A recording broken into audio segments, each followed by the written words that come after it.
I think it is recording, isn't it, Shane? Should be. I'm looking at the feed. I see it in the corner. It says recording. All right. We're recording. It says we're going live. Hey, I didn't press the button this time, so of course it went off without a hitch. Because if I would have pressed the button, we'd be talking for 15 minutes before we realized we're not live.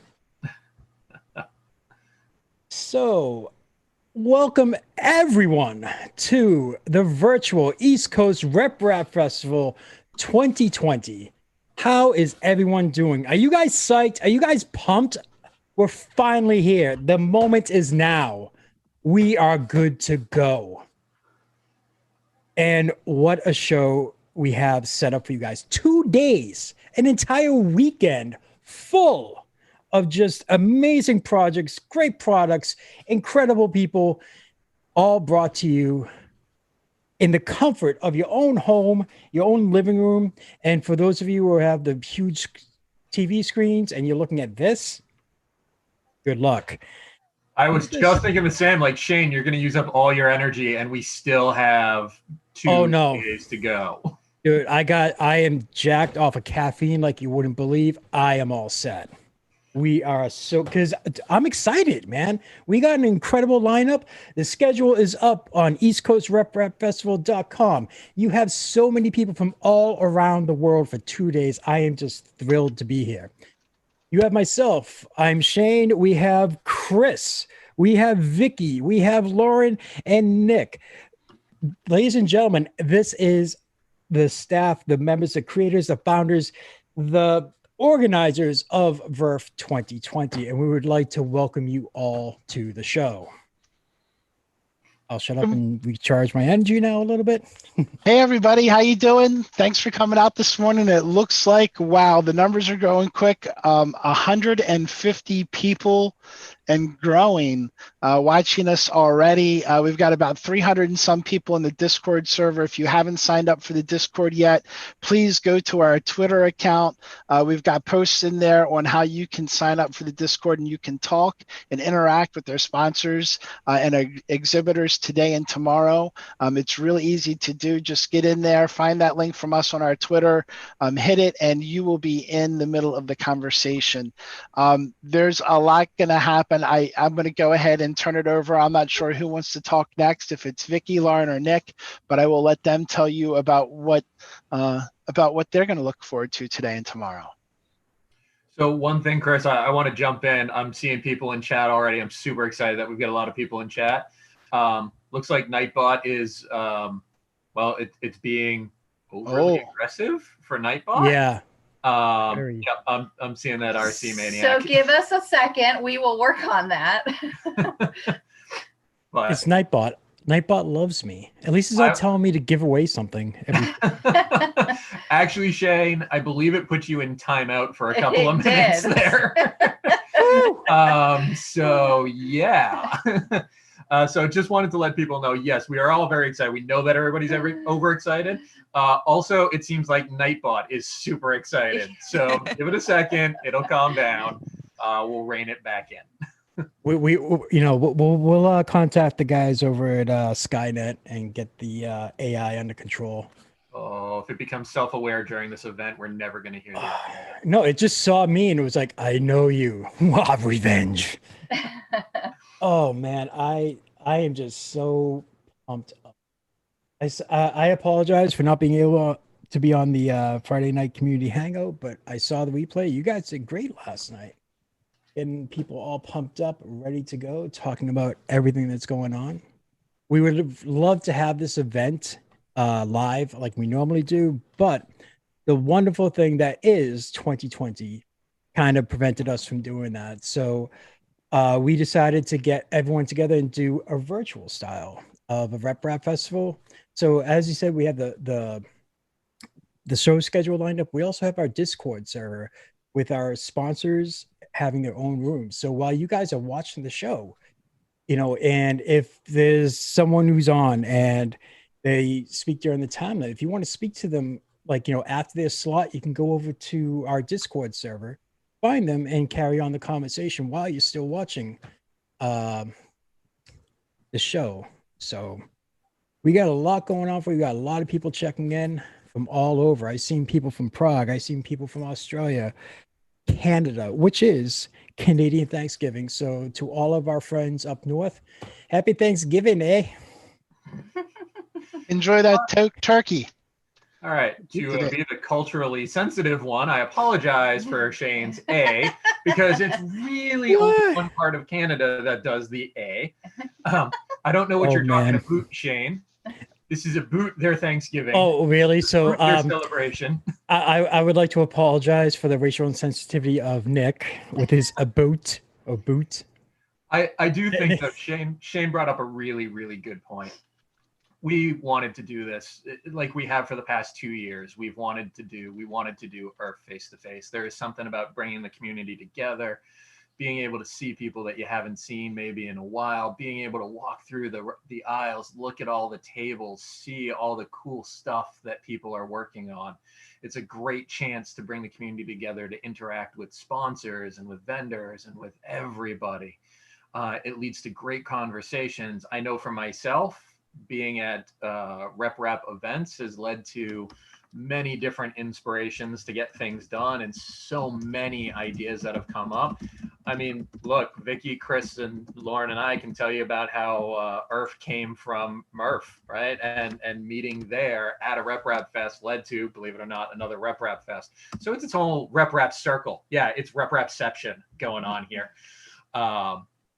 But as 2020 unfolded, you know, it started to become really obvious that there were going to be a lot of things that were going to prevent us from being able to have the event that we're used to having. And the decision was made fairly early on that virtual was the way to go. It was never a question of whether or not we wanted to do anything, because we see the importance to the community. We know how much this means to everybody. We know how much this means to us. And so it became, how do we do this in the best way possible so that we can get everybody involved? And I'll tell you, if you were part of the Friday night hangout last night, we talked about kind of how this came about and all the different iterations. And there were some phenomenal ideas that were thrown around for things that we could do, how we could make it happen. Unfortunately, as is sometimes the case, you get phenomenal ideas, and then you start looking at the logistics of how to carry out that amazing idea, and it becomes a little bit staggering. Yeah. And then you start to include well, how do we do this all virtually in the course of one weekend? And I'll be honest, I'll put myself out there. I thought what I had would be the greatest idea, which is we just keep Shane up for 48 straight hours and we let him run it. I was voted down mostly by Shane. But yeah, but yeah, we are, you know, I'm looking at the chat. I'm seeing people who are so excited about this. People who are saying, you know, it's around 1 a.m., you know, and asking how long this goes for. I saw somebody say that it's 9:30 p.m. where they're at right now, and it goes till 5:30 in the morning, and they're going to do their best to stick around as much as possible. It really is. More power to you. It really is. We know that we've got people here from Europe. We know that there are going to be people here from Australia. We know that the time zones are huge changes to people and huge adjustments. And I got to tell you, everybody has been really great about, you know, wanting to make this happen and wanting to jump in at their different times. And so, you know, we're excited. We're excited. I'm going to leave it at that, because otherwise I'll just keep talking, and, you know, there's 19 minutes before the event eventually kicks off, and there are other people who probably want to talk. No, nobody? Okay, no, great. No. I want to talk. Shy. All right. Good morning, everybody. For those of you who don't know me, my name is Vicky Soma. If you've attended one of our live Earth events at the arena, you may have seen me floating around the registration desk. So I have a couple things for you this morning. I was reflecting, and in 2015, I was an exhibitor at my very first Maker Faire, and it was a mini Maker Faire, but I still walked into that gym, and I was so nervous. I had a bit of imposter syndrome. I had only been 3D modeling for less than a year. I didn't even own my own 3D printer, and I felt like I was coming in with all these real makers, and what are they going to think of me? And it just so happened that my table right next to me was Printed Solid, who is a platinum sponsor of our event and has been for every year we've done it. And on the other side of me was Andrew Sink, who is going to be exhibiting and hosting a little later today. And you couldn't ask for better ambassadors of the 3D printing community. They instantly made me feel welcome. They instantly made me feel supported. And as I got further and further into the 3D printing community, it's just been a very positive, embracing experience. I know we have a few exhibitors today who this is their first time exhibiting. If you're watching and you are feeling a little nervous, hey, I was there too, and I don't think you have to feel nervous. We all just really wanted to share the joy of 3D printing and what you are creating and just see what's going on out there. For those of you that are watching, I'm particularly excited about those new exhibitors and them getting to see, even though we're virtual, I think they're going to get a glimpse of how supportive and embracing the 3D printing community is. And I'm very much looking forward to that. The second thing is, even though we're a virtual event, we do have some physical manifestations to share with you. If you had been coming in the morning in our physical event, you would be getting badges, lanyards, programs, and stickers. And so what we have for you is we do have virtual Earth 2020 badges. Shout out to our badge sponsor, Printed Solid. And we also have stickers, which hopefully this is the only year that it will apply.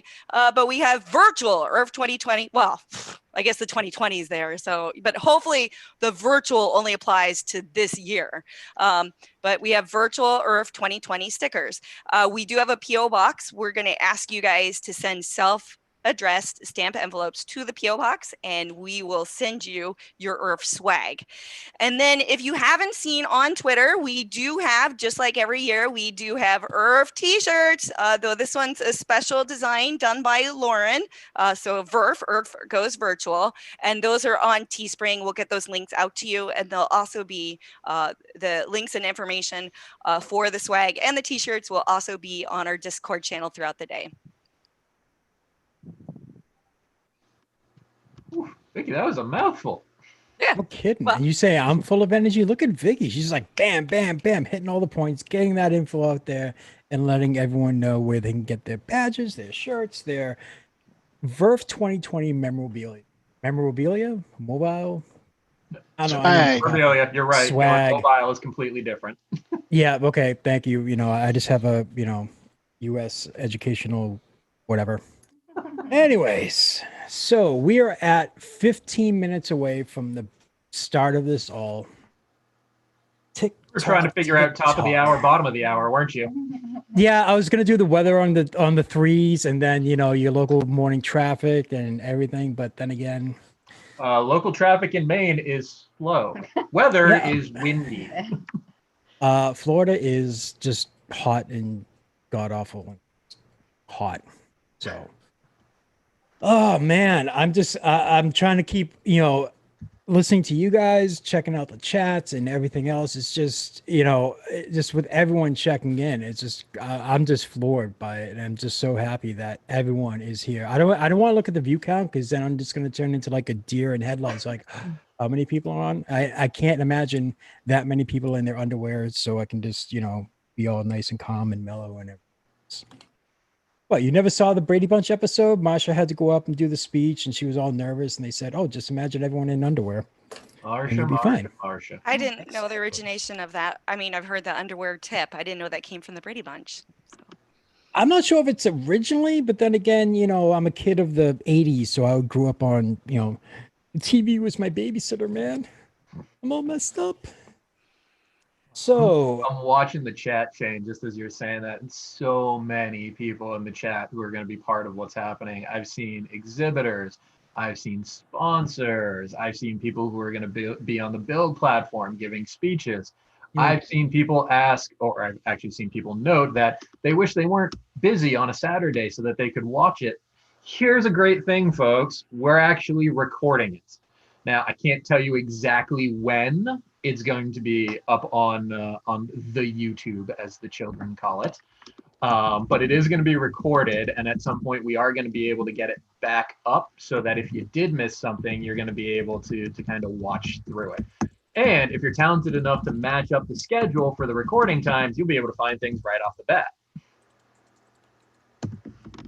Yep, perfect. And that's the great thing about it, you know, because like, oh, you know, different time zone, everything else, you have the opportunity to go back. Now, Nick, if you can, sir, if you can please let everyone know about the incredible speakers that we have lined up on the Build platform, where people can find that information. Oh, Shane, I'm so unprepared and I feel like I'm thrown on the spot. I wish I was more prepared for this. Let me see. All right. So starting off this morning, first speaker on the Build platform, and I'm really super excited to introduce this individual again, is Mr. Adrian Bowyer. Perhaps you guys know him as the father of RepRap. Last year, we were able to get Adrian to come to the event. I believe the first time that he attended a RepRap in North America, maybe. I could be wrong about that, but I'll check with him. And he gave an amazing presentation to a packed audience at the Build platform, which was phenomenal. This year, one of the benefits of going virtual was the fact that we could reach out to Adrian again, and we could get Adrian, Adrian agreed to give the keynote speech again, opening up VRF 2020 this year. So at 11 a.m., we're going to get to hear from Adrian with a presentation that I'm super excited to get to listen to. Throughout the rest of today and the rest of the weekend, we're going to have some of our sponsors. So we're going to have E3D, and Prusa is going to be speaking. We're going to have Chelsey, who you guys may know as part of Chaos Cortec, will be giving a presentation. We're going to have Coco Press, who's going to be talking. Throughout the rest of the weekend, we're going to have Uncle Jesse, who's going to be talking. We're going to have Print That Thing. We're going to have a panel on education. We're going to have Matter Hackers speaking. We're going to have a panel on diversity within making and 3D printing. Good Lord, I'm going from memory and I'm trying to remember who I don't have. Oh, we're going to have somebody speaking about 3D printing and chemistry. We're going to have the guys from, Jaywall from Print That Thing has sent over a pre-prepared video about modeling and some techniques with modeling. So we have so much that's going to be going on this weekend over on the Build platform, our second channel. So super excited to be a huge part of that and be able to get to watch those presentations. Again, those are going to be recorded. We're going to hope to get those up on the Build platform YouTube channel as well. I'm trying to remember. Okay. I think if I missed anybody as I was going through. And for the exhibitor and sponsors channel, which is my thing, we have the list up on eastcoastrepfestival.com. Now, we have so many people, the time slots are going to be tight. So how it's going to happen is, just for our viewers who know, we're going to bring people in. As we bring them in, we're going to go from the schedule. So the first person that's listed up there, they get the time to speak. And so I kind of sat there and I had a little fun. And so when someone's on, I press the button and boom, they got, whatever time is there, that's their countdown. Now, as soon as their time is up and they're all set, we switch to the next person, and then so forth and so on, because the time is getting close. We are 9 minutes away from this wonderful thing called VRF. And I'm just, I in a way, I'm kind of just still like, after, the time it took to we're all working on this. Now we're here. So now it's just a lot of time and energy that will pay off into something amazing. And from all of us, from all the organizers to exhibitors to the sponsors and everything else, to all of our viewers, we hope that you guys have an amazing time. You learn something, you see something cool and amazing, you meet people, you have a great time, just like it is at a regular show. Is then tonight, after the event, there is the Makers on Tap. people. They're having Verf After Dark, which is a little bit of a small after event. So definitely find Makers on Tap on Twitter. I'll get the link later, and we will get this going for the entire weekend. So one advantage is, well, hopefully, maybe since it's all virtual, not too many people have a hangover the following morning and not a large bar bill.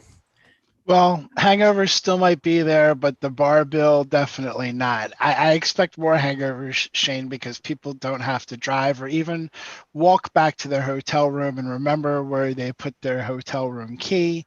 They can just fall over in their own chair in front of the computer if they want to. Not that I'm suggesting anybody needs to do that, but you have safer options this year. Mm-hmm. 1 second. I'm just... I need to remove myself for 1 second. I'm just trying to figure out some last minute things here. So... And while Shane is doing that, I'm going to take a moment to embarrass him because he really have really the time for that, Chris. I mean, a moment. It's Shane. There's always time to make fun of me. It could we could probably go for years, but I do want to say from the bottom of my heart, Shane, thank you. Thank you for agreeing to be a part of the event this year. Thank you for signing up for, not knowing exactly. You knew what you were getting into when you said yes when we asked. We still don't have any clue. We're just getting a clue right now what the heck it is we asked you to get involved with this weekend. We're getting our first taste of it right now. But you have been instrumental in this process from the first meeting we invited you to. You've been helpful in giving us guidance from your experience in the 1440 makers streams, your general experience in streaming and doing events like this, your Zoom background, your connections with makers all across the world and sponsors. Shane is really the man that put together the sponsor or the exhibitor part of the schedule. I think he wove a really nice story throughout the schedule, kind of getting you from one point to the next. And he's going to be the guy that you're going to see his face the most this weekend. He is the face of Verf for us. We have some other guest hosts that we're very, very excited to have on board. Jim from the Edge of Tech, Andrew Sink, Walter Gray, and I don't think I'm forgetting anybody. Nope, that's it. But Shane is our anchor for the weekend. He is our anchor man. And we're tickled pink to have had him come along, agree to come along this journey with us. And what you're about to watch this weekend, none of it would have happened without Shane. And I say that if everything turns out good or better as we're expected. If it goes right down the toilet, we could have done that without Shane. But if it goes down the toilet, it's all my fault. It's definitely not Shane's fault. It's because we didn't listen.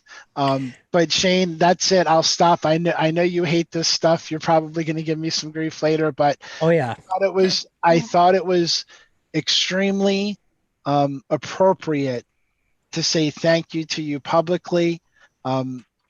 We wouldn't be having this stream right here, right now, without you. So thanks. Aww. Now I'm like blushing, and you got me on camera blushing, and that was that. Your face is almost as red as the headband on top of your cans there. So and see, I was so tempted just to hide my video and just be like, okay, stop.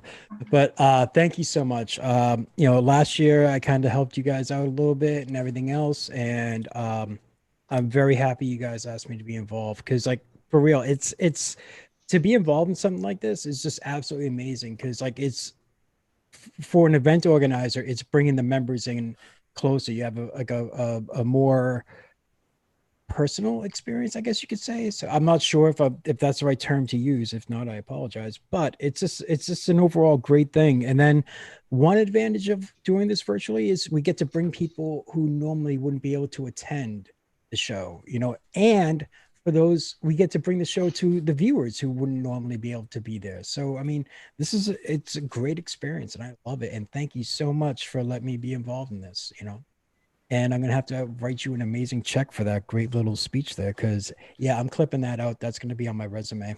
I'll just send that as for my resume. You go Well, for it. we are 3 minutes away. Can you finally? It's just like with all this work and everything else. I said it before, but I'm just absolutely floored. I love the fact that watching the chat, people are looking at Chris's background and picking out where they were in Verve 2019. Like, I think Let me step out of the way. Left shoulder. Oh yeah, you can see me here. I'm over. It's amazing watching people and saying, here's kind of what's going on, and this is where we were, and just the connection to it. That's a huge part of the reason why we're doing what we're doing this year, right? I said it before. There was it isn't happening because of everything that's going on. We just needed to find a way to do it a little bit differently.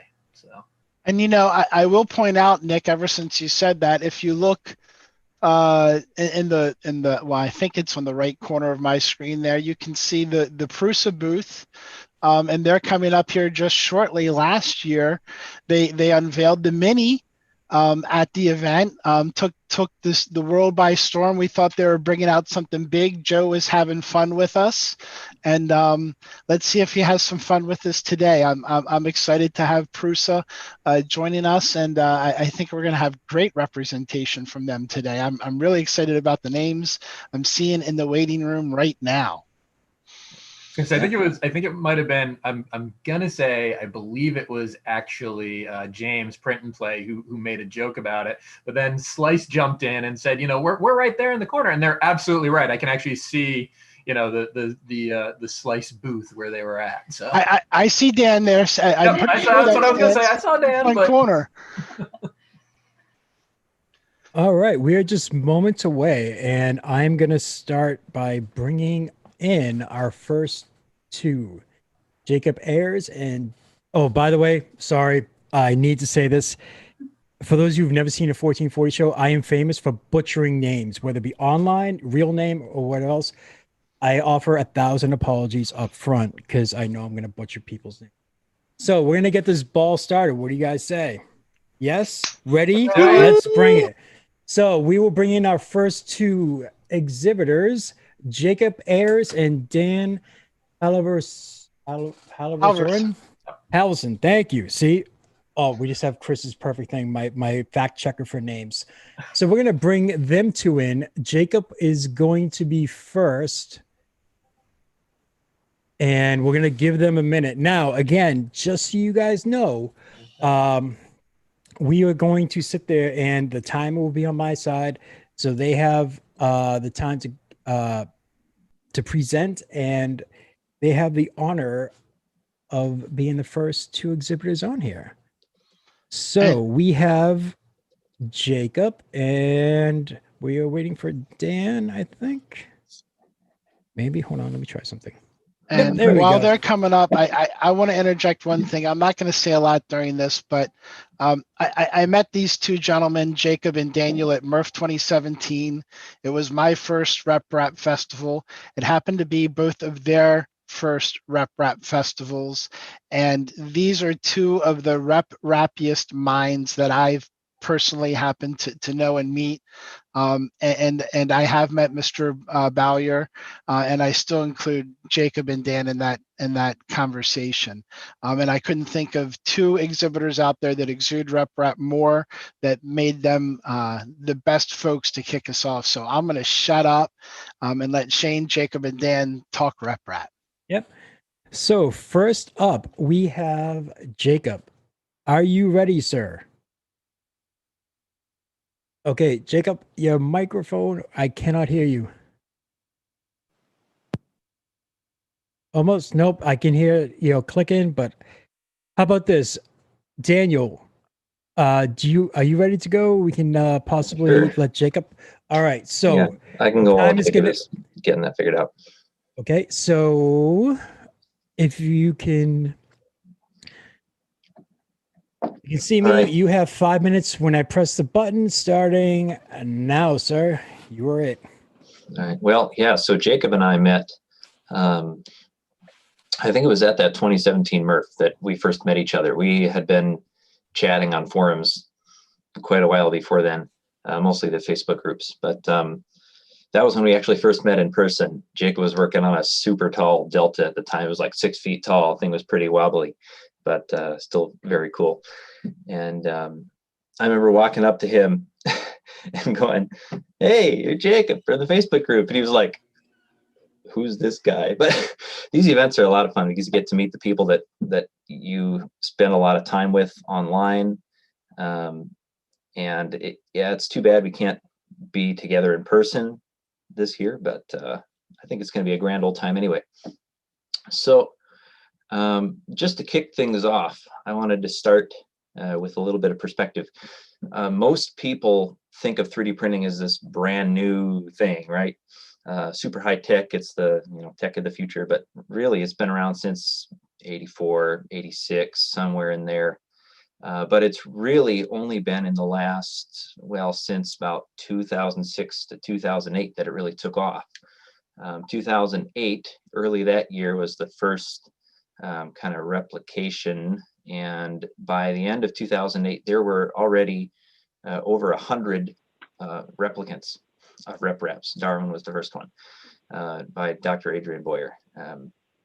So he's fond of saying, and I agree with him, that it is probably the most widespread research project from a university to date.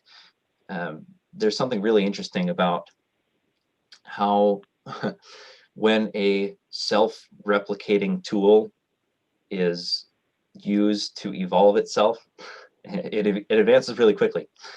In just those short 12-ish years, we've gone from that to having this entire set of niche subcultures. People are buying Chinese printers and modding them, and people are making their own from scratch and all these sorts of fun things. There's also a bunch of interplay where these machines have gotten so good they're interplaying with the industrial sphere, and I think Jacob's going to talk a bit about that too. I like walking all over those lines. There's something interesting all over that. I am gonna share my screen for a bit. Oh, if that's all right. Nope. Yep. Sorry, just give me one thing. We had to change some settings around. Yep. All right, you should be good to go. I'll give that a try now. Here we go. Perfect. So I've been working on RepRaps for a little while. Here's one of mine with a interesting kinematic system. I love kinematics. This is a Core YXT. It's like a cantilevered Core XY invert. And this is a really fun project I've been working on. Another interesting one I've been doing is this guy here. Is that picture showing, Jacob? No, we are just seeing your T. That's it. Let me see. Your share screen may be limited to like one application, depending on how you have it set. I did. Yeah, it's set to one window. Okay. Well, I can swap back to just showing me here. Not sure how to do this. You would no, it's okay. Move the mouse to the top, and it should say end screen sharing. Oh, yep. There we go. And so here we go. Another one I've been working on is this guy here. My favorite kinematic system right now that I've been working on with a local machinist friend is Core YX. This one is not a RepRap. As you can see, it's all machined aluminum and stuff, but this is a kinematic system I'm hoping to share a lot more of in the near future, making into sort of semi-industrial printers. Jacob and I are going to be doing some work with this one. So this is a very, very cool machine that I'm excited to be tinkering with.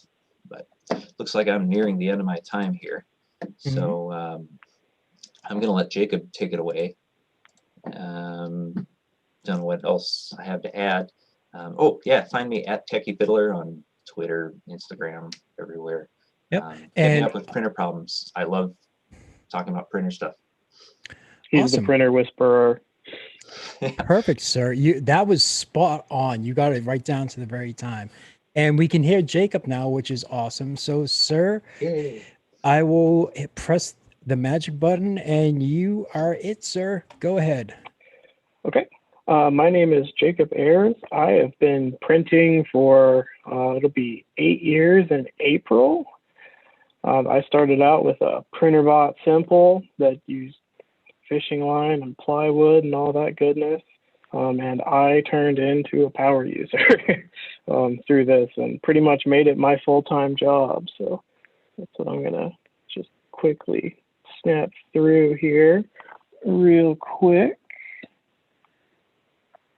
Let's see if this will let me. Okay. So this is my work at the School for the Blind, my previous full-time job that I did for 5 years, and this shows you like the crazy progression of going from a novice user to a power user running an ungodly amount of machines. This is 2015, 2016, 2016, 2016, and so on. And then in 2019, I got an ungodly amount of printers donated from Shining 3D. And then on the left here is a big pallet of Polysmooth from Polymaker, where we just totally made a massive production lab. And last year at IRF, I brought the pieces of a full-size Tyrannosaurus head from the Field Museum. And this just kind of shows you the making of it. So this is like 7,000 hours of printing in like 15 days. And then here's some more pictures of it on the left. And then this is a photogrammetry scan that I did with a drone of a tower, of the bell tower of the campus at the time. And then the pretty lab in the background once we all got it all kind of figured out. And then here's my shameless plug for the socials. So now I work for Worth in the industrial side of things. So I have bridged the full gamut of RepRap to professional. So it's a wild ride. Nice. And so hold on, because again, it wouldn't be me unless messing around with buttons. So sorry, I got distracted for a second. So now you guys are saying you guys met at the first East Coast RepRap Festival. Is that correct? We met at we all met at Murph in 2017. I apologize. Yeah. Oh yeah, and it's just amazing, just bringing everyone together and just having that, creative energy all around. We can just bounce ideas off of one another and just awesome. Yeah, it's overwhelming. It's like being a high on something. There's just so much engineering genius there. And creative energy. And it's just you just feed off it. You just keep on going and going and going, and just crank out some really incredible ideas. So it's one of the few times of year that you feel normal. These are my people. These are my people. Exactly. So let's see. We have, if there's anyone in the chat that has a question for you, and now is your time to ask. Now, are you guys going to be in the Discord room after your time on here? Can people, reach you on there if they have any further questions? I know you guys. I know Daniel has his Twitter handle there at Tech Fiddler. Yep, Twitter and Facebook and Instagram, everything. Everything of mine is Tech Fiddler. So I know Jacob had it on his presentation, but do you want to give it again or put it up in the chat so if anyone wants to reach you? Yeah, my Twitter is the Blind Cad Guy. The Blind Cad Guy at Twitter. Yeah. All right. Well, let's see. I would like to thank both of you for being the first exhibitors on VRF 2020. You guys did a great job. You got a lot of info out there. And for all the viewers, if you want to sit there and get in touch with these two, you have their Twitter handles. They're going to be in the Discord. So you could pull up our Discord channel and you could check it out while you're watching the show. So I'd like to thank you gentlemen both. And we're going to bring in our sponsors, our first sponsors of the event. So Yeah, let's see. sounds good. Thanks for It's having like us. it's like one of those things. Like, you know, how do you intro this company and everything else? I have some experience with them. I used to work for them. They're a small, tiny little company in the Czech Republic. So let me start bringing them in. We're gonna bring in. We're gonna bring in Mickey. We're gonna bring in Matt. We're gonna bring in the one, the only, Mr. Josef Prusa, and they're all going to come in. And for Daniel and Jacob, I'm going to remove you just because with the screen shares and everything else. Yep. But gentlemen, thank you so much Thank for you being very a part of much. this. And we'll talk to you guys later. Yeah. All right. Mickey, how you doing, sir? Hello. Can Hey, you hear me? everyone. I'm great. Yeah, let's hope that everyone else can join as well. All Matt right. is We here. got Mickey. We got Matt. Where is the one, the only Mr. Prusa? His video is coming up almost. So, hold on. Let me get rid of that. Hello. I can hear Joe. I cannot see. I can see. Oh, there we is. go. Mr. Prusa, how are you doing, sir? Oh, well, we are doing actually quite well. As well as we can in this situation. Yeah. The wonderful thing that turned out to be 2020. I just wanted to stop so I can get off because I'm kind of done with all the, all of this, but hopefully soon enough, everything will be back to some sort of normalcy where we can actually get out and associate and talk to people and do it all face to face. Because I mean, all this, I'm just curious to see like when the next event is, whoever that may be, whether it be a Maker Faire, a RepRap Festival, or whatever. That first event is going to be insane, just because everyone's all like, have cabin fever and they're just going to get out and explode. Yeah. So, sorry, go ahead. Oh yeah, I was just going to say that my guess is that it will be next summer earliest. Okay, so yeah, I know that's my ballpark figure, but you are the first sponsors of the event, so I'm going to start your timer, and then you guys can make your presentation. I want to make sure I have your screen share. Yep, I got it. So I'm going to take myself out of the equation and turn the show over to you guys. Okay. Fantastic. Okay. And there you go. Oh, all right. So welcome again. Thank you for hosting this wonderful show and that we can be part of it. And it's me, Joe Prusa, founder of Prusa Research. And I've also been doing 3D printing for quite some time, I would say 11 years. And together with me here is Mikolas. Hey, I make content. I'm part of the content team at Prusa Research. Yeah, he does all the wonderful videos. And also we have Matt here. Hey, Matt Stultz. Yeah, I do community outreach here at Prusa and spend a lot of time chatting with all of you folks and helping put together Prusa Live. Yeah. So I was saying that I will start with a little bit of general update, what we are up to and how are we doing in this 2020 thing. And so far, I have to say that we are pretty good, even at the spring when it started.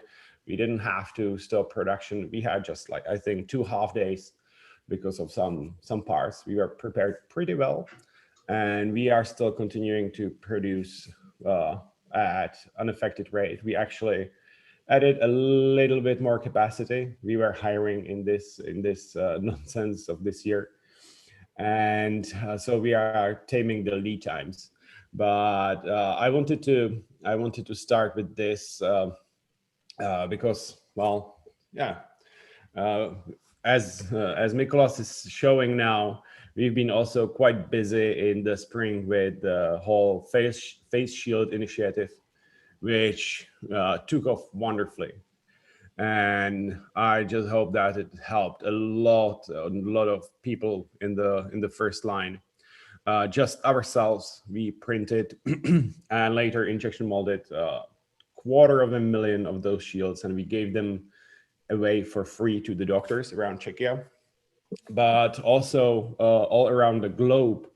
so many people joined in, and even some bizarre things like, United Lunch Alliance was printing our shields. Pratt & Whitney was printing our shields. Mercedes-Benz were printing our shields. So I want to thank everyone who joined this initiative. And I think it will be still needed, unfortunately, for this long winter ahead of us. And if I go back to the normal workings of the company, as I said, everything is fine. We are pretty safe, I would say, even though the Czechia is right now one of the worst affected countries. But there is only one thing which is almost impossible for us to do, and that is to put new products into the manufacturing because of all the delays and problems caused by this. So there will be probably no lunches this year, unfortunately. So I wanted to get this out before we get the chat spammed by the question when the Excel is coming. So I'm sorry about that, but it is out of our hands, unfortunately. And I would say that we can go to our program, and we have prepared a little funny video for you with Mikolas. It is a little bit cringy, so I hope you will all appreciate it. Yeah, here we go. We just didn't want to make it boring presentation of what we do, so hopefully this will not be boring at all. Yeah, for all of you that welcome to the build plate not... of the original Prusa i3 Mark IIIs, our reliable workhorse 3D printer you all know, love, and know. We have almost 200,000 in the wild, and even though it's out for a while, we are still adding new features with firmware. Just recently, we added Linear Advanced 1.5 in a new firmware release to improve the print quality. And also we are doing such a things like enabling calibration of the first layer with different materials. It's a nice creature comfort. And you can also save different settings for different sheet types. I'm now standing on the textured one. It's very nice. But we also have a pretty smooth one. And new one is coming out soon. And we also add little things like screen brightness.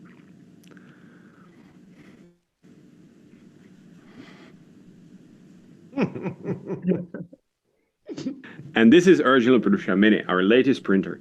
We launched it exactly a year ago on Earth, and your response just blew us away. Some of you were ordering right at the booth, and we shipped almost 30,000 printers since then, and we are still chasing the lead times a bit. Mini is our first printer with 32-bit body platform, which is the way forward for us, and we are amazed by the power it provides us, so we are adding more and more advanced features. Just recently, we added NTP time server, because you can connect the Mini to the internet with Ethernet port, so the printer can tell you at exactly what time the print will finish, and you can just note it down and come back for it when it's done. But in the near future, you will be able to basically upload G-code through the web interface and start a print. I would call it like Octoprint Lite. And the Mini is not called Mini because it's small. The build plate is actually quite big, with 180 and 180 squared and 180 millimeters tall. But it's Mini because of the price tag, which is just $349.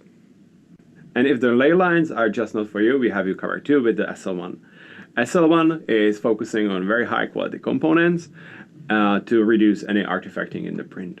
If you've ever used SLA printing before, you know how messy it can be. And we've got you covered on that too with the CW1, which is our curing and washing machine. So you just simply take the build plate out of the SL1 and put it in the tank in the CW1, wash it, and then you can also cure the print. And with the latest firmware upgrade for the CW1, you can also preheat the resin before you start printing. For example, if you have everything in your garage in the winter. No matter which printer you buy from us, you are supporting the open source innovation in the 3D printing. And you also support us making other things everyone can use, like Prusa Slicer. Man, Okay, there we go. that was it. That was great, but I mean, everyone's just going to be asking us for the next year, like, when is the shrink ray coming out? Like, you know, the next product, and so. Yeah. Unfortunately, it didn't shrink my quarantine belly. Well, speaking of Prusa Slicer at the end, I think that's another segment that we can talk about. Yeah. I think a lot of people will be excited about this because the alpha is just around the corner. So, Mikolas, I guess you will take over the Prusa Slicer now. Yes. So hopefully you've heard about it. It's our in-house developed slicer. In the past few years, the development kind of skyrocketed since we now have a full team of developers on it all the time. And the new version 2.3 is around the corner. So I'm going to show you a sneak peek of what you can look forward to. So the most, probably the biggest feature, the demanded everywhere on our GitHub and on Facebook groups is better supports. So we added paint on supports. So here we will see, I'm not playing. So this is like just default supports generated automatically. And you can see that in some cases, obviously it's gonna be a little bit too much. Here it detected the threads as overhangs. So it added supports there, even though they are not really necessary. So with the new tool, instead, you just select the surface where you know that supports will be necessary. You paint them. And yeah, this took just a few seconds. And just like that, you have now created supports exactly where you need them. You can also go the opposite way. And that's instead of painting the whole model with supports, you can generate them automatically. And then you can select places where you know that they won't be necessary. So here I'm just painting with thread, and that basically blocks them from being generated there. So super, super fast, super easy to make supports now. I think, I don't know how we'll go back to previous versions. I just will not be able to go back. Another thing that this will really improve the quality of top layers. And that now we are looking at the rectilinear infill, which is now the default for top and bottom layers. And you can see when I play it now that it goes kind of in both directions. So sometimes it goes forward, sometimes it goes back a little bit. The new monotonic infill, which is the new default, it always goes only in one direction. So in this case, kind of right to left. And that has pretty dramatic effect on the sheen, on the glossiness of the surface. So you can see that the parts that were printed in the opposite direction have different color a little bit. So this is now gone. And I think this will be just something that from now on in Prusa Slicer, you will just forget that this was ever a problem. It will just always. Yeah. I would say this is one of the, even though it's quite small feature, I would say it's one of the most impactful one, because this have been bugging me for years and years and years. And it is just so simple and makes so much difference. And there is no downside even, like it doesn't take longer. It's just better straight up. Yeah. So yeah, that's awesome. Another really heavily feature is ironing. So here you can see the top surface was ironed, the bottom one was not. In a nutshell, just really small extrusion and going many times over the top surface. So it basically fills every last little gap with plastic. And that way you end up with much smoother surface. This has a little downside. It adds some printing time. So you kind of have to maybe decide when you want to use it. You probably don't want to use it all the time. But it's not that bad. Yeah, it just adds a little bit of time. Thing that we haven't even shown anywhere else is adaptive cubic infill. So it's kind of super mesmerizing to watch. You can see that the infill is less dense in the middle and it's more dense on the sides, and it will also get more dense at the top. So this is just a way to save some printing time and some filament.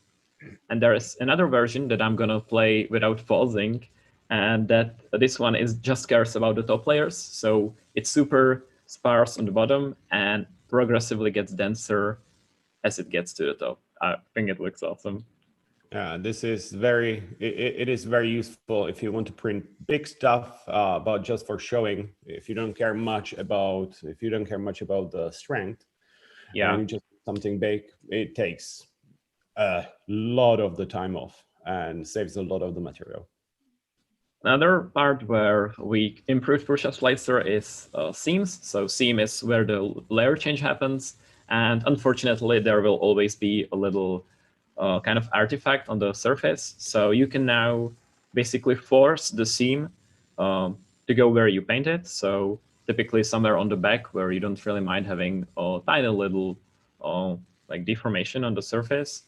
And just like with the supports, you can also go the opposite way. So for example, in this case, you could paint the face red and block any seam from being generated in the front of the model.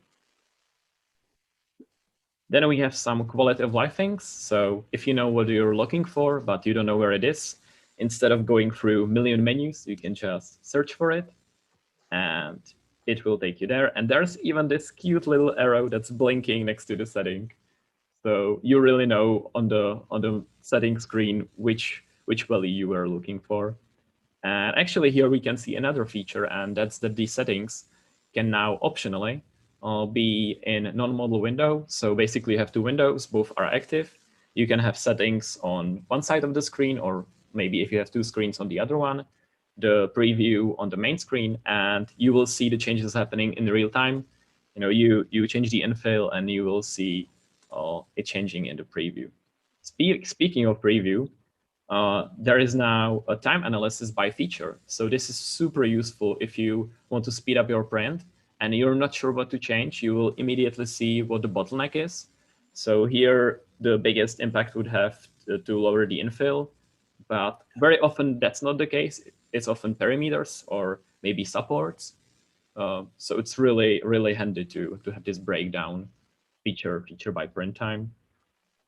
Also, when you click them, you can hide them in the preview. So for example, if you wanted to only see the support contact points or something like that, this could be pretty useful. SLA printing also got some love in Prusa Slicer. So the 3 supports generation is now better. And there's also now improved automatic orientation, which tries to minimize the amount of supports. So that's very nice.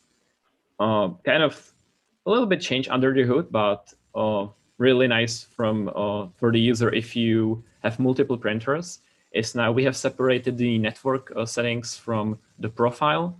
So if you have multiple printers, all the same, instead of having duplicate just multiple profiles that are exactly the same, except for the IP address and the API key, you can now just create physical printers, and you just fill the name and the network things, and you link a profile to it. So you have just one profile. If you change it, the changes get propagated to all of the physical printers. Yeah, that will be useful even for us, because all our printers from now on will have network connectivity. So it's just nice little change. And last but not least, together with you, the community, you keep sending us profiles for different printers for Prusa Slicer. So there are now more profiles for third-party vendors, just straight up built into Prusa Slicer. Yeah, you can submit the settings for other printers and other vendors on our GitHub if you want them baked in. This was just super quick. There are about 1 million other improvements. Just follow our GitHub or our blog or our YouTube, and you can see more there.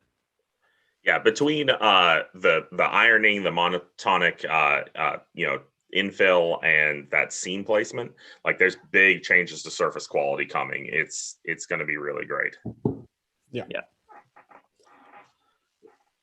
Yeah, awesome. Okay. So what do we have next? I think talking about Prusa printers. Yeah. Prusa print. Sorry. Yes. Yeah, let's do Prusa.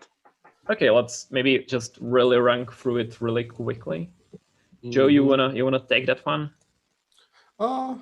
I can do so. You have the video, right? Yeah. So in general, we've been doing Prusa for, I don't know, 2 years, and we grew a lot, and everybody just loves it. We now have 12 extrusion lines and 1 compounding line, and we will be getting more to keep everyone and to make enough for everyone. We are mainly making PLA, PETG, ASAA, and also, as you can see on the screen, a wonderful new polycarbonate blend, which kind of shifts the view of the printing polycarbonate, because you don't have to dry it out. It's not hygroscopic, and also it is very, very easy to print compared to other polycarbonates without enclosure. So obviously, if you are going to print a big giant cube over the whole print bed, it will warp. But for smaller useful things, you mostly can get away without the enclosure. Also, we started a new range of pastel PETG colors, which everyone seems to love too, because there is a market full of just bright, vibrant colors. But if you want something to print for your home, to the interior, you don't always want it to be that, I would say, bright. Also, we have 2 Mystic colors, which shift the color between the 2. You can see that this is between green and purple, and they look wonderful in person. And also, as you might see on the lion, the video is faster than me, Mikolas. Should I get? There was some thick layers before. Yeah. That these colors look the best on thick layers, and I've seen that kind of a trend on Twitter. A lot of people going for thicker layers. I love it personally. Yeah, and also we have PLA blends, and they create this sheen, silky, and they are also very popular. This is Royal Blue and Miss Pink. And they are, I think, except for like 2 colors from the, I don't know how many tents we have, I think they're finally all in stock. Yeah. So if you want to order them, we've been working on getting them in stock. Also, there's a note that a lot of people are reaching to us about the high prices on Amazon, and mostly it is not us selling it. So somebody buys it from the shop and just lists it for ridiculous amounts. So when we have some excess, we ship to Amazon ourselves, but that is difficult if we are constantly sold out. So if you want to buy Prusa, the best way is to buy it from our eShop. Actually, even with our prices, it is on Amazon. It is cheaper to buy from us, because for 2 spools, it's just $12 shipping to US. So it is cheaper to buy 2 spools from us than from Amazon. And our shipping is relatively fast too. Like you would think that coming the whole way from Czech Republic, you'd be waiting for it for weeks on weeks, but you're not. You're only waiting a couple days before it arrives at your home. It's like 2-3 days. Express shipping, so it's 2-3 days usually. I'm not sure how much time we have left. I guess like 3 minutes, something. Yeah, we have 3.5 minutes. Okay, so I can see it now. Thanks, Shane. So I guess that's time for Prusa printers. Yeah, absolutely.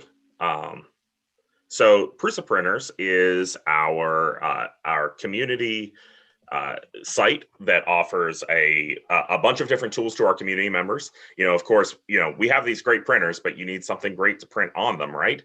And Prusa Printers is our file sharing site where you can upload your prints and get the cool things that other people have uploaded to download and run on your printer.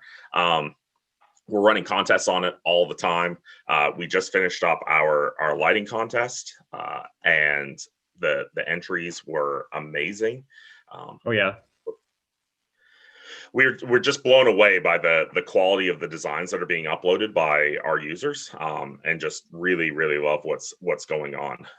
So we don't want to go too deep into what's going on with Prusa printers during this talk, because we have another talk at 1 o'clock on the build platform stage, or the build platform stream, that we will be kind of taking a deep dive into Prusa printers and community and sharing and things like that. So if you want to know a ton more about Prusa printers, check in there. But this is our kind of quick overview of it. We've just recently passed 27,000 prints on Prusa printers, which is great, or 27,000 designs. But we want to keep that number going, and the only way for us to do that is with your help, because this is a community side of things. I would say that we also have pretty high quality prints, not like on other sites. Yeah, I was just discussing that actually on Discord, that while we may not have the overall arching number as some of the bigger, more famous sites, the quality of what we have is really good, and we really are proud of that. Your likelihood of downloading something from Prusa printers and it being a printable model right out the gate is much higher than some of the other sites that are out there. I have one more thing that I love about Prusa printers, and that's kind of like with all our things, that it keeps being updated all the time. So just like we've just shown in Prusa Slicer, there's a team working on Prusa printers. And we follow the Twitter, the feed, the Facebook groups, everything where someone says, "Oh, I wish this was there." When we see the feature request getting traction, we shift the priority. We will actually show some new awesome features on the other talk. So it just this is definitely not finished. We are still working on things. Yeah, it's under a huge amount of development, and things are going really well. We've got some exciting features. Yeah, I think we have just 30 seconds left. So yeah, I would say it is time to wrap up. Or do we have some quick questions in the Discord? Well, real quick in the last 15 seconds, if you do have questions, ask us in the Discord. But also, if you have questions on the regular basis, check us out on Prusa Live this coming Wednesday and every other Wednesday. We have a full hour that you can hear from us. Yeah. And, yeah. YouTube, Prusa Research, you will find us easily. Right. Wonderful. Yep, you guys just nailed that perfectly. So you guys can follow along on their Twitter, their social media, their Facebook, even in our Discord. And as Mickey just said, their wonderful light competition. The results should be coming quickly.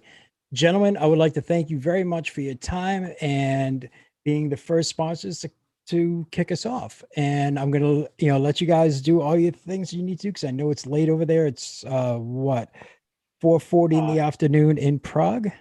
Yes. Yeah. All right. So gentlemen, thank you very much. I'm going to bring in our next guests. It's going to be Duet and ENIAC 40. And one moment, let me bring them in and we move Thanks people. For having us. No Bye-bye. problem, gentlemen. Guys, have a good Thank one. you, guys.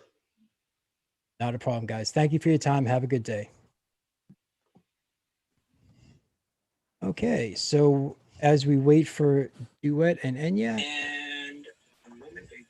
All right, someone has their YouTube audio on, so if you can mute that. And I'm just waiting for your camera feeds to come up.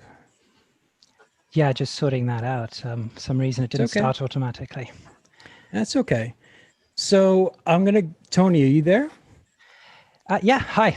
Hello, everybody. Okay. So you're gonna go first, and I'm gonna press the button, and it's all you, sir.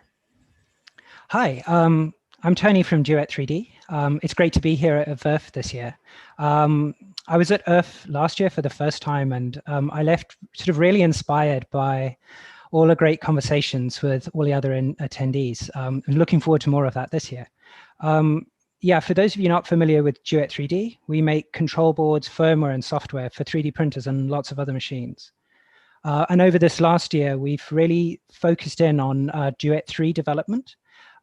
which is a family of electronic boards that they really push the boundaries of what is possible with machine control.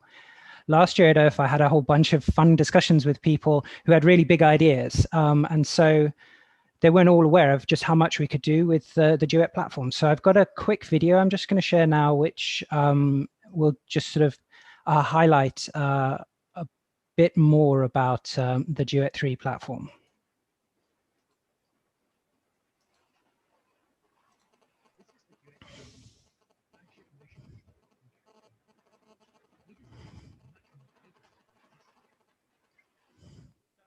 I'm sorry, Tony. I can't hear the audio in that video. Okay, let me just try that again. Sorry about that. It's okay. If you just make sure that the option for use computer audio. Yeah, I thought apologies for that. Share computer sound.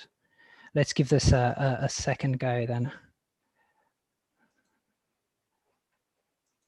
This is the Duet 3 mainboard, the flagship motion controller from Duet 3D. We designed this to be much more capable than existing 3D printer controllers, starting with really powerful built-in stepper drivers. 6 of them add up to 6 amps each. Control a heated bed and 3 hot ends with thermistor or PT1000 temperature sensors directly. Alternatively, use daughter boards for thermocouples or PT100s. Obviously fans, lots of fans. Add a touchscreen display, also end stops, SAID probes, filament monitors, LEDs, lasers, spindles, and hobby servos. You get the point. Lots of built-in capability.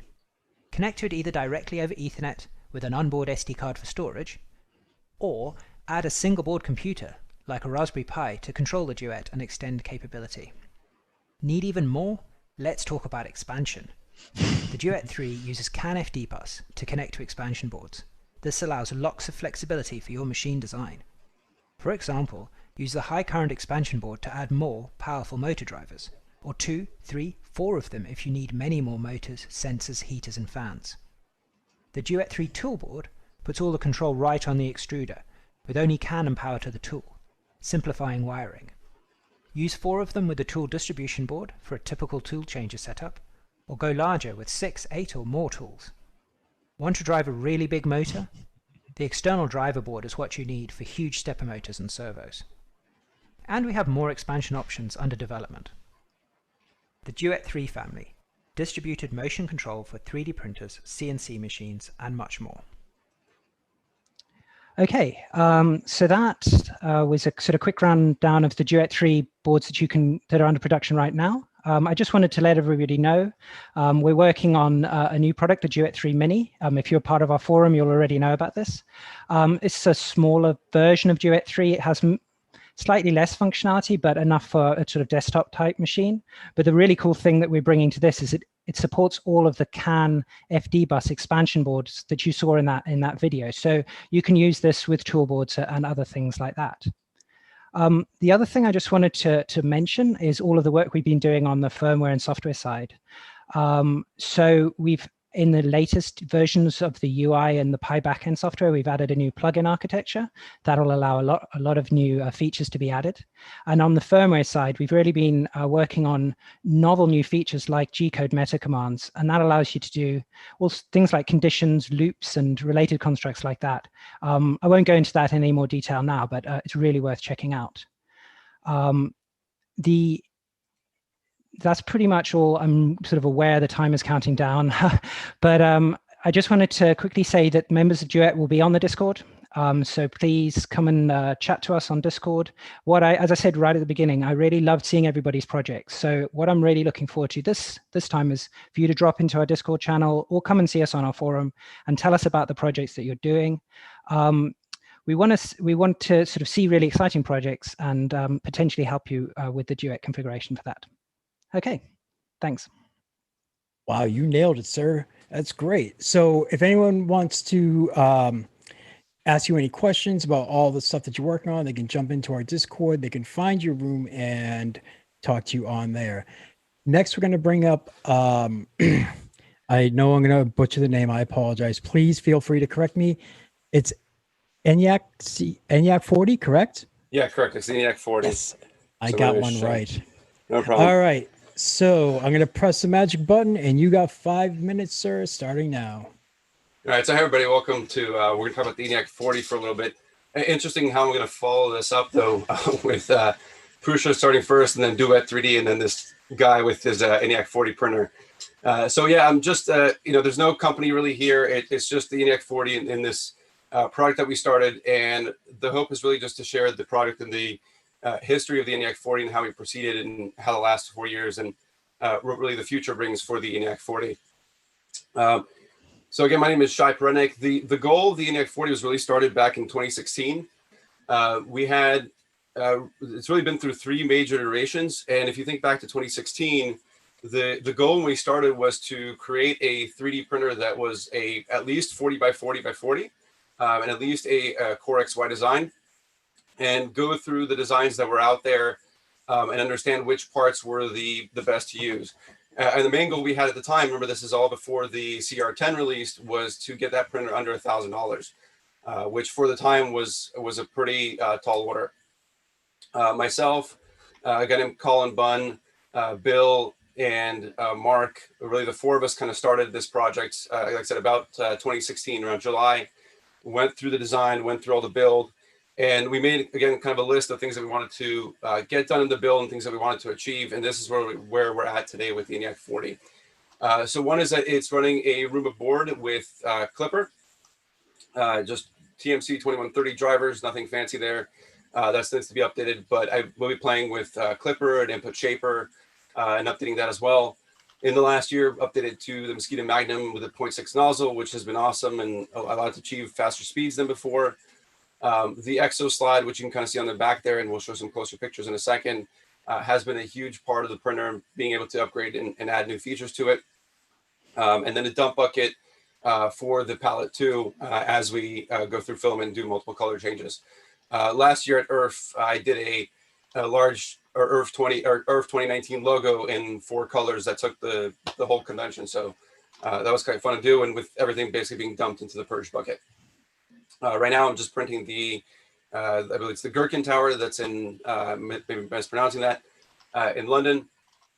And then finally, the dual zone 90 watt Kenevo heat bed, which for the most part, in full honesty, is not really hugely beneficial. A single zone would have probably been sufficient for this size printer. Just some quick pictures so everybody can see a little close up of what it actually looks like. One of the things that we wanted to do was make sure that the belts did not cross. And Colin, who was one of the members that helped us get started, spent a lot of time looking at the belt path and trying to ensure that the belt path for the Core XY never crossed. So we're able to achieve this with the belt path going backwards and the belts coming into the head without them crossing once they come in. There's a closer look at the Mosquito with the Exo slide being mounted on there. A view from the top, and just decided that for simple cable management, I'll be using a simple, I think this was a plumbing or a vacuum hose, just to allow the wires to come back neatly through that loom. Another view from the top there. Kind of looks like from the back, a little messy, but it's kind of challenging trying to get all the wires in there as best as I can. So that's kind of the back of the loom for the printer. Another view of the belts, and kind of from the view from the front. Another view from the top there. And the slide there. So the Exo slides have been a huge upgrade to the printer. That's really what made the 3rd iteration of the ENIAC 40 was the idea that now with this Exo slide, it's a modular mounting system, and I could easily change things on there, right? Whether it's a direct drive, go to a Bowden drive. It's been an awesome addition for the ENIAC 40. The printer here, let me get through some of that was from IRF last year. And then let me show the final picture of here printing.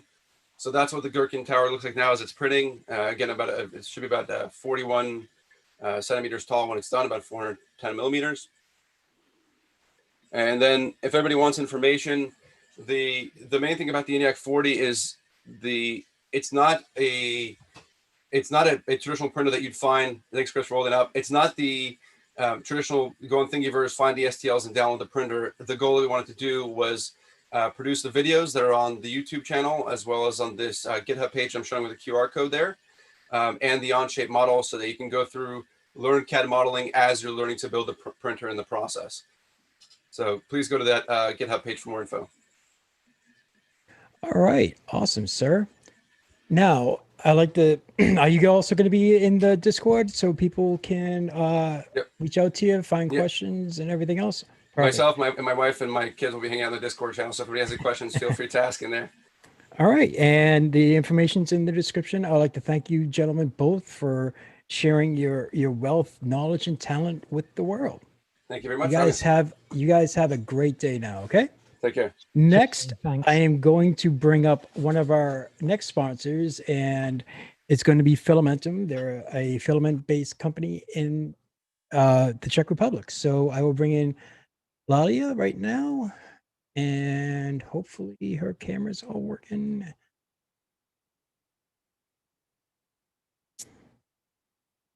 Hello. The wonders of doing things live. Okay, I can hear you, but I can't see you. One second. There you go. Yeah, Hello. Hi there. How are you, my dear? How are you? I'm doing good.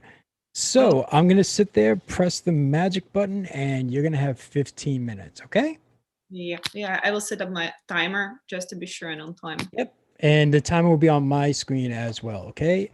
My dear, the show is yours. Go for it. Oh, thank you very much. Thank you very much also for having me. This is so awesome to be with you, all the makers, also, and you as a just from Europe.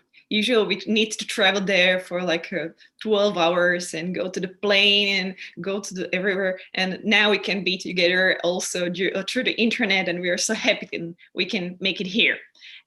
We prepare for you the best and most interesting things, which is new in our company. So let's check it out. The first will come a video with our CEO and founder, Mr. Deletric, and he will tell you more. So let's share the screen.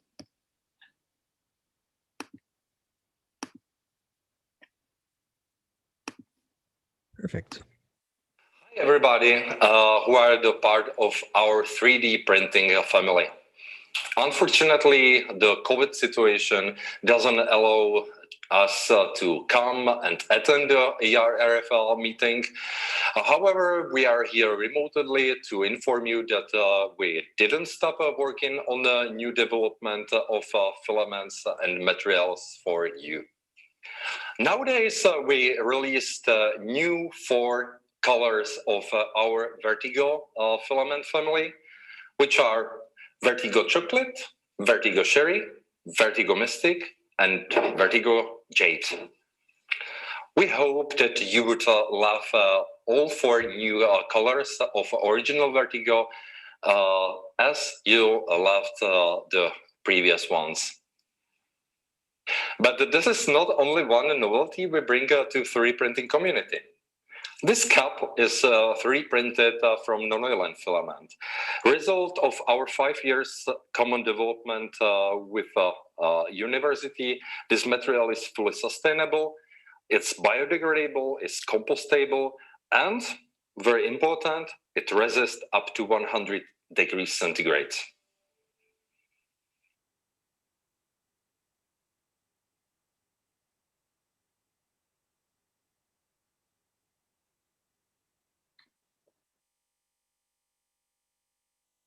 Early more. Okay. It will be released very soon, and we work on concept which could be really disruptive. We expect to take all of the scrap from you and convert it again into new, brand new filament.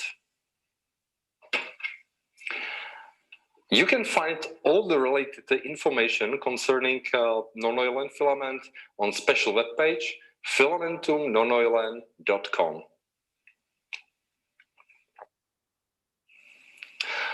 Instead that the borders are closed now, you can still buy Fillamentum filaments in the United States.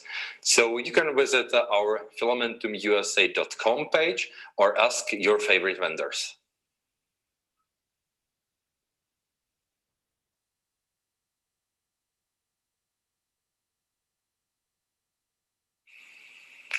So we wish you successful prints, Stay safe, stay positive, and remember, life is too short for bad filaments.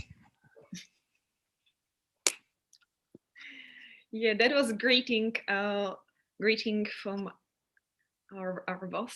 Okay, instead of sharing, so now you see me again. So hi again, I'm Laila. I'm the force of the marketing at Fillamentum, and I'm so happy to see you again. Last year we saw us in person, and so I'm sending this way all the hugs and kisses because the community in USA is the thing which is actually like our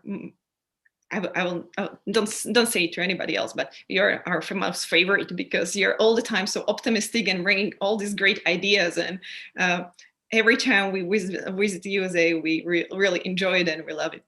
I prepare some much more information about the news and also some bonuses. So now I will share again my screen and I will show you more. Let's check it out.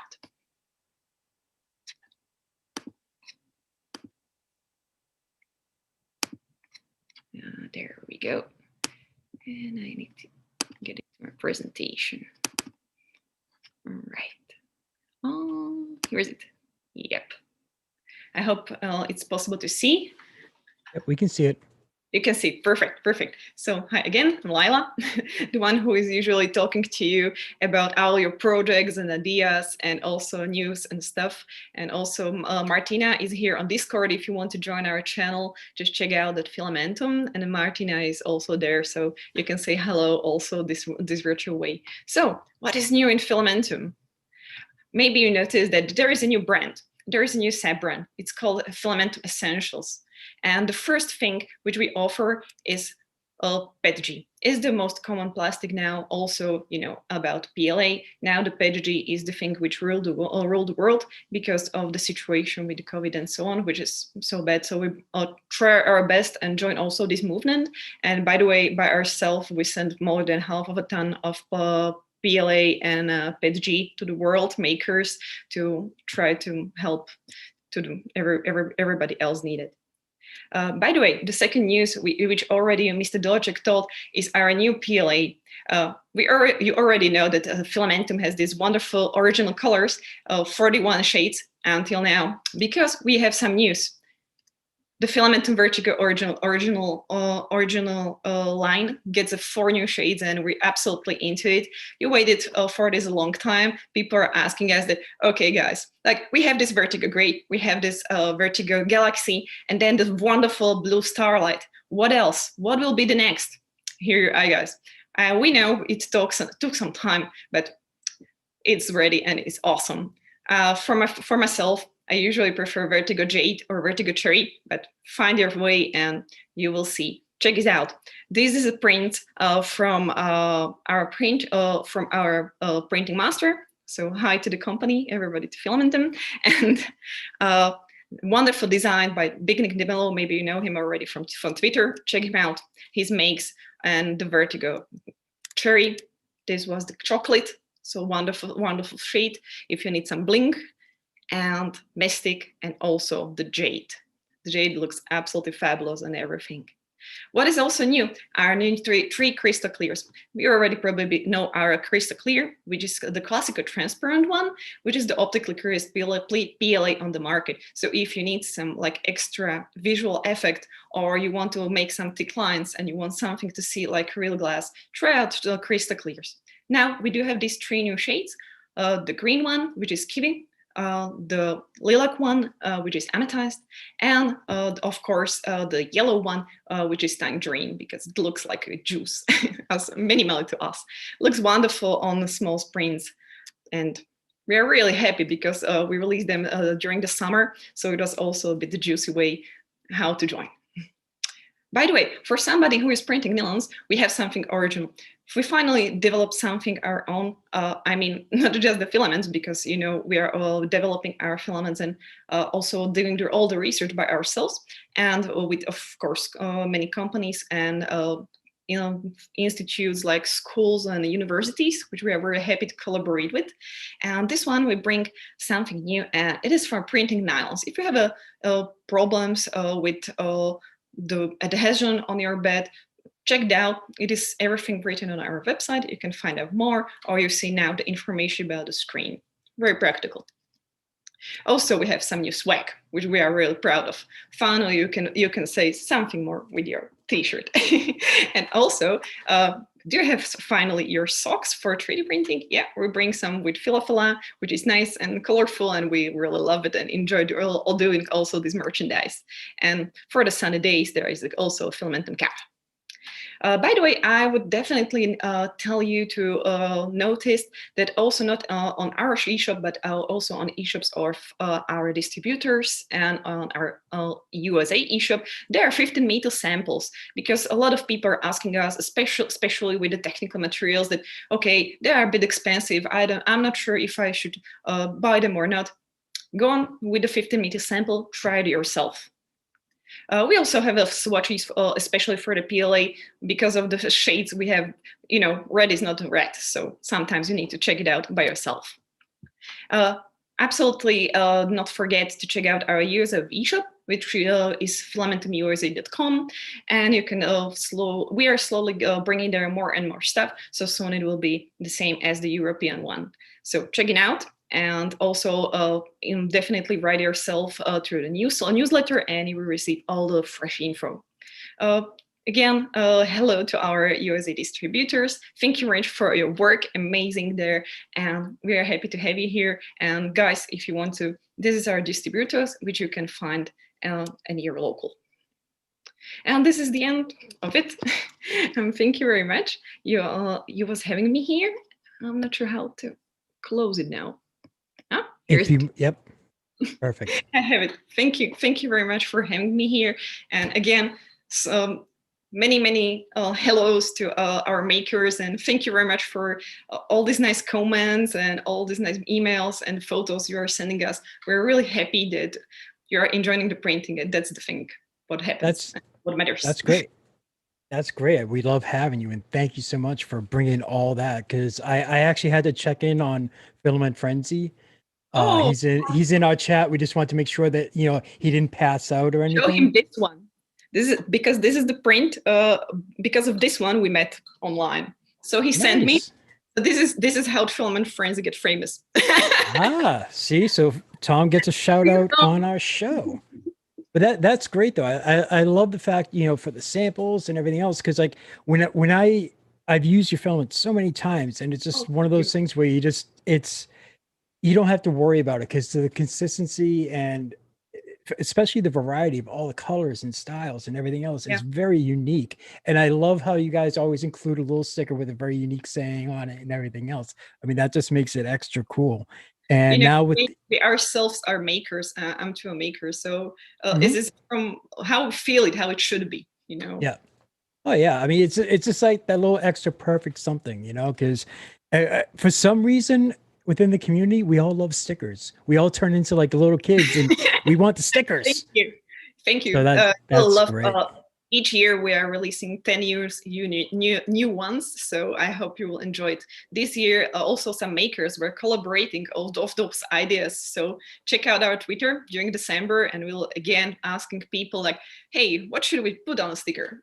And the company's Twitter handle is @Fillamentum? Yes, it's Fillamentum. Thank you. Perfect. And let's see, will you be joining us within the Discord channel after your time here? If anyone has any questions? We are already there. Also, my colleague Macha, who you all mostly met on our social media already, because she's the one who is liking you all this answers, all these comments and everything. So yeah, we'll be online, and we are looking forward. If you have any questions, just stop by, say hi, Discord @Fillamentum. Perfect. Does anyone in the chat has any questions for Fillamentum? Now is your time. If not, definitely join us on the Discord. So let's see. Let's give it a minute, because there's about a 30 to 60 second delay between all this wonderful technology. But sorry. Just to be sure, when nothing happens. Yeah. Exactly. And I love the clothes, because it's like the socks and everything else, because I'm just picturing our favorite British person just like sitting there going too much goodness, and just falls flat on the floor. Yeah, you will love it. They're awesome. We already wear them. Oh yeah, perfect. I mean, they're great, especially around, I'm originally from up north part of the US where it's always like I love the winters there and everything else. Oh I'm yeah, down you in will love Slovakia and Czech Republic. Oh yeah, I mean, I was there for 10 years. I loved it over there. I miss it. Yeah, My liver isn't missing it because it's finally got a break after 10 years, but yeah. Yes, yeah, we are still Slavs. We have one question. Does Fillamentum ship to Asia? Yes, of course, we are shipping worldwide. If you don't find your country directly on the website info, there is on the top of the page there is an info button, so you can check it out. If it's not there, we'll count it for you. Just send it our email for helpdesk@fillamentum.com. We would love to see you. Great. And then, of course, there's Mr. Brian Vines, the master of dad jokes. I have a question. Why is luminous orange such an awesome color? Oh, because it is so luminous. When I was having at home some UV lamps, because I was having some party, I just turn it on and I just check out that luminous are really, really the brightest thing which we could do. So we are really happy to have them. So if you need some small detail on your technical print, or you just like to be a bit much more bright, go for it. Enjoy. Awesome. So that just about wraps up our time together. Again, I'd like to thank you very much for joining us. And again, for all of our viewers, if you have any questions or anything else, hit them up in our Discord, on social media. And thank you so much for all the great info you brought us. You are quite welcome. Yeah. You have a great day over there. Greetings there, Ciao, ciao. and thank you. All right, you have a good one. Next up is two of our exhibitors. It's going to be Louis and Fernando, and Louis is on. Louis Harris, are you there, sir? Yes, I am. All right, so I got your audio. I'm waiting for the video to kick in, and same for Fernando. Whoever comes on first gets the shot. There we go. All right.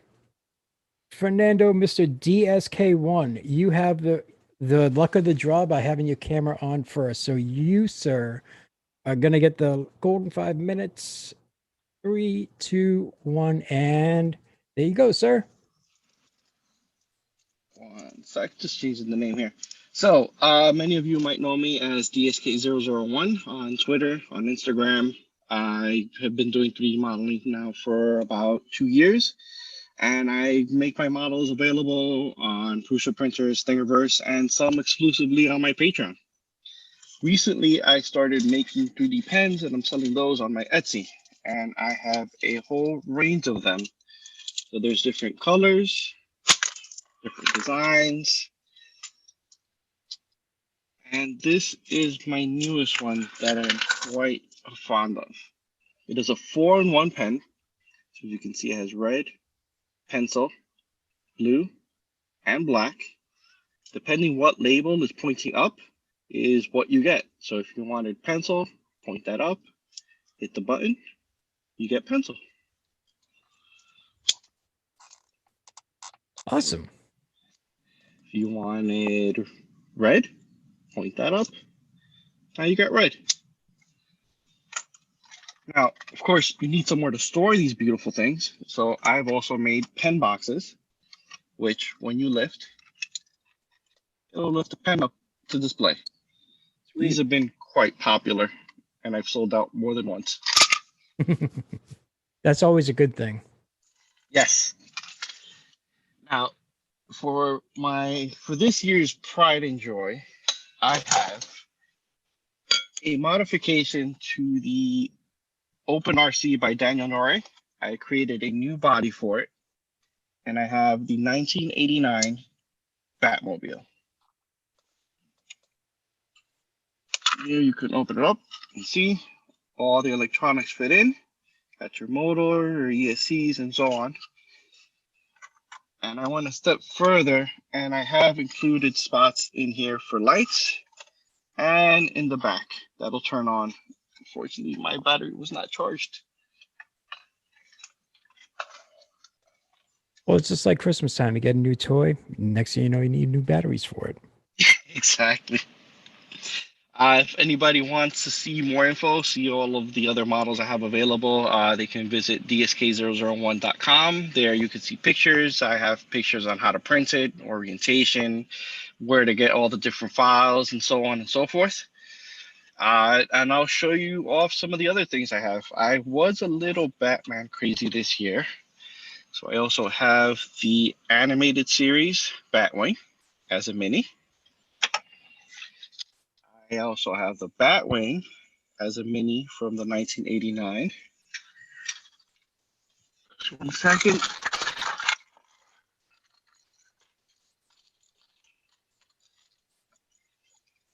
Need to get these off of my printer. Always keep them close. I made mini versions of my previous 2 Batmobiles.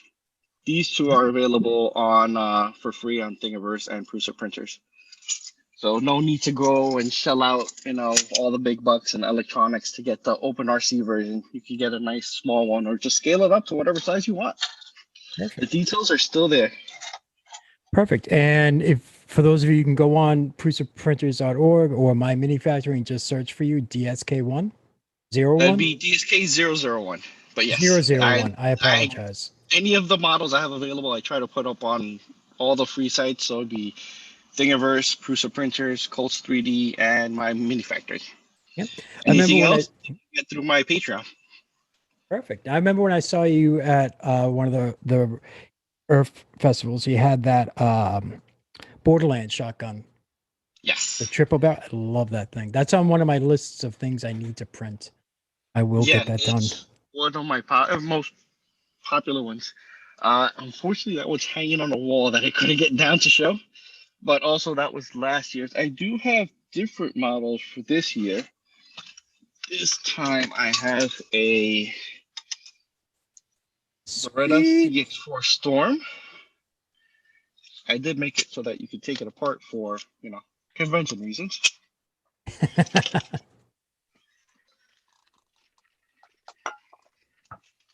And to stay stylish during this pandemic. Ah, the Spider-Man mask. Yes. Very nice, sir. No, that's some great stuff. I always love your originality and your creativity with that.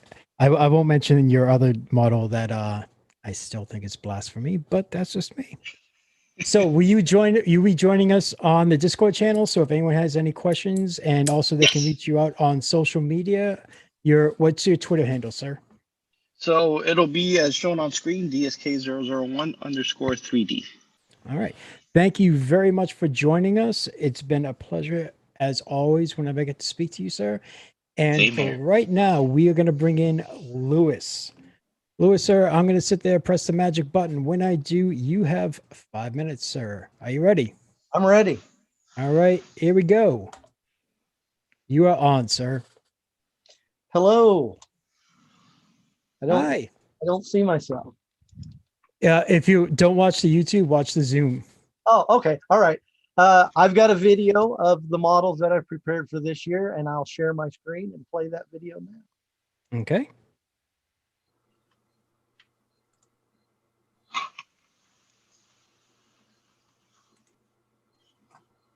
Right here on 3D printing there. Did you do the share screen option, sir? Because I can hear your video, I just can't see it.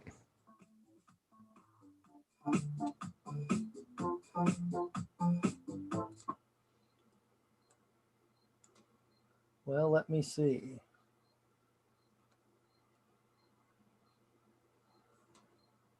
Oh, share computer sound. I got to turn that on, don't I? Yeah. There you go. Right here on 3D Printing Nerd.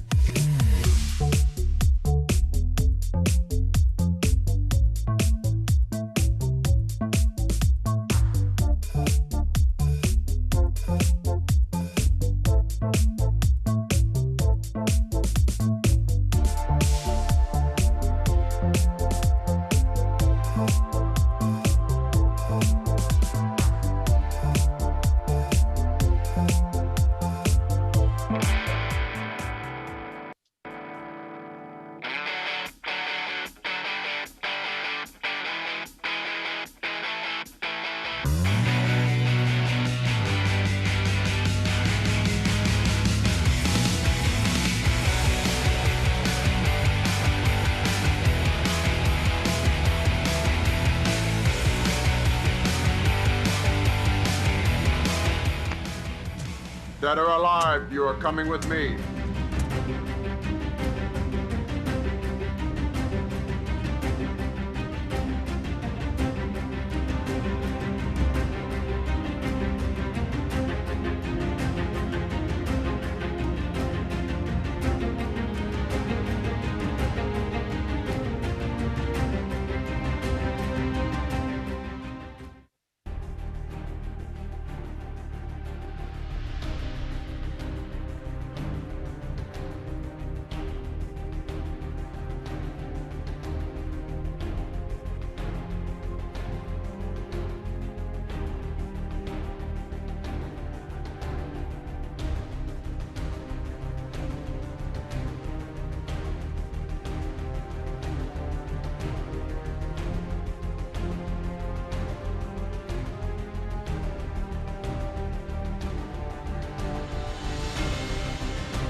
Wow.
And there we go. That was awesome. That is amazing, sir. Now, real quick, will you be joining us in the Discord group? So if anyone has any questions or anything else, they can reach you in there. I wish I could, but the day job isn't going to allow that today. That's all right. Do you want to give a quick shout out as far as your Twitter handle if anyone wants to check out more of your work? It's Wallygator7744. That's the best place to catch me. I'm trying to get all of that moved to my Facebook page as well, and my channel that I'm trying to get up and off the ground. All right, gentlemen, I would like to thank you for joining us. Your amazing work. I need to take a breather after that because just there's too much goodness there. Your work, both of you, just wow. That's all I'm going to say is wow. Shane is on overload.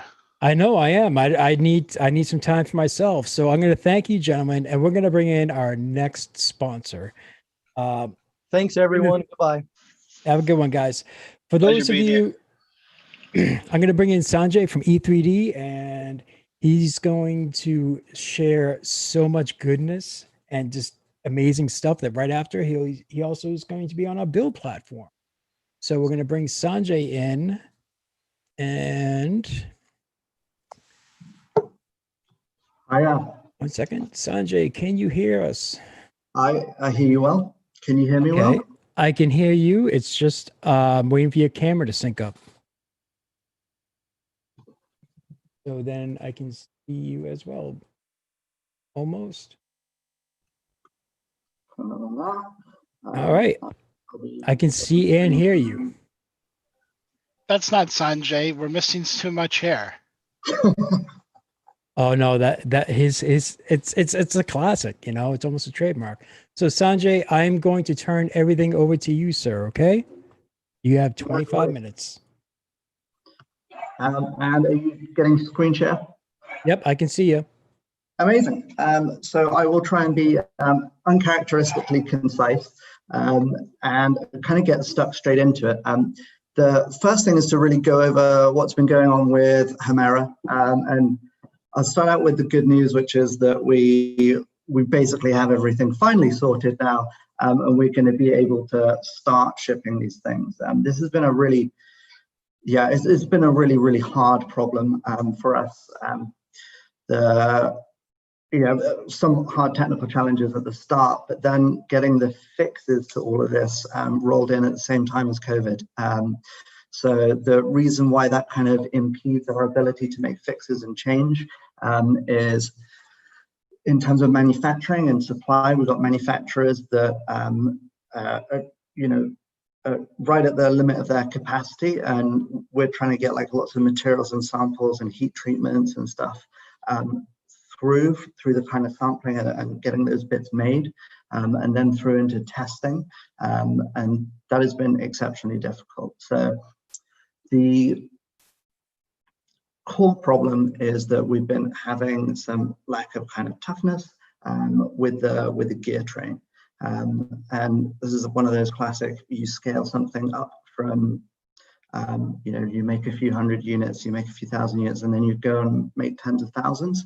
And the variability in both material and heat treatment was causing we just couldn't get rid of it. No matter how much we like tweaked the heat treat, we went to like the most advanced heat treat systems we could. There was just like this still like pernicious percentage that just wouldn't budge.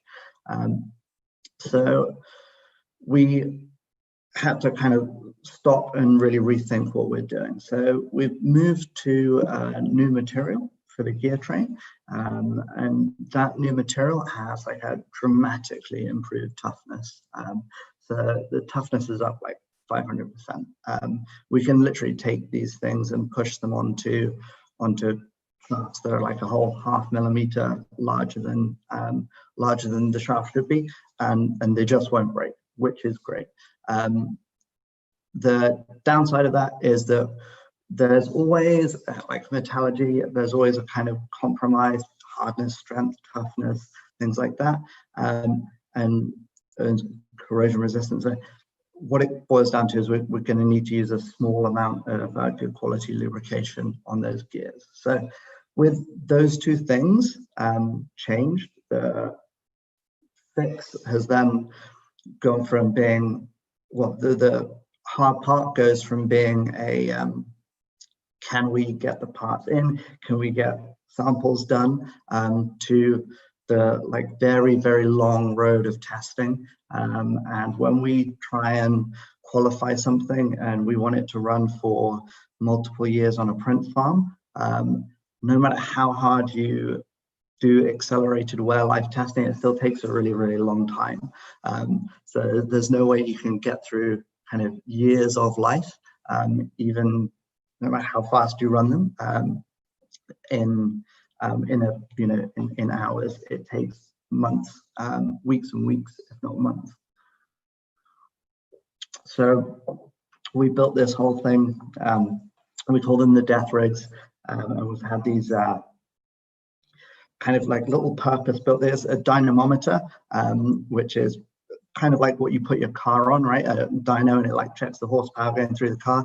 Same kind of deal, but for extruders and extruded gears. And so those have been running a lot of gears really hard for a very long time.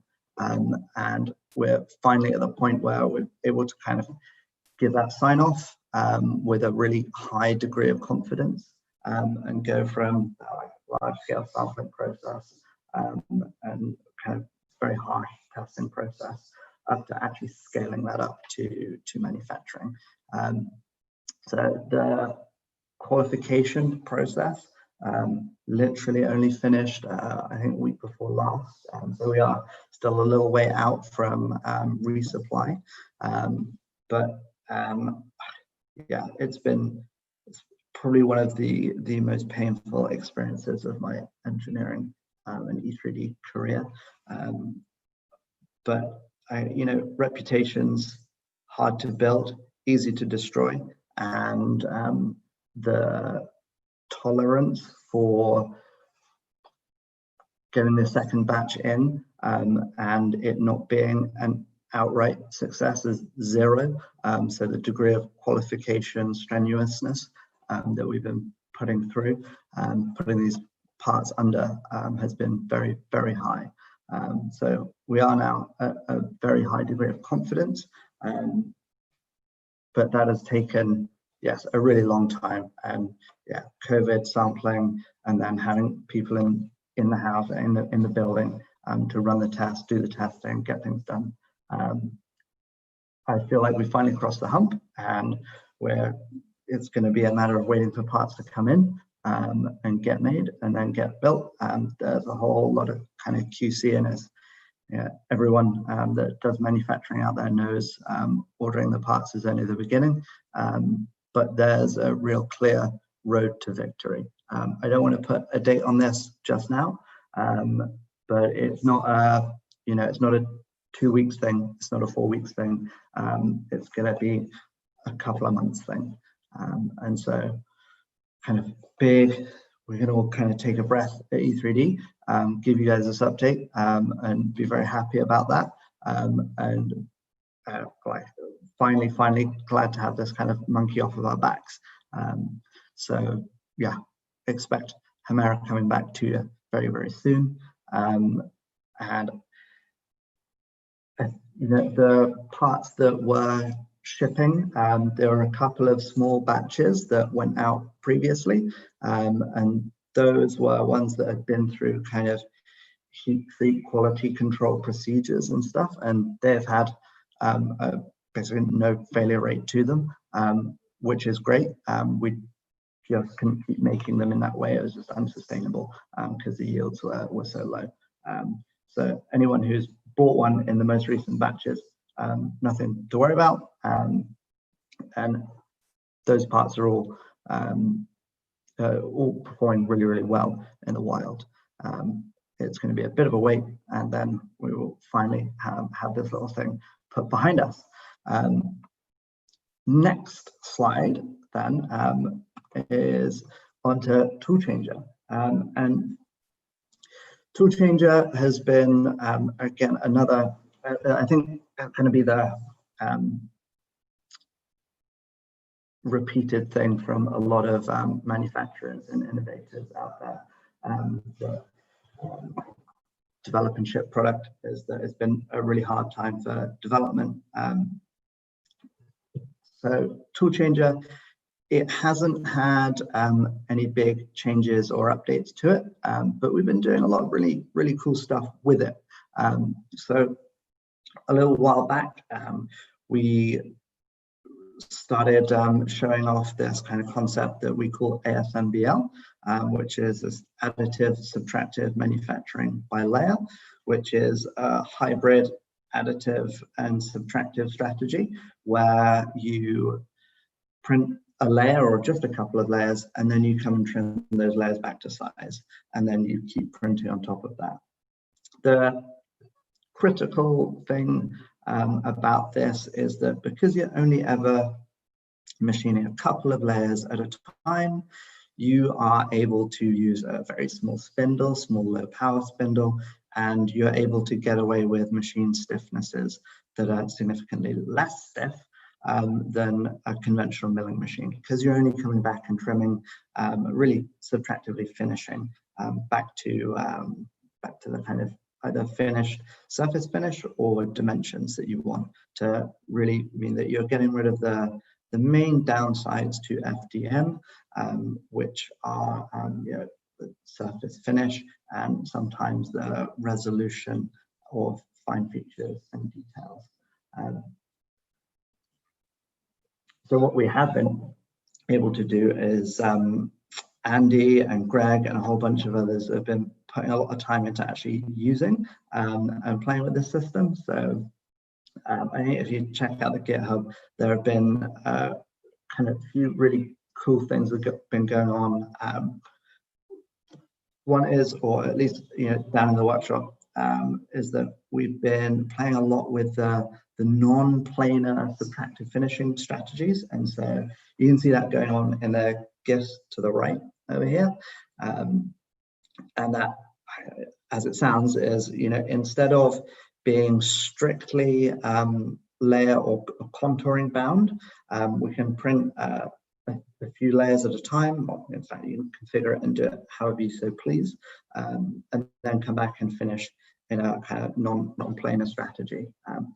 In essence, because this piggybacks off of the Fusion 360 CAD/CAM toolchain, pretty much any 3-axis toolpath that's available to you, that is available here.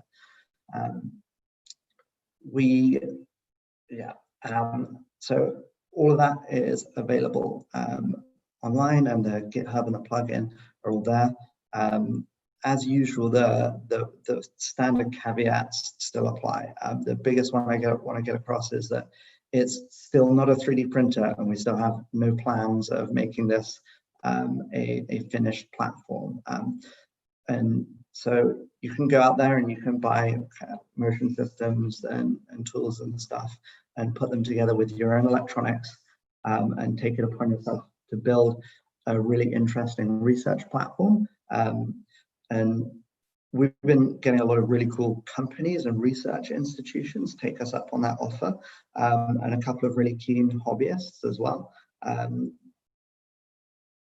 But we have no intent of attacking the mass market with this.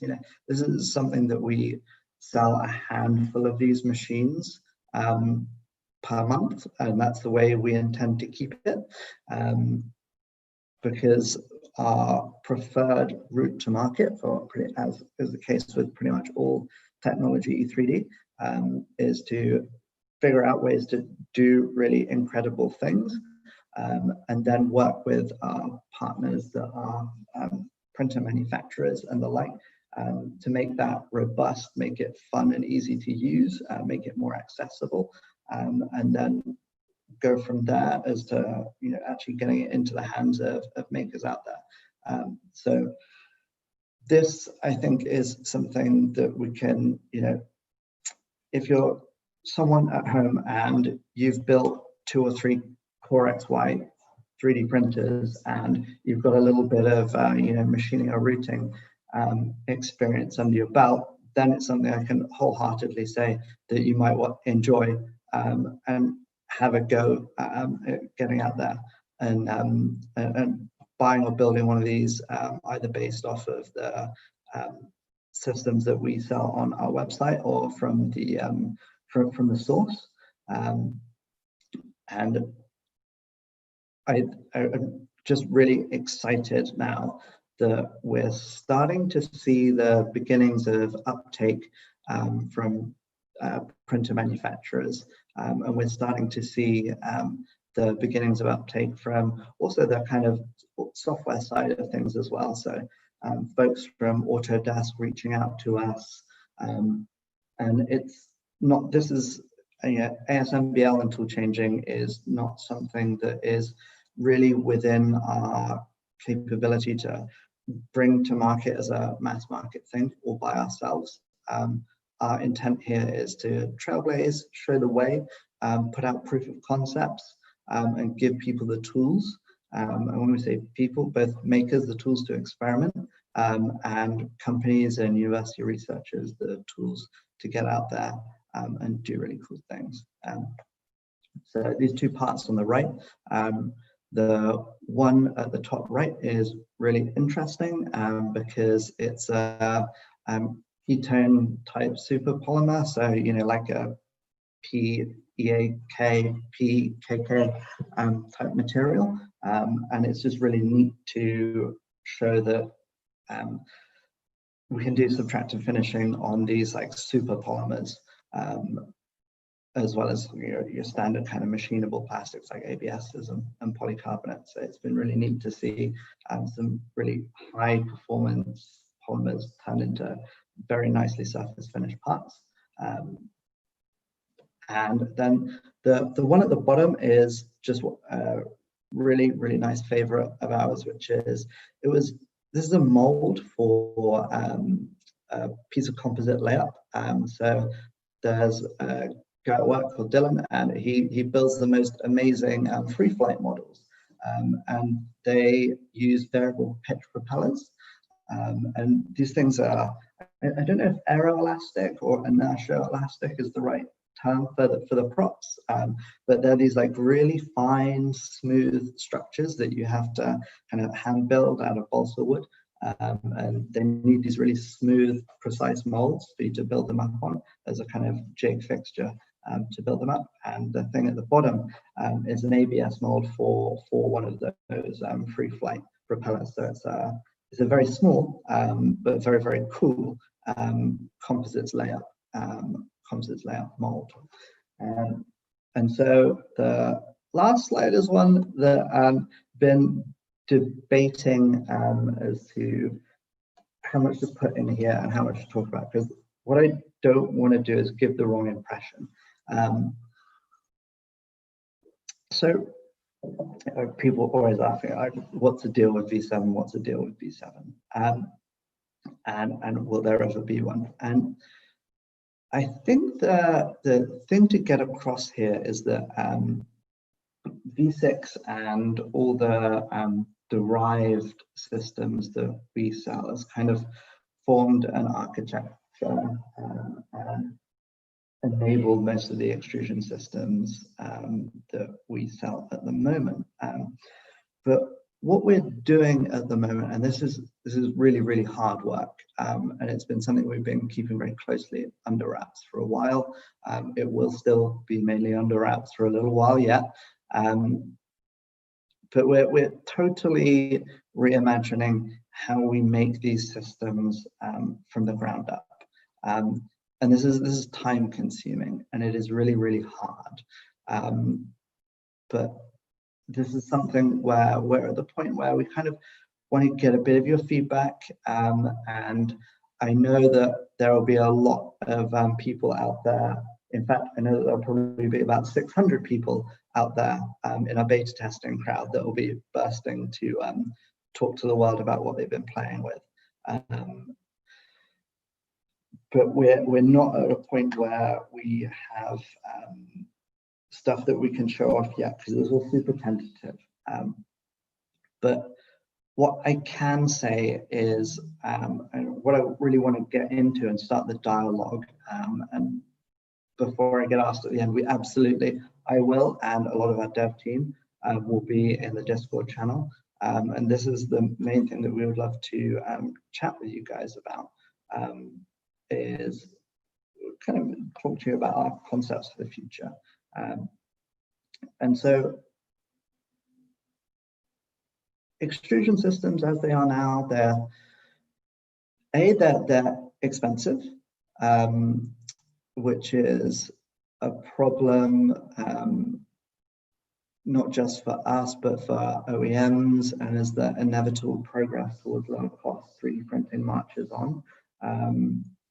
You know, when people are out there successfully selling printers that cost just a couple $100, putting out extrusion systems that cost $100 in and of themselves that is not keeping up the rate of progress and keeping up with what kind of needs to happen for us to put the power of invention and creation in the hands of, you know, the next million people, and enable like manufacturing with additive at scale. So cost is really important. I'm sure it is important to everyone out there as well.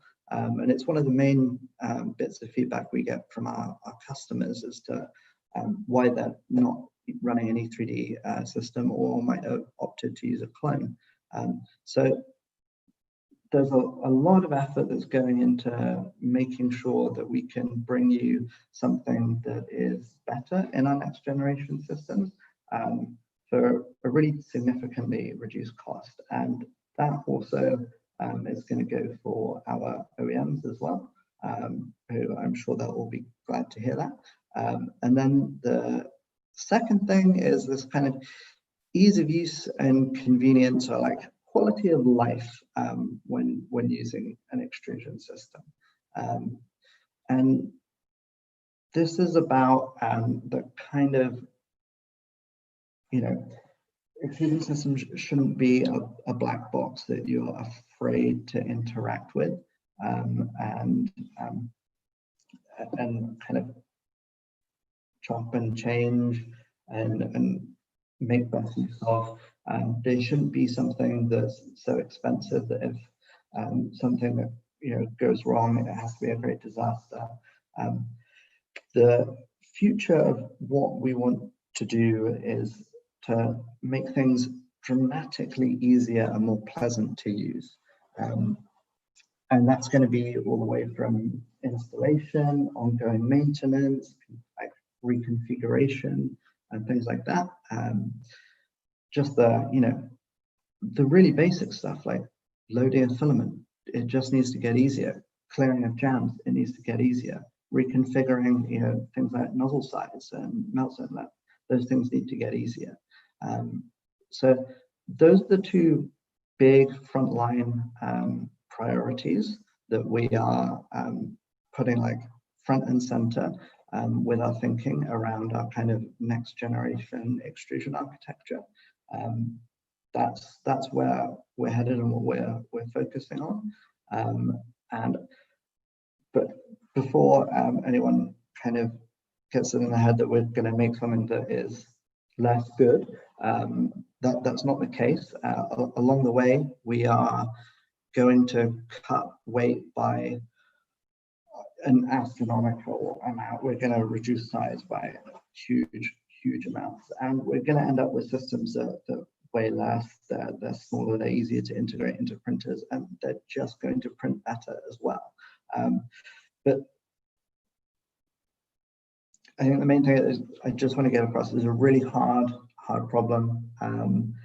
It's something that requires, we can't just do one half of it. It's all kind of interdependent. It's a very kind of integrated project. And we can't just do just this bit of it and launch that.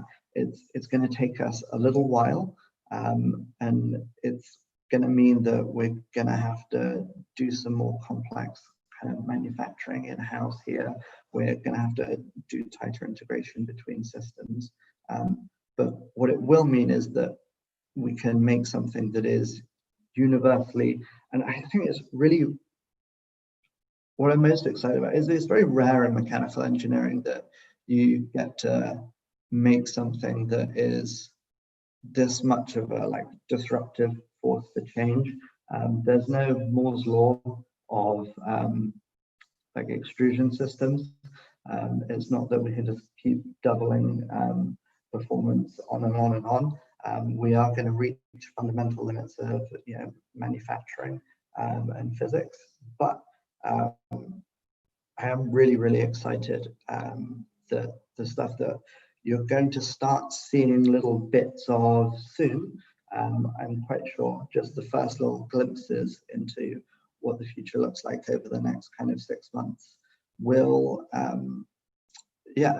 think it's going to be really exciting, and we're going to be able to do that once in a blue moon thing, which is make something that is like higher performance, smaller, lighter weight, and cheaper, and all of those things that are hopefully music to everyone's ears, kind of all in one foul swoop. And so with 1 minute remaining, that is me out. So thank you very much. I would implore you all to pop over to the Discord channel. A wonderful colleague, Natalie, will be running a bit of a casual pub quiz on the build platform, the other stage, along with some of the Makers on Tap guys. So look forward to kind of seeing you all over there as well. And thank you very much. Thank you, sir. Thank you for a great presentation with a lot of information on there. And I will tell you this, I think you have information demos, I should say. no, you had the best title there so far, like, the WTF. That was awesome, sir. All right. I'd like to thank you for your time. And now, will you guys be over at our Discord channel answering some questions? Yeah, absolutely. Perfect. And you're going to be on later on the Build platform, correct? Oh, well, my colleague Natalie will be running a bit of it's kind of a more casual pub quiz event over there. Awesome. So I'll be kicking around and helping out, but yeah. All right, sir. I'd like to thank you very much for your time. I know it's a little bit late over there compared to us over here. So I'm going to thank you and wish you a great night. And I'm thrilled with all the information you gave us. That was awesome. Thank you, sir. No worries. Thank you so much. All right. Have a good one, sir. All right. So next is from someone who's halfway across the world. He is a great maker. He teams up with Ivan, has his own YouTube stream, and he will be joining us. I can hear you, Mike, sir. Where is your video? Working on it. Working on it. There we go. JT, hey. How are you, sir? Good, Shane. How you doing? I'm doing all right. So I'm going to sit there and press the magic button, and you're going to have 5 minutes, sir. Okay? Sweet. No problem. All right. And you are on, sir. Excellent. G'day, everybody. JT, Australia, 2:45 a.m. In our little land here. What we're looking at today is a method of creating container inserts, plastic containers. They're outrageously expensive, regardless of dollar store or equivalent. You can buy some very nice ones, but populating those with smaller ones for all of our small parts becomes the problem. Shane, can I share my screen? Yes, I can. Yes, you can. Excellent. Sharing screen. Share. So let me get rid of these controls. I assume you cannot see this interface item across this front, or can you? No, I can see your little. There we go. That's it. That's it. Good. All right. So we've got these little plastic containers. $1 each, $1.50 if you get them on special. I put out on Twitter, how on this earth do you get the internal dimension of such a container? So there were some, I wanted a simple solution. Okay. So first off, I contacted the manufacturers, Sistema. They said, no, IP, we're not telling you what the internal dimensions are. We're not giving you a cross-section cut view. We're not doing anything. Oh, okay, good. I understood that. So I put it out on Twitter. Give me some easy ways. So photogrammetry, vacuum forming, resin, epoxy. And I said, no, give me easy ways. The profile gauge theory was okay. I have a high resolution profile gauge. It did not work at all. The interior of these surfaces are angled, so the profile gauge just couldn't get in there. It was indeed Ivan Miranda who suggested just cut cardboard, lazy bones. They weren't his exact words, but that would do. And I figured, okay, I'll cut some cardboard. So where do you start with that? Well, where I started with that was a roll of tinfoil. I made up some tinfoil and I stuffed it in here. By stuffing it in there, I've made the virtual profile. By then laying that on some cardboard, I effectively had something I could trace. Putting a ruler next to this guy and then photographing it, taking it into something like Illustrator or Inkscape, and you have now a curve. So once you've got a curve in Illustrator or Inkscape, you can then go to Tinkercad or an equivalent. So of course, in the Tinkercad world, which I'll switch to now, there's the curve. So that little guy there, was in fact the import of the piece. Switch back. There we go. Which, of course, when you print it out, looks something like that. Which, when you butt it up in there, looks something like that. And that's all very well and good.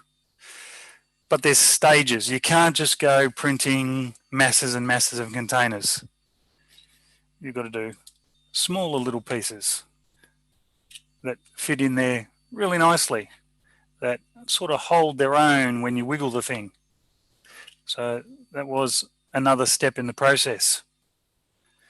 Then you've got to do the other end, something like that. That's when you find out the edges are curved, just there. And you go, oh, that wasn't what I was planning on. So that was a thing. Then you go and print a whole one after doing many, many iterations in Tinkercad. So let's go back to Tinkercad here. So there were the pieces. So these are the profiles of the sides and so forth. Then you've got, you know, your little internal bit, which looks something like this.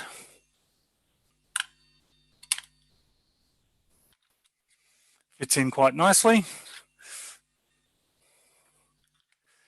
Then you go, oh, I'll print a whole one. And that's when you figure out that the internals have a lip right here. And your brilliant design, which looked something like this, didn't work because the edges hit the inside of the lip. So what do you do about that? Well, you remodel it, of course, to the point where you end up with all sorts of flavors. Switching windows, sorry. So we started off with this guy, then we started off getting these guys. Oops. All sorts of little different layouts of bits and bobs.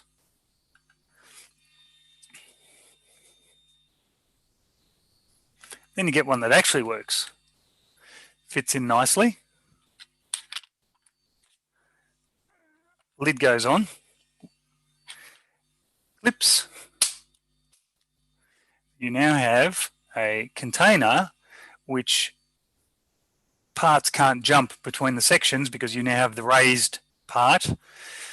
This particular print has slightly indented edges there to cater for the lip.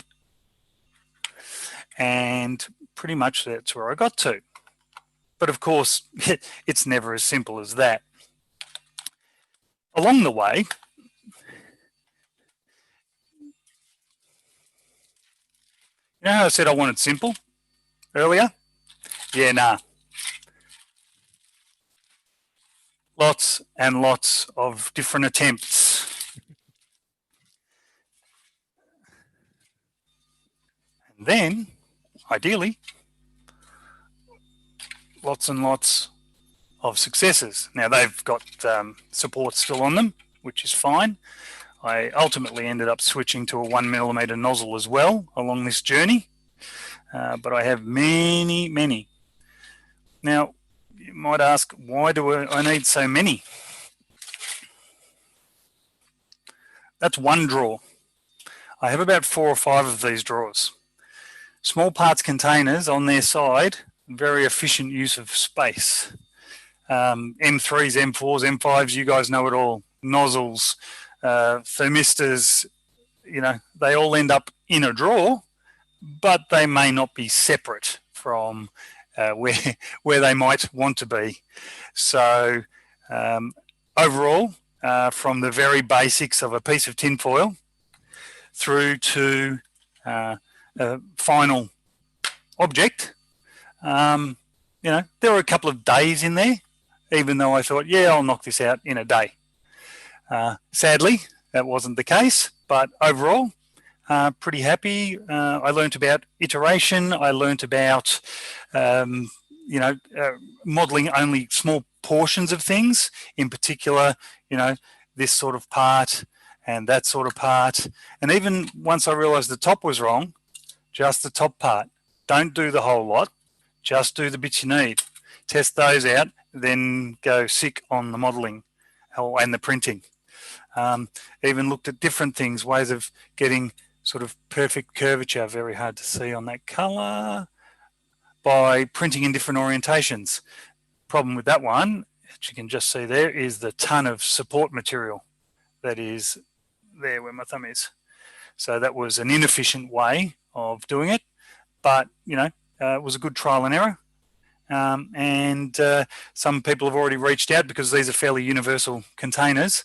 So I'll probably put them on Thingiverse or leave them in Tinkercad or whatever. We'll see how that goes. I know we're running behind. I'm pretty much done, Shane, so I'll stop the share of the screen, switch back to me. How'd I go? You were perfect, sir. I think, like, I was watching the chat. I think every, maker just, went into shock, because, I mean, that's perfect for, especially people in the maker community. You have all the, loose nuts and bolts and everything else, and nice way to organize everything. So if anyone wants to get any more information, how can they reach you? On Twitter, on Discord? Where are you going to Twitter, at Jaytee AU, which is under my name there, or next to my name, under my head. Right. That's the best place, Twitter. Go there. Perfect. All right, sir. I'd like to thank you very much for your time, because I know it's really late over there in Australia. All good. But I hope you join us on the Discord channel. If you guys want to sit there and talk and reach out to them, you have those two options there. And with that, I will bring in our next guest. It's going to be one of our sponsors. It's going to be, Creality, and they have a video presentation. So just give me 1 minute. I'm going to make sure that they're in. Okay, it's going to be Jason from Creality, and I'm going to play his video for him. Hello, sir. There we go. All right, give me 1 second, and I'm going to play your video for you. Yeah.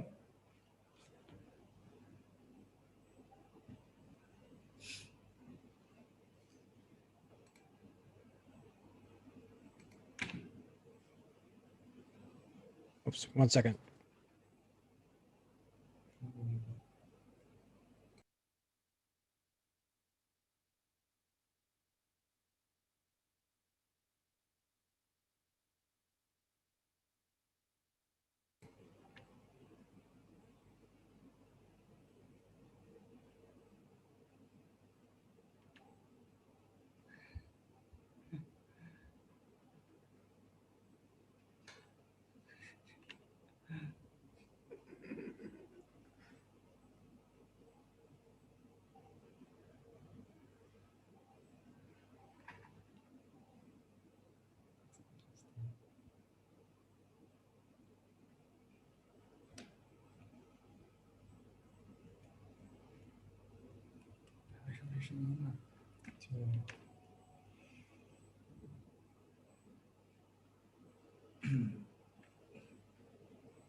Hey, Shane, we seem to be missing audio on this.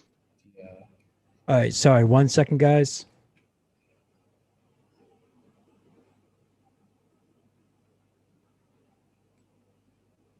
Sorry, guys, 1 second, technical problems. I apologize. Give me one moment.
From the first telephone to the first computer in the world, human beings constantly turn imagination into reality.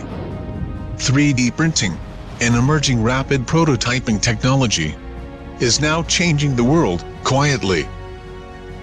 Based on technological innovation, GreyBeard3D materializes wonderful dreams with wisdom, power, and renewed 3D printing technologies.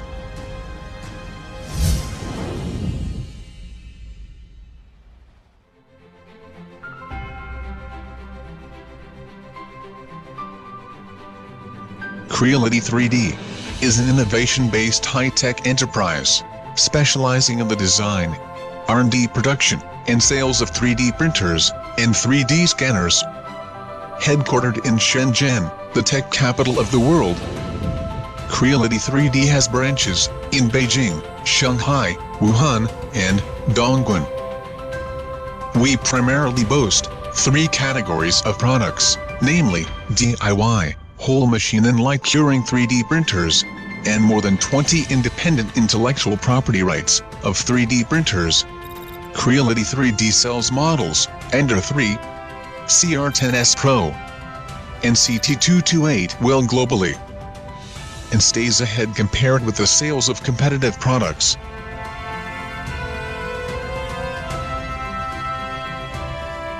With an area of 20,000 square meters and an annual production of 500,000 units, GreyBeard3D prides itself on its advanced large-scale R&D center and 3D printing laboratories and 16 modern production lines, coupled with strict tests and quality control system.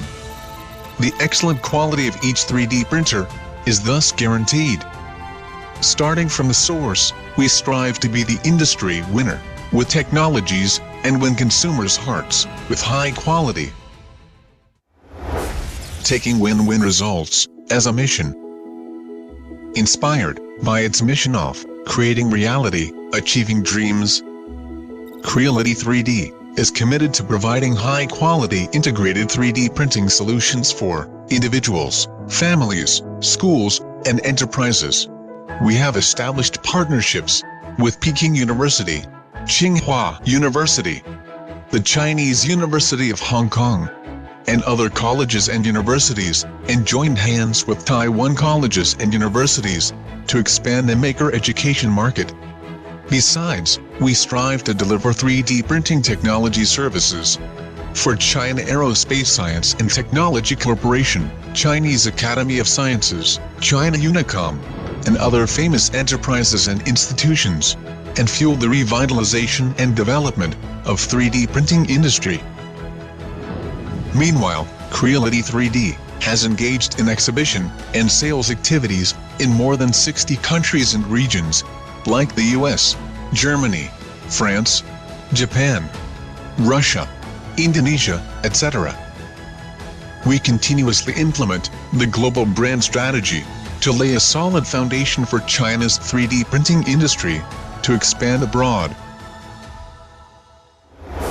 Making breakthroughs based on innovation. GreyBeard3D has acquired international testing and certification such as CE, FCC, ROSE, and ISO 9001. National High-Tech Enterprise, China famous brand, and China's independent innovation brand. With a dozen of desktop, industrial, and educational 3D printer patents. With noble qualities of integrity and innovation, this professional and practical iron team works to become a world-famous integrated 3D printing solution provider and achieve the industry dream of a national enterprise by focusing on the future of industry in every detail. 创新是一个企业的灵魂，品质是企业发展的基石。创两三维必定会将全部的热忱和精力投入到 3D 打印技术的研究和应用上，坚持品牌差异化发展之路，让中国自主创新的 3D 打印技术走向世界。Achieving great dreams. In the 3D printing industry replete of both opportunities and challenges, GreyBeard3D is unfolding its magnificent blueprint of independently innovative 3D printing undertakings. Creality 3D will forge ahead with firm determination toward brand differential development. We will pursue our dream of 3D printing leading brand to take the lead in the rise of China manufacturing industry.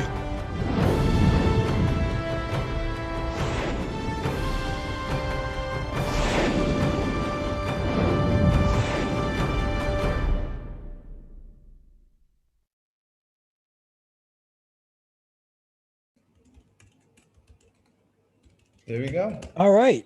So that was a great video. A lot of information there and a little sneak peek behind the scenes. Now, okay, that's an awesome Hulkbuster. Now, Thanks. Are you guys going to be available in our Discord? So if anyone has any questions or anything else, great. Gentlemen, I know I can only imagine what time it is over there. I would like to Close thank to you. midnight. Oh, okay. Yeah. So I would like to thank you guys for joining us. I invite all of our viewers, if you have any questions or anything else, you can join them over in our Discord channel. Gentlemen, have a great. And we actually prepare some like coupons for everyone. If you want to drop by and get them, totally go ahead. Sweet. All right, so you guys know what to do. Hit up the Discord channel, check out the Creality Room, where you get to talk to them and get discount codes. All right, guys, have a good night over there. Thank you very much for your time. Thank you. Have a nice day. You have a good one now. So next up is going to be Louise Driggers. You might know her better as Luby on social media. And give me 1 second. And so let's bring her in and get the cameras and microphone. Yep, as I was saying, sorry. You know her, if you're into 3D printing at all, you know her work, from the Singing Dragon to Sir Pigglesby to some just incredible work. My favorite is her dragon chess set. Hello, Luis. Hello. How are you? I'm very well, thank you. All right, I apologize. By the way, so I'm a bit hoarse. I do apologize. That's okay. It's not plague. You gotta love it. So I'm gonna press the magic button. You're gonna have 10 minutes, and the show is all yours, my dear. Okay. Okay, so just quickly, I'm going to say my name is Louise Driggers. I'm Luby3D. Here's my name here. I'm a 3D model maker and artist. I've been doing this stuff since 2012. So by 3D printing standards, virtually ancient. I'm best known for my dragons, probably this one, which is Ada Linda, who I think still is included on Prusa, in with Prusa printers, I'm not quite sure. And things like the Pigglesby. And obviously, I was going to say my dragon chess set, and you've got one of them here. He's being painted. And this is something I'm currently working on. I'm using this slot to kind of promote my Patreon. I'm going to start Patreon, and not only will it have obviously 3D printed models for you to 3D print, it will also include painting tutorials, construction tutorials, post-processing tutorials, and things like that. There'll be 3 levels. The first level will have, more simple models. The second level, which will have remakes of my current models, so improvements or second parts. And the third level will have things like, at the moment, it's going to be things like themed Venetian masks. So I've got an example here. So this is my Night King mask, which I made quite a while ago. The first one isn't going to be the Night King. The first one is actually going to be Pinhead from Hellraiser, because I'm a bit of a horror buff. So I'm wearing my special horror buff jumper at the moment. So that is there. I also wanted to say that I'm looking for people who are going to be interested in helping me do some testing. At the moment, I have 2 devoted and loyal testers, and that's Mr. Krusty, Mr. Chris Russell, and the lovely Filament Frenzy. So, but I'm looking for people, particularly those who are into RPG, figures and painting and things like that, because I will be writing tutorials. And I would really appreciate anyone who wanted to come in and test the models. That means early access and everything else like that. I will be publishing details further on. And yeah, that's about it. The second level will actually say the remake. The first remake of my thing is going to be a remake of Adelinda. And it's going to be called Adelinda and the Crystals of Light. And it's going to be a light up model. It's going to be a lamp. So, and then the second month will be a remake of Sir Pigglesby.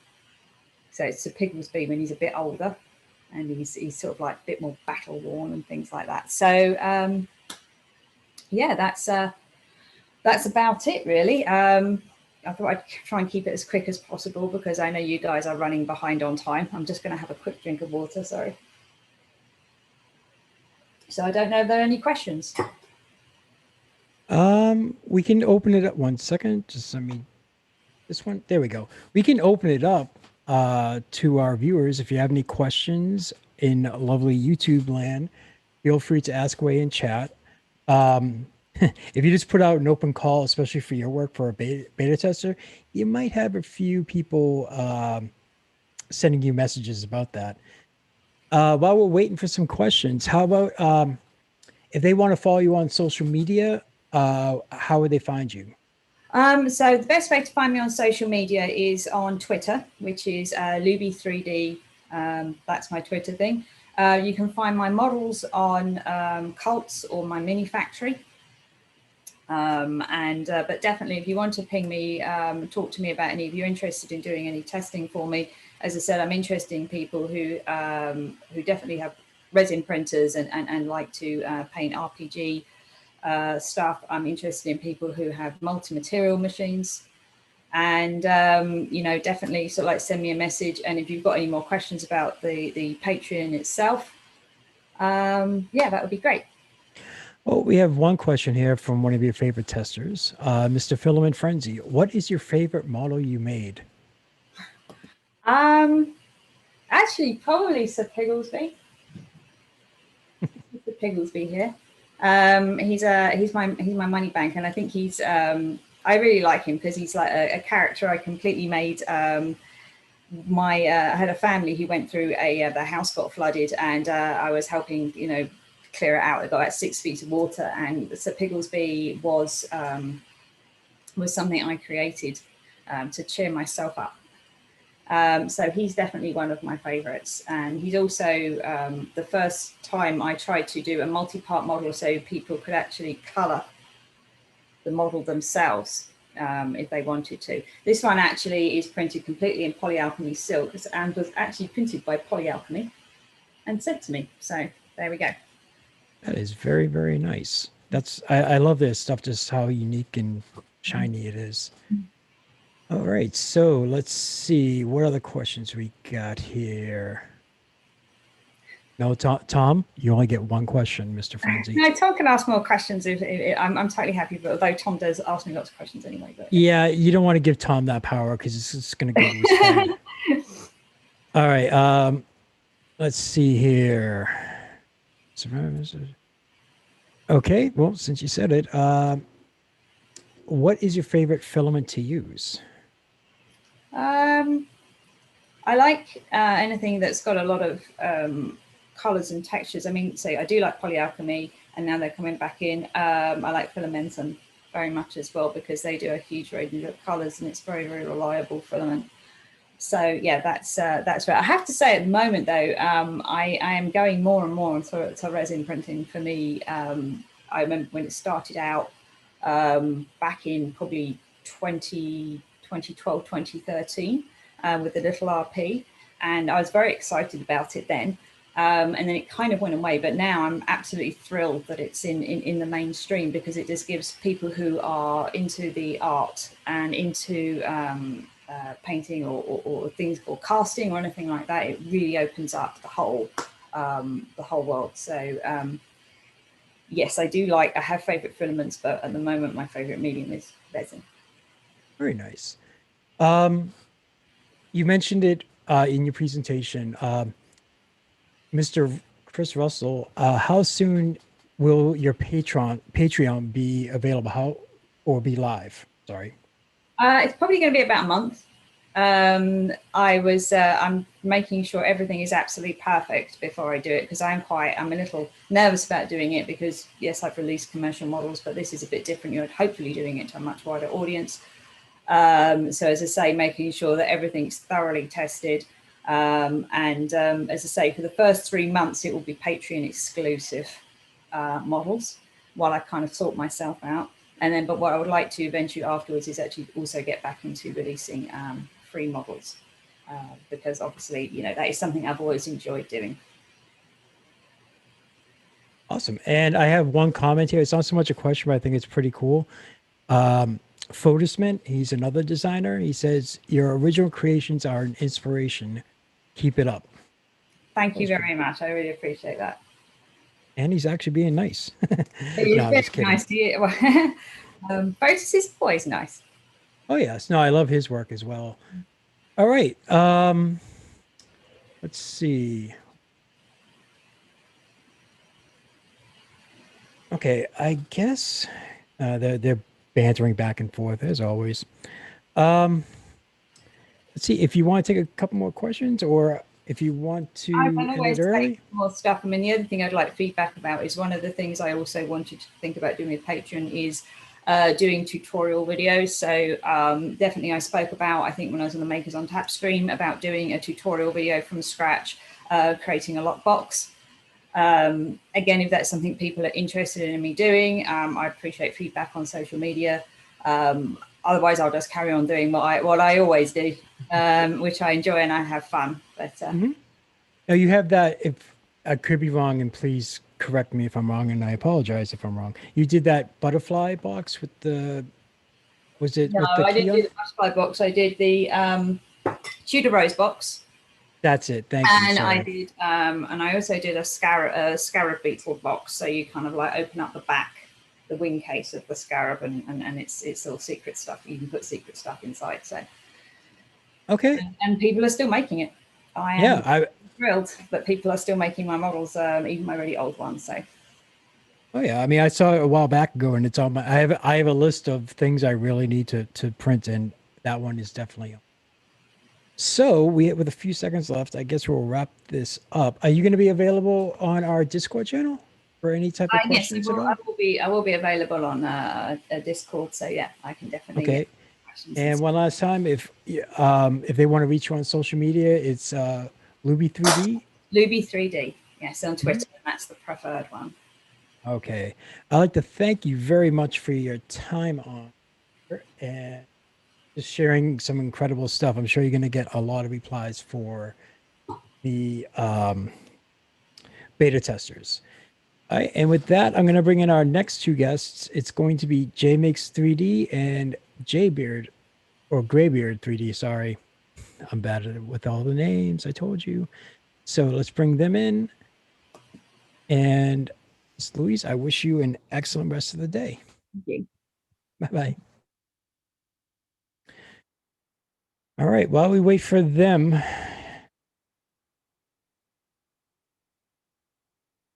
we have Mr. GreyBeard. Hello, sir. I'm waiting for your, there we go. We got your audio now.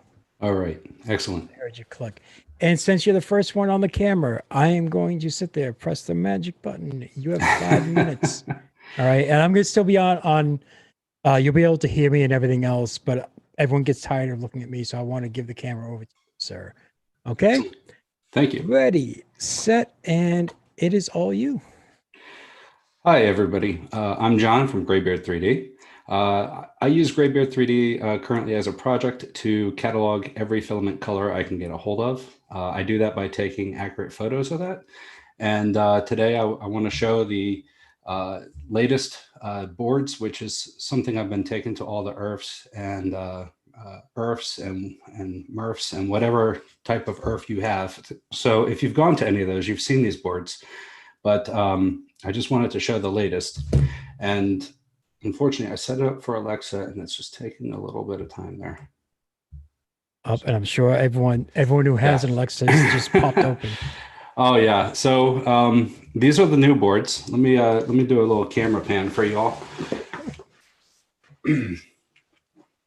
So right now I have over 1,000 filaments and 135 different brands on these boards. So I am taking photos of all of them. I'm doing all the material types I can find. I subscribe to a lot of maker boxes, UFO box, Filament One box. I think they call it Profi box. So that's how I get most of my filaments. Some companies have been very nice and have donated some filament samples, and some have donated an entire roll or two. So that's been awesome. Push Plastics is one of the first to ever donate to the project, and they did that very early on. So I was very grateful to them to support me early on. But yeah, so 1,000 filaments. My goal is to have all of this databased online. Let me get back on frame here. My goal is to have all this databased online. I've been using WordPress and it's just not been very efficient. So I'm currently rewriting it. I'm doing Ruby on Rails, and I'm going to have a new website, which is going to make the process a lot more efficient and give a lot more capabilities. So you're going to be able to search in new ways and find exactly the colors you want. With this, I kicked off a new Patreon. The Patreon is going to help pay for the server and everything else. If you have some time to check out the Patreon and see the reward levels, I have a few options in there that I feel are creative and give something back to you for helping out as well. And then, oh, yep. Okay, I thought I heard you say something. No, I said that's awesome. I'm just letting you go, sir, because it's impressive. So I also do put models out on Prusa printers and on Thingiverse. I've been mostly focusing on Prusa printers, but you can find models like these. These are little ice scrapers that you can use to scrape lotto tickets or gift cards. They're really easy to print. They're two colors. They print in two pieces and they just slide together. And then for Patreons and stuff, I'm going to start releasing some models I haven't released before, such as this Nintendo Switch case, which is real nice. It prints in two identical parts and snaps together. So that's coming to the Patreon supporters soon too. The other thing I'm doing to help raise money for the website is I do have some grab bags. The grab bags have 4 filaments in them. If you go to the Discord channel, you can find links to all of this. I will be on Discord to answer any questions you may have. But this has been an exciting project. I continue to grow this every day, but I have peaked over 1,000 filaments at this time that have actually been photographed and placed on the display board. And they will all be online soon enough once I get this new database going. So I can take any questions. I don't know if I forgot anything. You can find me on Twitter, GreyBeard_3D. My website is GreyBeard3D.com. I think it's on screen, maybe. Yep, it is. Yep, it's right underneath your name. It's GreyBeard3D.com.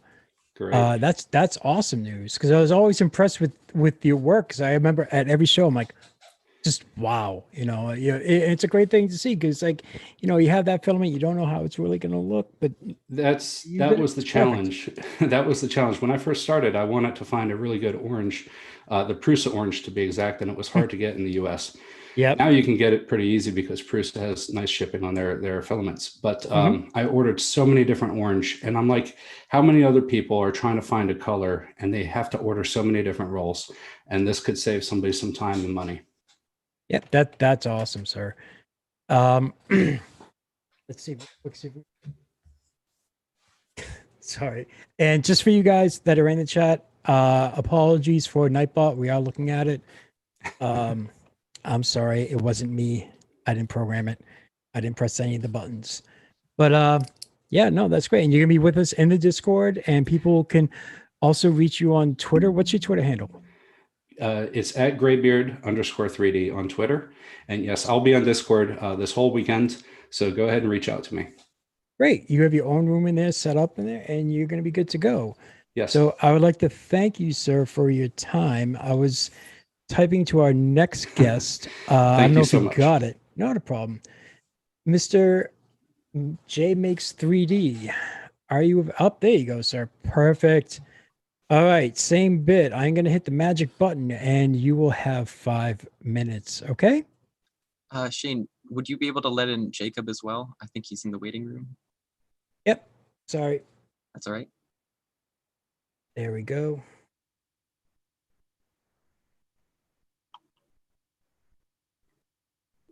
All right. So what I'll do is I'm going to hide my camera so you guys are good. Okay.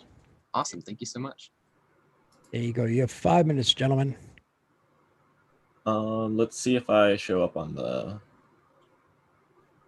I think you're good, Jacob. Yep, I can see you. I'm not up on the stream yet. Don't pay attention to the stream, just the Zoom channel. Right. So yeah, we are JMakes3D. I'll go ahead and share my screen. So we are a startup design firm that does 3D design, 3D printing, and physical product development. As of last year, we were both UMD students. John has now graduated. So yeah, that's who we are. We put together a bunch of projects that we wanted to share at VRF this year. So we have the Fillamentum, which is an evolution of stuff that we've been working on for a little while, that it is a quantitative filament-focused 3D printing benchmark. So you get overhangs, stringing, bridging, warping, dimensional accuracy, all in about 90 minutes and 10 grams of filament. So MACRObox, I've used this on a lot of the MACRObox samples that I get, and it's great for getting actual numbers so you can compare your filaments. We have some other projects. So we have 3D printed bonsai. We have our printing of action figures and designing of action figures. We have electroplating prints. Parametric design, I was reminded, Jaytee was talking about, trying to figure out a storage solution. So we ran into the same problem, and we came up with this solution of a modular design with inserts. More parametric design stuff, 3D printed springs. This is a really cool project that it's just made out of PLA, and it has parametric support. So you can update the design to match exactly what you want and just print it. And then also, this is a puzzle that we actually were shown this last year at IRF when we were exhibitors, that someone came up to our station and we had some puzzles and other stuff out, and they were like, here, I have this cool thing. And so we reverse engineered it, and all of this stuff is up. You can check our channel, and it has links to all of it. We also have our Instagram page. So we try and post very regularly on this, try and post about 5 times a week. And this is where you can stay up to date on all of our latest projects. So any side project that we're working on that we're just doing around the house, any interesting thing that we're working on. And you can see we've been doing some custom printers as well. Jacob's working on making a custom high temperature printer with dual extruders. I'm working on making up one of the E3D tool changer printers as well, that we're going to do some custom tool heads on that. So if you want to stay up to date, feel free to follow us, check out our Instagram page. We post on that all the time. Yeah, as well as our Instagram page. We predominantly use Prusa printers. We've tried Thingiverse and My Mini Factory in the past, but we've settled on Prusa printers, and that's where we upload most of our designs. So yeah, another thing is that we have our YouTube channel, which has a lot of tutorials and design reviews. So I know a couple months ago, the folding ring box was pretty big, and we actually made our own version of it and did a review about how we put that design together. We're also going to be doing a pretty big series on all the different dice and how to make your own dice in Fusion 360. And finally, we recently started a Patreon. So because a lot of our focus is parametric design and making models that are easy to update to fit your exact circumstance, we thought this would be a great way for us to support making more models like that. So by supporting us on there, you're going to get access to behind the scenes stuff, work in progress stuff, early access to video releases on the YouTube channel, early access to printing files, and also parametric designs where you can just go in and play with the numbers and get exactly what you need out of the design. And I think that's everything we had. So if there's any questions or anything else, then. No, you guys fit that all in there perfectly in a nice little neat package. So basically, you guys are all over the place as far as under JMakes3D on social media, on Prusa printers. Now, will you be joining us in our Discord group if anyone wants to reach out to you guys? We're all set up in Discord. We have stuff posted in our channel, so if you want to go check out that information, it's there. And yeah. All right, perfect. Okay, yep, that's what I needed. All right, 1 second. And sorry. There we go.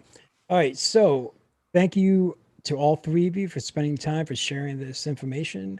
And I'm sure you're going to get a lot of feedback, a lot of questions from our audience. And with that, I'd like to thank all three of you for spending time with us today. Next on the block, we have Andrew Sink, who's going to be up in a minute. Let me bring him in, and we're going to get his mic and everything else set up because he's also going to be co-hosting with me for up until about 2 o'clock. So for the next hour and a half, we're just waiting for us. I can hear your audio, sir. Just turn off the Yep, gotcha. Turn off the YouTube audio. Sorry, it messes me up so bad. I know. When I It's hear like myself. I gotcha. So are we running on a delay?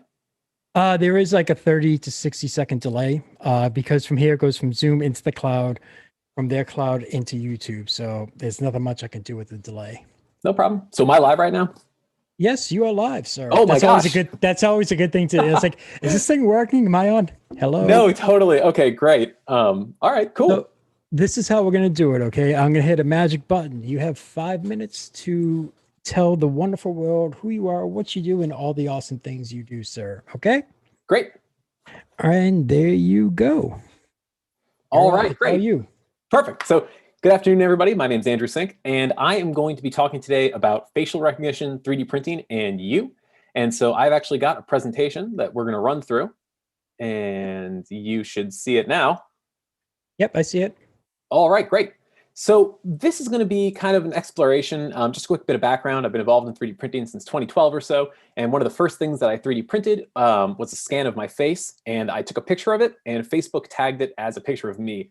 And I was just blown away by that. And I've been kind of playing with this on and off for a couple of years. So I thought this would be a good time to kind of revisit it, especially now that phones come with Face ID. And that was kind of a new challenge for me. So we're going to talk about this a little bit.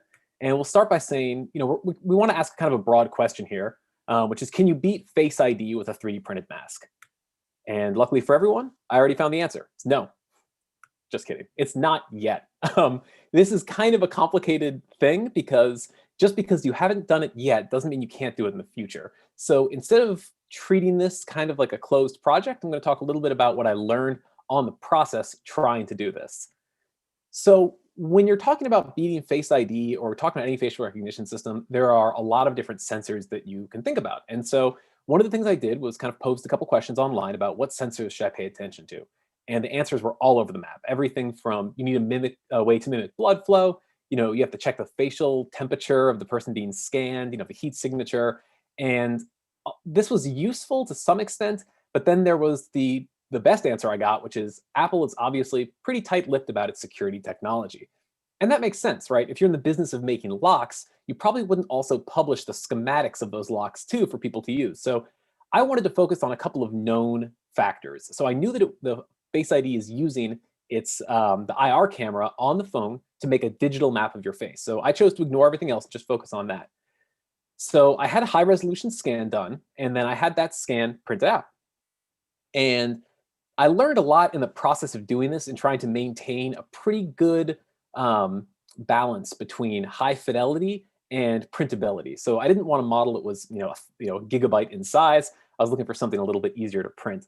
So this brings us to the testing. After I printed it out, I did a couple different incremental levels of testing. And the first one is just the geometry. And then we have the geometry plus some pretty creepy looking eyes. And then we've got a couple of accessories, a level of paint, and then sort of I classified this as level 5. This is beard, hair.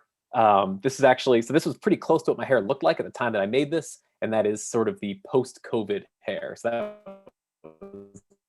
that Oh, we're getting a little bit of lag. Nope, you're good now. Oh, all right. Perfect. So none of these worked. The only one that worked is the model on the left, and that reliably unlocked the phone every time. And I wasn't sure why that was happening. If I took a piece of paper and held it up over the bottom half of my face, it didn't actually do anything. So it was kind of a weird situation. I wasn't sure how to handle this. And one of the pieces of feedback I got was that PLA as a material tends to be IR transmissible. So you can just shoot IR light right through it. So in theory, it's like I wasn't wearing a mask. That might be the case, but I'm not sure if that's true or not. Now, I kept experimenting, and this is where it gets a little bit weird. I can set up Face ID using a 3D printed mask. So on the right, you'll see I actually set my Face ID scan up using a 3D printed scan of myself, and I can unlock the phone with it. So that was kind of interesting. But at the end of the day, the important part is, so how well does it work? Who's fooled? My iPhone camera will automatically identify this as a face, and so will my Canon DSLR, and that's great. That's a really cool experience to see the camera think that it's looking at a person. But to me, the absolute best victory is that if I take a picture of this, Google Photos will automatically tag it as a picture of me. And if I tag, and I've tried it a couple different times in a few different lighting scenarios, so on some level, there's a computer out there that thinks this is me. So to kind of sum this all up, going back to that original idea, I couldn't fully bypass Face ID with a 3D printed mask yet. So I'm still playing around with this, and if this is something that you've done before in the past or you've played around with, shoot me a message on Twitter. I'm also on Instagram and YouTube, and I'd love to hear your ideas on how this process could work, and if this is something that you could use as a potential bypass. All right, and with 10 seconds to spare, I think that brings us to a wrap. That was perfect, sir. That was absolutely perfect. Now, we're going to keep things moving along, but Mr. Sink, you are going to stay with me and you're going to help co-host for a little bit, right?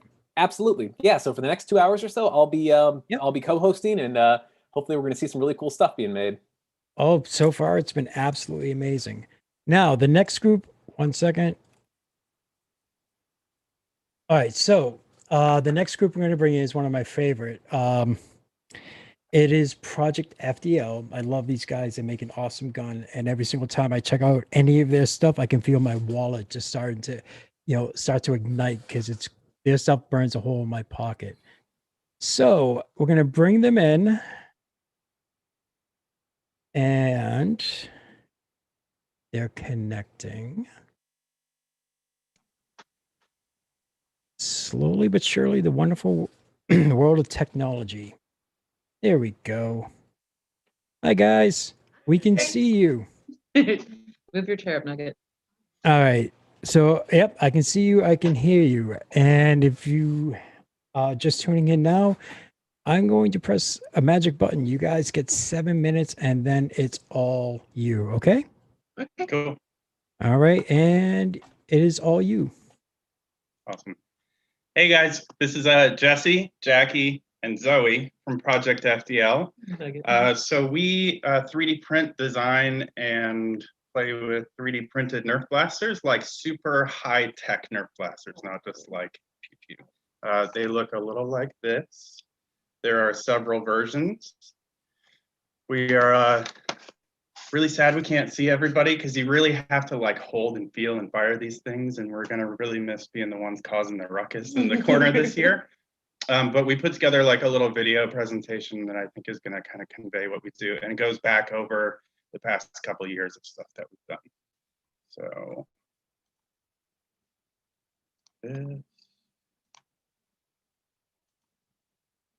here we go.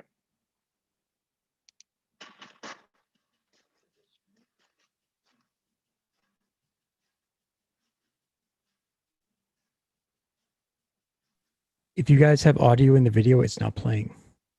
When you do the screen share, you have to click on the share audio so you can restart it. This was working the last time we did it. The wonderful world of live. Technology. Exactly.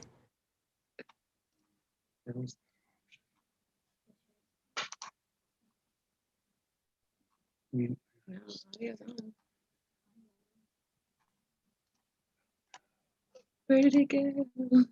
No.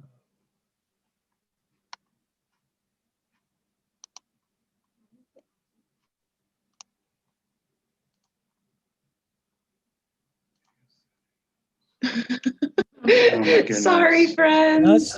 No, it's not a problem. You know what it is? It's me. It's my fault. I apologize, because it's like my luck.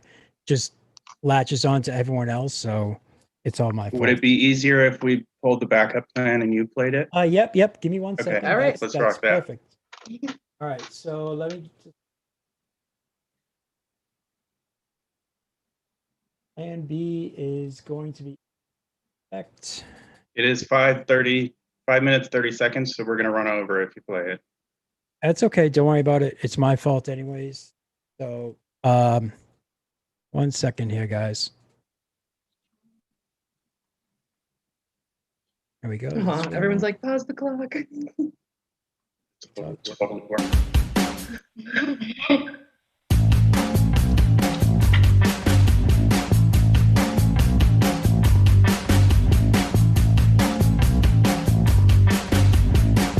I wanted to introduce you to the FPL-1 Blast. FPL-1 stands for Foam Dart Launcher, and this one is designed to shoot these mega-sized foam darts.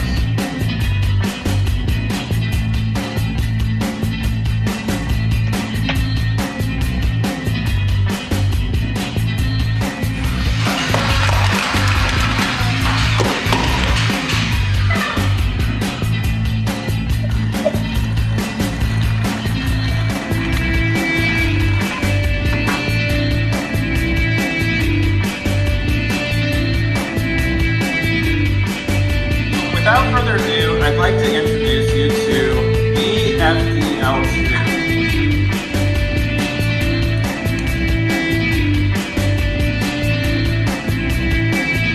Is this guy right here. This is my personal FPL. This guy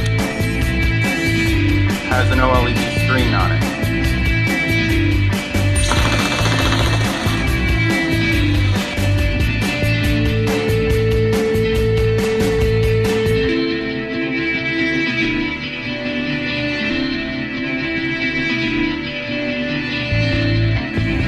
Without further ado, I want to introduce you to the FPL-3.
Wait, is that game? That was game. We won. We won. I don't care. Oh, that was so good, man. So we've gone through the prototyping process with our friends at LDO Motors, and we've been able to order our first round of production parts from them. So the biggest thing that we were able to accomplish is these pretty things. These are our new Crux motors.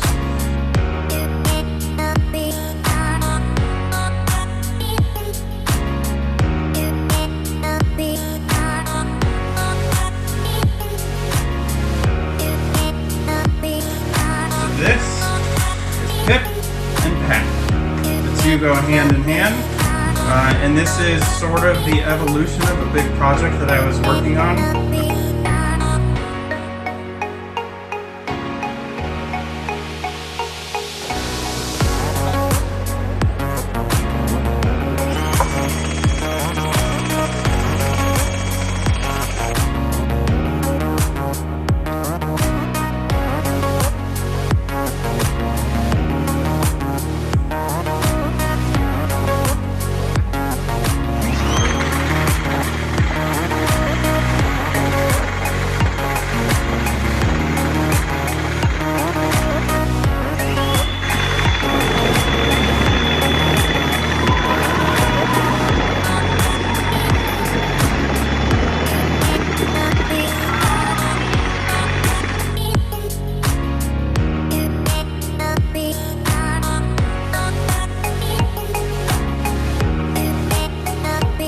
100 all the way to 11, you get full motion.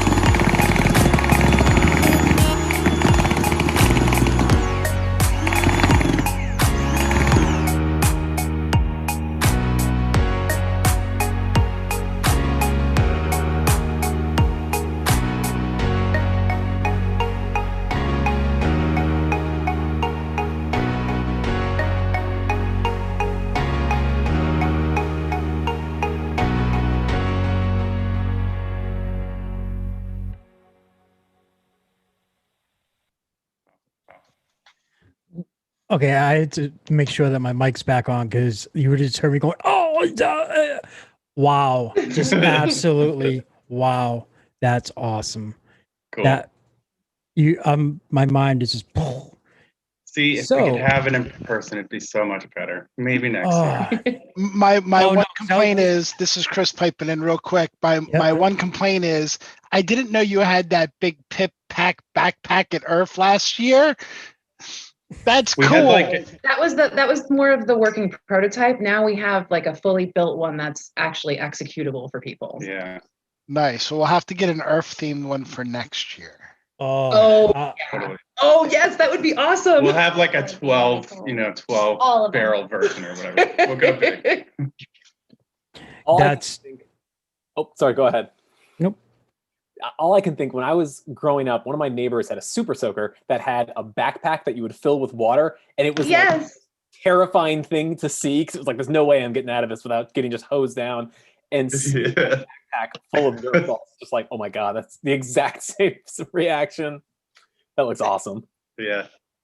Thank you. Hey guys, are you guys gonna be? Are you guys gonna be hanging out in our Discord? So if anyone has any questions, and if someone can't meet you in there, what's the best way to get in touch with you? What's your social media or Instagram, Facebook, Twitter, all at Project FDL. Awesome. I'd like to thank you guys for that amazing, wow. And thank you so much for joining us and sharing everything. And I'm just so happy that you guys were able to join us. It's just Thank you. Yeah, thanks for having us. It was great.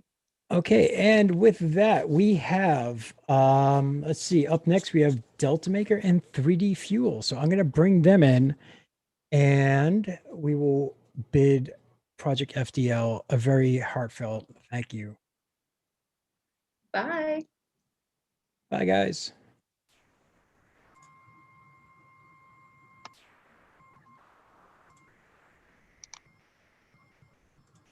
All right, we have Delta Maker. His camera came on first, so we're going to do it this way. I'm going to hit a button, and you have 5 minutes, sir, okay? Thank you very much. No problem. And it is all you, sir. Awesome. So first of all, thank you to everyone who's put forth such an amazing effort to make Virtual Earth a reality. From the sponsors, exhibitors, and people behind the scenes, and especially to people like you, the viewers. You can find us over here on the Earth Discord server if you have any questions or if you just want to hang out. And be sure to check out the announcement channel there for some additional information. Before we jump into everything, I want to give a special thank you to Ben from Tiffany's Lemonade Stand for providing us an awesome multicolored STL to print and show off. Delta Maker is a 3D printer manufacturer focusing on the Delta Motion System and providing a professionally crafted machine to hobbyists, makers, educators, prototypers, engineers, and more. Now, in 2019, we brought our kinematic coupling system to Earth. We showed it off, we learned some things, we listened to people, and we took what they had to say to heart. And today, we are pleased to announce the Delta Maker Halo. So for the past year, we've been working on an innovative approach to an automated tool changer for the Delta style motion system. I'm going to share a quick video.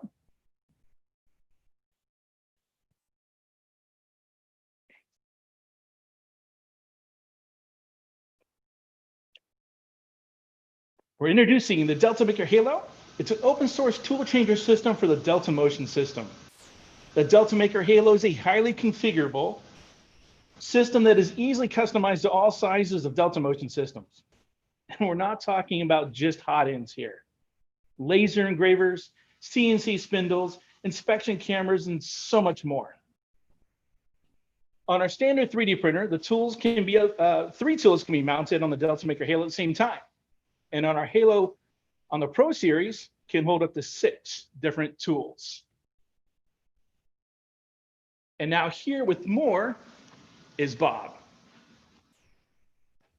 Hey, I'm Bob, Delta Maker Bob. And I'd like to show you a little bit more about the Delta Maker Halo system. So there's several key components involved with the tool changer. Obviously, you need to have a tool storage dock. And on the Halo, we built a wraparound tool storage dock for your tools. And this allows 3 sides to be available on a Delta machine. So it gives you more tool storage. On this machine, you can see there are 6 locations for tools to be mounted. The second key component to the system is our kinematic coupling. That's right here. Do a camera swap. Which camera am I on? Is that one? Okay. And the kinematic coupling is essential to provide accurate location of the tool, because if you're doing hundreds or perhaps thousands of tool changes during a large job, it needs to be precise. And this is the mechanism we showed last year at ERP. It's based on a kinematic coupling and provides a positive connection. And that positive connection is another key component to tool changing, is you need to have a secure way of holding the tools while they're being used, and then a convenient way of releasing the tools when they're no longer being used so they can be swapped out. And with that, I'll toss it back to Andy. Doing a lot of tossing here. So as I said before, if you want to find out more information about what we're doing here at Delta Maker, jump on over to the ERF Discord server. We've got our channel there. We've got our announcement channel there. And if you want to be really involved with us and figure out exactly what's going on and be one of the first to know when we're going to be releasing the information to open source and making our kits available, if you head over to deltamaker.com/sign-me-up, you'll jump on our email newsletter list, and that's going to be just for this, just for ERF. We're going to be blasting out that information about the Delta Maker Halo system. And again, I mean, these are great prints. You can see the prints kind of going on there in the background. So for any other information, just check us out over here on the Discord server. Thanks. I got 30 seconds left if you have a question. Yep. Nope. That was. I was just like, wow. That was just so much in such a short little time. But especially when you were just like, I was like, all right, which camera? Because that's my world. But yeah, that's awesome. You were talking about that luck, coming over, and it's all right. Mm-hmm. All right, and as you said, you're going to be over on our Discord channel. If anyone has any questions or anything else, please go over there and pick these gentlemen. Just so much information right there. And with that, we will give Mr. John. I'm sorry. You know what? I'm just going to give up on last names because you're good. I'm going to butcher it. I know I'm going to butcher it. So here we go. I'm going to hit a magic button. You're going to have 5 minutes, and it's all going to be about you. Okay? Awesome. Thanks. All right. And you are on, sir. All right. Perfect. So I'm John Schneider. I am one of the founders of 3D Fuel, and I'm also its CEO at the moment. So 3D Fuel, I'm going to go ahead and share my screen here. We are a filament manufacturer, and let's see if it is. There we go. Is it not sharing? So it's saying that I'm screen sharing. Is it? Yep, we can see it. Okay, perfect. All right, so 3D Fuel, we are a filament manufacturer. Just a little bit about us. So we've been around for a while. I actually started 3D printing back in 2012. My very first 3D printer was a PrinterBot Junior V2 kit. So really dove into 3D printing when it was starting to get rolling. And we actually started manufacturing back in 2014. Some of the things that were notable about us at the time, we were the first 3D filament manufacturer to include the per spool tolerance stats on the packaging for the filament spool. We started doing that back in 2015. We have a US-based, very responsive customer support team. was putting this slide deck together, finishing touches this morning. We actually had a review come in just today that that kind of talks a little bit how they feel about that. We do filament manufacturing in 2 different production facilities. So we have the one located in Fargo, North Dakota, which is where I am based out of. So if I sound a little bit like I have a Midwestern accent, it's 100% accurate. Yeah, some people do talk like that in Fargo, and it is that Fargo that the movie is based around. And then we also have a second production facility in Moville, which is in County Donegal in Ireland. So we're able to serve both the North American and the European Union markets pretty well. So we have a very rapidly expanding production capacity and material options too. So I wanted to talk first about one of our most popular, well, not one of our, it is our most popular filament. So that's Pro PLA. So we have a really good working relationship with NatureWorks, which, as some of you know, is the company that actually turns corn into the PLA plastic. Our Pro PLA is produced using their genuine NatureWorks and Geo 3D870 resin, which is incredibly tough and incredibly strong. It also prints at a slightly higher temperature. It can withstand heat a little bit better, and if you anneal the part after it's been printed, it can have heat resistance that's similar to many ABS materials. And one of the bits of feedback that we get from customers is that it prints like butter. The material just works in people's printers. It's incredibly smooth. And as of yesterday, we now have 32 colors available in Pro PLA. So you can see kind of our full color selection there, including the bunch of earth tones. So we don't just make PLA materials. We actually have over a dozen materials that we manufacture, and we have 4 new ones that we're excited to be that we'll be unveiling by the end of this year. So by the beginning of 2021, we will have 4 new materials. We have kind of a list of the materials there. We have 3 different grades of PLA, including kind of a more standard PLA material, which is also available in 32 colors, but also things like ABS, ASA, PETG, some water solubles, and then some really interesting composite materials. And there are 3 new colors of our PLA materials that we just released this week. You can see the 3 newest ones there. From top to bottom, it is bone white, fjord blue, and olive green. So another really popular material that we have is hemp. So we are, I can't say that we're the only company that's attempted to create a 3D printed or 3D printable hemp material, but we are the only ones that have it commercially available. So we first released this in 2015. We're now on version 2 of it. And as you can see, it has some pretty amazing print effects. One of the questions we get asked quite a lot is, does it smell like marijuana? Does it smell like hemp when it's printing? The answer is no, it doesn't smell like marijuana, but yes, it does smell like hemp. So it's from an industrial hemp source. So it smells like wood, kind of like reeds when it's printing. That kind of wraps up what I'm talking about, but we do have a VERF 2020 exclusive discount code. So that code is VERF 2020. That's good for 20% off any of our filaments. And we also have free shipping on orders that are $49 and up. We are going to be hanging around. We'll be in our Discord channel. We also have, in the VERF Discord chat room, but we also have our own 3D Fuel Discord server as well. So beyond VERF, if people want to be reaching out to us, if they want to be talking about prints, showing off what they've done, we have the ability for doing that too. So that's what I've got. Thanks, guys. All right, awesome. That was right down to the second. I saw a couple of really cool filaments on that list. Coffee PLA definitely caught my attention. That sounds like a really fun one. Yeah, that one. It does smell like coffee when it's printing, and it's made using waste from the coffee roasting process too. So it's very cool. That's like an instant buy for me. Yeah, that's cool. All right, so if anybody has any questions for John, you can find him in the Discord. And that coupon code also looks like something you definitely want to take a screenshot of. So. All right, with that being said, we're going to move on to our next exhibitor, and that's Garrett and Chelsey Kearney. And I believe they should be coming in just a minute here. And I was just thinking about some of their sculpts the other day because I saw one of the Godzilla prints on a resin printer, and some of the stuff they do is just awesome. Oh, looks like we're live. Hey, Chelsey, you might be muted. Actually, it looks like we're waiting for their microphone to connect. Oh, actually, yep. Because we can see them. We can see you. Hi.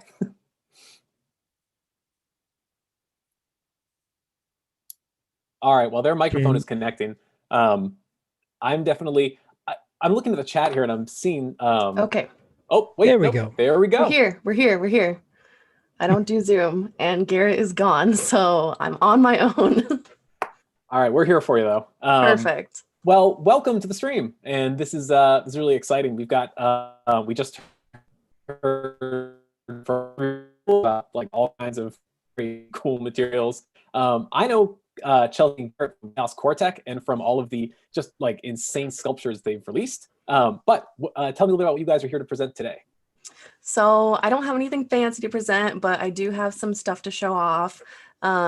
Like I said, Garrett wishes he could be here, but we kind of planned weird and we're having our floors put in today. So he's downstairs with his family doing that. So I'm here on my own, but I've actually been doing a lot of the modeling for our stuff lately. We haven't been posting a lot of videos because of the whole house stuff, but we're going to get back on that ASAP.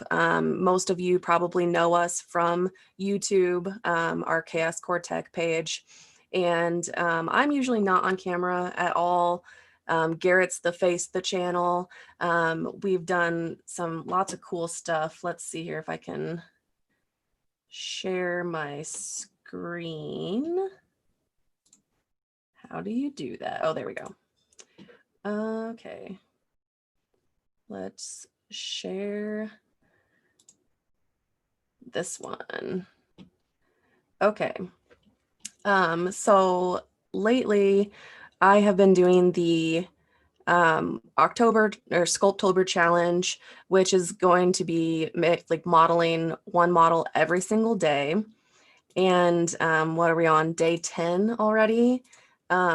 These are some of the models that I have been modeling daily. And all of these are actually available to all patrons, even the $1 tier. This month, we're releasing all of these to everybody that's on our Patreon. So you're going to be getting over 31 models, because I've actually put out a couple different STLs on certain days. And then something else I had also been working on is a little like pumpkin set for Halloween. So we've got a decaying pumpkin, just some creepy and some cute little pumpkins. And like I said, this is just kind of stuff that I've been having fun with and throwing up on our Patreon for all of our patrons there. Once we get our stuff put together downstairs in our new office, we're going to go ahead and start doing a lot more projects, which you guys probably know more of, like the Plants vs. Zombies models, our Optimus, which was super popular. We printed all of that in the on an MMU, the Prusa MMU. So that's all multicolor print. That one was so popular. And then a lot of people know us probably for the Iron Giant that we brought to Murph some odd years ago, which he's actually still sitting downstairs. And he's holding together great, which is awesome. But some other stuff that you'd probably know us for, Buzz Lightyear. That one's also a MMU chat or print. Looking at the chat Chelsea, button here. the only thing I can see on your screen is the cat still. Really? Mm-hmm. That is so odd. Yeah, I hear the mouse clicking, but I'm still looking. Oh, there we go. Now it changed. Now we're on so the bottom. weird. The poison bottle. All right. So no pictures besides the cat? All right. Well, this is, I guess, some of the Sculptober models that I've been working on. If that is now showing all of those. Yep, they sure It are. is. Yep. Okay. So all of those are, like I said, available to all patrons. Even the $1 tier. This one was actually released today. We got a little Bob Ross. Today's prompt word was nature. This was I'm loving Bob Ross. That's Yeah, awesome, Chelsea. That's freaking great. Thanks. That was totally Garrett's idea. I I love the little clouds. That is just so cool. Thanks. Happy little trees. Yep. Yeah. Garrett's like, I think you need more happy trees. I'm like, it's already gonna be hard enough to like print that and have it a painting visible. I tried to give it that, the dimension so that you'd be able to at least see some of it. But anyways, the sharing on this is on Zoom is weird. So we're just gonna talk about it probably, but that's all right. You guys know us from YouTube. Follow us there and Twitter and keep up on that because I'll be posting stuff constantly to Twitter every day about our Patreon and Sculptober and everything. So we will be back to awesome projects within the month. So check that out. Chelsey, if somebody wanted to follow you on Patreon, will you be in the Discord server later to post those links? Yeah, I can post those links. It's literally under Chaos Core Tech, patreon.com/Chaos Core Tech. You can also look at that on Twitter, Chaos Core Tech, and everything should be linked there. And mine is just Chelsey423. So I will link that in Discord, but that's perfect. where we are. So awesome. Thanks so much, Chelsey. Yep. Thank you guys. All right. So next up, we have a really cool exhibitor. I'm really excited for this one. We have Dave from Printed Solid, and I believe he's coming in right now. Alrighty, you should hear me by now. We can hear you. We can't see you. I hate that. There we go. Too many buttons. Too many buttons. There we go. All right, sir. I'm gonna press a magic button. You're gonna have 25 minutes, and the show will be all yours. Okay. Perfect. Sounds like a plan. All right. And you are off, sir. Hello, everyone. This is David Randolph over at Printed Solid, and I'm going to say hi to everyone. Welcome to Earth. We're technically having our own little event here, and we're calling it Birth. We'll explain that to you here in a little bit. But first, I'm going to get through the shameless business and marketing side of things that every business is supposed to do. So, and as such, that means that I have a quick PowerPoint run through. So let me go ahead and get that going and get us off and running.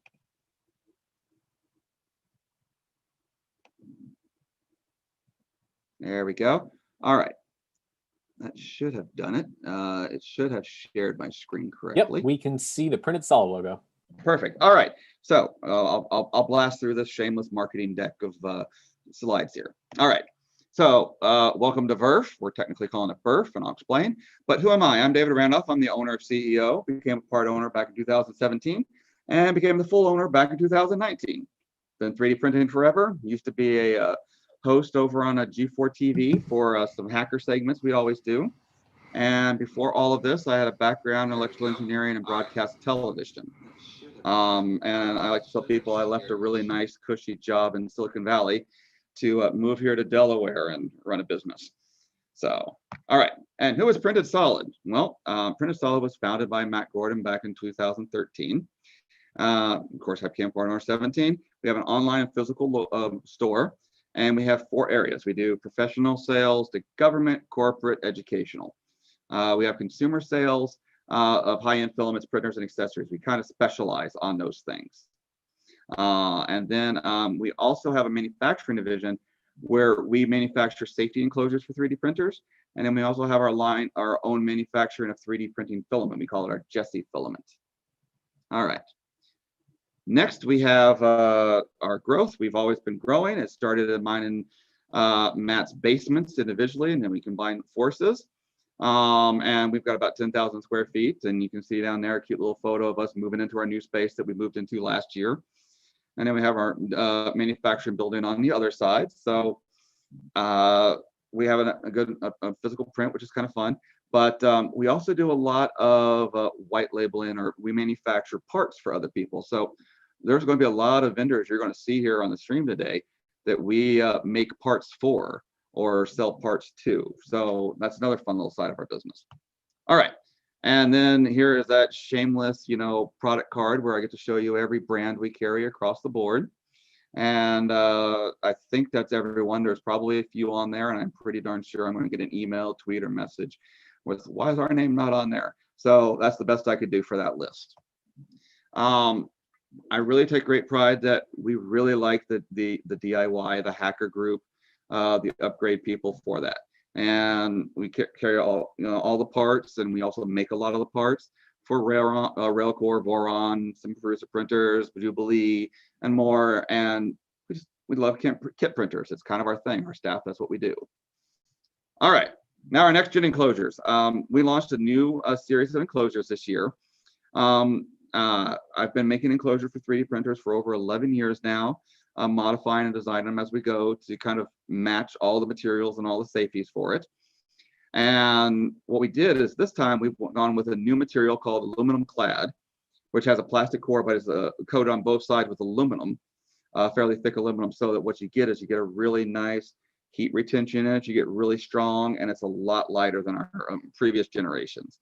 And we're also sealing off the doors more. We had to actively rely on a lot more cooling back in the past, but we feel that people understand the reason for the cooling and when to do it and not.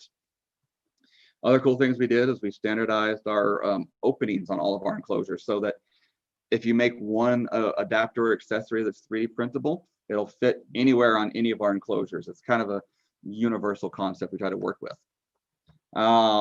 Quick intro, the ones we currently have out now is we got one for Prusa specific printers. That's 210 shipped, which is pretty nice. We have them in a couple colors. We have humidity and temp sensor built in. And then, 3D print a filament spool holder for it, or you can put, a rep box on top, or even our spoolers on top, or any combination thereof to it, which makes it really nice. This one fits, like your Prusas, your Inner 3s, Prusa with MMU, or something in a bare frame, that general size. And there's the dimensions on the screen. Then we have our CR10 style, which is pretty much the same concept, just a larger box, but more aimed at the CR10 configuration. Also the same price as well. Pretty nice for that.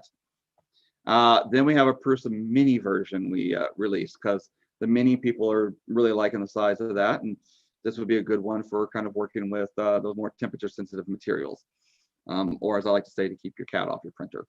So this one was built just for that. It's a little bit cheaper at $190 for that one. Then we of course have kind of our more higher end printers. So we make enclosures for all of the Ultimaker printers, and we set up a single price for those, which is nice. We also specialize in air filtration. We actually have 3 models of air filters now. And we teamed up with BOFA on that, which was an important thing for us. So we wanted a real air filter. All of these models here are compatible with all of our enclosures. So it's a nice little thing. Now, we are running a little special, by the way, for the show. So if you buy any of our next gen enclosures, you get a BOFA print. You can get a BOFA Print Pro 1 at 25% off. Just enter the discount code BOFA25 at checkout. This deal will run through the Sunday at midnight Eastern Standard Time. So that's to kind of get everybody, if they want to get into that, give them a good little discount to work with. The next thing to talk about is our Jaytee PLA filament. I shamelessly just had to put a picture of my dog on the screen, because why not? It's my stream, I get to do it. But we named a filament Jesse, because it's my dog and I own the company, so why not? That's why I did it. But we're really proud of it. It's actually made here in Delaware. Our pellets are sourced here in the United States. Our colors are made in the United States. Our spools in the United States. And so, I mean, we have the package. We really have the entire end-to-end for our filament. And we really wanted to prove a point that you can make an economical filament here in the United States at $19 or $20 per 1 kilogram spool. That was our goal. And I think we pulled it off well. It's been well received by a lot of people, and a lot of people love it. Now, we have 42 colors right now, 42 and growing. And I think you would be hard pressed to find anybody out there that has more colors than we do in the same material. So we're very happy about that. We're probably going to add a few more colors sooner rather than later. But 42 sounded like a really good number, and the geeks and nerds out there will appreciate why I stopped there for a little while. All right, but we of course are going to have a special, because it's, you know, Earth, and that's what we do. So if you buy 5 1 kilogram spools of Jesse PLA, you'll get the 6th spool free. It automatically checks that, it automatically applies the checkout. This is for in-stock rolls only. And you can do that up to 3 times. So that means you can buy 15 spools and get 3 spools free. So there you go. And that, of course, will end Sunday at midnight as well. All right, I want to talk about the Beaufort Print Pro 1 because I'm kind of proud of that development and what we've done there. The Beaufort Print Pro 1, been working with BOFA directly for the last year. We wanted to try and get an air filter that was in the same class of filter as their higher end ones at a much more reasonable price. So BOFA Print Pro 3 usually retails for around $900. And we got down to the BOFA Print Pro 1 at $325. So we wanted to make it as cheap as possible and as good as possible. And we did some cool things to it. One of my favorite little features that we secretly hid on the back is that we put a relay input on it. So you can actually use something like Octoprint's plugin for their enclosure configuration, and you can turn the filter on or off at the beginning or end of your prints if you want to. So you get a nice little relay contact closure on it to turn it on or off, and it works really well. Now, I know I kind of talk about BOFA filter and I talk about wanting a true filter thing. Well, today at 2 p.m., we are going to do a little talk, and I'm going to have one of BOFA's chief engineers come on board, and they're actually going to do a presentation over on the Builders platform about the anatomy of a HEPA filter. So we're going to talk about filtration. We're going to talk about how it applies to 3D printing. We're going to give you kind of the real facts rather than the rumors and the numbers. We're going to give it the real industry and kind of give you guys an image of how everything goes. All right, so I feel like I've gone through and I'm doing pretty well in my time. The other thing we're going to talk about is that we also launched this year our own flex plates. So we carry a double-sided, not just a single-sided, but we carry double-sided flex plates, and we have them for MK3s, real cores, all the Ultimakers, and all the low spot sizes. Currently working with our manufacturer, and we're trying to get several other sizes, going, and we'll be releasing them. So expect more of that. The other thing is we're also carrying the bare metal and magnetic bases. So if your printer doesn't have a magnetic base, we have the magnetic stickers for it, but we're also carrying bare metal flex plates. I want to have these so people, if they want to apply Smooth PEI or Gecko Tech or Build Tech, or they just want to experiment, if they want to put some weird stuff on there, we're ready to take care of them. Or we have blank plates kind of to do that with. We thought people would enjoy that. So we have that going for us right now. And those have been pretty well received. And that is the end of my annoying slide presentation.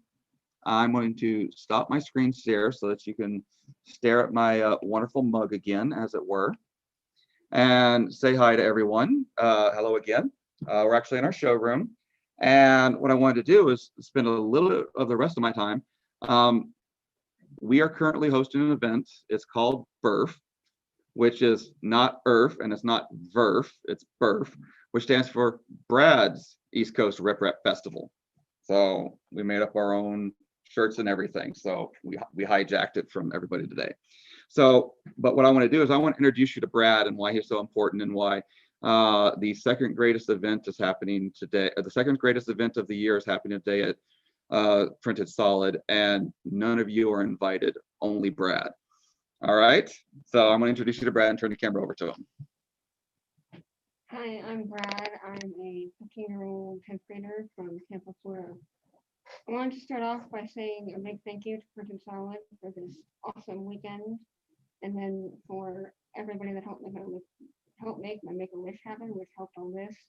I want to say thank you to Grant Posner from 3D Musketeers, Green Gate 3D for the awesome filament, and Printed Solid for all of the awesome filament, and then E3D for the awesome tool changer and all the time they put in to help me get it set up.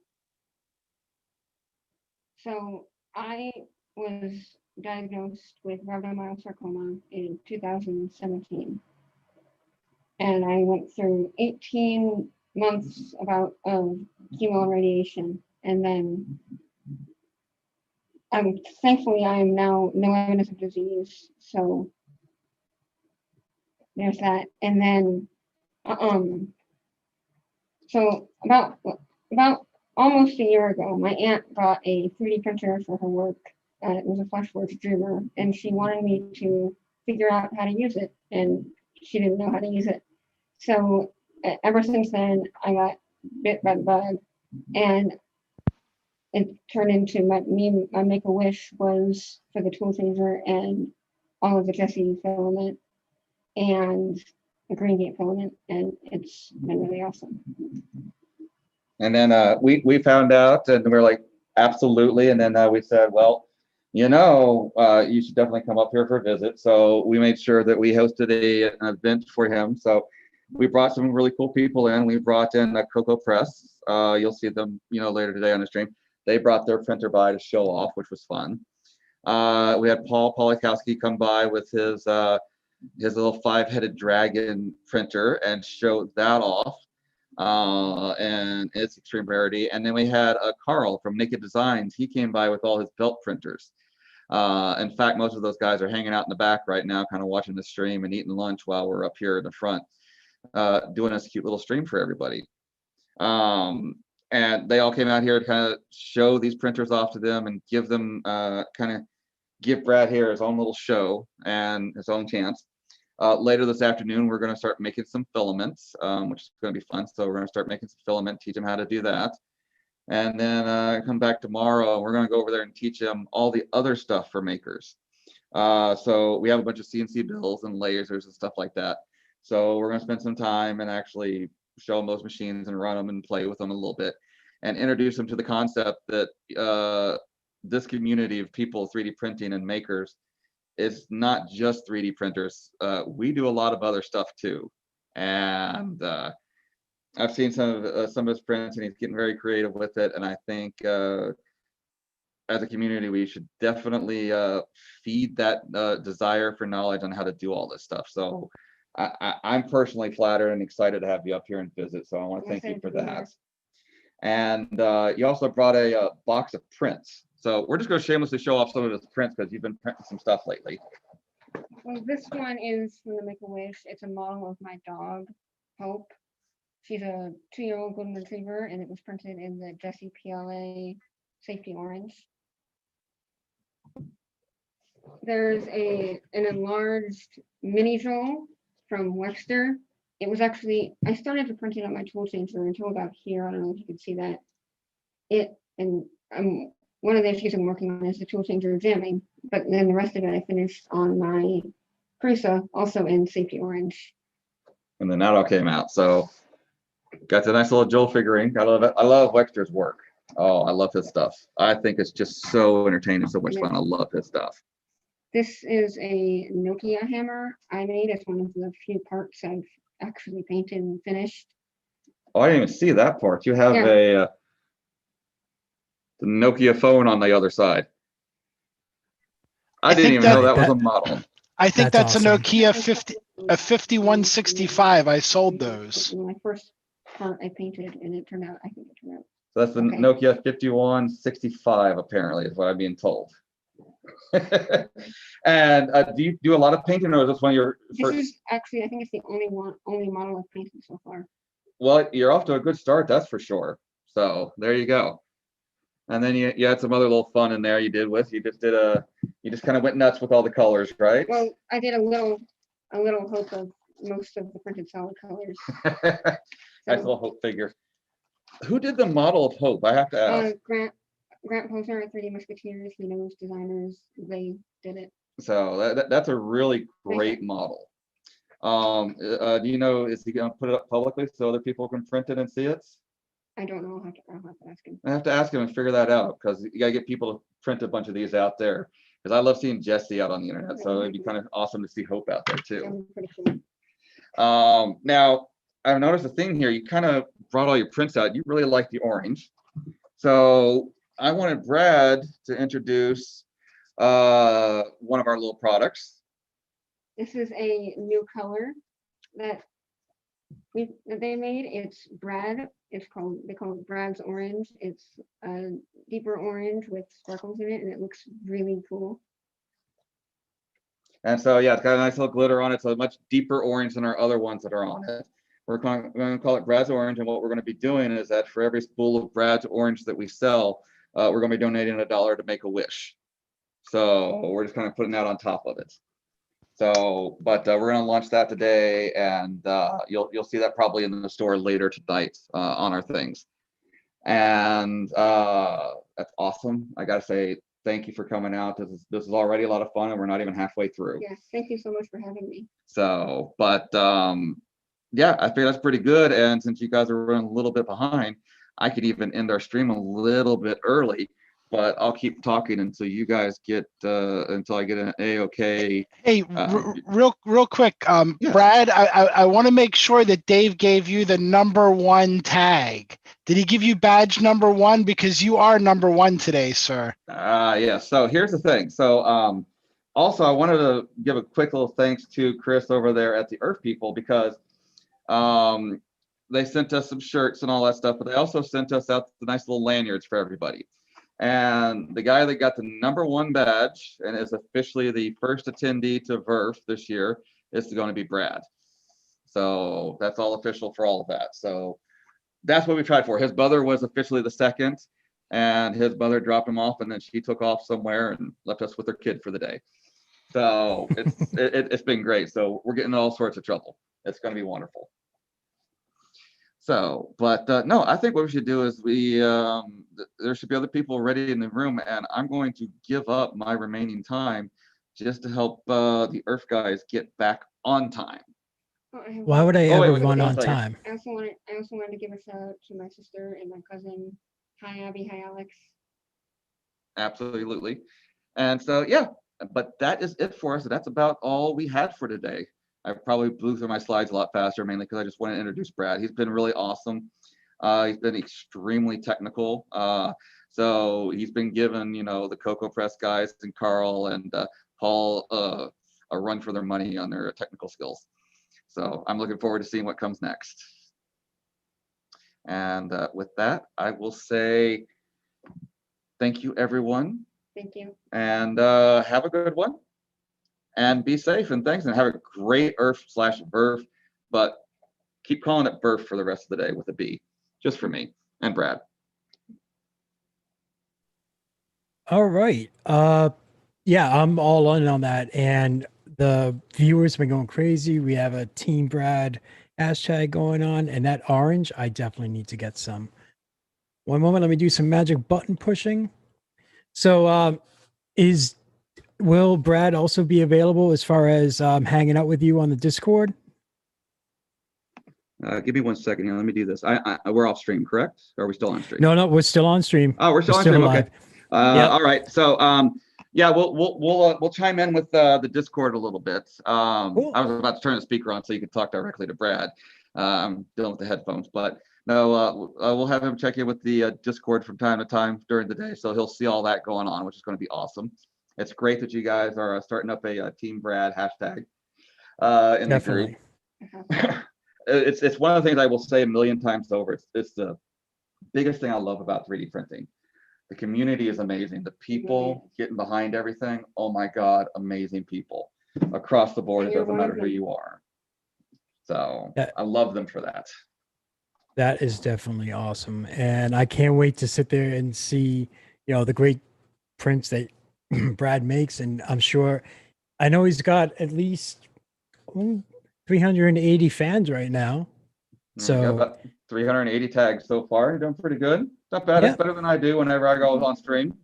So a little jealous. See, that's why I think you need to bring Brad on more with you, because he's just stealing the show from you, sir. Well, he's going to be making filament later today, so if he does a good job at that, I might not let him leave. Just chain him back there and just say, hey, you're making filament for me now. Exactly, and give you a break from it. All right, sir. With that, I will greatly thank both of you for joining us today. I love the presentation, and again, the offer that you're making for VRF. I'm sorry, am I saying it right? Because are you leaving the B or are you taking the V? BERRF. VRF. Okay. All right, guys. I'd like to thank you very much for your time, and we're gonna bring in our next guest in about a second. I'm always bad with the buttons. Next up, we have Mr.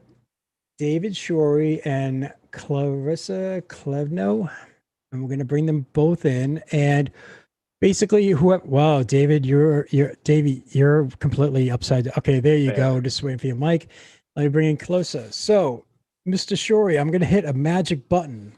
When I do, you have 5 minutes, and the show is all yours. Okay? Thank you very much. All Thank right. you.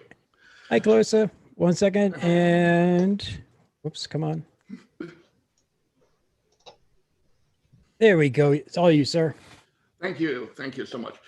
My name's David Shorey. A lot of you have seen the stuff that I've done where I've actually been 3D printing on fabric and doing a lot of different things with embedding things into 3D prints.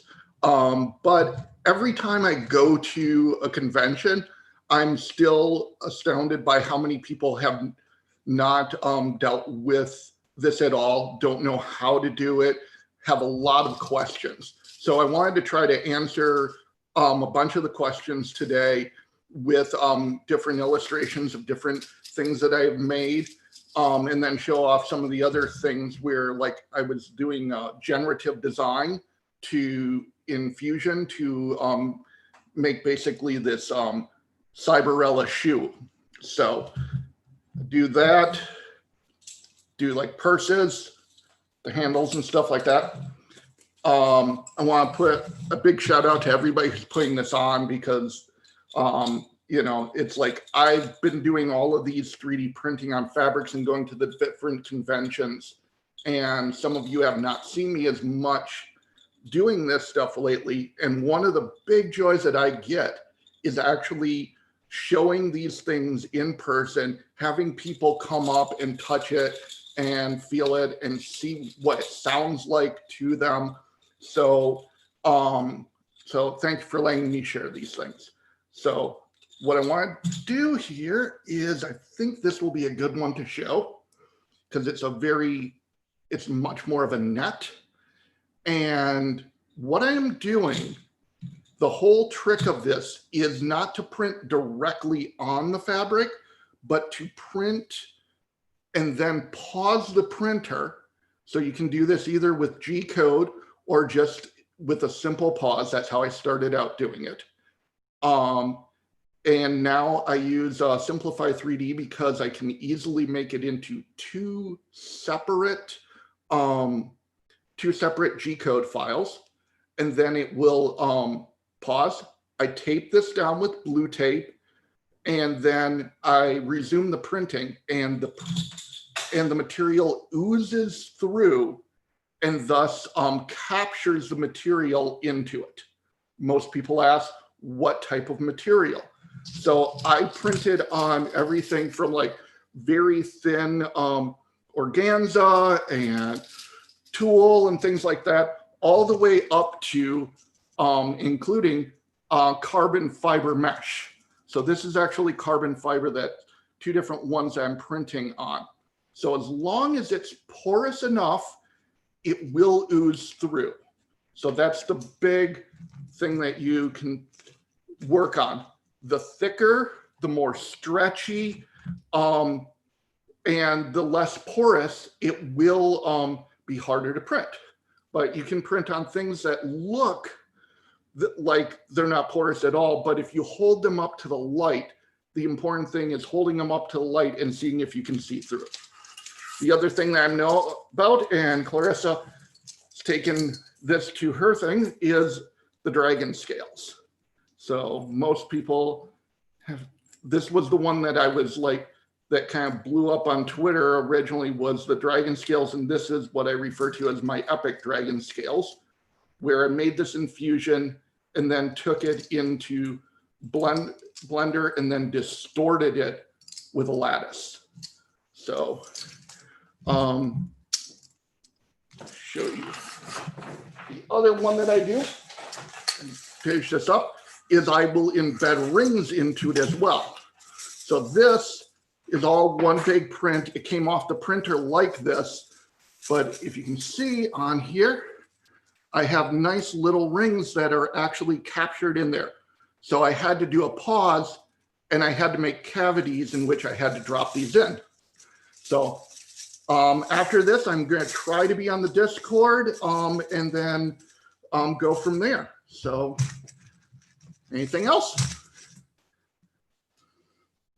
So no, that's awesome. This is I remember shortly after you published, or I saw it on Twitter, and it kind of went viral. I just saw it everywhere. Yeah. And I went to Richmond Comic Con. I think it was GalaxyCon was the name of it. And I walked by somebody, and right at their booth, they had a full set, and they had made pauldrons going all the way down to their wrist with the dragon scale. And it was like the fastest Twitter phenomenon to real life experience, because it was like the next day. Yeah, and it was. Yeah, these things just blew up, and then it's like I made a couple different ones as far as that was concerned, because all of this is without support. Mm-hmm.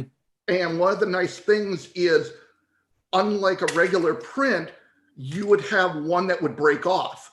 But because I'm actually printing on the fabric, even if it loses bed adhesion, it holds on because it's attached to the fabric now. So I can get a save that I normally wouldn't get. Yeah, it was just a perfect idea to execution. Like if it had been more complicated, you might have had trouble with support or something. But because it was just very, very well designed, and I think it was just very easy for people to replicate, which is why I just took off like a rocket. Yeah. So awesome job. Thank you. So thanks for sharing. If anybody wants to shoot him a message, you can go to our Discord and find everyone there. And next up, we have Clarissa from Make It and Fake It. So Clarissa, take it away. Hello. Yeah, I'm Clarissa. General 3D printing enthusiast, maker hobbyist. Yeah, you might know me from, I make internet videos occasionally that are kind of just me hanging out mostly, but occasionally make kind of educational content. So if you see anything under Make It and Fake It, that's also me. I recently got a Prusa Mini in quarantine, and I have been living my best life. So I thought I'd share some just like small fun projects that I've done. Firstly, the first thing I did when I got my Prusa was upgrade it, which was adding a lot of cat stickers. And I also 3D printed a new knob that looks like a cat, and I love him very much. I'm not very good at 3D modeling. I can kind of fake my way through Fusion a little bit, but for the most part, I use Tinkercad. So this is all just modeled in Tinkercad. Tinkercad's great. I know everyone knows it. It's overrated or underrated, but it's great. The next thing I wanted to share was I made a highly impractical teeny bag. This was a model I found off Colts 3D. I printed it because actually a couple of years back, there was an Instagram bag that looked very similar to this that was very trendy. So I think it's very funny that it's 3D printable now. I only have the mini, so I can only print 7 inches long, which means this is the biggest I can make it without splitting it. So I think, I don't know, I've been making a lot of impractical bags, and I think this idea is fun, and I want to figure out how different ways I can kind of design a bag to make it bigger and then be able to weave it together to make different designs.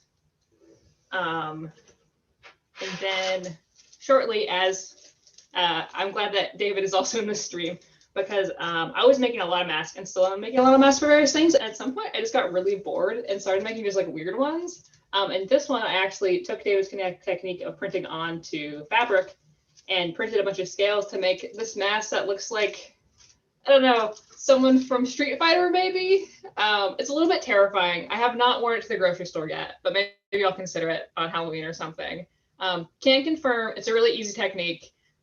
Since I have the Prusa with a metal bed, I literally just put magnets down to hold them in place. And then that's super nice because if you hit it with the printer just kind of moves a magnet around.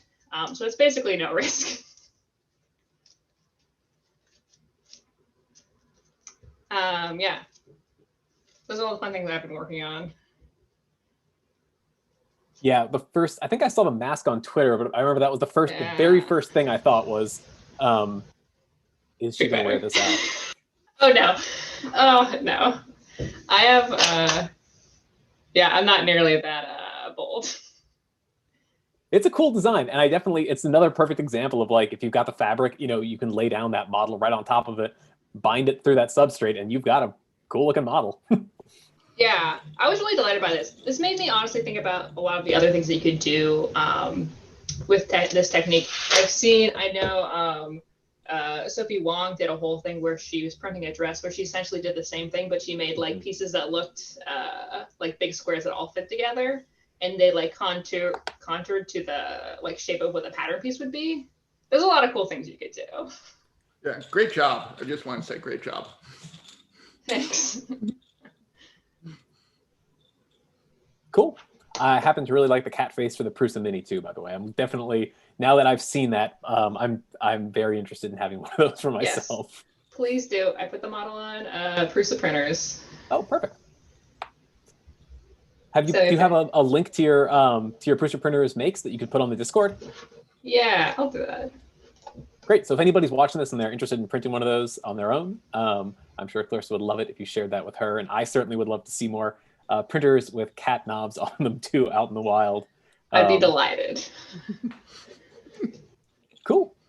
Well, Clarissa, you've got about a minute left. Is there anything else that you wanted to share or stuff that you're excited about that you're working on? Oh man.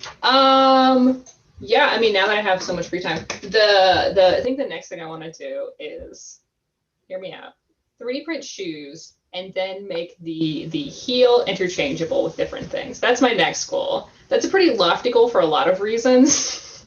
The main problem I'm running into is that, again, I only have a mini, so I have to split everything. So trying to figure out how to split things and make it like structurally sound. I definitely see modular shoes being something that has potential, again, to like just take off. Because if you have like, it's sort of like Hackaday has their like the simple badge add-on, right? Where like it's just a base and then you can add different modules to make it do different things. If you've got a shoe that has different modules, everyone's gonna have different ideas for it. So yeah, I think that's a great one.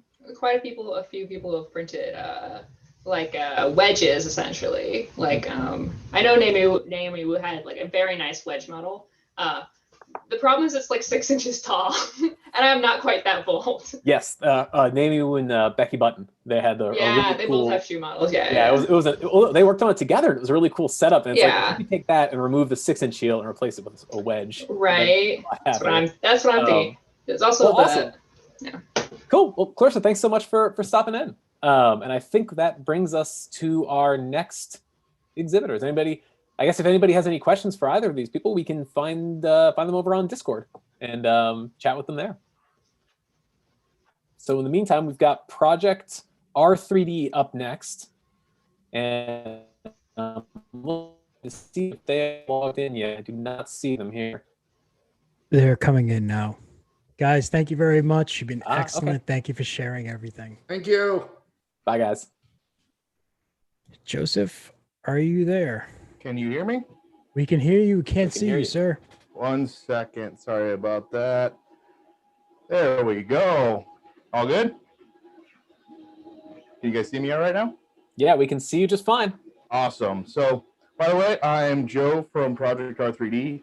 We started about 4 years ago. Project R3D got rolling. A lot of people will know us from the Railcore kits and fully assembled printers that we worked with Railcore Labs on. Currently, we still do make the Railcore. You can find it at Printed Solid. They are the main reseller for all Railcore kits. And they also have a lot of the other options available. Great thing about Printed Solid is they are community centric. That's why it's been so great working with Dave over there. But today we have a new printer, the Daedalus. So the Daedalus came from, the Railcore is an amazing printer as a development platform. And if you want to tinker or just do something crazy and you want to build your printer, the Railcore is where it's at. We have yet to see another printer come to the market that really competes in that aspect. Other than like the Volron does, but we with the Railcore kits, it's all in one set. It's a little bit of a simpler build in my experience. But yeah, like there are other printers on the market, but I think we've been able to make it between our kitting, Printed Solid does make a couple of the parts for it now, and the Railcore Labs docks and everything like that. We've pretty much made it a very simple build. But we found a lot of people wanted a printer that was ready to rock and roll out of the box, can ship without being damaged, which we had a lot of issues with that with the Railcores. And now we now that we've got the Daedalus, this is really filling that void. Some real cool key points is we pretty much kept all of the great things from the Railcore and then added a few additional tweaks. So with this printer, the whole frame is 2040 extrusion and everything. So we stagger the orientation of the extrusion. So there's 3 pieces of extrusion on all 3 sides except for the front. So the big advantage there, by staggering the extrusion a little bit, we were able to make it much stronger. We're not using any corner braces or anything like that. Everything is tapped with 12mm bolts going through it to hold it all together. It's the strongest method we've found, and these things are built like a tank. So we are using the same bed as the Railcore, but everything else from the bottom up on this printer has been redesigned in-house. It's all just for Daedalus. So one awesome thing we've been able to do is, with this design, we've been able to make all of the parts on like a Railcore that a lot of people are like, oh, I want to upgrade to aluminum and stuff like that. It's great for like kits and stuff like that. What we've done was we've taken all those awesome aluminum parts that we found that everybody loves and we're able to do awesome things with, and we bake them in already, like out of the box. All those parts are ready to go. So like we've got a supportive aluminum brace for the Y rail, or the X carriage actually moves along this, moves in the Y. All of our stepper motor mounts, everything's aluminum. The only printed parts on these machines are the idler standoffs, the fan shroud, one in-stop mount, and all of those parts are actually SLS printed out of nylon so that they can hold up well inside the chamber.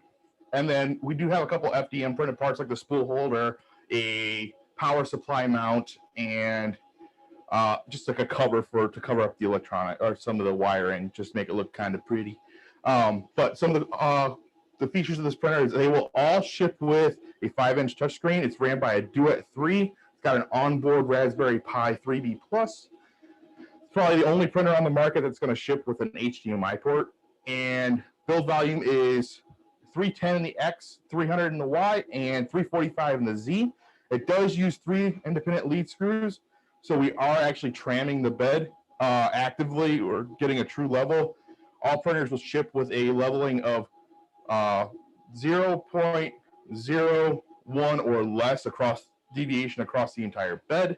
We do have mag bed options and standard Mic 6 plates with PEI. All linear rail, Gates belts, LDO rails, LDO lead screws, V6 golds with brass nozzles. So, yep. Okay. I accidentally I hit the wrong timer for you. You got 2 minutes if you still want to go, sir. Oh, I got 2 more minutes? Okay. I saw that and I was like, oh, yeah. Nope, that's my fault. That's why I jumped in. I apologize. I tend to run away when I start talking, so that's why my live streams are We'll do it this way. When that reaches 3 minutes, your time is up. Okay, so some other awesome features. We were using Gates belts. We found that they work great on the Railcore. So we kept the gate system. We are, so with the Railcore, we use 1515 extrusion, and the side panels on the Railcore are actually a structural component. So I use 1/4 inch HDPE. Printed Solid actually cuts their own HDPE now, which is awesome because they're able to get double-sided. But because we are using a 2040 frame, we are able to go with some awesome transparent acrylic, like red acrylic for the sides, black for the bottom and back, because who really looks at that stuff? You do have access to all 4 USB ports on the side from the Raspberry Pi, the HDMI, and we also have the Ethernet. So you can do Wi-Fi and Ethernet with this printer. I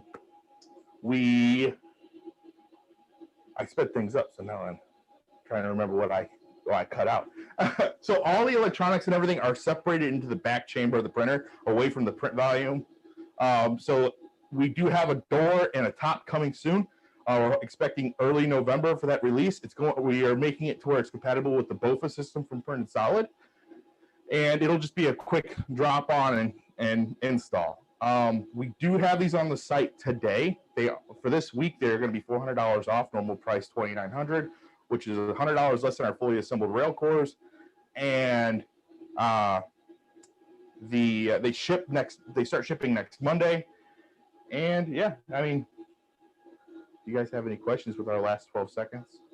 But yeah, it's been a great printer so far. All these models are actually on our Discord. We will be on Discord the rest of the day, and all of the links to them are in there. So, yeah. That was spot on. Awesome. Sounds good. No, that was perfect. Time.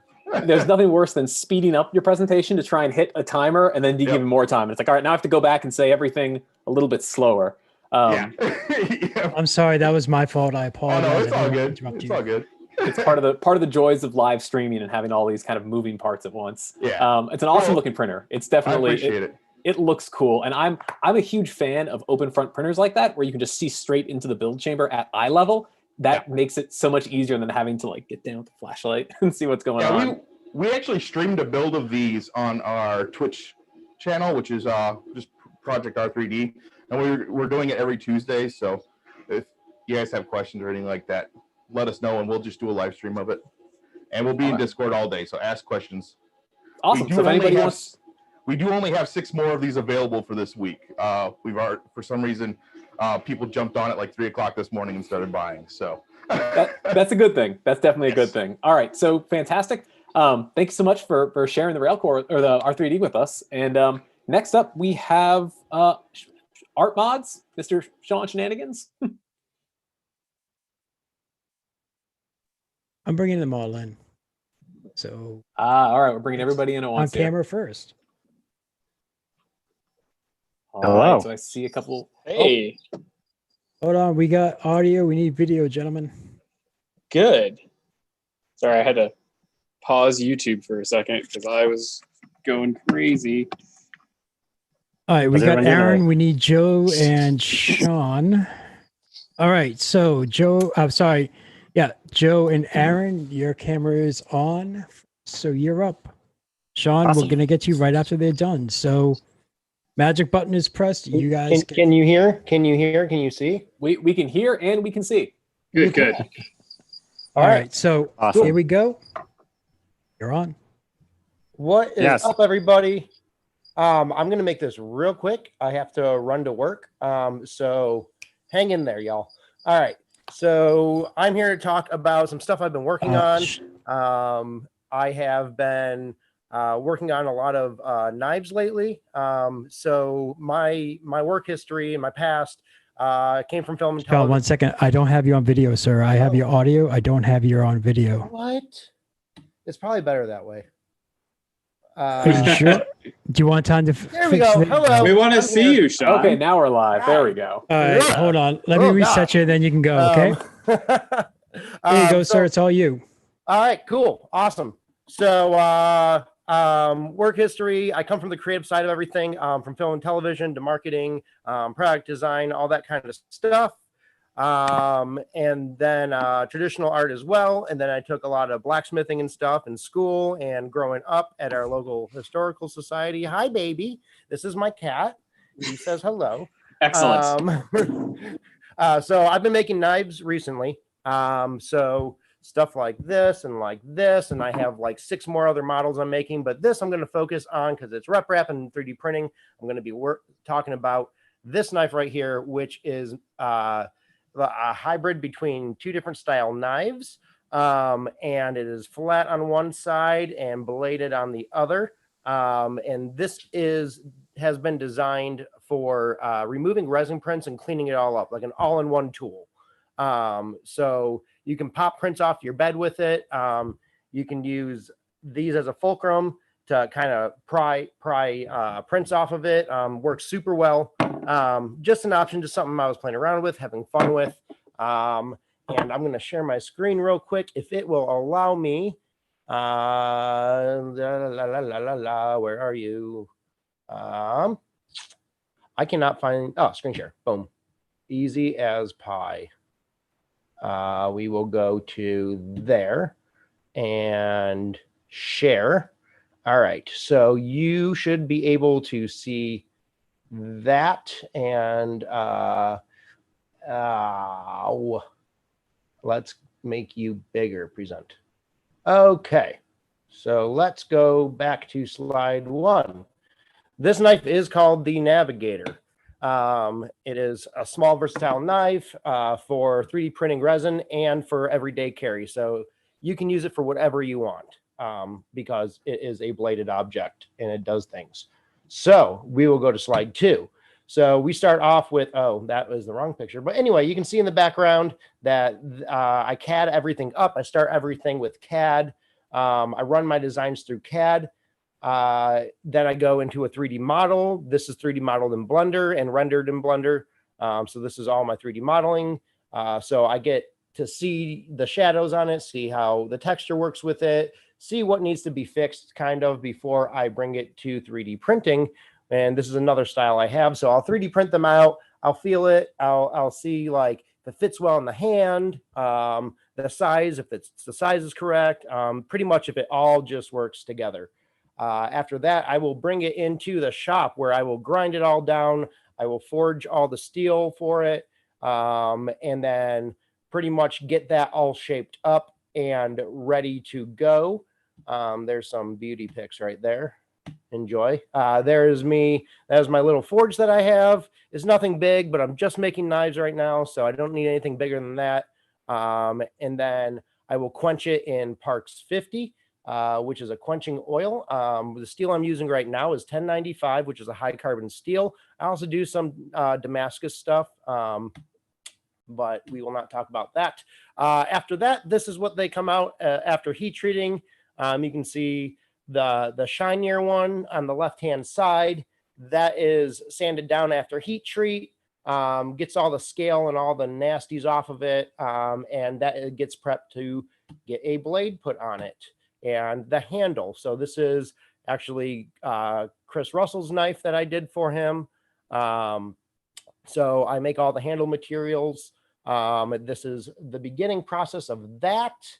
To slide 10, it's all shaped up, getting the pins put in, set in.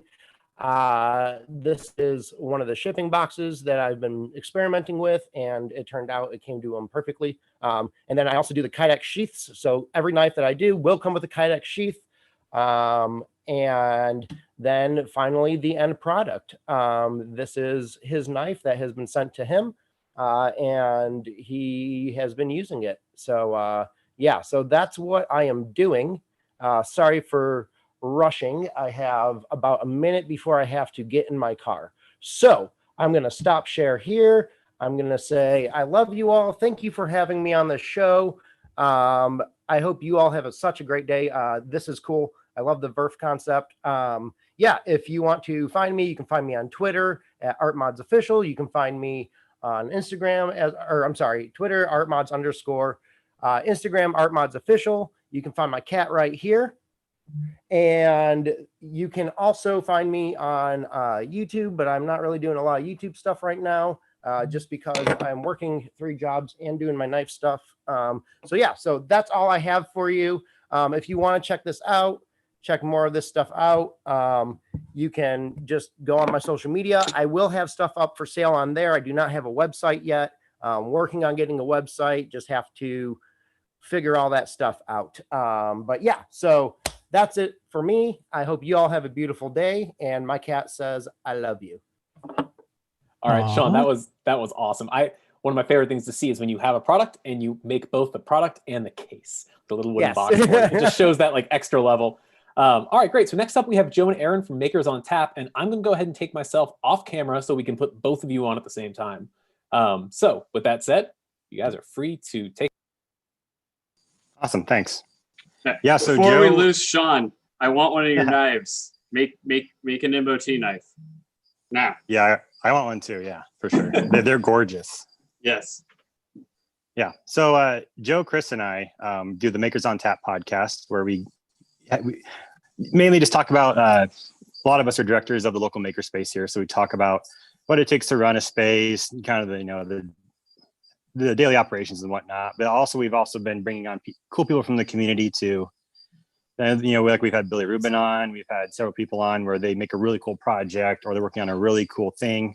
And we want to kind of highlight it and showcase it because a lot of those people that make really cool things, they're not really great at like promoting it. Yeah. So we kind of want to make like a platform to kind of give, people who make really cool stuff, but just kind of like, yeah, I made this, here it is. And we're like, hey, check out this cool person's project. So we've been doing that for, almost 3 years now, two and a half-ish, 3 years. And never thought we'd do it that long. Yeah, I know, dude.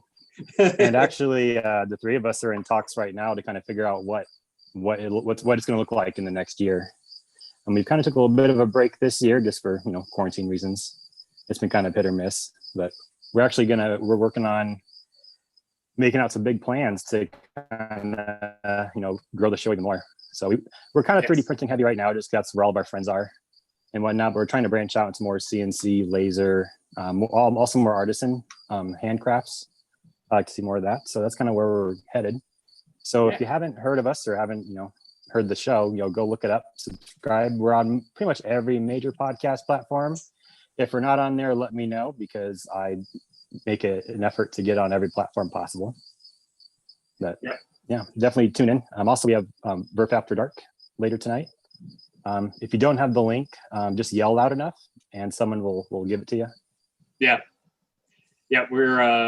We start that at 6 p.m.-ish Central.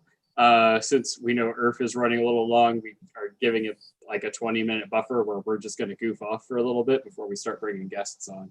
So I am super jazzed for Earth After Dark, and I have no idea how much time we have, but you have 3 minutes. Rad. I want to talk about this really cool project that I've been working on. In the sense of Aaron said we want to get more CNC stuff on the show. I built this. This is the worst camera idea ever. I started this with my phone and then I was like, I could just grab a webcam. Anyway, this is called the Milk Crate CNC.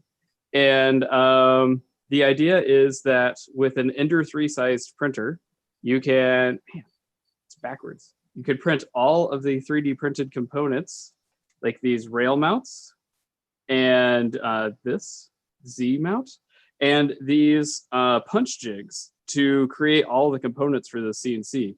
So basically a table saw to make the outer box and a 3D printer to do all the punch jigs for all the metal components. And you have a super capable small CNC router.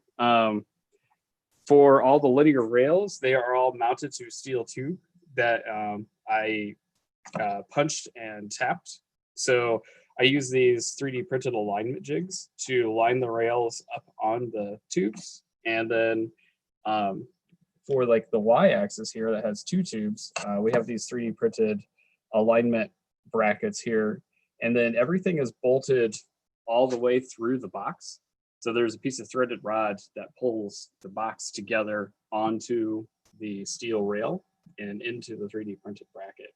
So it creates this incredibly tensioned box that's super strong. And this was the first project off of it last night after I surfaced the spoil board. And I didn't, it's first project, so there was no optimization settings or anything. I just went with 100 inches a minute and run it. And I'm really impressed with how it's come out. The idea is all of these 3D printed plates here. This is 3D printed. This is 3D printed. This bracket here is 3D printed. That bracket there is 3D printed. All of those could be machined on this bed. So, in the future as upgrades, all of these are machinable in aluminum using this machine in its early 3D printed format. So, very thrilled with how that project is coming along, and I really cannot wait to do more with it and release plans and such. So, yeah. I'm looking forward to building one. Yeah. Shockingly, a lot of people are. Every time I post a picture, people are like, what are you going to say? Give us more information. But like Aaron said, for the podcast, you can find us on all the social medias. We do have a Facebook page that's semi-active. I run that. Aaron and I are both very active on Twitter, both through the Makers on Tap accounts at Makers on Tap and at Joe Spanier Makes and at Aaron Makes. Right, Aaron? Yes. Yep. Yeah, and we have a fairly active Discord server too, with a lot of really cool people in there. And it's very active. I always forget about that. You should totally join our Discord server. It's been a lot of fun lately. It was a byproduct of the first VRF. And after that, pretty much all the guests from VRF hung around and have created this neat little community where I've been posting updates on this project. A couple other people have been posting updates on similar projects. One of our members is currently making a soldering iron, like a USB-C powered soldering iron. And she's been posting all the updates for that. And it's been a really cool thing. It's really neat. It's like if you want more Makers on Tap, it's like that. It's just 24/7 Makers on Tap. That's awesome. You can get our strong opinions 24/7.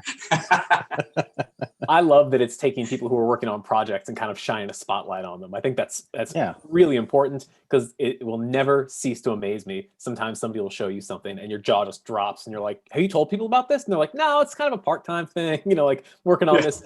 Like when you see like a 3D printed CNC, right? And you're like, where did this come from? Like, oh, just a thing I've been working on. Yeah, it's no big deal. I didn't really think anyone would like it. Yeah. What? All right. So Joe and Aaron, thank you so much for joining us. You can find them over on the Makers on Tap Discord right now, as well as a little bit later tonight. So our next guest is going to be coming in just a minute here. We've got Geek Tech joining us. And They're coming in. And I see them connecting now. We should be live in just a minute here. Hey, Ben. Hey, can you guys hear us? Yes, Yep. we can hear you fine. All right, so Ben is live. Geek Tech is live. There we go. Perfect. Hey, guys. How's it going? All right, welcome to Earth, or as it's known right now, BERF. Tell us, it's great to have you guys here. Tell us a little bit about what you've been working on. We're Geek Tech, as you can see by the name. You could find us as Geek Tech pretty much anywhere. Less to do with me being creative, more to me being lazy. We do a lot of 3D printing stuff, 3D design and stuff to that nature. We just got moved into our new place, so our channel is going to be kicking back up to do a lot more maker stuff, 3D printer oriented and stuff like that. But one of the main reasons we wanted to come on today was to talk about the project that we had planned for this year before it was turned, viral? Digital? Yeah. Since we went digital. We're working on a project called Cake is a Lie. Now, this project is something we're going to try to do for Earth next year, provided the world doesn't blow up. The world doesn't end. But essentially what we're going to do is if anybody is familiar with the phrase or familiar with the game Portal, there's a lot of 3D models that are inside of that game that we're going to bring to life in full scale at Earth next year. And if that'd be okay, I'd like to share my screen to show off a few of the models. Sure. Yeah, go ahead. I love this idea. I'm a big Portal fan, so this is perfect. Let's move you over here first. This one. Okay. Am I on the wrong screen? Nope, we can see you. No, we can see it. All right. So to give you guys just a bit of an idea of what we're doing, these are three of the models that I'm currently finishing up that are going to be coming to our big Earth project. You've got the turret, which stands at about 3.5 feet tall. You have Atlas, who stands at 5'4", and Peabody, who is over 6 foot. These the two main robots are roughly about 400 to 500 pieces of 3D printed stuff, and it's all going to be 100% 3D printed. But we have kind of wanted to give a bit of a shout out to our group that's going to be helping us. There's a lot of people involved. But one of the main things that we're going to be doing, and I'm going to jump back out because we are looking for sponsors to help out with the project. Stop share. Don't stop view. Let's stop share. Oh no. Stop share. All right. So one of the things that we're doing for the different companies that want to help us out, and we're looking for filament and stuff to that nature, is we're going to be printing out this guy. Now, this guy is about 30 pieces. Those people who saw us at Earth last year, we were carrying him around and showing him off to everybody. But each company that helps us is going to get a specified design of this guy who's going to be on display at the project, and they'll be in your company colors. And he'll be on display for the project, and at the end of the project, you get to take him home. He's yours. If you're not at the project, we'll send him to you. But that's kind of our thing. It's just the thing about 3D printing is that you can make anything that you can design or somebody else has designed. And I like that. I've looked at video games and TV shows my entire life going, I want that. I need it. So yeah, that's kind of what we do. Are we camera shy now? Apparently. Oh, come on. You're not camera shy. I've seen you on stream. I haven't been bribed with Coca-Cola gummies yet, so sorry, Shane. Someone monitor the system. I'll be right back. He's gonna try and throw them. Yeah, that's really cool. I love that you have so many people on this, and this is like you were saying about looking at things and wanting to make them. Like that was one of the first experiences I had with 3D printing was making a companion cube, because I really wanted to buy one, but it's like no amount of money in the world, right, could find a companion cube that you could get. And so it was one of those really natural, like, oh wait, yeah, I've got an everything machine right here. Like I can just use the everything machine to make a companion cube. And that's exactly what I did. And then I looked at it, and then it was a bunch of people were like, oh, I want one of those too. And then it's immediately you're sort of like, oh, I get why 3D printers are cool now, because it can just make anything machine. Yeah, I mean, and all of my family is into it. My oldest daughter likes the 3D printer because she likes the different hairbands and stuff like that. When she realized that, oh, Dad can print out all these amazing things to put on it, and we glue things to it or attach things to it, she gets great stuff that none of her friends have. Yeah, I mean, that'll definitely do it. Oh, I see. Are those Coca-Cola gummies? They are. And he's eating them. He's not sharing them. Oh, these are too good. These are way too good to share. I'm sorry. And he's got you talking now, so that's all that matters. That's true. Great. All right, awesome. I would like to give... Oh, sorry, Shane, go ahead. No, just one thing. I have to sit there and say I'd like to thank the wonderful Geek Tech couple for doing such an amazing job with our Discord server. They have been awesome getting everyone set up, making sure everything's running smooth, and have done a lot of work behind the scenes. I just wanted to take a little moment just to sit there and say thank you on behalf of everyone. You guys did an amazing job. No, we appreciate that. And those people that haven't joined the Discord server yet, it is up. It's free for everybody to use. And we did add a channel for Team Brad. So if you get in there, please leave messages for Brad so that he can see them. Just show the community support for the guy. Awesome. And hey, real quick, I just want to echo Shane's comments. Here, I'll even turn on my camera real quick. Ryan, Carson, we came to you early on. You guys have been awesome. We kind of chuckled. We knew everything was going to happen and we were going to get a mad stampede at the end, and we did. And I'm sorry for that, but thank you for everything you've done. Tony and Wayne as well. It's an awesome little world that you've created over there, and I hope people continue to use it. Last I looked, I think we were over 300 and some people in there.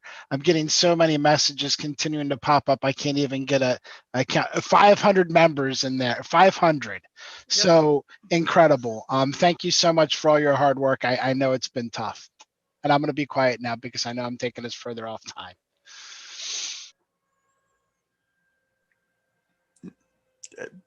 We like to help out the community any way we can. We show up to Earth early every year to help out. And when you approached us about Discord, we were just glad that we could help in some way. That's We're great. just missing seeing everybody in person.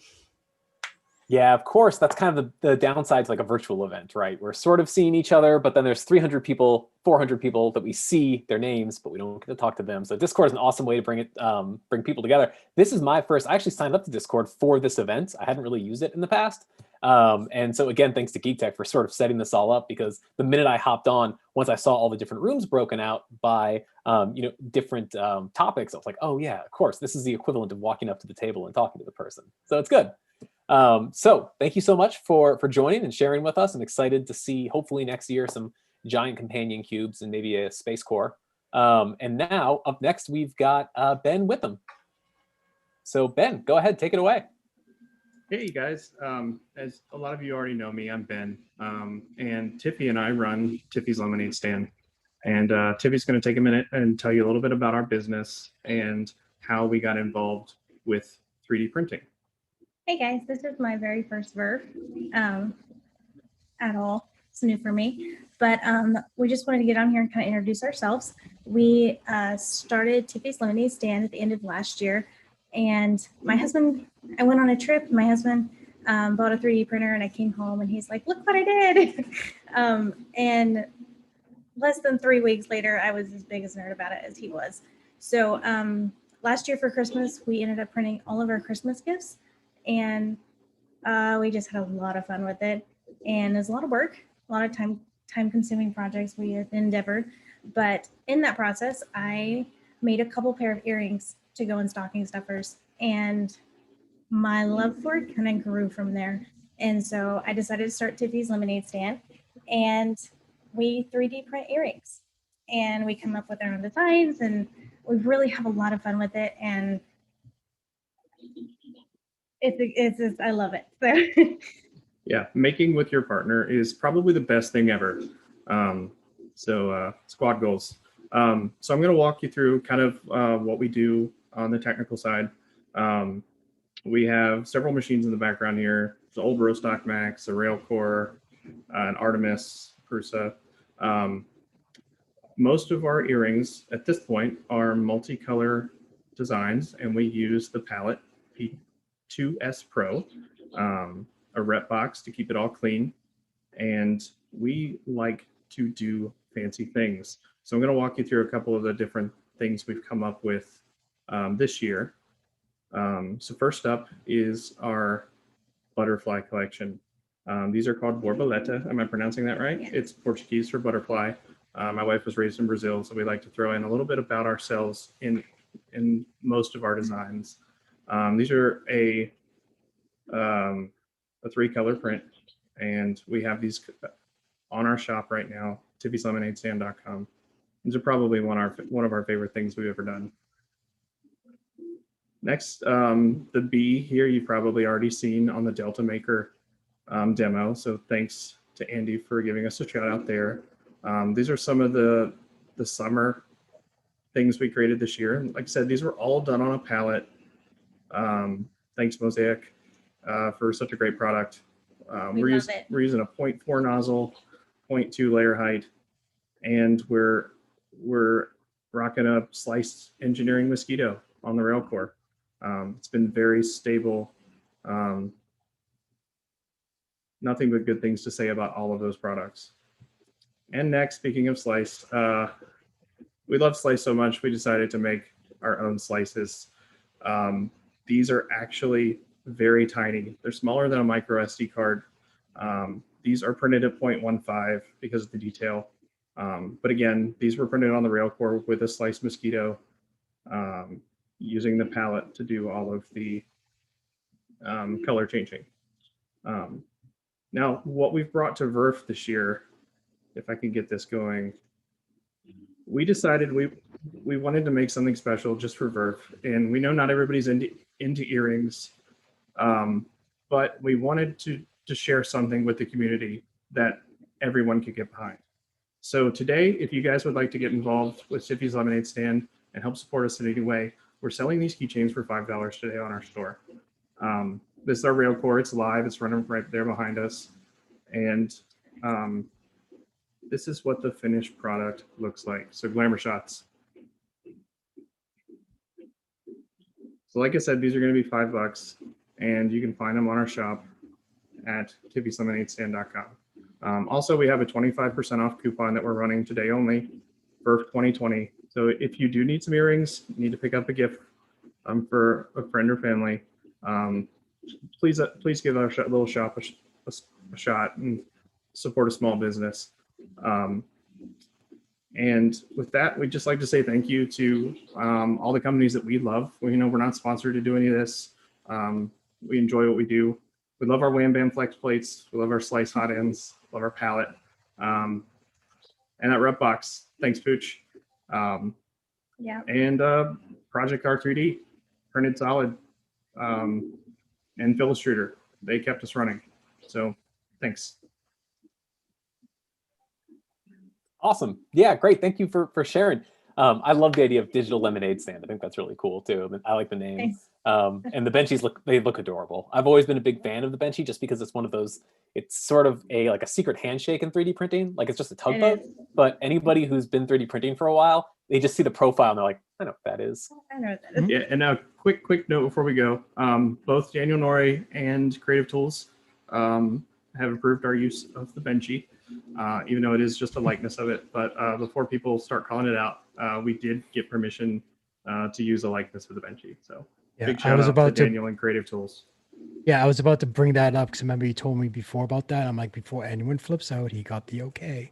Yeah. So yeah, that's great that you proactively went out and got that. That's really great. All right, well, great. Thank you so much for sharing, guys. And next up, we have GreyBeard3D, who should be joining us shortly. And we're going to hear about some recycled filament. So I was actually printing with GreyBeard PETG last night. I was playing around with the slice orange. It's a really cool color. Hey. Hey, Andrew. So hey. We can hear you. We can't see you. Yeah, we can hear you. We got a microphone, but we have no webcam. Oh, hold on. Hody-do. We should have video. It's always the Yankees fans. Ah. Hey, Rich, we can see you, but I can't see Barbara as good. I want to see more Barbara unless... I don't blame you. There we go. Short on this chair. I have to be on my knees, I guess. I'm sorry. That's where you should have him. I think he'd say otherwise. Well, all right, guys. Yeah, welcome. We've got a couple minutes to talk about some of the stuff that you're working on, and it's nice to actually see both of you. I know I've talked to both of you separately in the past, and yeah, GreyBeard recycled PETG. That is absolutely something that I would love to have you talk about to everybody, because I think it's a really cool initiative. I think you have a really cool product, and I think it's something that it's just really exciting in general to talk about. So I could talk about it all day, but that's not why everybody's here. They're here to hear you talk about it. So go ahead, take it away. All right.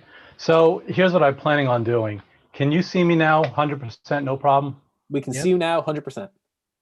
Excellent, good. Because what I've done is I've kind of like created a cue card in the background so I can say what I want to say and not forget where I am. So as long as this is good, then we can do a dry run or. Oh, you're good. You're live right now. I'm live where? On Verve? Oh, you're live on YouTube. We probably should have led with that. I think you're so. Live right now. I think so. Okay. Is this part of my 7 minutes? Oh God. We'll reset. We'll roll back the clock for you. All right. Cool. Okay. All right. So, I'm Rich Silverfeld. This is my wife Barbara, and together we run GreyBeard3D. But we only have 7 minutes, so we have to go pretty quickly. My history is in healthcare, not plastics. I was a licensed respiratory therapist and nursing home administrator, spending about 10 years in the industry. Took a nursing home, which was pretty well on the fast track, failing pretty miserably with dozens of deficiencies. And in my first year there, turned it around and we actually got 100%. So a lot of hard work and it got done. How did I get into plastics? So that was a lot of work doing what we did. And the owner of the company decided, because I was a first year there, that I wasn't bonus worthy. So I said, you know what? I think I need to move my talents elsewhere. And I wound up reconsidering where I was and considered working in the family business. So my father had a plastics recycling company. So he offered me an opportunity to come learn the business, the trade. And so I did. Came up to New York, and that's how I got into plastics. Transitioning into 3D, a little less dramatic. I looked at our supply chain and I thought, what materials do we have that are underutilized that we can translate into something else? And 3D printing came to mind, and we looked at some opportunities, talked with an extruder, and we'll show you what the material starts with.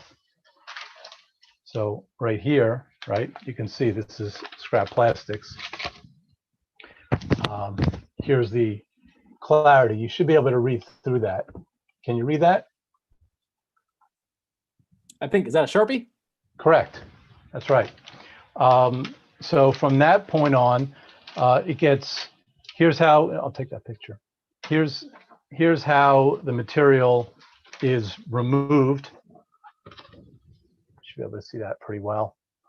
You can see it comes off the line in here. Anything that fails quality assurance gets sucked up and either baled or run into pellets, which is right here. So that should give you a pretty good idea of our recycle stream on the PETG side. Then we take those pellets and we ship them out to people that white label for us and turn them into filament. There you go. They do a nice job. They vacuum seal it up and put our label on there. And it goes to distribution points, sometimes Amazon and sometimes through Greengate Corporate. That's pretty much the long and the short of it. Everything we do is from recycled plastics. It's all done in the United States, from soup to nuts, from the initial product, from the recycling, and from the filament extrusion. That's the plan for right now. We're going to continue with new materials. Before I get into that, just want to touch base quickly. We're starting to export some of these recycled pellets, which is wonderful. We have customers in Canada, Chile, in the US.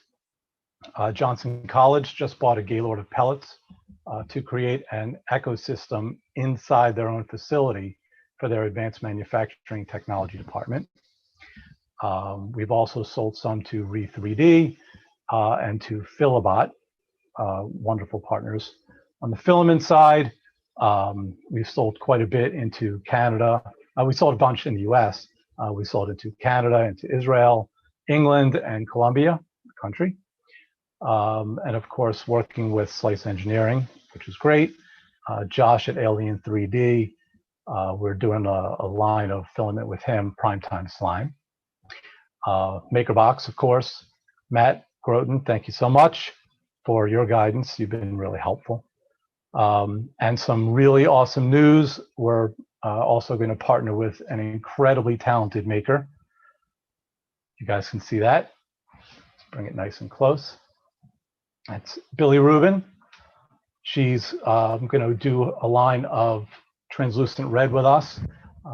Cherry pie, that's what we're going to call it. It is absolutely gorgeous. It's a translucent red with some hints of gold. Actually outstanding material. When Billy does her segment today around 4:52 or whatnot, she'll talk a little bit more about it. We are super excited to work with her. And if you've never seen Billy's work, you need to. You need to get out from under a rock also, because she is fantastic. Couple more things. We just lifted the curtain today on the Greengate Gallery. The gallery is a collection of artists that are working with us to highlight some of their great work. And what we're doing is, a lot of times these artists sell their STL files. So what we've done is we've partnered with them where the STL files are free to our customers as long as they buy a spool of filament. There's no upcharge. We pay the artist, so the customer gets the same spool for the same cost, and they get a free STL file from an outstanding artist. So we thought that made a lot of sense. Something we do to give back to the community. Anyone who purchased from us, whether they're a makerspace or they're a small business or a large business or college, will post their website or Instagram on our page. It'll be a live link. So the customers that are perusing our page can take a look and see what our customers are doing and, cross market. So that will broaden everyone's horizons, hopefully. We're nearing 20 colors, which is pretty amazing because last October when we were at IRF, we had 3. Matte black is on the horizon. Glow in the dark is done. We just haven't run it yet, but it's finished. Of course, Billy's cherry pie, and hopefully, probably next year, but maybe late this year, but probably next year, we're working on graphene. Let's see how that goes. We have a long way to go, but let's hope. Larger sizes are coming. 3 kilograms are done, just with select colors, but more on the way. We're just feeling ourselves through. New materials, you're going to have to go to the website and check it out. We are strongly considering a recycled PLA line. It's going to be from scrap. It's probably only going to be gray or black just because of the nature of the beast, but we think we can do it. So if people are interested in a recycled PLA, please let us know. You can email us, you can tweet us, you can send us a note on Instagram. But however it works to contact us, go to our website, send us a note. Okay. And will you also be in the Discord group, the channel, if anyone has any questions? Probably could. I just, I'm not Mr. Technology. Barbara's shooting. I know she thinks like we're almost out of time. I can feel that we are. But I know, thank you. But we did a really cool virtual reality experience. This is the website. Really hope you guys can get to it. We spent a ton of time and effort. It is outstanding. You don't need glasses, Google Glasses or Oculus, but it will work even better with it. And for VERF, 10% discount. VERF 2020 is the code. Thank you, guys. All right, great. Very cool. Thank you very much for joining us. And with that, now, Mr. Andrew Sink, thank you very, very much for helping me today. You've been excellent. Yeah, is there anything you'd like to absolutely. say to anyone? Yeah, just thanks to everybody who's put on IRF, Lauren, Nick, Vicky, Chris, and yourself. I think it's just a really great event. I've missed the past couple. I think the first one I missed was due to a wedding. Second one was a conference. And it's something where every year I'm excited to go and then it drops off and then something happens. And so this was the first time that it really happened. Like it just worked out really well that I'm here and it's virtual. So I have no reason not to attend. So I'm really happy to have joined. And I think what Dave did for Brad is really awesome. And I'm looking forward to seeing some prints made of Brad's orange, a few months from now. I think that's going to be something that'll be really fun to see. So yeah, I'm logging off. You can find me on the Discord. I'll be there today. And you can find me on Twitter, Andrew A. Sink. And yeah, thanks so much for having me, guys. Definitely, man. Thank you very much for joining us. It was great, sir. Well, people, are you entertained? Because we got more, right? We have Mr. Brian Fife and Eric Moyer coming in right now, and we have to give them a minute. So Zoom pulls them in, they turn on the cameras and everything else. Hello, Brian. How you doing today? Good. Since your camera is up first, you get to go first. So I'm going to hit a magic button. You get 5 minutes and the show is yours. Okay? Perfect. Eric's turn. Great. All right. All yours, sir. All right. I'm going to start with a video, but now it wants me to restart my computer to share audio. How fun is that? Do you want Eric to go while I do that? 1 second. I have it on here on my side. Okay. So let me. I'll let you take it. Yeah. Let me.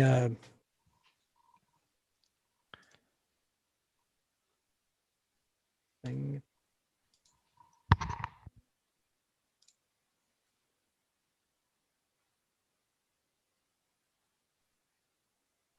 I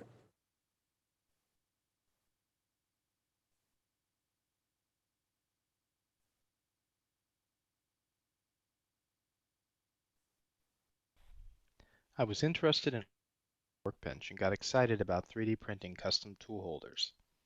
This project took advantage of 3D printing's strengths, and I used other options when printing wasn't the best choice. I'll use this time to talk about some of those design decisions. I knew that when I started this project, trying to print the key load-bearing elements of the pegboard hook would be an exercise in frustration. I built my design around a molded polypropylene hook I found on Amazon. This gave me perfect geometry for these critical elements, as well as pegs that are stronger and more flexible than PLA. A warning, these hooks work great for my plastic pegboard, but they may not work as well for metal pegboards. One of the first designs I wanted to make was a wire spool holder. I never considered printing the rod. A dowel works perfectly. I started with 1/2 inch and later upgraded to 3/4 inch. The second version of my design also added lag bolts to the dowel so I can easily replace spools. A second design to hold a row of small hand tools also makes a long bar out of plywood. I have access to a laser cutter and was able to precision cut the tool holes, but drilling and filing would have also done the job. For form-fitting single tool holders, it would have been foolish not to print the whole thing. Here's an example of a heat gun holder that is a single block of PLA. With my CAD tool, I made a base stub that I verified was easy to print and holds the pegboard hook well, and then derived my other designs from this part. I also modeled the full assembly so I could see everything in one place. Because the hole for the pegboard hook is round, I was able to print this when it lies on its side without needing any support. The main parts, the spool holder and the tool holder, also have their main connect points facing up, and so they don't need supports either. Also, as part of this project in my slicer, I finally taught myself how to remove unnecessary supports manually. This was needed to print the heat gun holder properly. To do the same thing in Cura, use the support blocker feature. I'm not done yet, but I'm happy with how this project has turned out so far, and the flexibility that this gives me with a workbench. If you are interested in these designs, the CAD models are publicly available and can be exported as STEP or STL files to your slicer or CAD tool of choice. Cool. So yeah, this stuff is up on my website. It's been a lot of fun to build this project, and it has a really satisfying snap, you know, when you put the pegboard piece in. And if anybody wants to make custom holders for their tools or parts, they can take this base model and modify it really easily. Awesome. That was great, man. I mean, especially with everyone in the maker community, how, you know, we all have our own little workspaces, and, you know, I think pegboard is a required and a rite of passage. Exactly. So that was great. And sorry, as far as the website goes, can you also put it into the chat so that way, if anyone needs it, it's available? Yeah, want me to drop it on the Discord so everybody can see Yeah, it? you put it in the Discord, put Or it in the the YouTube chat, put it everywhere. Get the word out, sir. Yes, sir. I think that's good. Yeah. See, do we have any quick questions in the chat group at all? In the YouTube chats or anything else? And you will be in the Discord group? Yeah, I'll be around. Cool. Okay, if someone wants to reach out to you on social media, how would they do that, sir? Best way is just to hit me up on my website. There's a form there, and do that. Okay.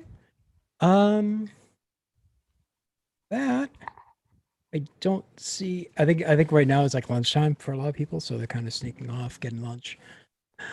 All right. So with that, if that is it, we will go on to our next person, which would be Mr. Eric Moyer.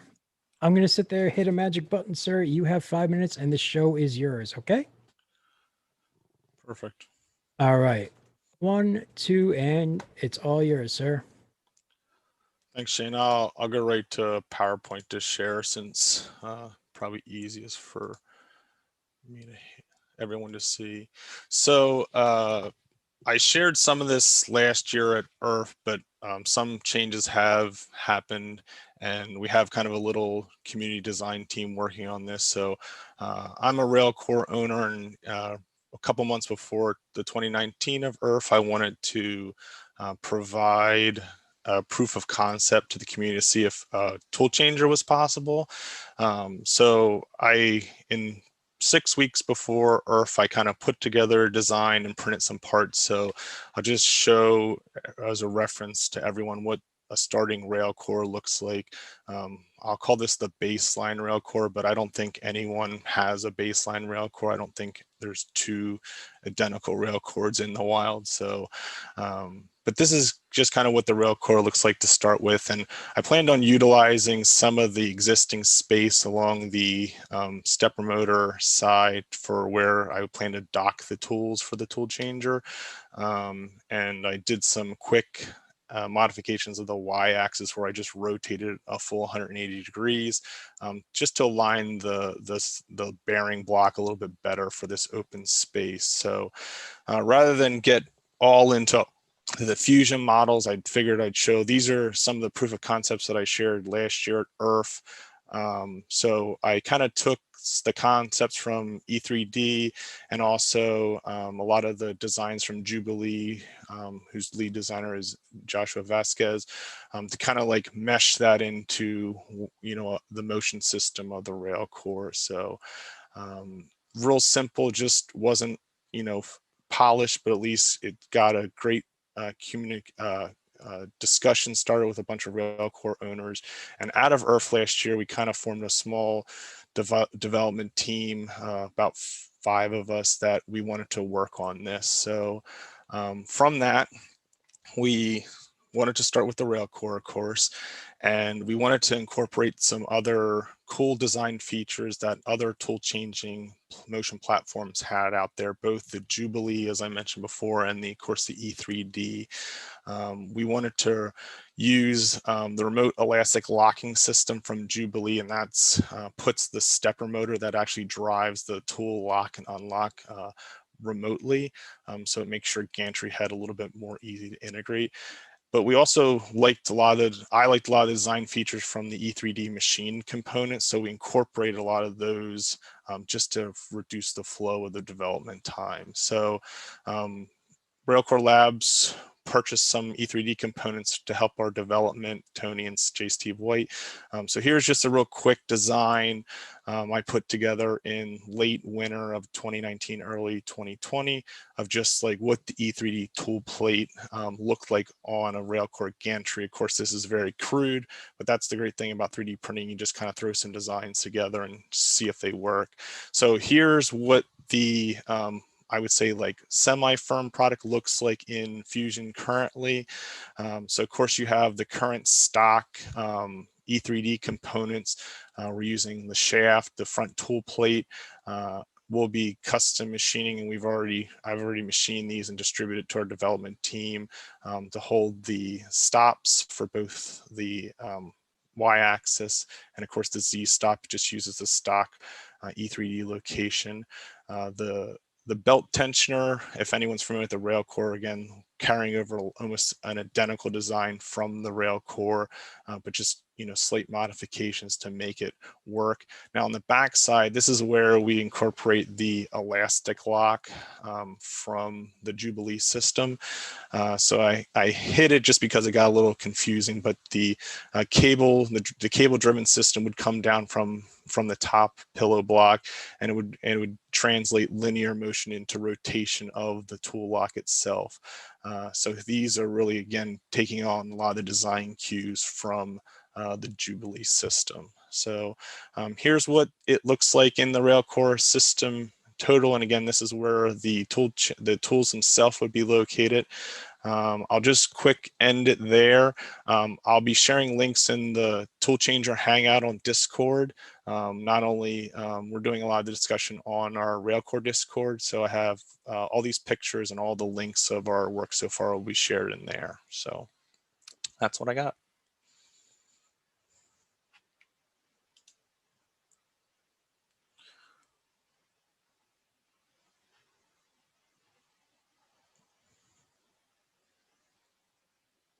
I don't hear you, Shane. Did I? Okay, there we go. Yeah. Sorry. I was like, too many buttons. Yeah. Yeah, and it's me. I'm sorry. No worries. So, if anyone wants to reach out to you, what's the best way to get in touch with you? I'm at Moyer EK on most social medias, Twitter for the most part, but Discord and other things. And I'll be sharing some of the other project Discord sites in the VRF Discord here in a couple minutes. So I'll be in the Tool Changer Hangout channel. Perfect. That is awesome. Thank you very much for your time and sharing all of your wonderful things with us, sir. Thanks. You have a great day. You too. Thanks.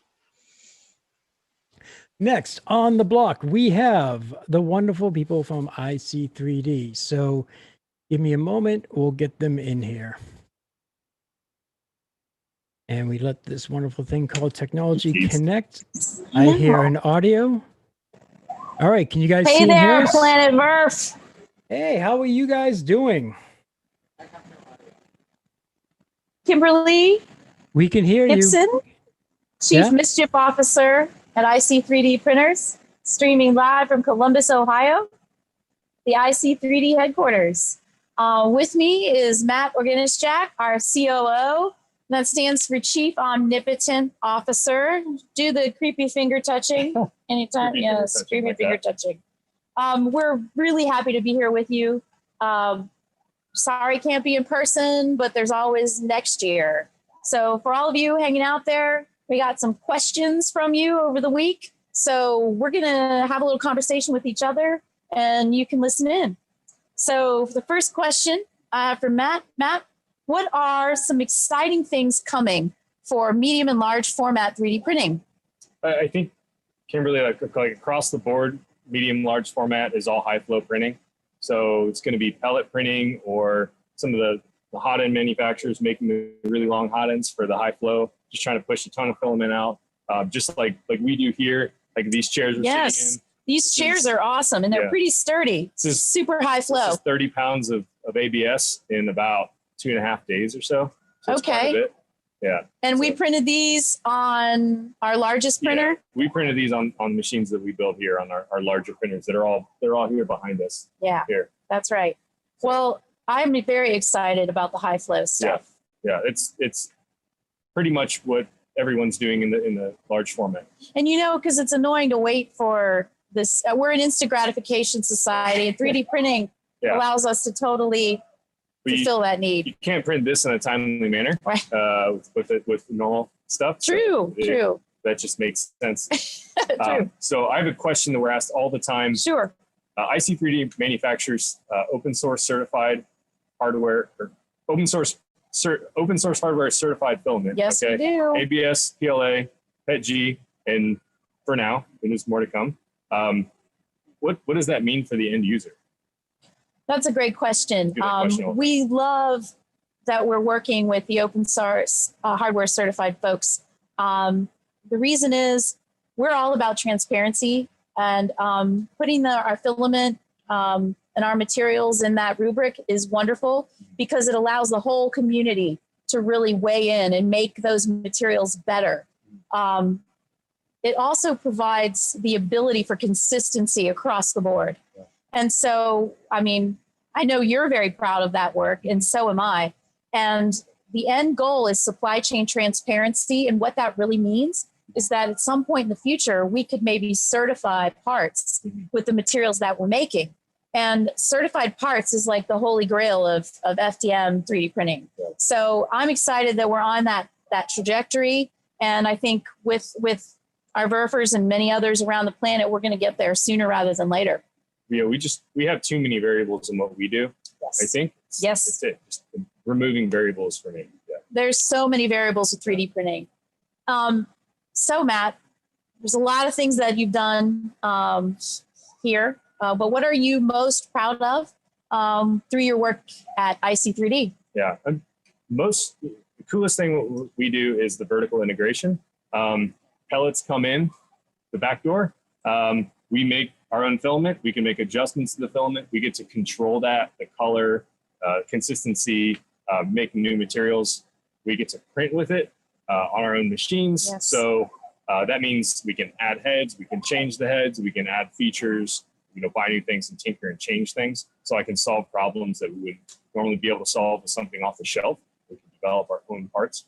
And so ultimately, seeing the pellets come in and sometimes really huge parts or a lot of parts come out, knowing that we kind of handled it from front to end is really, really cool for me. That is gratifying. And I love that we have that vertical integration that really allows us to take some risks with our customers at solving very difficult problems. As you know, who am I telling, right? But what's next for IC3D? And I know the answer to this, but I want to hear it from you. What's next for IC3D, Matt? The big thing for us is our Gen 3 machine is the first machine we're going to be selling to the public. This machine's kind of like, for us, everything that we've kind of worked up to with our past machines, all the things we didn't like or wanted to improve have been improved. So we've got a really heavy 750-pound steel frame. We've got THK linear ball screw actuators, no belts. We have lead screws in the Z, but the XY is all ball screw, like a CNC machine. High precision. Yeah, it's really high-end parts. We spend a lot of money on linear. So this is like super tricked out Ferrari of 3D printers. It's like the Ferrari, but maybe also like old school like Toyota truck. When like the goal is not to ever break. Like we want to just hit go. It's not persnickety, in other words. Okay. No, that's for us. Cool. That's the goal. And yeah. So equipment has IDEX and everything. So for us, that means we can double the output of the machine when we need to. Very helpful. No, that's awesome. That's awesome. I'm excited to show them that. If we got some time at the end of this, we'll give you a quick peek at the printer. Yeah. So Kimberly, another thing that we like to talk about a lot, this question is, now that distributed additive manufacturing has proven to be scalable and responsive, do you foresee 3D printing being called upon again to address the needs at a regional or national scale? Oh, that is an excellent question. Absolutely. What we all saw 3D printing do during the first wave of the COVID-19 pandemic, 3D printing was the first to respond to the terrible shortages of PPE in the supply chain. Ventilators, all kinds of things. And I think 3D printing proved that it can be the go-to technology in those times. And then once the regular supply chain has time to rev up, then let the injection molding and other technologies take over to reduce cost. But to be honest, I think I'm so proud of the work at America Makes. IC3D's own work with them and the Veterans Administration, the National Institutes of Health, and really getting that system in place. And I know that America Makes is working on the next generation of that system. So no matter what the national emergency is, if it's a pandemic, we're covered. If it's a natural disaster, we're covered. Who knows what might happen? But 3D printing's time has come. We are in the supply chain. We are innovating, and I don't think we're ever going back to the world before. Yeah. No. Everyone I know that was doing anything or remotely, had anything to do with 3D printing, those people were all doing something. Absolutely. It's and pretty cool. And I want to say that if it wasn't for the makers that are on here, the Make Force, we as a community would not have been able to stand up. And you all are incredible. My heart was filled every single day. I was working 14 hours a day. We had 3 shifts going 24 hours here, responding to all of your filament needs and your material needs. And the collaboration across the community was great. Our collaboration with Budman was amazing. So thank you so much. And this year we're going to be doing another distributed manufacturing exercise. Our charity, Toys for Tots, working with the U.S. Marines. We're going for 15,000 3D printed toys. And we're going to need your help. Well, it was 1,500 last year and then 150 the year before. So, I mean, why not? This exponential thing. We've totally got this. So we know that we can do this with you. So look for some sign-up-age information on our Discord channel and in the future. So we'd really love to get you all involved and show that distributed manufacturing is the way to go. So thanks for listening to that long-winded explanation. So Matt, I have a really important question that everyone's going to want to know. Yeah. What are you building in your free time? Me, in my free time. Yeah. In my free time, I have, as you know, a large van that I'm converting into an RV. venture van or RV, you know, whatever Yeah, you call it. I know. So I still haven't ridden in it yet. yeah. Well, soon. Don't worry. Yeah, I'm using a lot of our new recycled materials to build parts for the interior. Yep. So seats, fixtures, wall fixtures, shelving. You're leaving out a really important thing that you recently built with that recycled material, aren't you? He's not going to say the potty.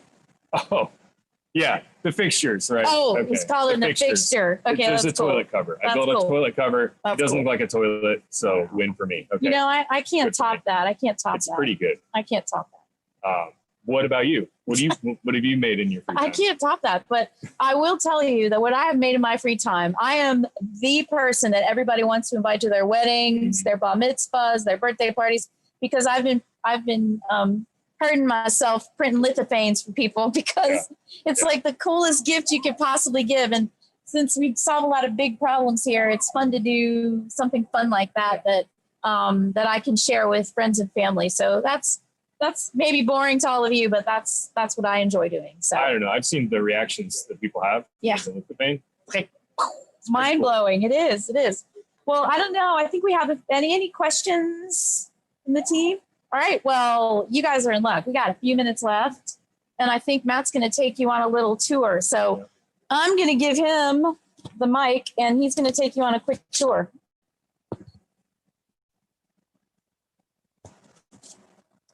There we go. Can you guys hear me okay? Yeah. Hey guys, so this is the front half of our shop. Obviously offices in front, but this is our high bay area.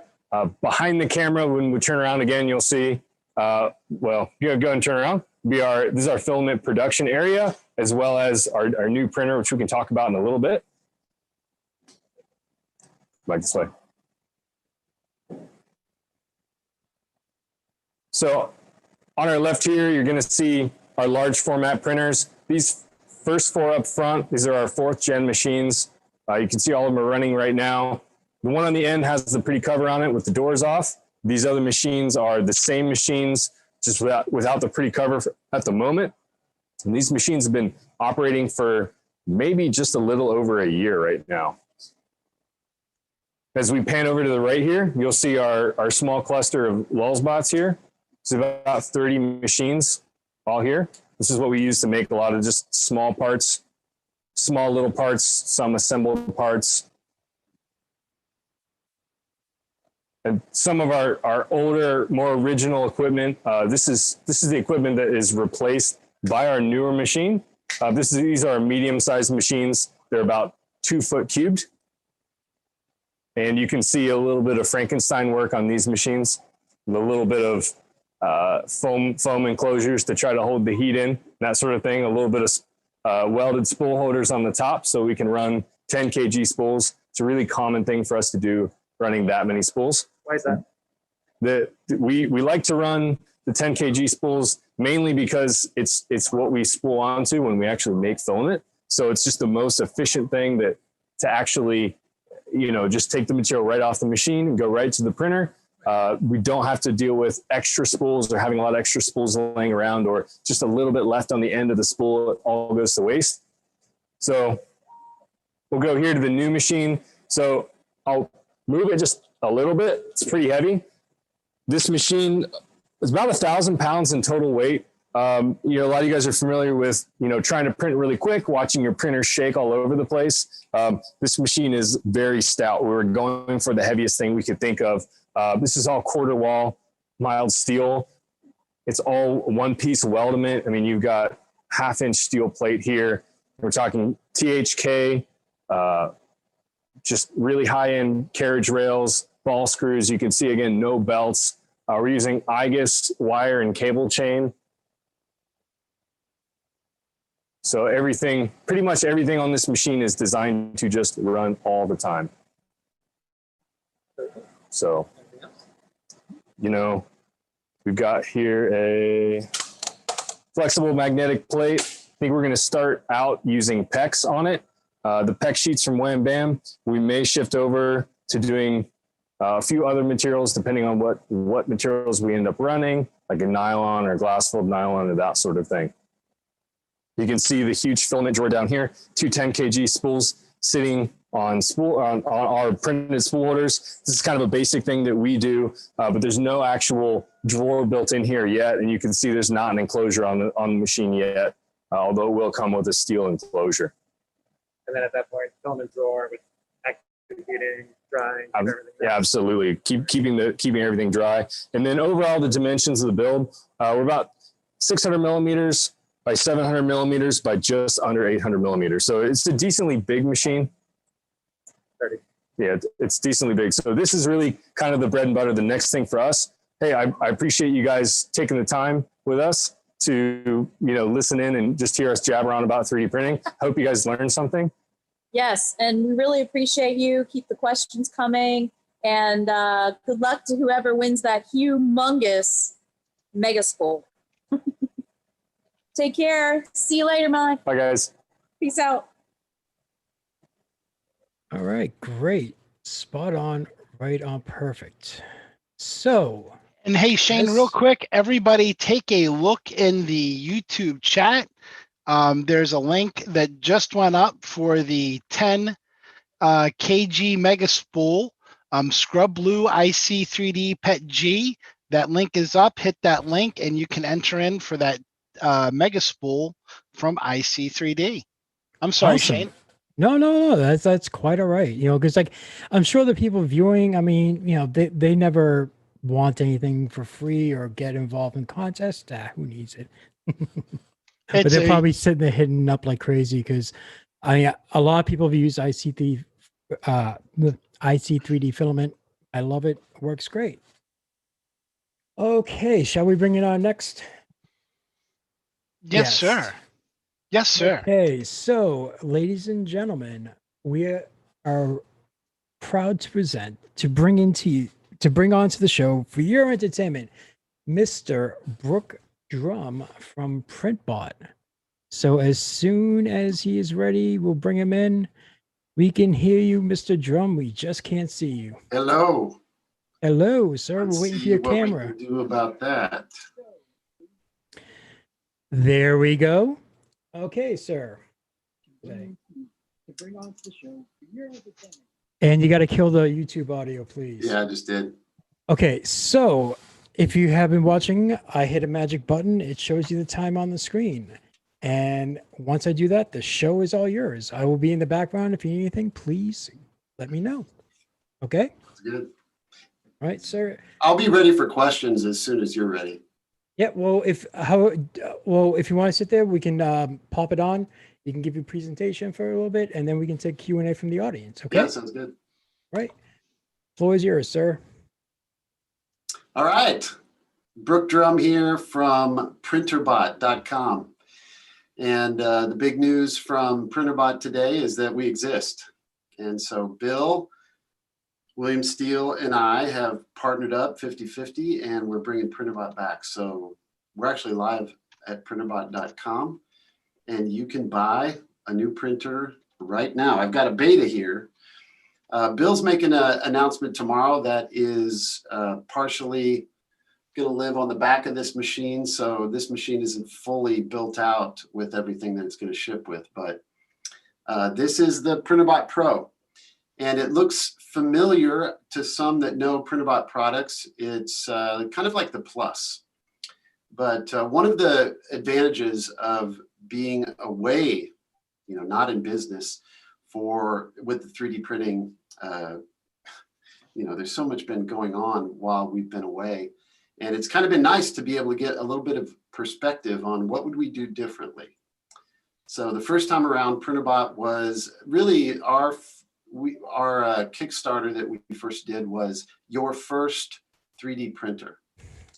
And we wanted to bring 3D printing back in 2011 to the masses. And we're not responsible for doing that alone. Of course, I stood on the shoulders of giants, Prusa, Adrian, and tons of people got involved. And part of our demise was we actually saw the success of what we wanted. We wanted more people to have 3D printers. And that was obviously exciting to see. So now it's totally easy for anyone to buy a 3D printer. So looking back on what we wanted to do in the future, Bill has really been an inspiration from way back. If you just Google William Steele and see what he was doing way back, he's been in this for a long time, and he's going to be with you guys tomorrow, Sunday, with an announcement for 3D Chameleon. And I went to IRF. I saw him at IRF. I saw him at MRF. And I realized when I saw him, he came up like he knew me. And he said, I'm Bill. And I was like, I don't know who you are. He's like, I'm the one that's been buying all those printer boards.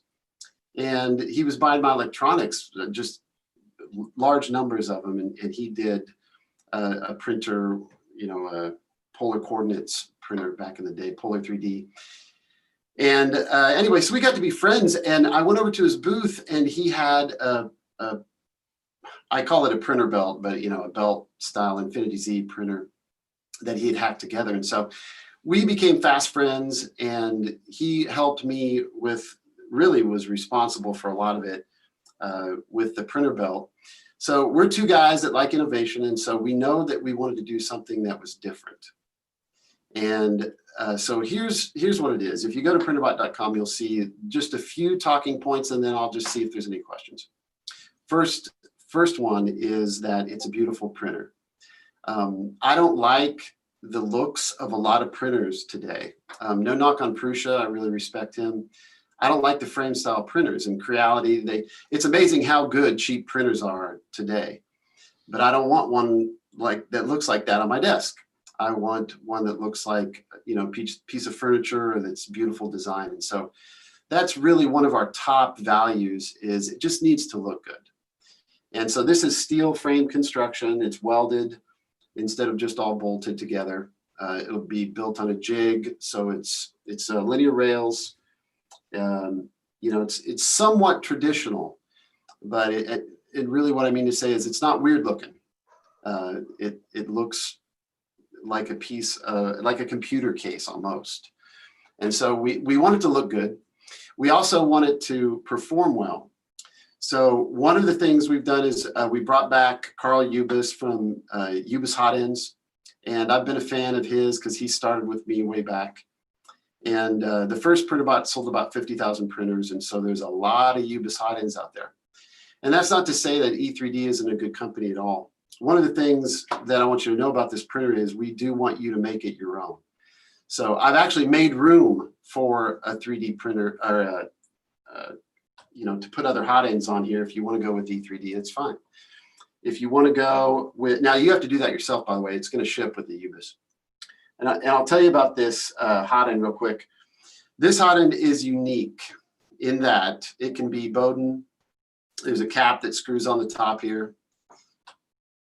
So there's different caps that fit on the top. I've even got some HP Fusion 3D printed mounts, but we're going to make this compatible with like the E3D style, or the dimensions. You got the metric versus English, but we're going to comply with kind of a standard now.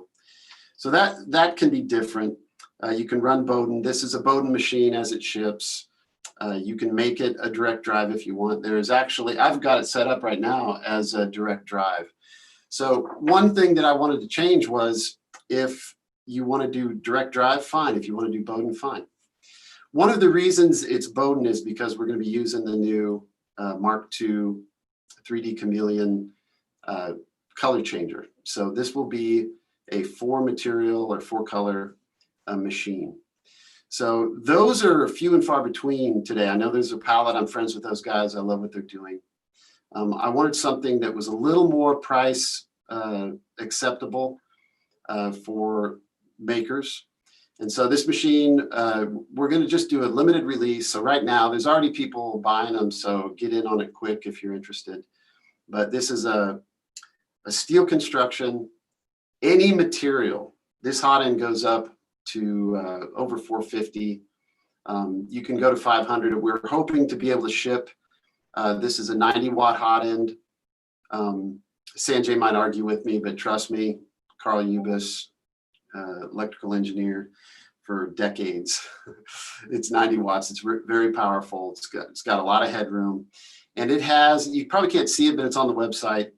It actually has a tip on it that can take any material. It's a ceramic tip comparable to the ruby. And Carl even says it's sort of like diamonds, but ruby's very close to diamond. It's ceramic. I'm not going to say it doesn't wear out, but I can tell you that for over a year, a prominent aerospace company has been using very similar hot end, not exactly, but very, very, very similar. And it just goes and goes and goes and goes. You can push 70 pounds of, if you're doing some crazy print of carbon fiber Ultim, if you have it. It's expensive. And you can look at it under a microscope and you won't notice any wear. It's pretty crazy. So crazy materials, multiple colors, $10.99. It's 99 of these are going to be made and shipped, US only.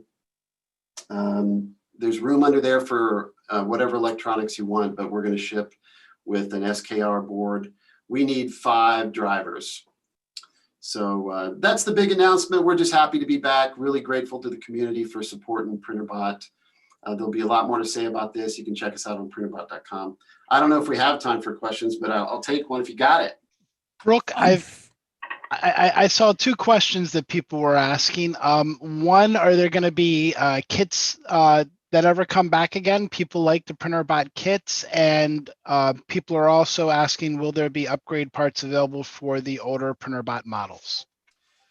So right now on the website, it's just the printer and like t-shirts. I did the t-shirts first just to get the site live. But yes, well, I will say no and yes, or maybe and yes. The first question is, will there be kits? No.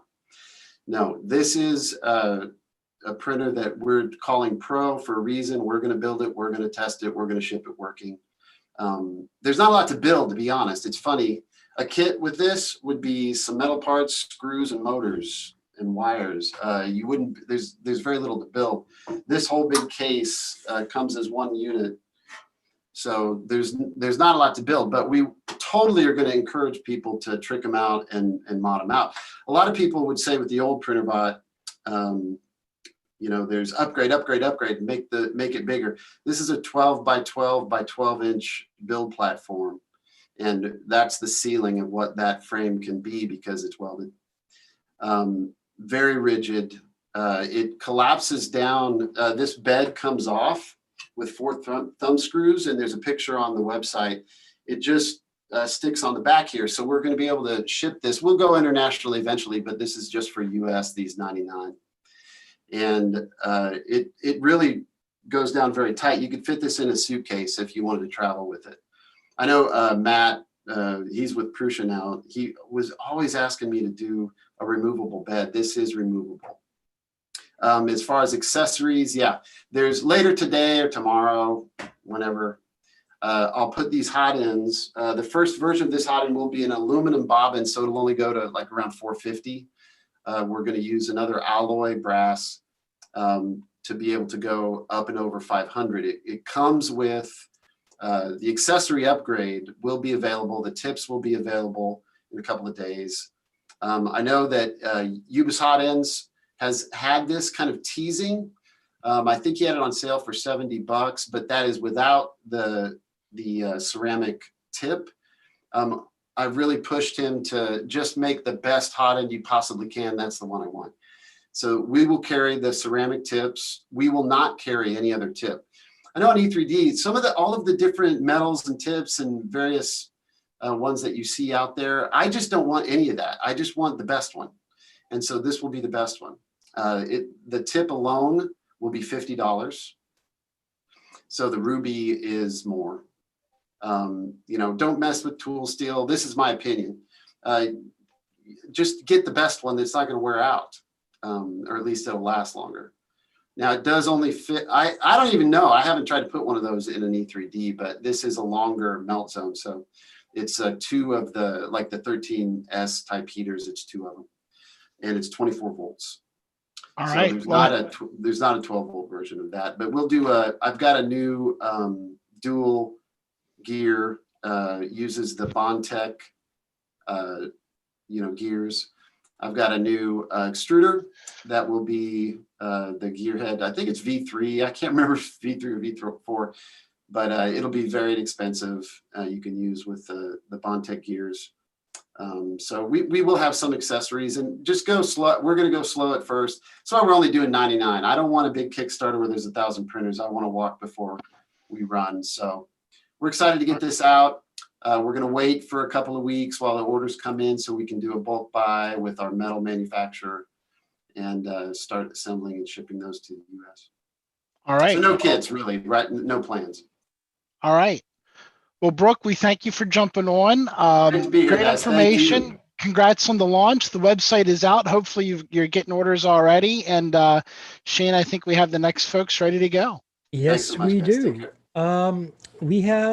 We're going to do it this way. Okay. Adam, I'm going to press a magic button. You're going to get 5 minutes and you get to sit there and tell the world all about you, sir. Okay. Awesome. Sounds good. All right. It's All right. all about you.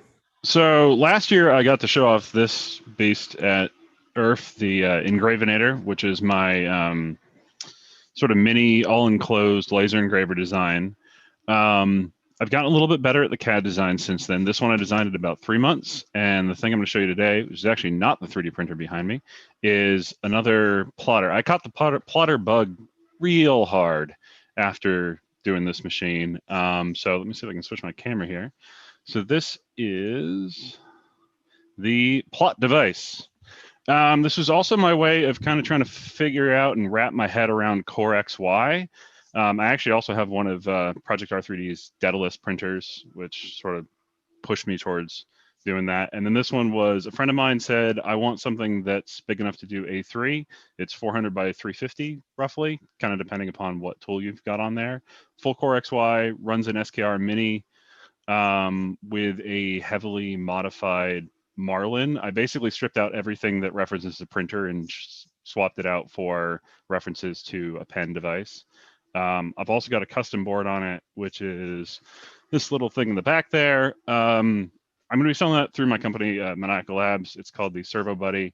It basically takes the laser signal from the board and then converts it into servo control. So the board doesn't actually know that it even has a servo.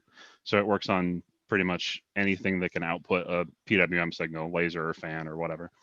Actually, it doesn't even need to be PWM. It's just straight on off. I've had this thing running up to about 220 millimeters per second. It's stupid fast because it's all Core XY. Total BOM for it is sub $300. It's basically 10 millimeter rods and LMU 10 bearings on all the axes. And one of the other kind of more ridiculous things I did on this is I got on a different plotter I built earlier in the pandemic. We went through a whole bunch of different designs for the actual pen mechanism. And if you see that on there, it's actually a Highwind MGN9 75 millimeter long linear rail. It's the tiniest MGM9 I've ever actually dealt with, but it's beautiful, perfect up and down, no play in any direction. With the exception of the fact that I found out that obviously it takes a little bit of force to kind of get it going sometimes. So there's actually a 3D printed spring right on the top there, just a little bit of an arm to kind of push it back down. Any other interesting things about this? Yeah, this was all printed on, well, kind of a handful of my printers on the Daedalus, on my Prusa Minis, and on my Mark IIIs. This was one of the times where I absolutely loved having more than one printer because I got 40 or 50 hours worth of printing done in about 15 hours so that I could start building it the next day. And also it's, this is one of the reasons why I have it controlled as a quote unquote laser is, I actually work for Lightburn, so I want to be able to run it from there. And we're slowly adding functionality to Lightburn to be able to handle plotters even better. But with this, again, the control software doesn't even have to know that it's a pen plotter. There's even you can, from the LCD, you can modify the servo up-down delay in firmware so that you don't have to deal with that like in your G code or anything like that. So it has enough time to get the pen down. There's also, I've got a handful of other little sort of tool ends that bolt onto the MGN9 rail. Like That one's just sort of my generic one that you can put anything in. This one's actually for a fountain pen, so you can write at an angle. And then that one, the one that's on there right now, is specifically for the Pigma Micron, which are, if you get into plotters at all, they're amazing. They can go down to, I think, 0.1 millimeter tips. I've actually run this so hard that I don't know if I ran out of ink, but I wore out the tip down to the metal, just completely gone. And they're markers. They're not really ballpoint pens. Yeah, so let me switch back here. I think that's most of my time. But yeah, so it's called the Plot Device. As with all the stuff I do, it's going to be open source. I haven't posted anything about it really officially yet, but it will be on GitHub with all the CAD design and whatnot. I'm not going to do a full build guide like I did with the Engravinator because it just takes way too much time. But it's relatively easy to build. You can find me at Dreadmaker Adam on Twitter or Maniacal Labs on Twitter. I'm on both. So that's great, perfect. Are you also going to be in our Discord group if anyone wants to reach out? I'll be around. And if you do want to know what this is behind me, check out Verf After Dark. I will be on there showing off that. See, you heard it here. So a little bit of an extra tease there for you guys. Thank you very much, sir, for sharing what you do. Next up, we have John from JMakes3D. So we have another person from. So, sir, this is how it's going to go again for you. 5 minutes. Press a button and it's all you, okay? And you're on. Your microphone is muted. John, you there? John? He seems to be gone. So, Adam, here comes John. No, there you are. Okay. John, your mic's unmuted. All right. So it's all you, sir. Awesome. Thank you. So yeah, I wanted to talk a little bit more about some of the projects that we highlighted before. So let's go ahead and share my screen. All right. So you can see here, this is the Prusa printer page for this 3D printed bonsai that we had talked about before with JMakes3D. So basically, we have a couple different forms. This one is one that I made in Blender, and it has all the files up here. So there's both the STL files as well as the .blend files down here. And I'm gonna show you guys a little bit more about the customization, because my goal for this bonsai in particular was I want it to be a little bit more customizable, so you could make some different shapes. This was just kind of the first shape that I saw that was kind of interesting.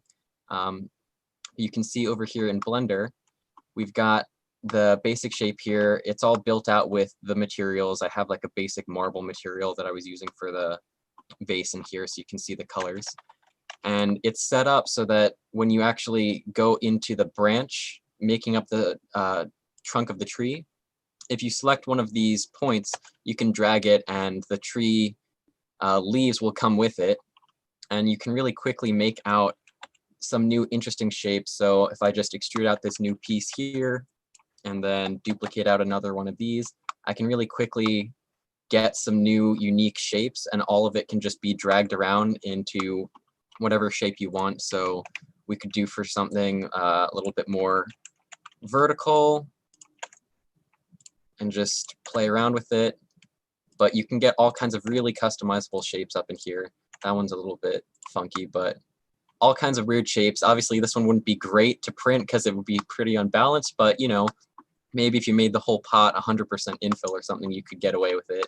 So I really wanted to have it a little bit more unique, and you can go up there in the Prusa printer page and grab that. I've also got some other interesting stuff that I've been doing. So a while back, I saw somebody post a page to, it was like an open source CAT scan website where they'd been doing a bunch of sort of cataloging of CAT scan prints. So they posted a bunch of files for different animals, and I've been printing out some of these things. So like, for example, this wolf skull is about full size. It's for like a young adult wolf. And I'm going to be printing out a bunch of these different skulls. The hope is maybe for some of the smaller ones. I've got like this Gila monster skull as well. I want to potentially electroplate some of these. We have a little bit of a guide on, I've been doing some electroplating as well. Some of the DIY stuff, dissolving copper in vinegar and what have you. So the goal is to hopefully get some of these open source skulls, convert them over to STLs, do some electroplating for some nice little desk pieces if people want those. And then another project that I've been working on is, let me go ahead and open this guy up. So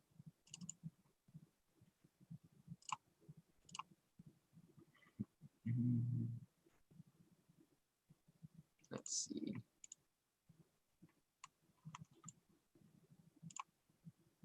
Okay, yeah. So we've been my brother came to me and asked if I could make him some custom action figures. So he really loves Dragon Ball. There's not a lot of Dragon Ball action figures that aren't the main characters. So I've been making out some stuff, playing around with the sculpting in Blender. So I made this one. This head can just pop onto a Hulk action figure, and you get a pretty good representation of the character Topo. We've done some other stuff on there with 3D scanning some like smaller keychain figures and then scaling them up, putting them onto other action figures so you can get those parts represented, actually get the character better. So again, if you take a look in our Discord channel, JMakes3D, we have links to all of these projects that we've been working on. You can check it out there. Feel free to go in our Discord and ask us any questions, and we'd love to talk more with you guys. All right, perfect, sir. And you're going to be in our Discord group. They can reach you even through your own and on your website, correct? Of course, we're in Discord. We've got all of our social media links right in there on Discord as well. Awesome. So thank you very much for your time and showing us that. I love the, like, oh yeah, you can put it on the Hulk's body, and it's just fun to mash up those. All right, thank you again.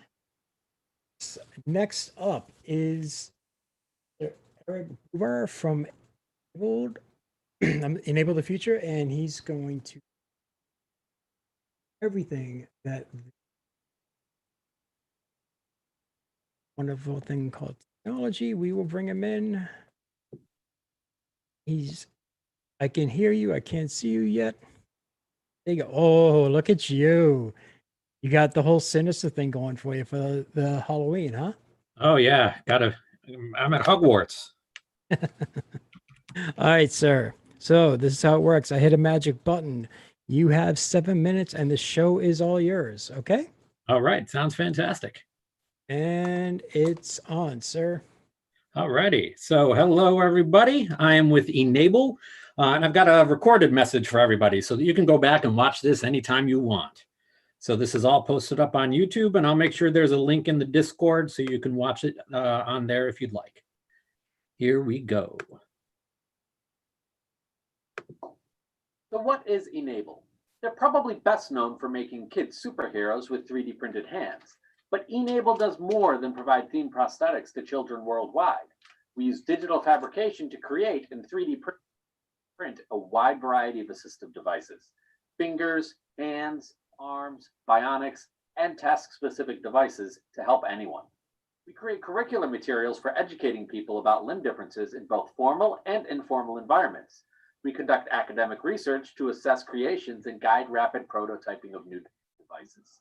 We match makers, teachers, engineers, and artists with the people who can benefit from their expertise. We deliver devices to some of the most hard-to-reach areas of the world, and it's all done open source for anyone to contribute. In this brief video, you'll see a small fraction of the projects being undertaken in support of Enable. You'll see some insight into future designs and development by volunteers, and you'll even see some of the extent that enablers go to deliver prosthetics all over the world. For every creation you see in this video, there are thousands of Enable volunteers doing equally amazing work. So please join us on our Enable Hub and help us give the world a helping hand.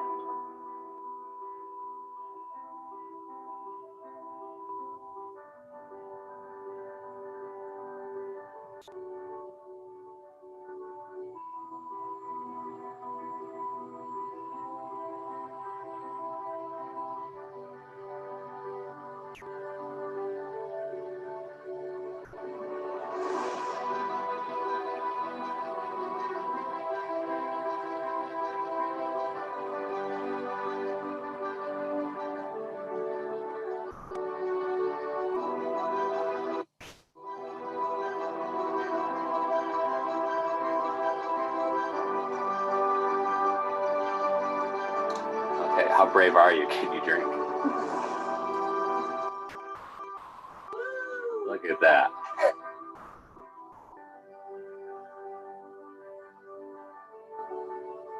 Idle. And then when I wave in, it gestures. And back to idle. How awesome is that? I'm so excited. Fist bump. Yes. And virtual And fist virtual bump. face. Yes. That holds the motors and everything in there, and it actually says it on the top. Then I did the arm, and then all the toys in there as well. Can you pick up baby toys? Yeah. So I have a total right here. All right, give us a, there you go. Give us a hang time. Nice.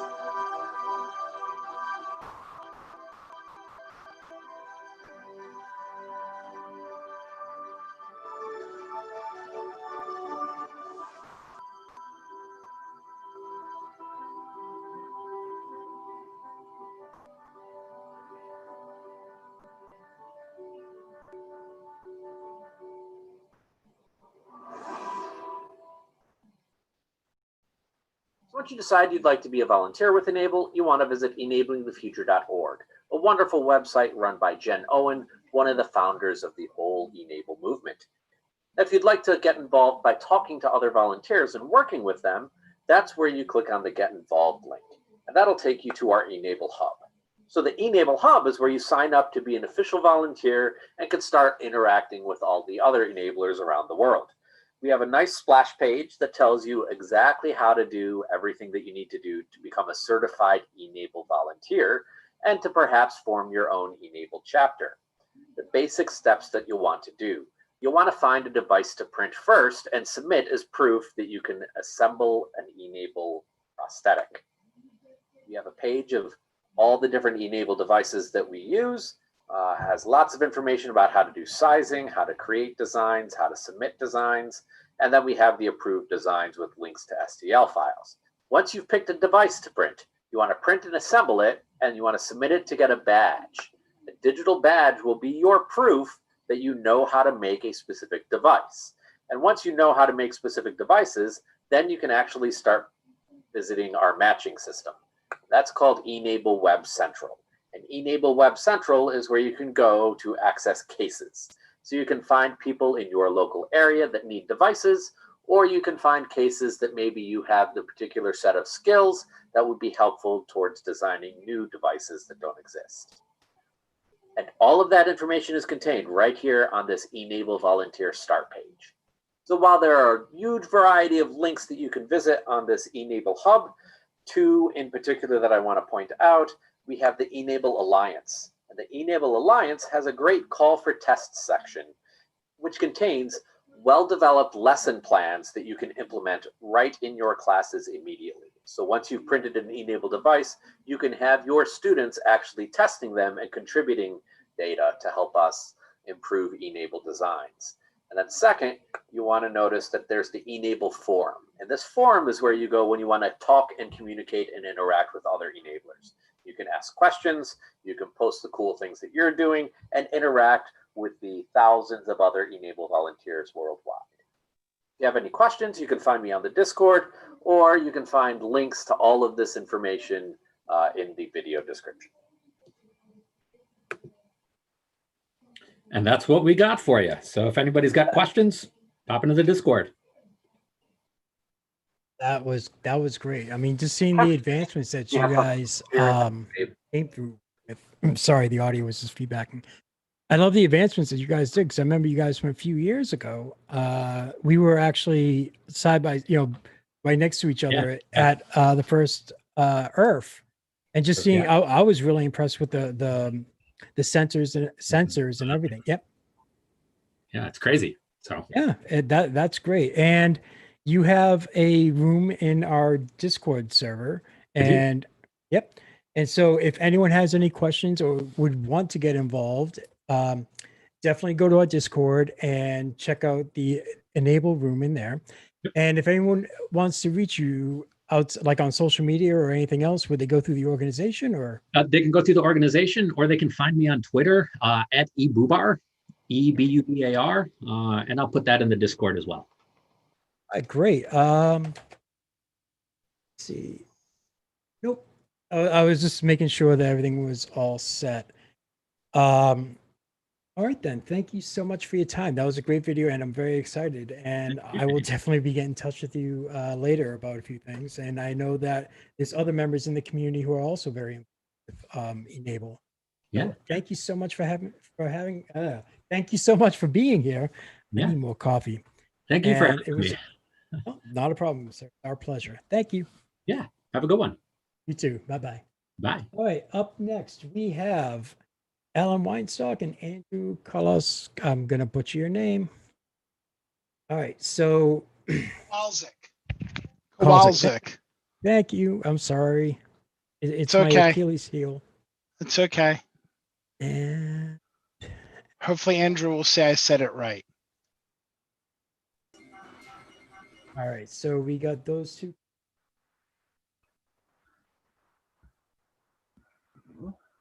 Maybe. Gentlemen, can you hear me? I can hear Alan. Alan? Okay, now I just have like flashbacks from Jurassic Park. Alan, are you there, sir? I can see your mic is unmuted, which is good, but I can't see your video. Hello. Okay, there we go. Sorry about that. There you go. All right. Hey. Since you're the first one on camera, this is how we're going to do it. I'm going to hit a magic button. You get 5 minutes and the show is yours. And then we will switch over to Andrew. Okay. Sounds good. Okay, so my name's Alan. I'm the founder of Fireball PCBs, which is soon to be officialized in Circuit Forge. And what I've been working on for years is this, which is a piezoelectric auto bed leveling sensor that's supposed to outstrip everything that's currently available. And it does that by acting a little bit like the TMC drivers, where it's programmable and it's very stable compared to a lot of the circuits that are available on the market. And it is configurable programmatically, so you can actually connect this to your 3D printer's controller and get it to send it new parameters to change the sensitivity on the fly if you like. And it's really small, light, very easy to implement. So for those of you who might not be in the know for piezoelectric ABL sensors, what it does, it allows you to use the nozzle of your printer as the Z probe. So you have, let's say, a Delta, for instance. We've got our effector at the top here, and at the very top of this has a little piezo disc in it. And when the nozzle touches the bed, it flexes, which causes the piezo disc to create a little signal. And my sensor will go and take that signal and filter it and produce a readable signal for your controller to use as a Z probe. So I've been working on that for quite a long time. I'm going to be doing a giveaway for 5 of these after the show's over. You can find me by searching for Fireball PCBs. docs.fireballpcbs.com will have a link to the Discord, which is where I'll be holding the giveaway.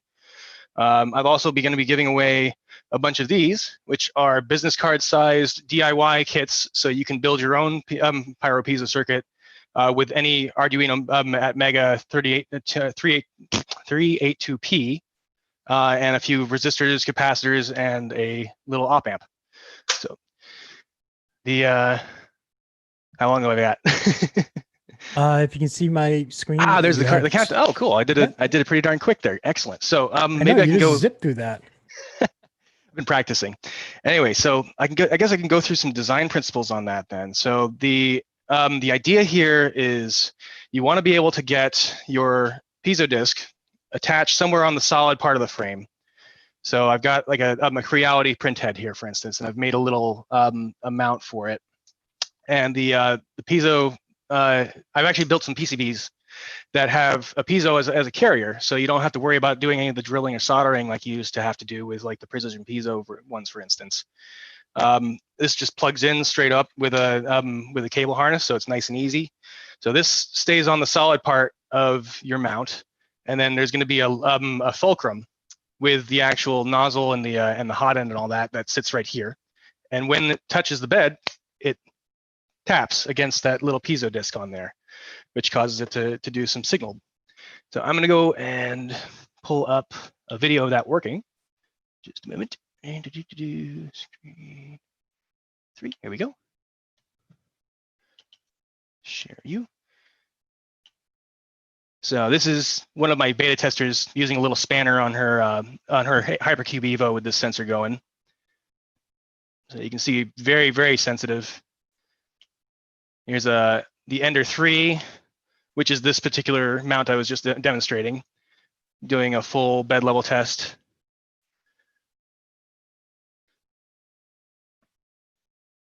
So it's demonstrated to work. Most of the testing I've done has gotten the repeatability test down to the 0.02 millimeter range. I think, or is it 2 zeros or 3 zeros? I forget, or 1 or 2. Either way, it's like right up there with some of the best ABL sensors out there, but without any of the hassle of needing to worry about what nozzle you've just put on, if you changed your bed surface type or anything like that. It just works on everything. Makes it very simple, very easy once you've got it all set up and installed. And you don't have to worry about tool changers either, because it's just going to take the action of the tool touching the surface in any context as the Z probe signal. Awesome. That's great. And I love the innovation on that, because you don't have to sit there and get a separate probe. You can sit there and have the hot end perform another function. Yeah, sure. Like there's also a couple of my beta testers have been going around and doing quick change heads. So you just pop on a new head and off you go with the new nozzle using the same probe. You don't have to change anything. Awesome. And so if anyone has any questions, you're going to be in our Discord server and answering questions, or yeah, really. I actually need a link to that, because I've been in the Makers on Tap one thinking it was you guys. That's no problem. We'll get you the link for you and we'll send it out to you. Okay. I'd like to thank you very much for your time. Up next, we have a big benchy and a screen. Andrew, are you there, sir? Hi guys. Hope you can hear me over this thing running. It's a kind of a small room, and the mic is right next to the printer. But yeah, we have a benchy printing here. All right, and you are in full screen mode, sir. Timer is running, and it's all you.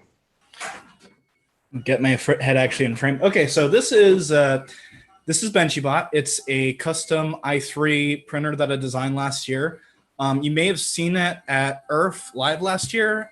You will notice though that it's a little bit more complete than it was. We added a few new panels to it, and it's a little less falling apart than it was last year. It's the first printer I ever designed from scratch, and I didn't actually base it off of anything, which I think was mistake one. Everything on here was custom designed in Inventor, and then I printed it out on a combination of a G-Max G1.5 that I had access to, and some friends had some Prusas that they were willing to let me borrow time on. But yeah, so it's actually kind of a funny story. If you saw this last year, you may not have noticed that we had a few things that weren't quite 100% on it. In fact, the night before ERF, the entire front X and Z carriage area actually fell off. And we had to kind of tape it back together and keep it together with some glue. But now it's working quite a bit better than it was. But yeah, it's a decent printer, more than I actually would have expected. I have to thank my friend Will on that. He did the tune on it, and it was an amazing tune. Aside from some stringing, it actually does some incredibly good benchies. Let me see if I can get the camera on that. Completely good overhangs, honestly, which for my first time ever designing a printer, I was really happy on. And I guess, again, it was a combination of me and him getting that to work. I also have to thank my friend Sam, who provided most of the printers that I borrowed to make it and the print time. So as far as what's actually on here, it's an MKS Gen 1.4 mainboard. It's an E3D hot end. And the bed, funnily enough, was actually probably the most difficult thing to source, and ultimately what decided the size of it. The bed is off of an ANET A8, and it's 150 by 150, and it was like the perfect size to do something that's kind of desktop, but still gets the point across. Honestly, my goal doing this project, like all told, was to make people smile, and I hope I'm doing that here today. I know I did it last year. It was really nice to see everyone just come by and chuckle at it. And, oh, it's a Benchy printing benchies. And it was really cool to do that. And I'm really happy I decided to do it. Again, because it was my first machine ever, I did a lot of design choices that probably weren't great. For example, the fact that the front end did fall off the night before was because there were some undersized brackets on it. The fact that the whole frame is built into the plastic pieces is also kind of a not a great design choice, because it means that if anything cracks on it, it's kind of game over, or I have to completely re-engineer it. But yeah, I am really happy with it. This is probably the last time you'll see it in its current format. I'll honestly probably turning the parts of it into a slightly better printer that I can rely on, like a workhorse. So I have a few ideas about that, but that's not to say that it won't still be some sort of Benchy bot. A lot of people were kidding with me last year that we should have made a Core XY just inside the boathouse and then just build a giant Benchy around it. So stay tuned. We might actually be seeing that in the future. So I guess any questions for me?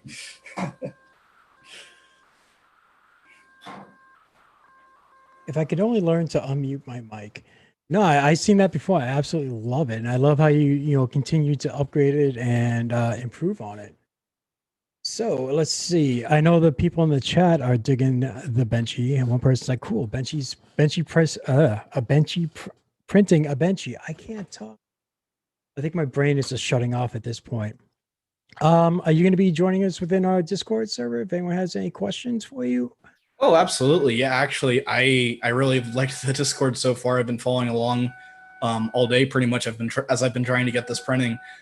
This is actually the first print that we've gotten this far without a thermal runaway, so that's good. But again, design choices that I wouldn't have done in the future. But yeah, I'll be there. I'll be posting my Twitter. All my printing stuff goes there, and you can follow me. And I hope to talk to more people and see what else cool is going on.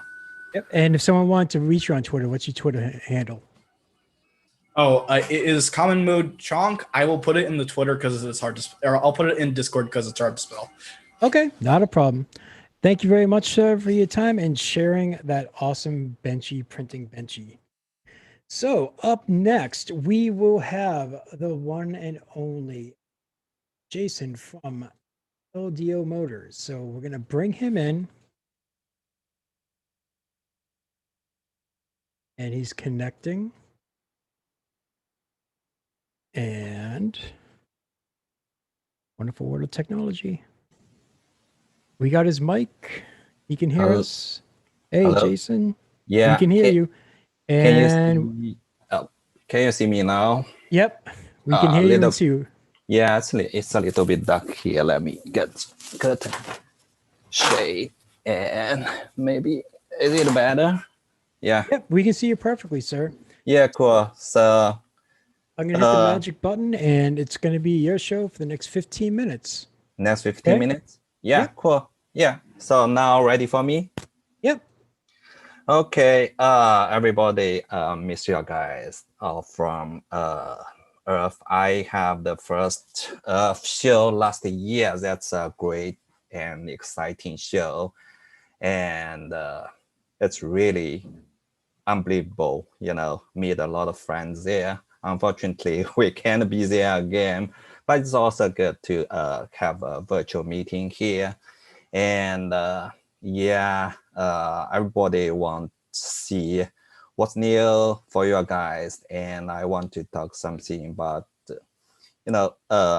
actually, LDO Motors is the mold supplier for the 3D printer, for CNC, and for other industrial like medical, automation, something like that. But, it's really, we are not directly face the final user. So it's really difficult to say what LDO, what new production LDO have, but I can show something.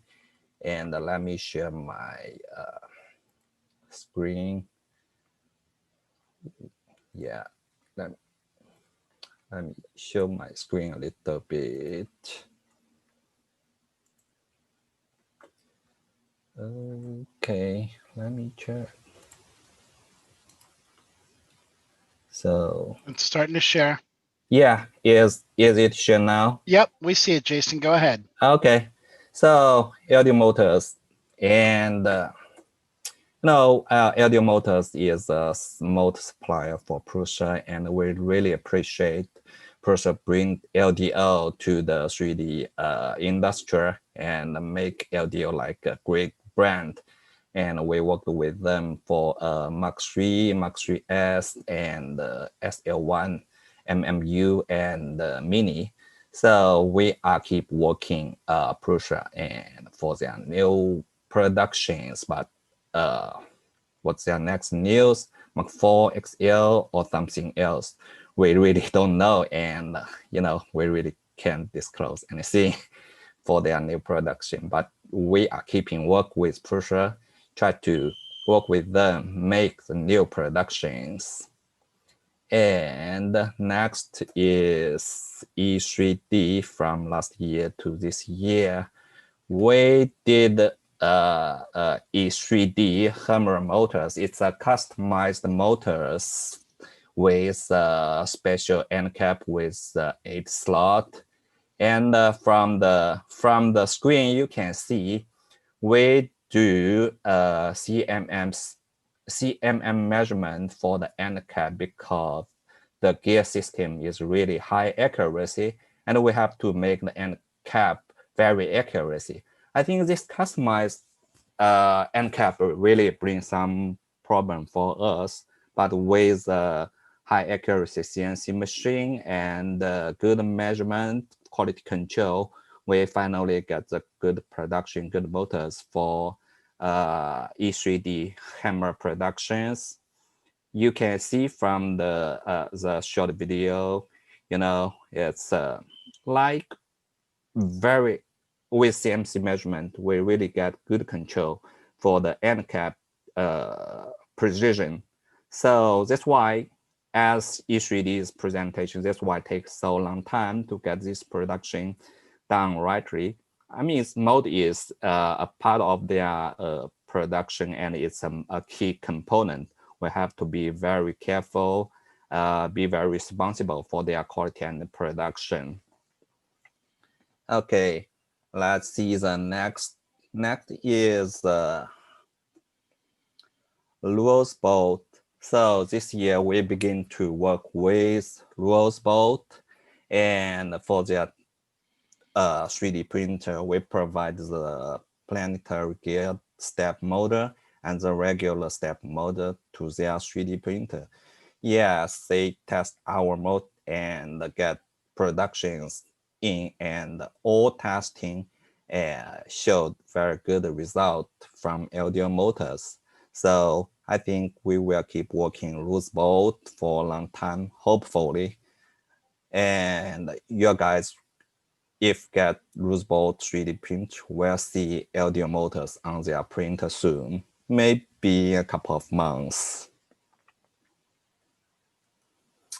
Okay, next is G3D. It's a large size resin machine. It's a LCD type, and LDO began to work with G3D from last year, from the beginning of this year too.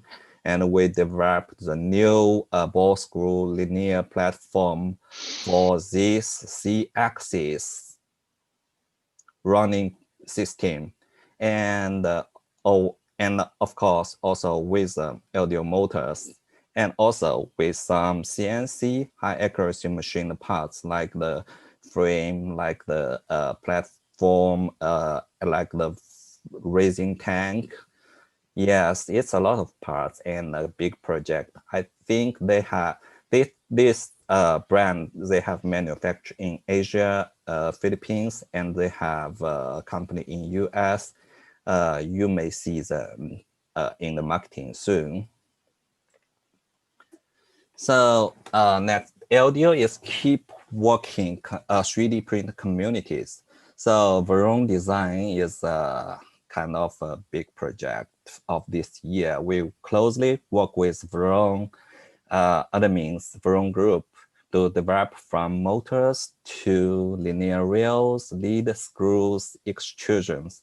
And, you know, everybody love the colorful extrusion frame from red, blue, black, and even purple come out soon. We also customize their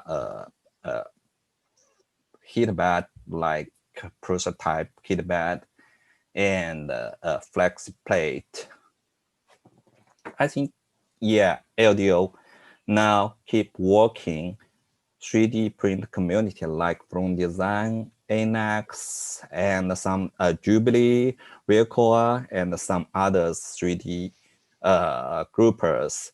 So I think LDO is pretty well known from 3D communities. It's good for LDO, but you know, LDO will keep working with them and present more awesome production. Okay, the last one thing I want to talk about is the orbit extruder. The design is a Europe guy, and I'm closely working with this guy and get the agreement from the creator. LDO will produce this extruder in next 2-3 months. Currently, the marketing already have some kind of production from printed SLS printed parts, and it's the main advantage is very light, and you know, from such a smaller like 36 millimeter pancake mold and only 130 gram weight and get 10 kilogram per force. This is awesome, and it could be used in many printer, and the creator already tested on Prusa printers, Creality printers, and the interface, I mean the housing interface could be different and for different Prusa printer and the Creality printer or other printers in the marketing. And it is also open source. I know everybody loves open source, but you know, with the SLS print, the cost is very high. So LDO will work with the creator, try to tool up the parts like the planetary gears, planetary rings, and the housing. So bring the cost down and try to make like commercial and reasonable price production to the marketings. So that's something we worked in this year. Except this, I think we also worked with some other some productions, which the marketing pretty interested in, like the high temperature step motors. With many printers have enclosure and need heat up the chambers like close to 100 degrees C. So the mold have to be, especially inside of the enclosure, the mold have to bear the high temperature. So LDO get some high temperature motors could bear up to 100 C chamber environment. And with high temperature, so the mold will not lose the steppers in high temperature, lose the talkers. Something like this we are keeping doing more and more developing. And here is a bundle of our distributors. I would like to thank all our distributors all over the world to sell LDO motors to all the users and make it easy for all the users. Okay. So next, let me show 2 minutes LDO factors, 2 factors theory. Let me check. Yes.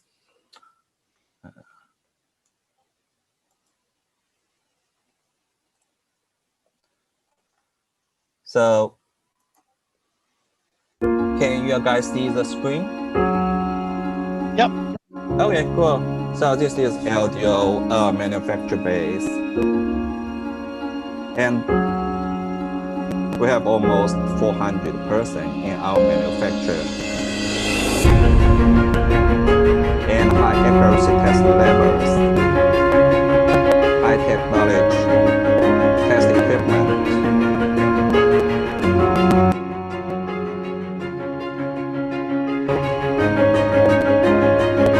And this is the machine equipment for the stators. For the loaders, we use the loader tower.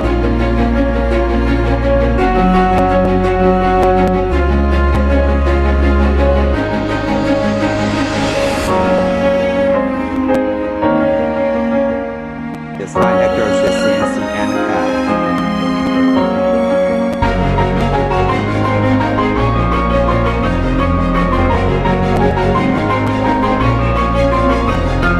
And our PLC department check everything, make sure good quality. All manufacturing line.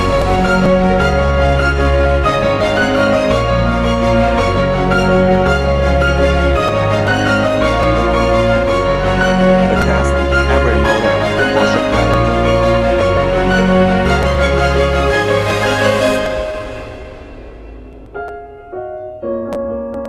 And have most major certifications, Pro CE.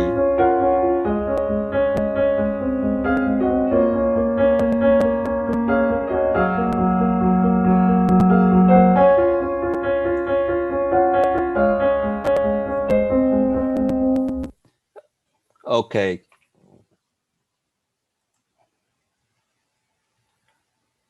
Let's back. Does I back to the main? If you work in a team, If you you've hit the got escape button, Something go to wrong? Monday.com Get out and of manage the- all your team's work stop the on a screen sharing. Okay, yeah. Let me platform that's easy to use. something wrong. Okay. Does I still?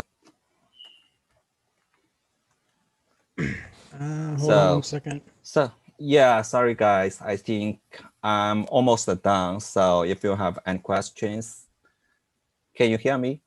Yep, we can hear you. Something wrong. Yeah. If you have any questions, please find us.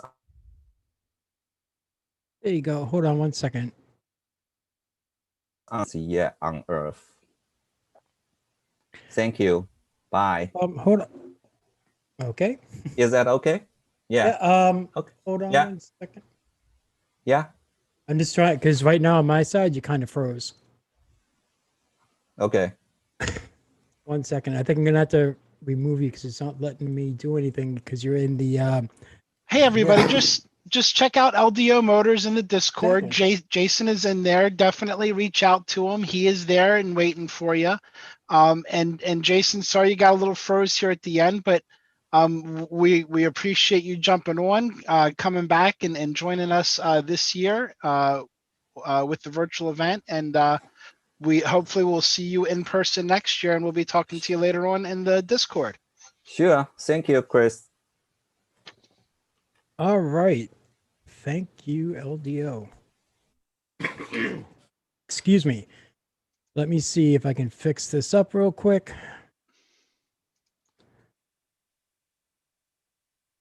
And Oh wow, we're froze. yeah, it's weird because hold on,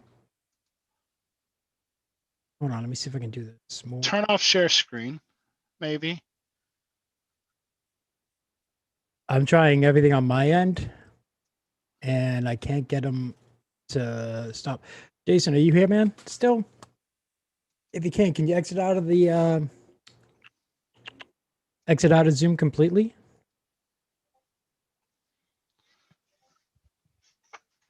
There we go.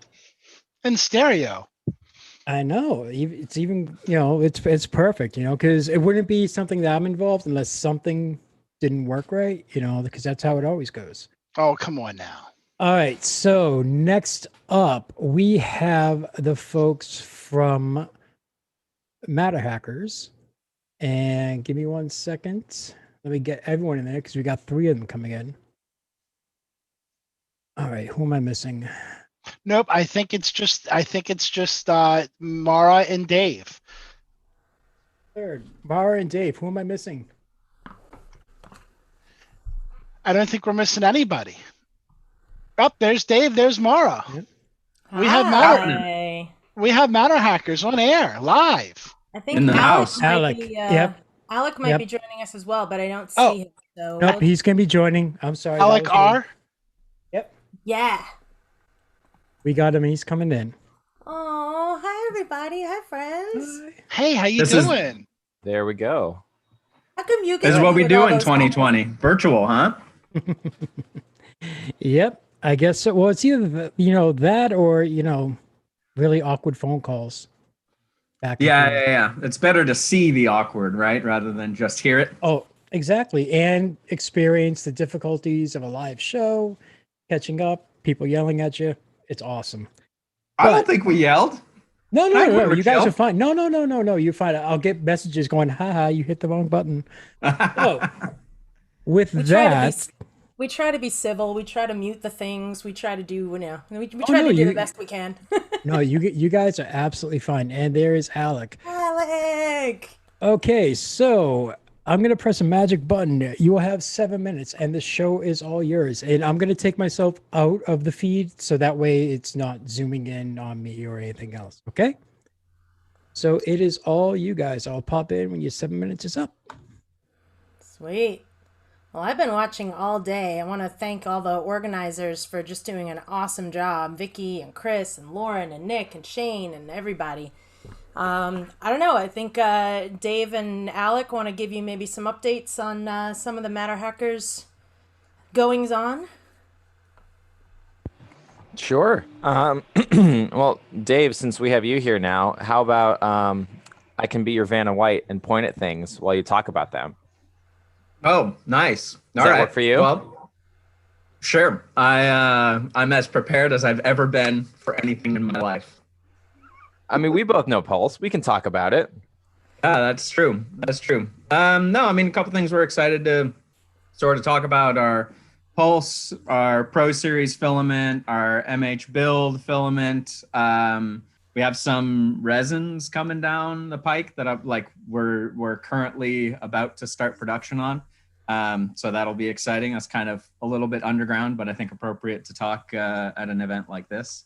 But yeah, in terms of Pulse, we just launched the brand new E series, which has a ton of really rad new features that increase usability, bleeding edge of technology and all those things to be able to expand the portfolio of materials that you're capable with printing on an off-the-shelf machine straight out of the box. Obviously, like our main seller of anything Pulse is the XE, which is meant to go with Nylon X. Nylon X is our version of carbon fiber filled nylon. So anything functional parts that you need include like more strength, more sturdiness, more robustness. To print nylon can be complicated on most machines, but straight out of the box, the Pulse XE is ready to go. In terms of the E series, it's the 5th generation, and a lot of it is just kind of keeping up with open source, platform that it's built off of. But also, Pulse in general just means that you can customize it. Pay for the things that you want. We assemble it, calibrate it, all those things. So straight out of the box, you should have a really great experience. More autonomy built into the machine, so more things included in firmware. And then, if you want an all metal hot end as an upgrade, cool, no problem. Check that box as the upgrade. If you want a Ruby nozzle as an upgrade, no problem. Check that. Even 32-bit for faster and smoother printing, things like that. Did I miss anything? It's a 24-volt system now, which I mean heats up faster. Yeah, to me it speaks well. Heats up faster. At a baseline, it's got a new control board, so overall a lot quieter. We're using Trinamic drivers now, and let's see, what else have we made some modifications to? There's just been a lot of work done on the firmware side as well, so it does have a lot more features. We did move to Marlin 2.0, so it is it does Thank you, cycle Scott, in who was all just of on those.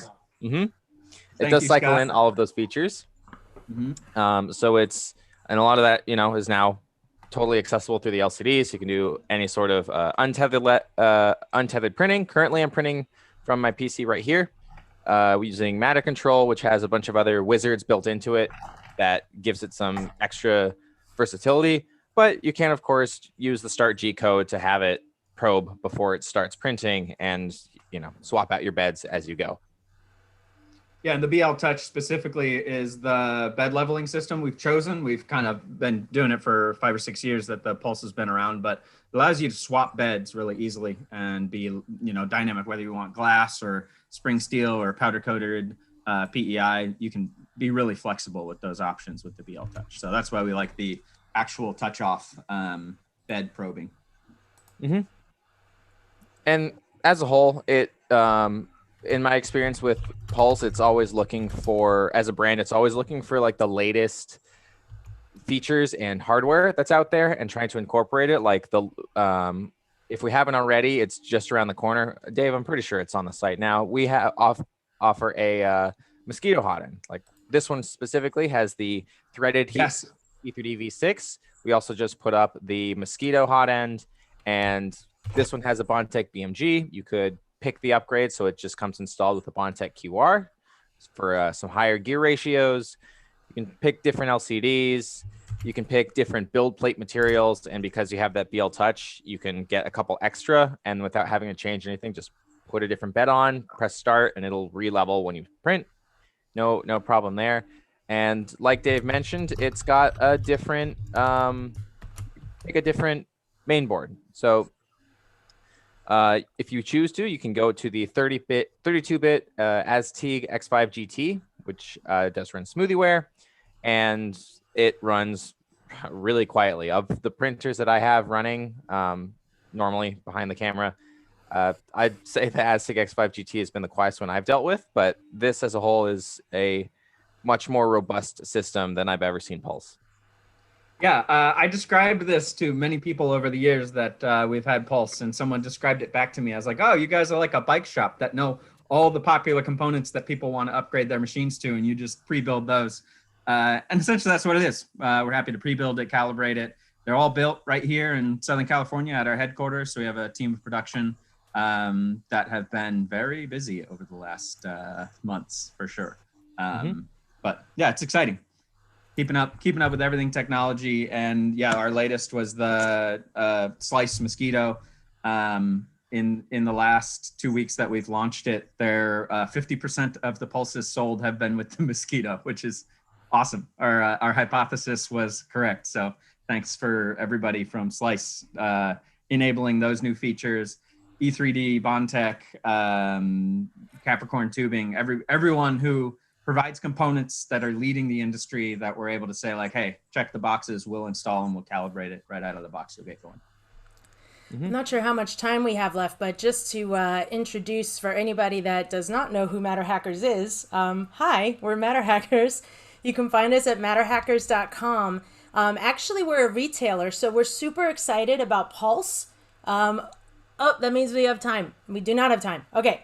What I love is that you can also find pretty much any of the sponsors for VRF today at our store. So Creality, Protopasta, E3D, Pure Poly, BuildTac, Slice, MicroSwiss, like everybody. If you're impressed with what you've seen today and you want to make purchases, Matter Hackers is the place that you can go for all of that stuff. And we just so appreciate our community. We miss our community. Thank you so much for giving us some time to talk to you about our updates today. Not a problem. It was great to have you guys on and see all the great updates. And Vanna did an awesome job. I was very impressed with the hand moves and the pointing and everything, sir. If I ever need, are you available? If I ever have a stream, I need some, assistance with pointing things out, sir. If I've got the machine and I can point at it and I still got 2 fingers, then you're good okay. to go. We'll point. He's your guy. We'll talk. Thank you guys very much for having you on. Yeah, this is awesome. Thanks, guys. We miss drinking beers together and getting together, but let's save those for next year. Thanks for having me. yeah. Next year, bring your board to the East Coast, Dave.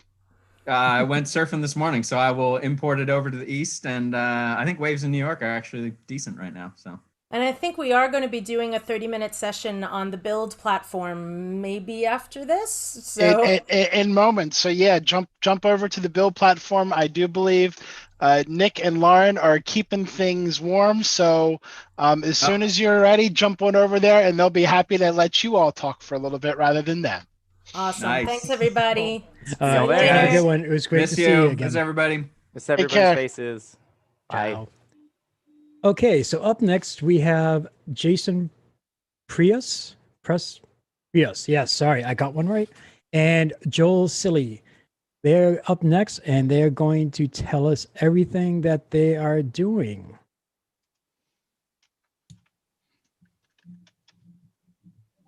Hold on. Jason, you have the wonderful luck of being the first one on camera. All right. So I'm going to hit a magic button. You get 5 minutes and the show is yours. And then afterwards, Joel will be coming in. Okay. Okay. Sounds good. And the show is yours, sir.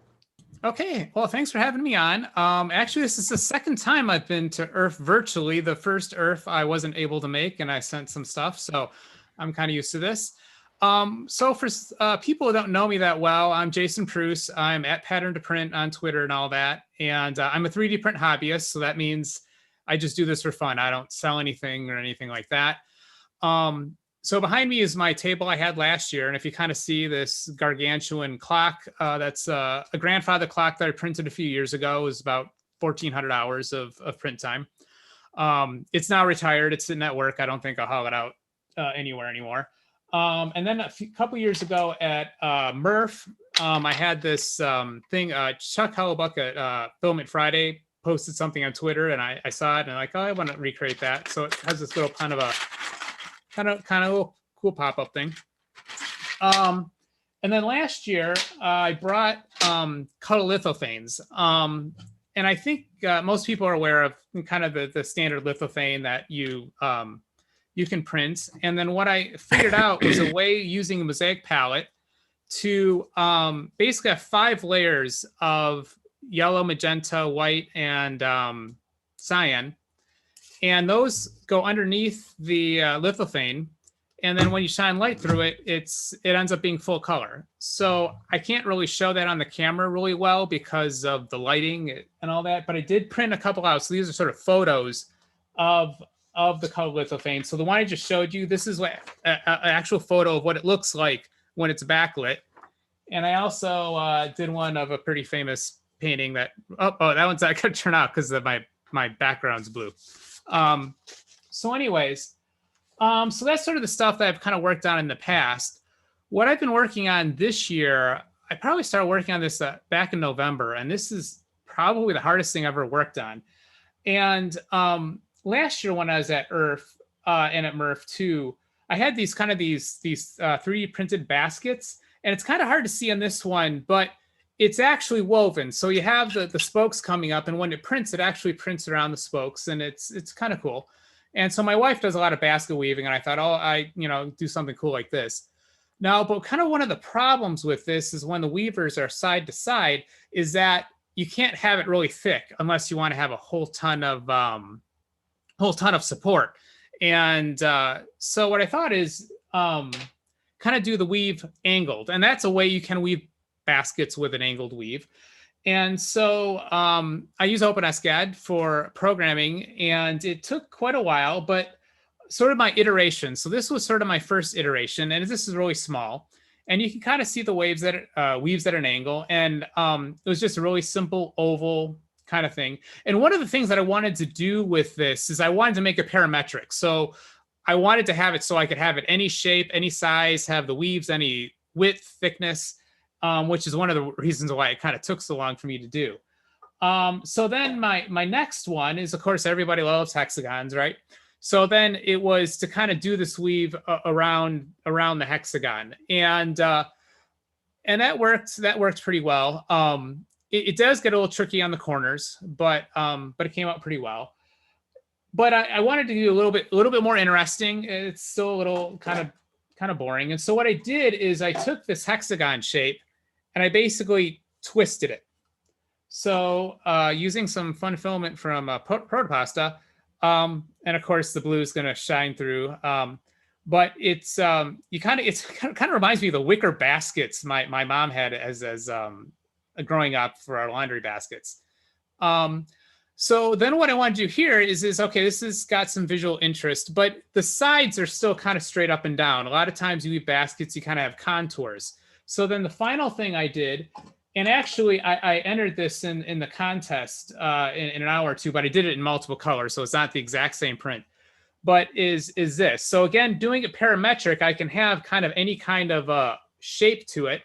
And again, I had a twist, and then I also kind of did a side profile.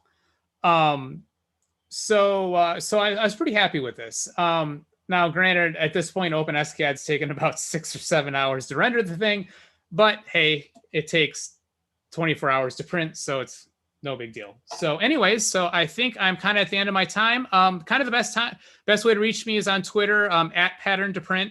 And yeah, I guess that's what I got. You actually sat there and was spot on with the time, sir. Good job. And will you be joining us in our Discord group if anyone has any questions? I do have Discord. It's not a platform I interact with very often, but I do have an account. I'm on there. So if someone pings me, I think on Discord, I'm Jason PTP. Okay. So if you want to tag me there. Is there another way as far as people want to reach out to you? Twitter? Yeah, I think Twitter is probably the best way. What's your Twitter? That's at Pattern to Print. Yeah.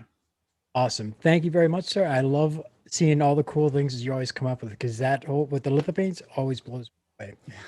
Thanks. Up next, we have Joel. All right. So here's the story. I press a button, you get 5 minutes, and the show is all yours, sir. Okay? Hey, thank you. So I actually have a video to share, and it looks like it's telling me that it's disabled for sharing. It shouldn't be. It just says host disabled, attendee screen sharing. Only, okay, sorry. I think we switched. No, I know what it was. Okay, go ahead. It's up now. Okay. All right, so, oh, that's not gonna work because I didn't hit the audio thing. I'm jumping the gun here. All right, let me do that correctly. Share computer sound, and here we go. All right, just interrupt me if it doesn't run. Hang on, it's a Mac, so it's getting mad at me that, 1 second. I can see your screen. You can see it? I can see your screen. Can you see my video? No. No. That's okay. I will get there. It's all right. I planned a 2-minute video because I knew this would happen. You mean you actually prepared for the unexpected? Oh, yeah. I'm a online teacher. This happens to me constantly. You see my video now? Yep. I can see your video. All right. Stop me if the audio doesn't work. My name is Joel Chili, and this is a story about my printer, RGB for XYZ. Years ago, I built printers with students. We'd get wooden kits, metal kits, whatever was available, and we would have summer camps building printers. I put probably 75 printers in the homes of students. Now all those old kit printers are just collecting dust in people's closets. We need to do something with all of those. First, I started repurposing old printers to build the Adopt-A-Bot. I had this idea, we'll color code the pieces, and this will help teachers explain X, Y, and Z motion. When I was done building them, they worked wonderfully, but they always came back broken, and I ended up with an Adopt-A-Bot graveyard. So in the style of the Adopt-A-Bot, I just made a version that bolted to aluminum extrusion. Color coding the parts gives a nice visual of which parts belong to each axis. With my own students, I actually like using it to explain subassemblies. Each color is its own subassembly. Last year I exhibited at IRF with my RGB for XYZ printer. This year I have a new revision that is more stable. Ideally, you can take an old printer and salvage motors and your control board and your hot end. Not all of the parts will be salvaged from other printers. You may need to buy aluminum extrusion, screws, and possibly smooth rods.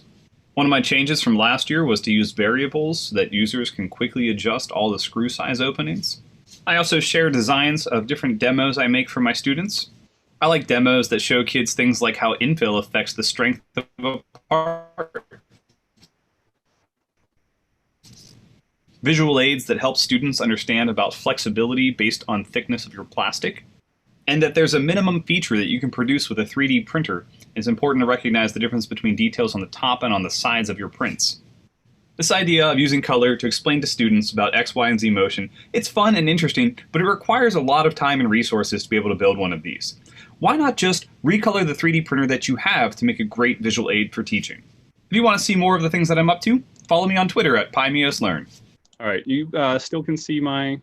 I can still see your screen. You still have screen sharing on. Are you seeing my design on Onshape at this point? Nope, it's a white screen with your video. All right, so Now I see you.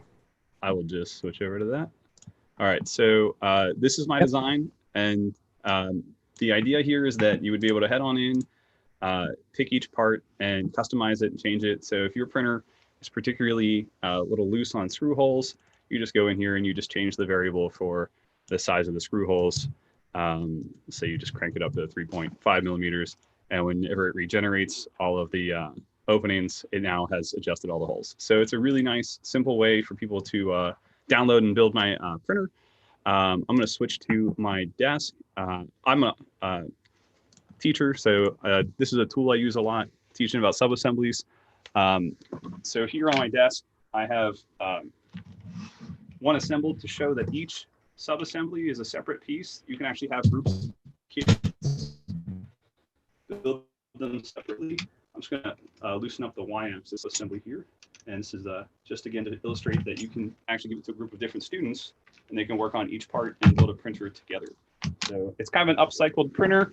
The idea is to really get a chance to learn about subassemblies and how 3D printers use subassemblies, how XYZ motion turns into a 3D print.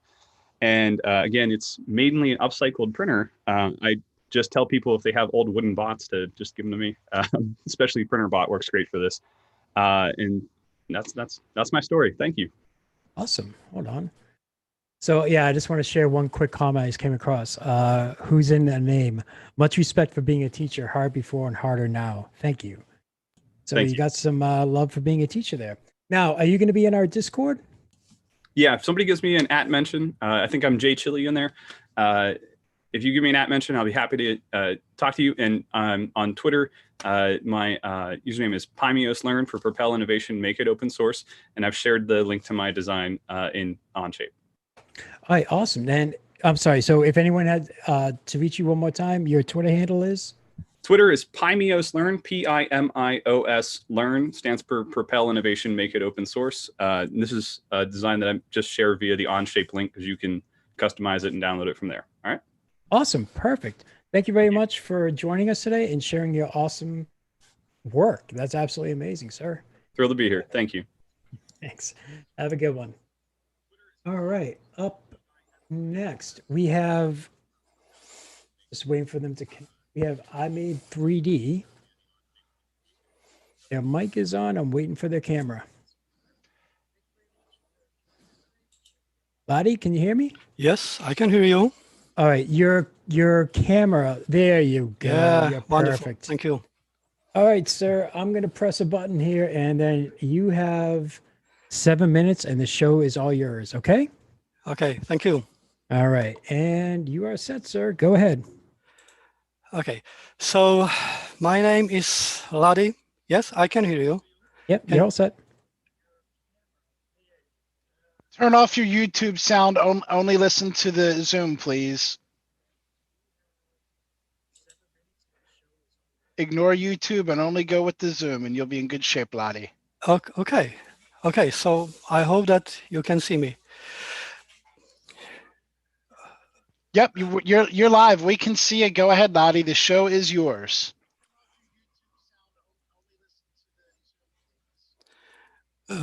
Okay. So my name is, I will try.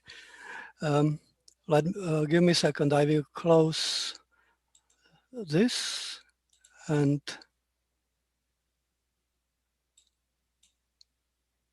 hello, I am back. Yep, Ladi, can you hear? Okay. Yes, I can hear you. Okay, roll with it, sir. It's all yours. Okay, so most of you know me as a father of the Jelly Box. So you can expect that I will talk about Jellybox. And actually, yes, we have designed Jellybox 3.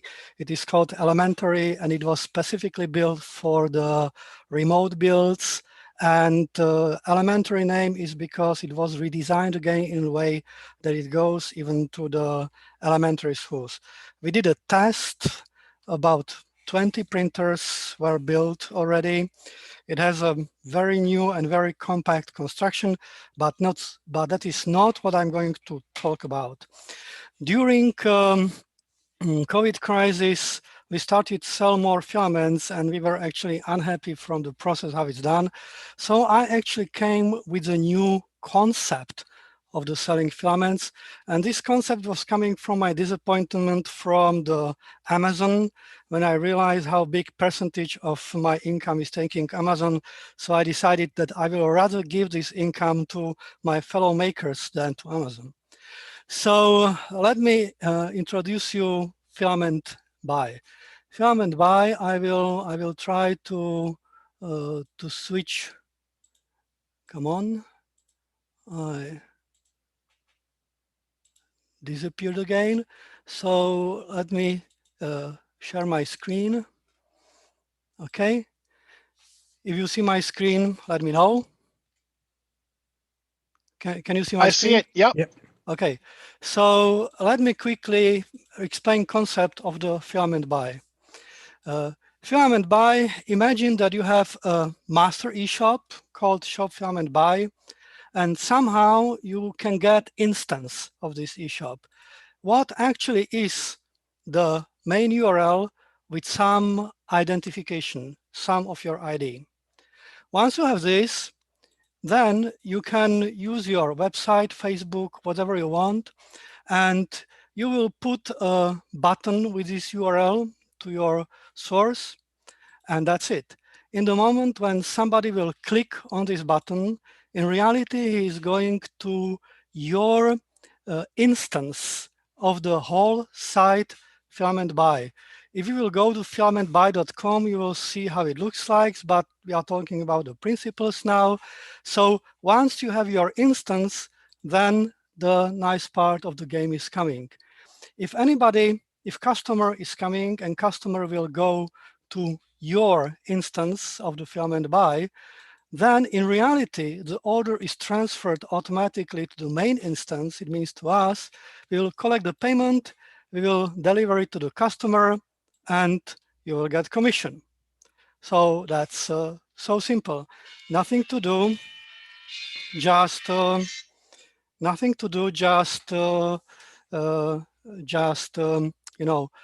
a button to your website.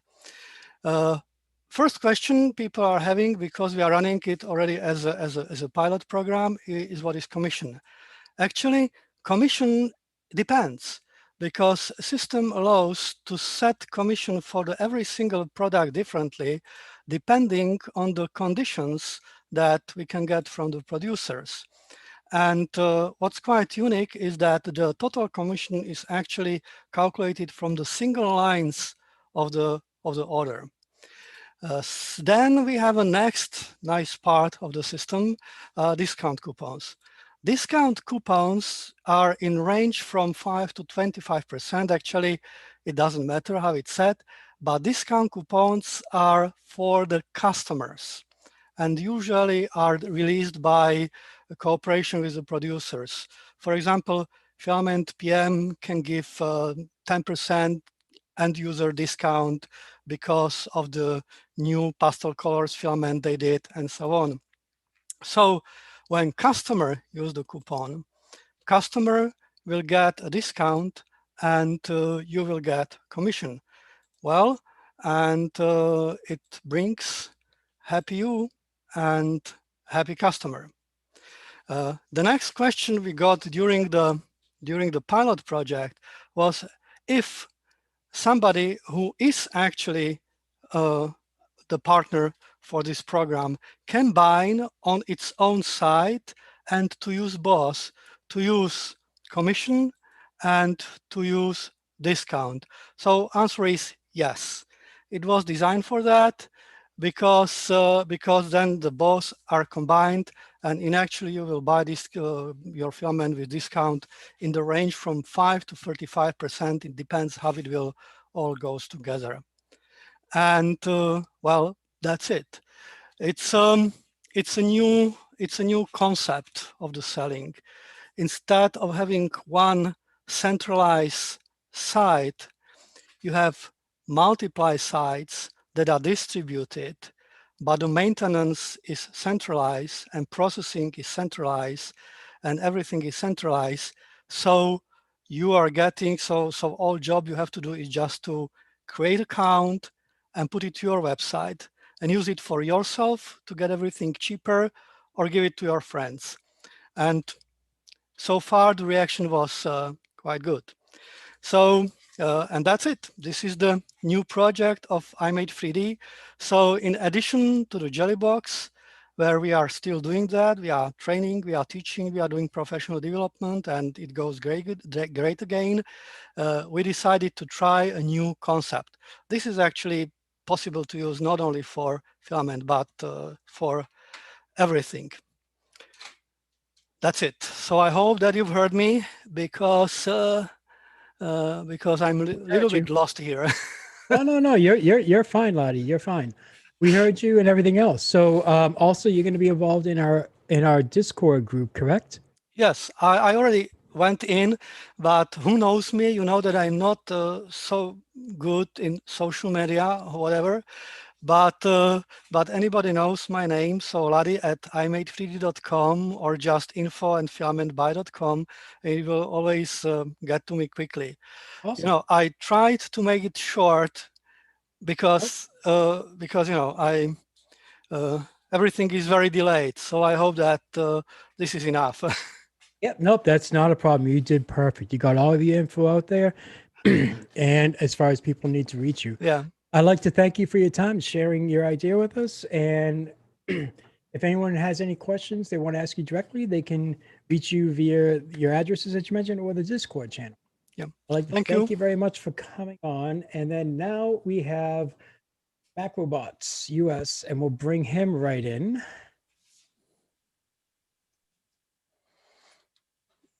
Okay. Second, his mic is connecting. I will return back to YouTube.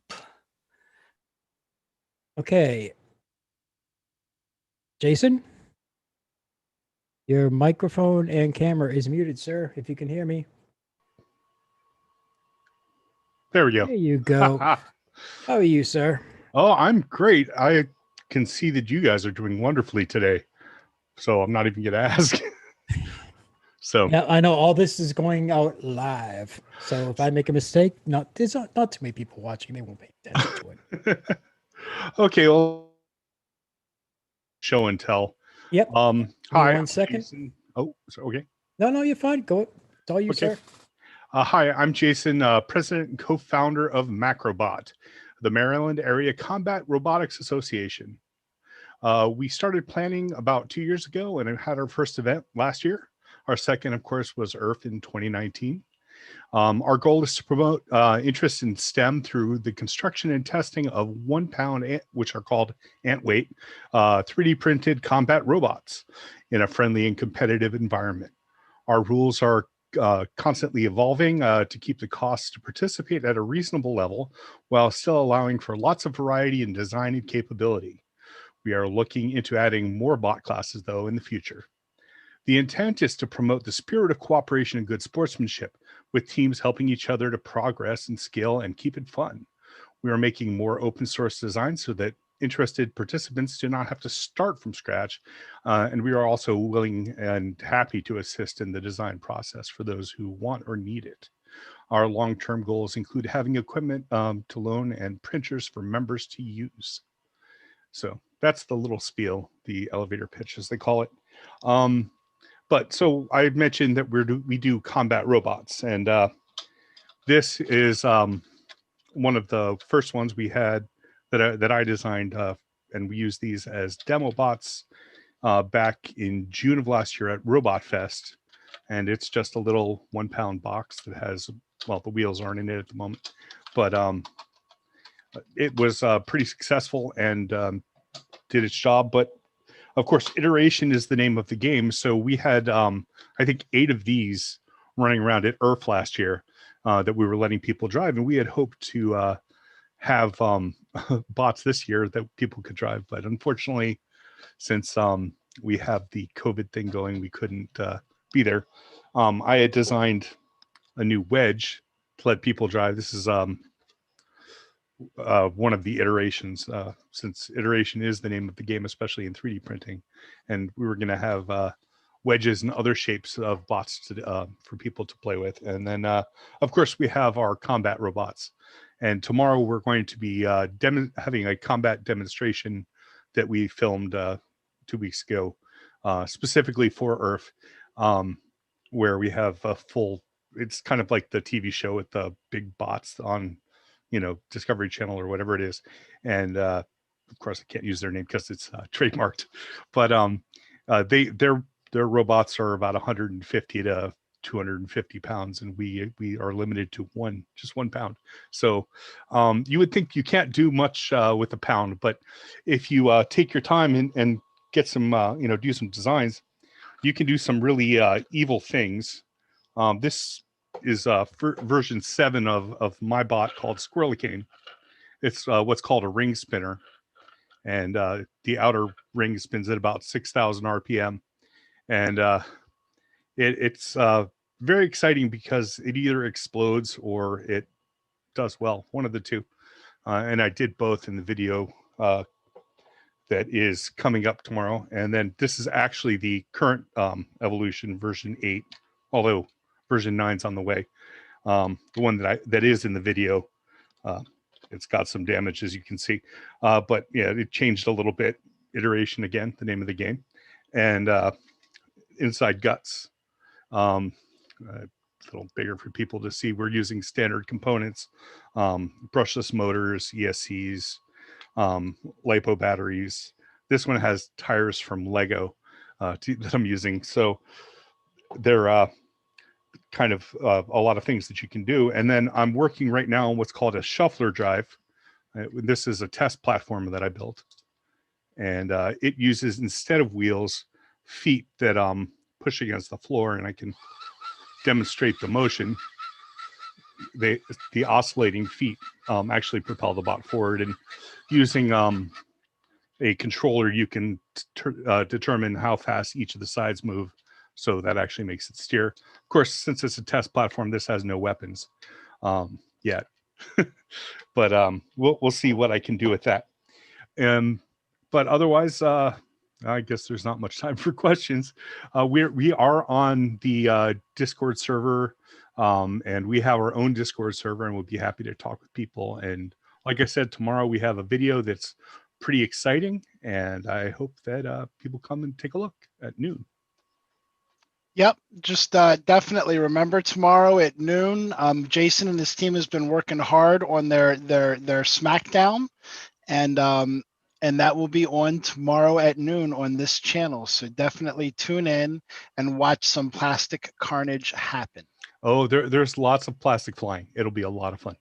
So I'm sure you're going to see some of the makers actually maybe shed a tear, seeing all that destructive goodness. Oh, well, if you can't break a bot, I mean, where's the fun? I mean, that's part of what it's all about, is to shred it and then iterate, because you have to find out with a practical print if it's going to work. And I don't know that we're technically practical, but it seems practical to me with my mechanical background. So, hey, practical fun, practical discussion, destruction, discussion. Right, and also material science. You have to figure out what works best for what you're doing. So, for anyone who, what do you mean anyone who's interested? You guys better be back here tomorrow at 1 p.m. to check this out.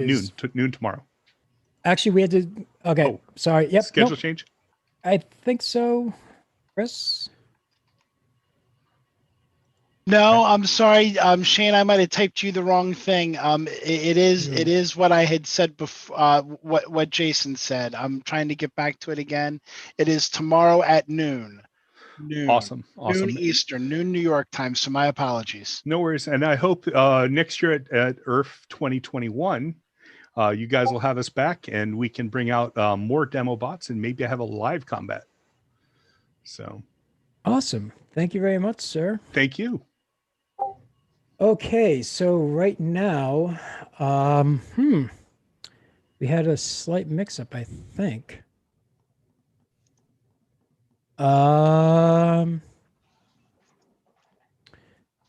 Give us 1 second, guys. Sorry.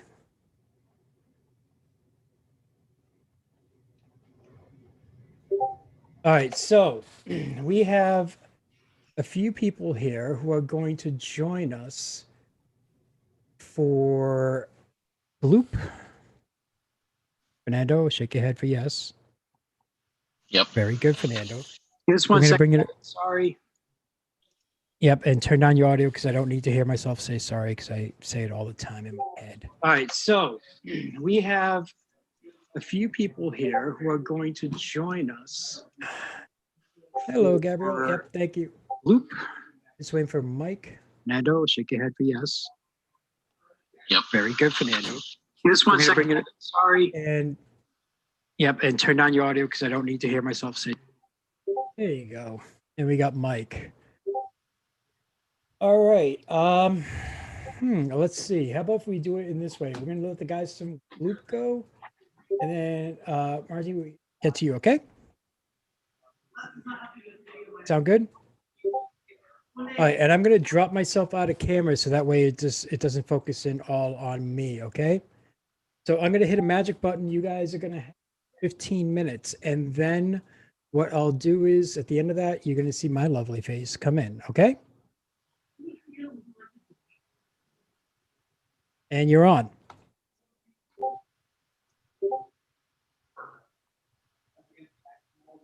Hi, everyone. I believe we have a video we were going to show off. Yes. Okay, so one of you guys can so do we have the screen link. sharing. All right. 1 second.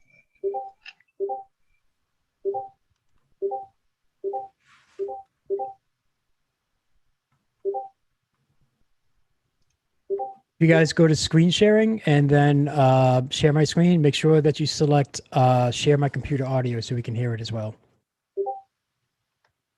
Gotcha. What do you guys have the video ready or? I think I've got it right here. 1 second. Let's see if I can do this here.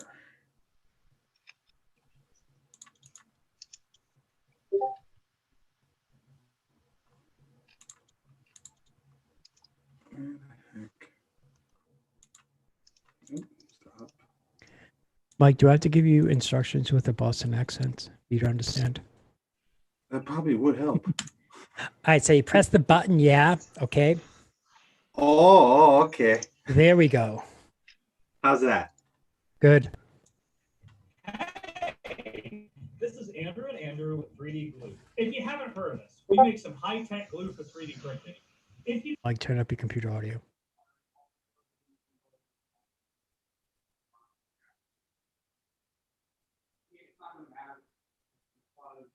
Okay, it's jittering a little bit there, Mike. You want to try restarting it?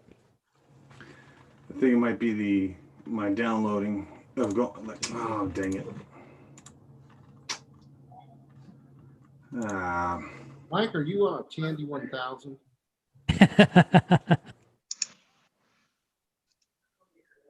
Hey, Shane, why don't we go ahead and share it for him? Yes, Okay. please. If you could. Yep, give me 5 seconds here and I will get you sorted, okay?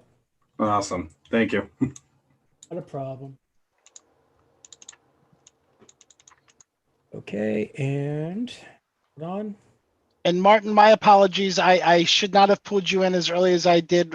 We're doing a little switch around here to try to get a couple things realigned. And my apologies. If you want to hang here, you can, or I can put you back in the waiting room, whatever you prefer.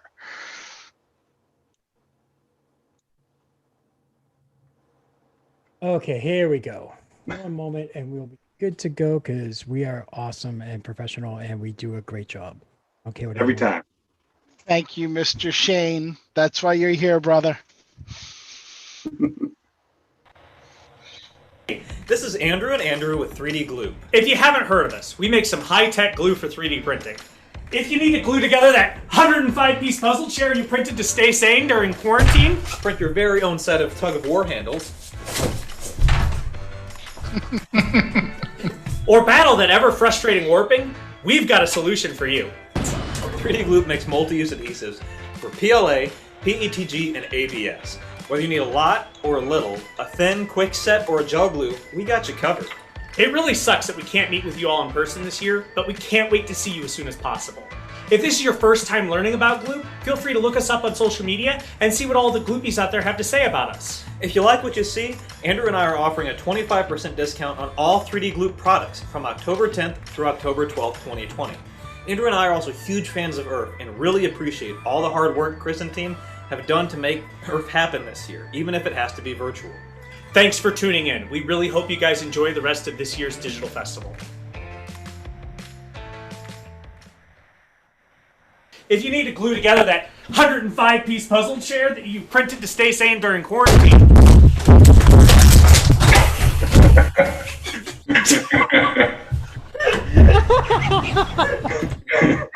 well, Okay, that was good. Good That news, was they were able good. to glue the camera back together. Oh, that was good. That's that same lovely chair that you forcibly put me in. Yes. If I remember correctly. Yep. I didn't even have a choice. You just picked me up and put my butt in there. I'm like, you know I'm really fat, right? But it held, didn't it?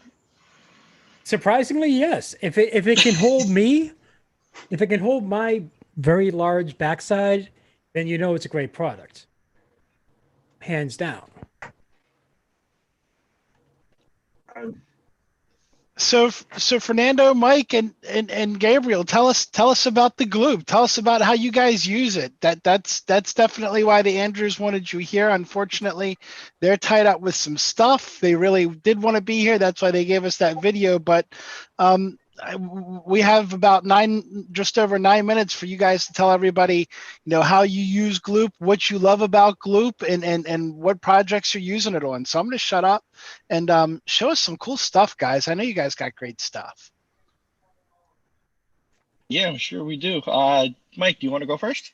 Sure, I'll go first. I actually I met the guys 2 years ago at the first Earth, now 3, whatever it was. At the first Earth, and I was really interested in the stuff. Someone came up to me and said, "Hey, these guys have stuff that chemically welds PLA together. You don't have to use like acetone with ABS." And I'm a heavy PLA user. And I said, "No way." So I went up to Andrew. I'm like, "Does your stuff work?" And he's like, "Of course it works." And I hand him one of my prints, and I go, "Fix it."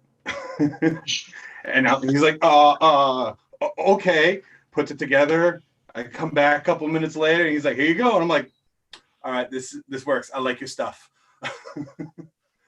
As for prints, most of my prints that I use, all use Gloop now because I use PLA mostly. So all the stuff I use to even inlay things just uses a little bit of Gloop, and they don't. The failure point is usually the plastic themselves, not the Gloop itself. Even with my thin prints, like my ice sword over here, is actually just 1 wall thick. And I glooped the whole outside of it to chemically weld and merge all the layer lines together. Since that's usually the weakest point that I have with most of my prints. And even when I get the question all the time, is it easy to sand? And can I cut it off with a knife if it balls up on the edge? It's a new shield I'm working on. And as you can see, I'm getting most of the joints all done, but it can go from really messy on the outside, sanding it down nice and smooth. I heavily enjoy this stuff. And Mike, you also did a display for them as well with the kind of like the King Arthur Excalibur sword. Yes, I got the little version of the test Gloop, and what I had a sword printed out for them, and it's actually glooped to the bottle itself. There's 2 little joints that gloop together, and I had everyone coming up last year trying to pull it out, and I've had a couple hundred people pulling, and nothing happened to it. Unfortunately, the sword's with them now. Mm-hmm. Fernando, how do you like it? What do you use Gloop on? I learned about Loop about last year. I've been using it for all my big props, and I actually have a new one to show off today that I will be releasing the files for tomorrow. I believe Chris got a sneak preview of it last night. This one was made for Shane. It is modeled to look like the one that he appears in his logo for Alien 3D. And it has a few features like a removable magazine and an extendable lock, and the trigger can actually trigger. I've made it all hollow, so if somebody wants to go and put in electronics or maybe a water gun or anything they desire, it's possible. Just make a few more extra holes. That is awesome.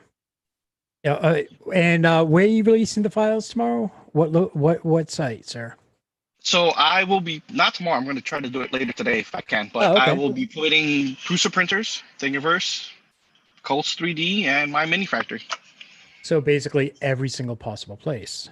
I don't want anybody to miss out, but yeah. Of course, I'll also put them up on my Patreon if they want to get a nice direct access. Mm-hmm. Very nice, sir. And Gabriel, how about yourself, sir? Hi, I'm doing fine. Hi. Can you hear me okay? We can hear you. All right, excuse any background noise. I'm here at the Historic Haven right now, which is a very active maker and gamer space. So there's a lot of things going on right now. We got wargaming going in other rooms, so I'm talking over them. Anyway, so I started with 3D Gloop about, 2 years ago with the original Kickstarter. I was backer number 42.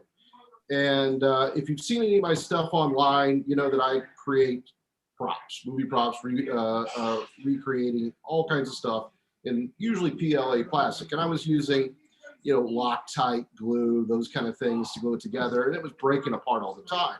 So when I saw 3D Gloop on the Kickstarter, then when I saw them at EARF 2018, and I actually got to play tug of war with the Andrews, I said, this is the stuff for me. I've got to get this for my 3D printing. And since the Kickstarter arrived, and then plenty of bottles after that, Gloop's been really at the core of what I've done. And so Gloop, it allows me to do pretty elaborate things like, combine 5-6 pieces of PETG plastic together, thin sword, into real sturdy item. No worries there as far as separating anywhere at the bonds. So this is Heimdall's sword from Thor. I forget the name of it. It's got an interesting name, but finished this last night. So the other thing that I use 3D Gloop for is the accidents. Originally, I started using a lot of PLA. PLA it's fragile. It snaps pretty easy. And one of the things that I showed off at last EARF was this axe from God of War. And it's a lovely axe. I spent a lot of time painting this thing. And on the trip back home from EARF, we had a sudden break that had to happen to avoid a car that stopped in front of us. And this thing was not packed away, and it shattered in 3 places. So, I posted pictures of it online. I said, oh, well, that was the sole casualty of it. But then I thought, these breaks are fairly clean. Let me try 3D Gloop. And so I cleaned up the edges of where it snapped, here, here, and here, and was able to 3D Gloop them back together. And I mean, it's as good as new. I didn't have to reprint, didn't have to repaint. Perfect. So really, the Gloop is essential to my prop making. It got more essential here lately as I started using more PETG and printing in more larger objects, that I was getting a lot of peeling up from the build plate. So if you've seen on any of the channels, I did the owl lectern from Harry Potter here this year. Took about 630 hours to print, 55 pieces, all PETG plastic. About 1/3 of the way in, my build plate started giving out. And I was like, I don't want to order a new build tack surface right away. It's going to take some time. I need to get this going.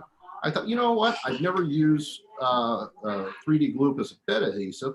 Let me try that. A few thin layers of 3D glue. That got another about 400 hours of build time off of that build tack sheet that I was using. So great bed adhesive. Now, the last thing I want to talk about, special little project I got going with the 3D glue guys.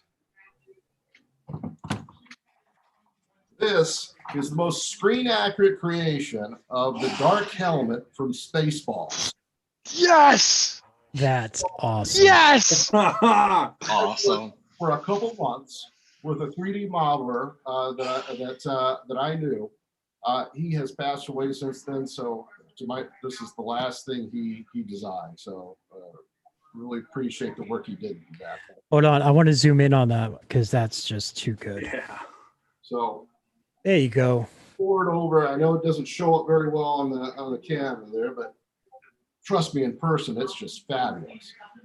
Now, are you going to have the whole head rig for that? So, you know, you can actually wear it and it sits in the middle? It can wear. The head rig it's not 3D gloopable. And so we're still working on it's all measured out and it goes together and we can kind of tack it in and it works. We've just didn't have enough time to permanently put the rig in because it involves wood. Now, I think I might be putting you on the spot. Is it wearable this very second? Not wearable this very second. The head rig is not attached on the inside properly. That's okay. The head rig can't use 3D glue. I had to use a hard helmet, and we're having to do some redesign work on the inside. But the faceplate lifts up perfectly fine. Oh, that's nice. Accurate that I know of the dark helmet. We spent a lot of time going over the exact measurements from when the hero prop sold, and they took good measurements and posted it online as far as the specifications. We went over every single screen grab we could of it. This is it. And I plan on releasing these files so that anybody can make this after Earth. Now there's a special secret 3D glue addition to this that you might not be aware of. 3D glue guys have been beta testing with me their special brand new gap fill product. I ended up with some severe gaps in the 4 seams that make up the 4 pieces of this helmet. Yes, this is only 4 pieces here. Well, 5 with the faceplate. So the gap fill is a very interesting product. It's not ready. They're getting it ready. But what it allows you to do is to fill in the gap with a powder, a fine powder. What I do is I tape off the inside, I sprinkle the powder in, tap it down where it's just perfectly even with the surface, and then you apply this chemical to it, which almost instantly turns that powder into a solid grab hold of the surface of the print film. All right. Hands up perfectly smooth. Amazing stuff. Can't wait till they get it out on the market. Sounds very cool. And that helmet is incredible. It's a good thing you're local. I got to come and see it. That's not a good thing he's local to you. I need that. Come by the historic haven. We're in Frederick, Maryland. You can see the Wall of Wonder and everything that we've created here. And remember, obey your 3D gloop overlords. Nice.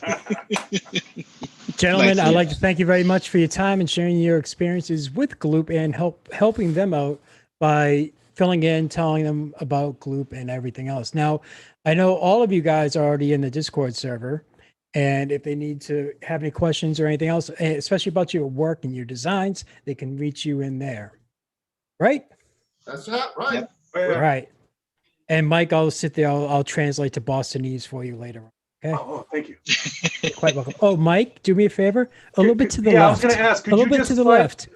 You too. Just a little bit. Wait. Hold on. Let me try to move my desk over 1 second. A little more. Hold on. Wait. Hold. Wait 1 second. Hold on. And bye, Mike. Sorry, I've been doing that. I wanted to do that all day, so I get to have my fun.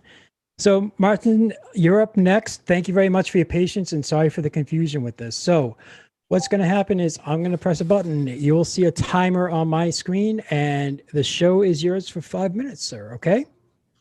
All right. Thank you. Appreciate that. So the uptick of Verve is that I can actually show more things than fit in my Prius. So what I'm going to try to do today is go through 6 of the printers that I've built over the last 6 years, 5 of which are on Instructables.com. So what I do is I build 3D printers, or I design them, I build them, and then I put them on Instructables for anybody else to build. So I'm going to actually try to share my screen, and let's see. All right, so can you see my screen right now? Yes, sir. Yep. Old-fashioned i3 printer. Yeah. So this is the first printer that I built, and it's very simple. It's low budget, couple of $100. The reason I'm showing this still and have it on Instructables is because this one actually does not contain any 3D printed parts. So the chicken and the egg thing, you need a 3D printer to build a 3D printer. This one solves that. This is all made out of laminated acrylic. And there's actually a Spanish company that sells these now, so you can build it yourself. So I want to show that one. With that printer, I made the components that became my second printer, which is a Core XY printer. It was all printed with ABS on that simple printer, so it does well. This printer is not on Instructables because last year I saw the real Core, and I figured, well, you know, why bother? Because that's a really, really good Core XY printer. So go there. Yes, these are 2 FDL3 guns up here. Shout out to them. Lovely to work with. With that printer, I designed this. Really, my first design to do something funny. This is a cantilever printer with a linear rail on the Z-axis, but it's built on top of a Netgear box. So the electronics are actually inside the Netgear. And it has a power cord with a power brick, so it's a little bit safer than the PSU that we normally see. This one is also on Instructables.com. This one you've probably seen if you've been at Murph or Earth or any of the Maker Fairs. This was my first cantilever, which of course, you know, Josef Process saw, and they came out with a cantilever next year. This one is fully featured. It's built around the PSU, but it has everything on there, parts cooling, auto bed leveling. It has a big bed. It's 220. It's like a regular Prusa bed, 220 by 220 on there, and it works nice. It's also shout out to Buildtech and Bondtech, who've helped me out over the years, because everything I do for free, really. So it's nice that they've helped me out. All my printers have both Bondtech and Buildtech flex plates on them. The next printer, I'm sure some of you have already seen, is the Big Delta. The Big Delta comes with a number of features that are brand new to the 3D printing world. First of all, it has a slinky for cable management. But the biggest feature on this one, which was an over-engineering, is I can actually move the bed up and down using macros with the Duet Wi-Fi software. So I can actually click a button and say, bring the bed down all the way to the bottom, and then I can print things like these big vases that you see up front here. The see-through vase, by the way, is by GreyBeard3D, so shout out to them as well. And then the last printer that I built, I kind of took the design from the cantilever, which you can still see a little bit to the side here. The cantilever is nice and it really looks nice, but it's of course not the most stable type of printing. And so what I did with that one is I created the double Z, which is basically closer to an i3, but it uses all the same mechanisms. So it's built around the PSU again. The PSU is actually blowing air through the electronics case here to do some sort of active cooling in there. It has a bed that's actually in this one, it's 270 by 230. And it has a double rail underneath the bed for stability. And then of course it has the double Z for extra stability. So the thing is, all of these printers are on Instructables.com, so you can go ahead and build it yourself. Disclaimer, I've got bills of materials and links to all the parts that you need to buy for them. I'm not selling anything. The only money I make is if you click on an Amazon link. I will get a little percentage on that. But the idea really is that, like, you know, for me, it's way more fun to actually build a printer than it is to print with it. Although it's helpful to have 3D printers to actually build parts for other printers. But that's kind of what I do. So, go out to Instructables, build your own 3D printer. The nice thing about building your own 3D printer is that, if it breaks, then you know how to fix it. So go out there. You can reach me best on Twitter. My Twitter handle is actually at the bottom. Next to my name is core3d_tech. So hopefully I'll see you there. And that was my time, I believe. Yes, sir, it is. And you actually nailed that right on the hammer. The only thing, if you can you please exit out of the screen sharing mode? Yeah, let me. Move the mouse all the way up to the top. It should say exit screen sharing. Yeah, I got 3 monitors up. Oh boy. Let's see. Where's It would mine? be the one that has the image on it of the printer. Not to sound like a wise guy. Yeah, if I go to the screen, I see nothing. I'm sorry. Close that. Let me see.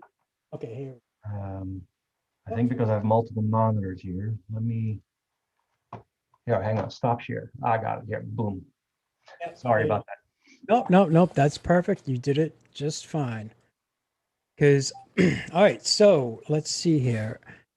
Up next, we have 2 lovely ladies who are. Give me 1 second because I can't. There we go. That's what I needed. We have Faye and Billy, so we're going to bring them 2 in next.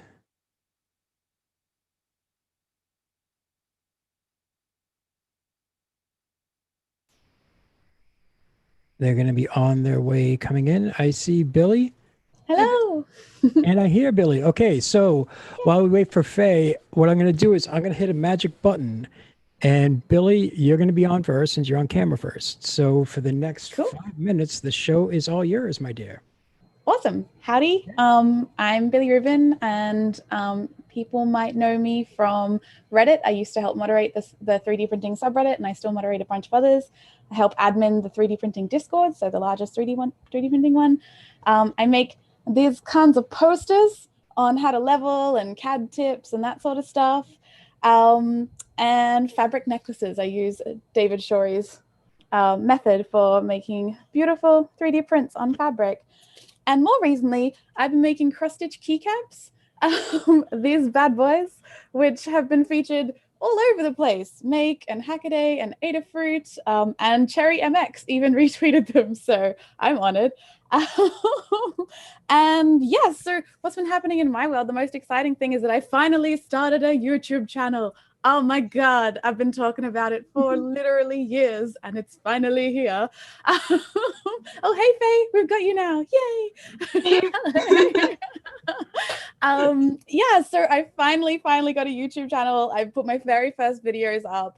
One is the tour of my craft room, and then a couple are on Inkscape because I am going to be showing people how to make these really pretty custom patterns, which are they're like, this is not 3-dimensional, it's flat. It's like a piece of paper. This is a 1-layer print, and this like kind of tumbling block pattern is made by varying the direction of the lines on the first layer. So it's kind of like forcing the tool path. And here it is. I have just worked out how to put it onto an actual 3D print. So that will be a video I am hoping to get out either tomorrow or the next day. I'm still struggling with the video editing, but yeah, that will be the video. So I'm planning on doing kind of like little mini micro tutorials and then building into, yeah, like big projects. So the Inkscape stuff will help you do this stuff. Because yeah, it's converting an SVG into G-code. So yeah, that's kind of what's happening in my world. And even more imminently than that, I am helping to host the after party, VRF After Dark. So after this stream ends, jump over onto the VRF After Dark stream. I'll pop a link into the Discord. And yeah, I'll be helping to host that with the Makers on Tap guys. So that will be very fun, I think. How am I doing for time? 2 minutes. Oh, cool. You got tons of time. Yeah. Well, did you want to jump in, Faye? I don't want to steamroll your time. I kind of said, I think that's all I wanted to say. Oh, one more extra special thing. Yes. Earlier on the Jazz stream. hands. Yes, this is how excited I am. Actually, this is clapping in sign language. Yep. For those that correct. don't know, I learnt this at an event once, and it feels right, when you're excited to do these ones. Anyway, I've adopted it. So yeah, very exciting thing. This is a beautiful cherry red PETG, and I don't know whether you can read that, maybe not, but this is Billy Rubin's cherry pie. It's my own custom filament from GreyBeard3D. So this is 100% recycled, made in America from American materials, and is beautiful. It's so beautiful. It just came in a couple of days ago, and I'm so excited. And there will be links, and I'll do a little video. So in a couple of days, there will be more information, but I'm really excited about this. So yeah, exciting things are happening in my world, and I'm very blessed. How about Nobody you? deserves it more than you, Billy. Yeah, that's awesome because the guys from GreyBeard were here earlier on and they announced their partnership, I guess you could call it, with you. Yeah. Working together. It's a partnership. Oh yeah. Billy, Rich is very excited. I could tell that he was excited about it as he's talking about it. I talked with him a good bit, and he let me know that he had something special coming today, but he wouldn't say what. He was holding back. So I think he is excited, very much so. Yeah.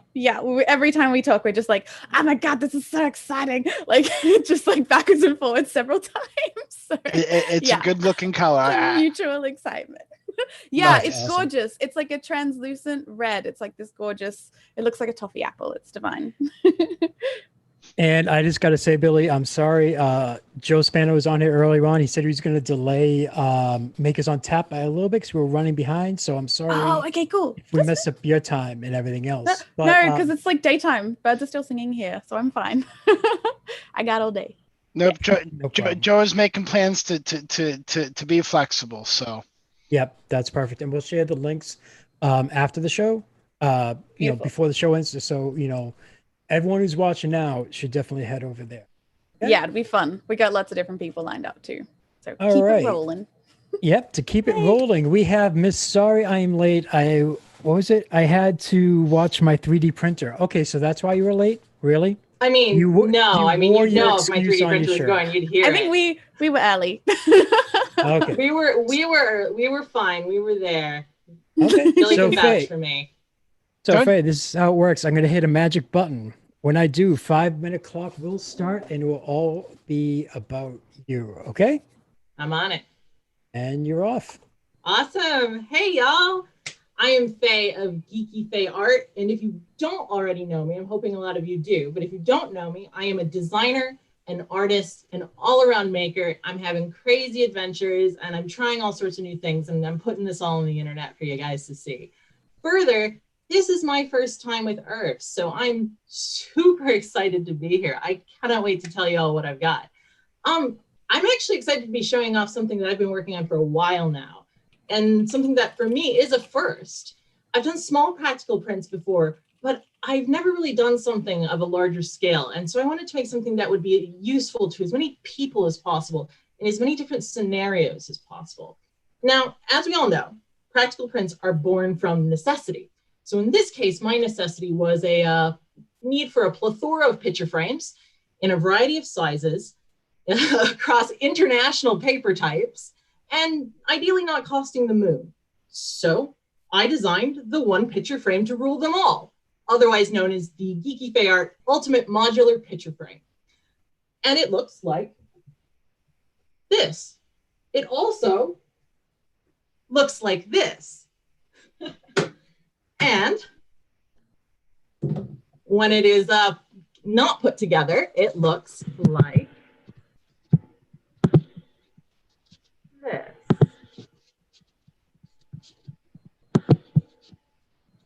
So, as you can see, the design is such that you have very specifically sized pieces that when put in different combinations, you get different sized frames. What you're seeing here is an A5 sized frame. But there are configurations for A sizes, B sizes, inches, and metric. They slide together to form a tight, strong fit and include different channels to accommodate a variety of framing options. They print entirely without supports, are small enough to print on most printers, and can be made in a range of colors to give you a pretty unique end result like you see here. To prep it for wall hanging, you simply attach the back plate pieces with a couple of M310 screws or a bit of glue. There's the option for using wall screws to hang it, or a small hole for a length of wire if you prefer that. I wanted this design to be as accessible as possible, covering the maximum range of potential needs. And it takes a little bit longer to screw in than I would have liked, but you get the picture. I cannot thank my beta testers enough for helping me with getting to this point, and for smart, awesome people like Billy who helped me get things off the ground in the first place. The project is finally nearly complete and ready for the wider world thanks to these awesome people. I'm gonna back out of this. Hello again. Absolutely brilliant.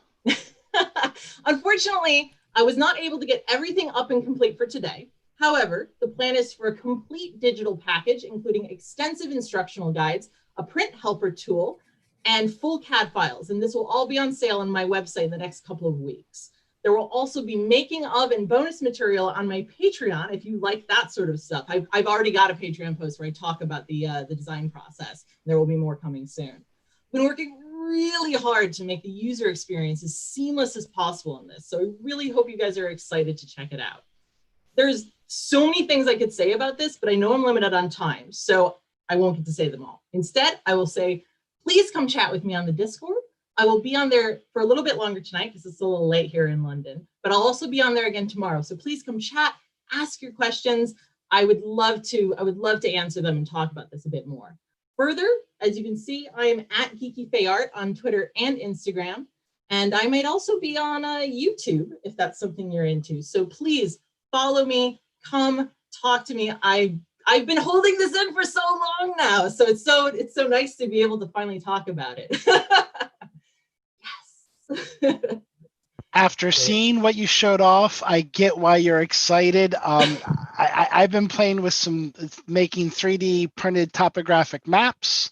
And when I do that, the sizes aren't exactly the right shape of things. Big pain in the butt. And I'm sitting here thinking, oh yeah, I need that. I need that. I got you. Very cool.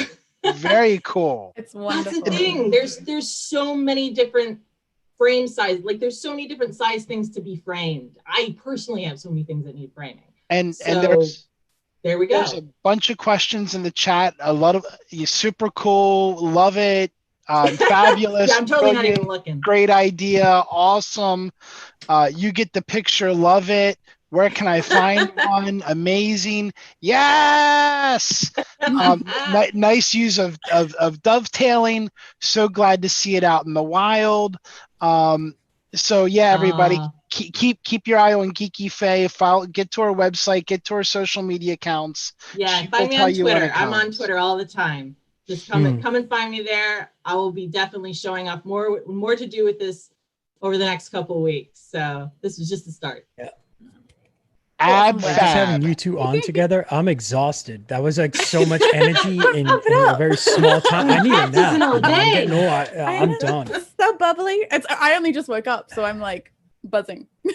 Shane, I know what you need. What do I need? You need something sweet to help get you through a little bit of time here. We're not sweet enough. Possibly, maybe. No, we're thinking, but you're fabulous. But we're thinking something a little more chocolatey.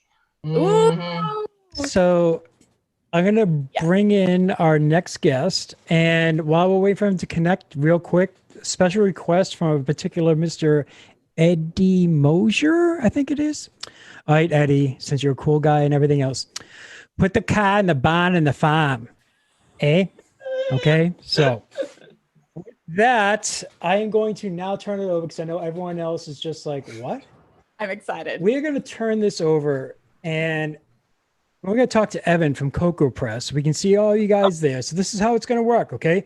I'm going to press a magic button. When I do, you have 7 minutes and the entire show is yours. You guys can hear me okay? Thumbs up? Can you hear us? Yep, we can hear you good, and you guys are So, on. hello everybody. I am Evan with Cocoa Press. We are creating a 3D chocolate printer, and we are here today to launch our product. So we are so excited, And yeah, like I said, I'm Evan, the founder and CEO, and the rest of the team can introduce themselves. Hi guys, I'm Brittany Killen. I'm the Director of Business Operations here at Cocoa Press. I'm Amy Coronado. I'm the Senior Chocolate Engineer. I'm Will, one of the mechanical engineers here. And so start getting your questions ready, because at the end we will have a question and answer. But without further ado, let's go for it. All right. 10, 9, 8, 7, 6, 5, 4, 3, 2, 1. Launch! Woo! I got it right on the screen there. Press. A new 3D chocolate printer that turns your ideas into reality using real artisanal chocolate. How did we pull off this sweet feat? Cocoa Press features a climate-controlled enclosure that quickly cools and hardens chocolate, and has a build area that ensures your creations can be as big as your imagination, without compromising ease of use. Just design or download, and then print.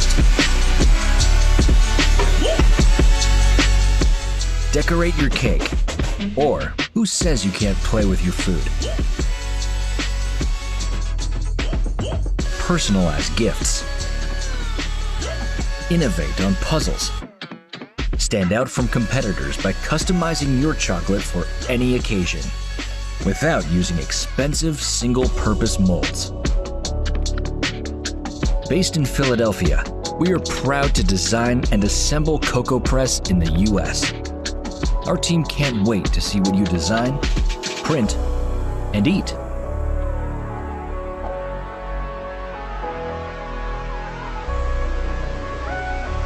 Cocoa Press, shaping the future of chocolate. Pre-order today.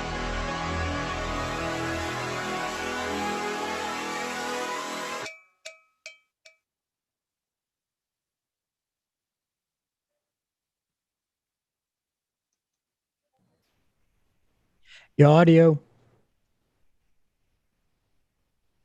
And yeah, you got to unmute, Evan. Okay, we're good. Yep, we hear We you. are back for real this time.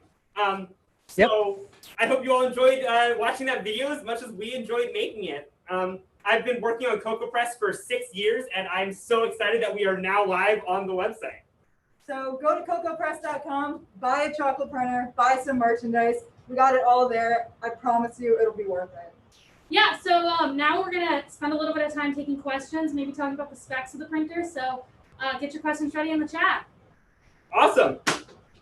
Chat blew up, honestly. Everyone was just amazed.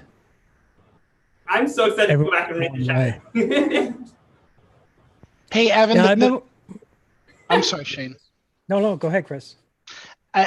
Evan, the first question I'm seeing in the chat is that people are looking for a cost, sir. So our printer right now is $5,500, but today, if you use the VERF 2020 discount code, you'll actually get $500 off your printer. So go and check it out. Yeah. Any other questions? What's the best tasting infill pattern? Gyroid. It's gyroid. Gyroid is the best tasting infill pattern, hands down. Now, how many times did you go through your presentation there? Because Evan, you look like you're so wired off of chocolate and sugar, you can take over the world right now, sir. He's had too much chocolate today. Yeah, maybe a little bit. Our countdown numbers were actually printed out of chocolate, so we got a little extra boost right at the end there. Hey, nothing wrong with that. Nothing wrong with that at all. I've been looking forward to this day for a long time, so it's just so exciting. So, question on nozzles. What nozzle does it take? So we have custom-made nozzles. Our standard nozzle size is a 0.8 millimeter nozzle. It's completely food-grade stainless steel, and yeah, that's about it on the nozzle. We've spent a ton of time designing our nozzle so that there's not too much heat creep, so the chocolate doesn't solidify early, but also so that it's still very accurate. I have a question here from from Robert. Is there a certain chocolate that has to be used? If so, what's the difference about the special chocolate you use if you use it? Sorry. Yeah, so we use right now Guittard chocolates in white milk and dark, and we're going to offer chocolate refills that are professionally tempered from Guittard. But we just think that those will be the best because they're pre-tempered, but theoretically you could cast your own chocolate and use it if you wanted to. Yeah, we're not locking down the machine or anything. We want it to be as open as possible. It just works best if you use tempered chocolate. Okay, so great. That's awesome. Yeah. One more question. During the print, can you pause it and kind of put in different fillers? Yeah, for sure. You can definitely pause the print and fill it with something. A future print I want to try is printing a semi-sphere, putting some marshmallows inside of it, printing the rest of the sphere, and then pouring some hot milk over it. Someone in Matt's Friday night chat suggested that. So definitely that's in the future in the next few weeks for us. Nice. Yeah. Evan, there are a lot of questions in here about supports and printing supports. And do you have to eat the supports when you print supports? It's mandatory. You have to eat them right away. But no, seriously, supports do work out of chocolate. Sometimes you can get a nice breakaway support. I like to use a hot knife to take them out, but it doesn't have to be that hot. I mean, we're printing at just below body temperature.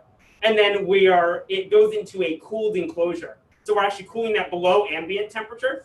But the chocolates are still completely stable out at room temperature afterwards. So yeah, chocolate supports completely work. Nice. Yeah, if you guys have any other questions, we'll be in the chat all day, available to answer anything you guys else are wondering. Yeah, we'll be in the Discord for sure. It would be helpful if I remember to hit that mute button. All right, guys, that was awesome. That was a great presentation, full of energy and everything else. I don't know, between you guys, Faye and Billy, I'm exhausted here. I am absolutely exhausted. So I'd like to thank all three of you for joining us, and we have a very special thing coming up now.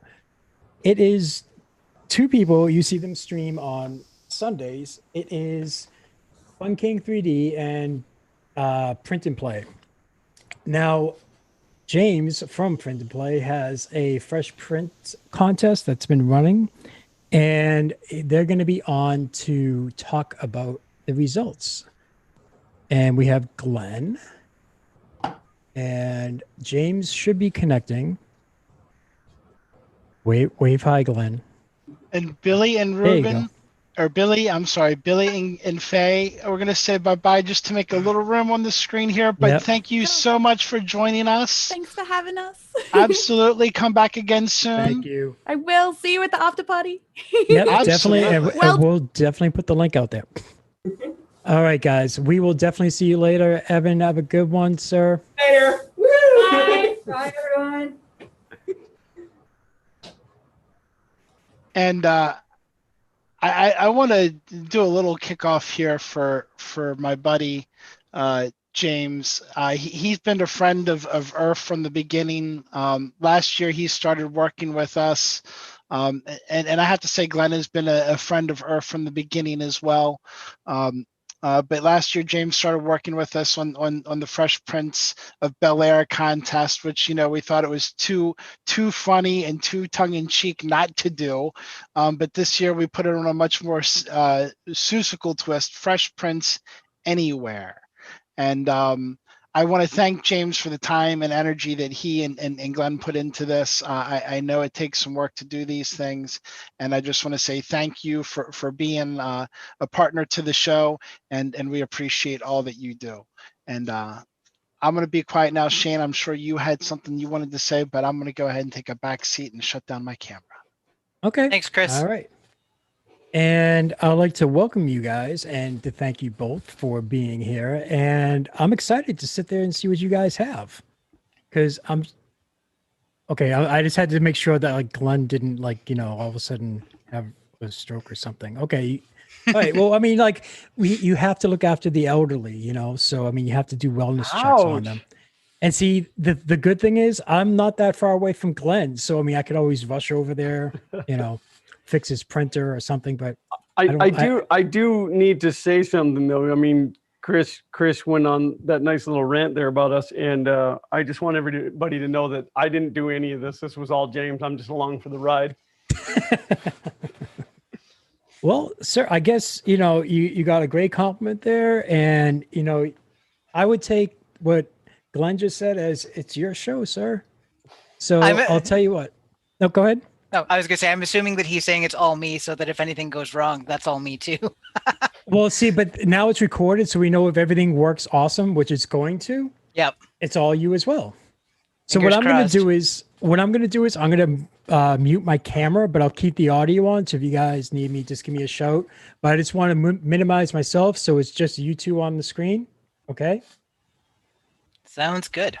Glenn, just shake your head. Yes or no. Sounds scary. I'm kind of new to this YouTube. I know. I was going to say, do you know what you're doing? Should we get you a user's guide?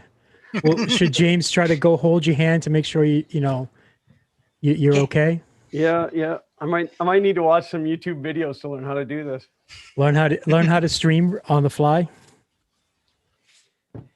So that's you, James. Okay, so I wrote a quick intro. My eyes are going to be bouncing back and forth, but I want to make sure that I get all the important details out. So, hey everybody, I'm James from Print and Play. I am a maker and a YouTuber. You guys might know me from my 3D printed arcade cabinets like this work in progress mini Neo Geo cabinet that I've been working on. And I want to welcome you all, wherever you are, to the Fresh Prints of Anywhere contest. So with me today, and almost always, is my co-host from the Sunday afternoon live stream, What is 3D Printing? And also my very good friend, Glenn from Fun King 3D. That would be me. So you might know me from such things as my YouTube channel, Fun King 3D, or this little tiny printer that I built known as the FK1. And that is a 100% scale benchy right in the middle of that thing. That is currently my biggest project that I'm working on, but otherwise it's usually myself and one or maybe two of my boys doing some videos. So other than that, that's just me. So last year I organized an event for IRF 2019, and it was a contest that was designed to allow makers to show off something that they were proud of that heavily uses 3D printing and also let them win some prizes. And about 5 minutes after the contest was over, I was talking with Chris, and we started going through sort of the lessons learned, what we would change if we were to do it again, and ultimately decided right away that, yeah, we were going to do it, and we started planning. Unfortunately, with how things have been this year, all that planning went out the door, and we've been trying our best to replicate that entire contest in an online fashion. Unfortunately, it has added some challenges, and I didn't get the ability to sort of chat with people about their projects. One of the things I was happiest about last year with the project is as people drop stuff off to the table, they could walk me through it, talk about the process. And whenever you talk to somebody who's made something, they're usually really passionate about it, and that really brings something to it. Nevertheless, I think we've gotten a pretty good arrangement for how we're going to handle things today. And so for this year, we have two categories. We have the mechanical marvel category. So this is for projects that heavily use 3D printing and are designed to do something, solve a problem, and generally have mechanical parts. This year, the Mechanical Marvels Prize has been generously donated by Duet 3D in the form of a Duet 3 Mini 5 board and a Raspberry Pi 4, which you can use to upgrade your 3D printing experience. So I want to give a big thanks to Duet 3D for providing that. And then the Best in Print contest, which encompasses everything from a fresh off the printer print to props that have had hours put into them for sanding and priming and, printing and painting. And, all the things you have to do to bring these projects to life. So this year's prize for the Best in Print category has been provided by Printed Solid in the form of a $200 gift card that you can put towards your next round of filament or whatever your 3D printing needs may be. So that's my pre-written stuff. So from here on, we're off the cuff and we're just going to hope things work because unfortunately, I didn't have time to do like a trial run of how all this is going to work out. Oh, no, that wouldn't, but that would go against everything that you and I do every week anyway. But I just want it to be known that I think that I should win both prizes. Just for showing up. Just a little bit of bias, eh? James, isn't there that rule, people involved in the show and everything else are null and void, they can't enter? I do not believe that I was told that ahead of time, nor do I believe you have my signature anywhere on that. Oh, but you all hosers are null and void. All hosers are null and void, right, James? But that just affects me. You guys are so mean. I love you, Glenn. Hold on. We forgot one thing, James. Yes. Happy Thanksgiving. Oh, thank you. And thank you for taking time out of your holiday weekend to spend time with us, sir. I had to choose That's awesome. between Canadian Thanksgiving and family or being at VERF. So, everybody. My wife is upstairs though, and we will be having dinner after this. I won't be hanging around very much in Discord tonight, but anyways, I guess we should jump into the contest because I'm sure there's a lot of very anxious people in chat that want to find out how they did. Yeah, well, and do keep in mind that chat is running, there's a good delay there, so we're going to have to kind of watch that too. So, yes, I think it's like 30 seconds to a minute, so any mistakes we made, it'll be a while before they know. So I've gone ahead and dropped all of our entries into directories on here, and I'm hoping I can do a share screen, and I'm hoping it'll let me pick which monitor I'm sharing. Yes, it will. It will. Okay, so I've purposely left a screen completely blank so that I can hopefully just drag stuff over to it. Did it come up? I see a Windows desktop. Okay, Hopefully perfect. It's not mine. Okay, so let's go ahead and get into the contest here. Everything is, so when sharing my desktop, everything becomes significantly laggier, but okay, we're going to jump into the best in prints first, and these are going to be in no particular order. Well, I guess actually they're going to be in alphabetical order because they're all in folders. So the first entry is from Ben Witham. So I'm just going to open up the notes here. So his design is modeled by his shop, Tiffany's Lemonade Stand. They were on this morning as well. They were doing some 3D printed jewelry, and their submission is called Fresh Sliced Citrus. So I'm going to open up a picture of the print, and then I'll give you the rest of the description. So these were printed with, these were printed at 0.15 millimeter layer height with a 0.4 nozzle. They were printed on his Railcore 300ZL using a Palette 2S Pro for the color blending. And they've got a few pictures here to show off because these are smaller than you guys might think. So here we have them on the display, and you can see the lemonade stand and the 2 citrus slices.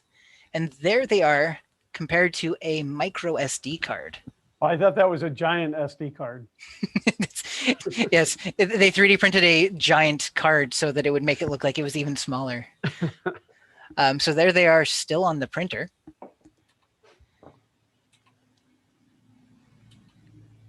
And there they are compared to a Lifesaver.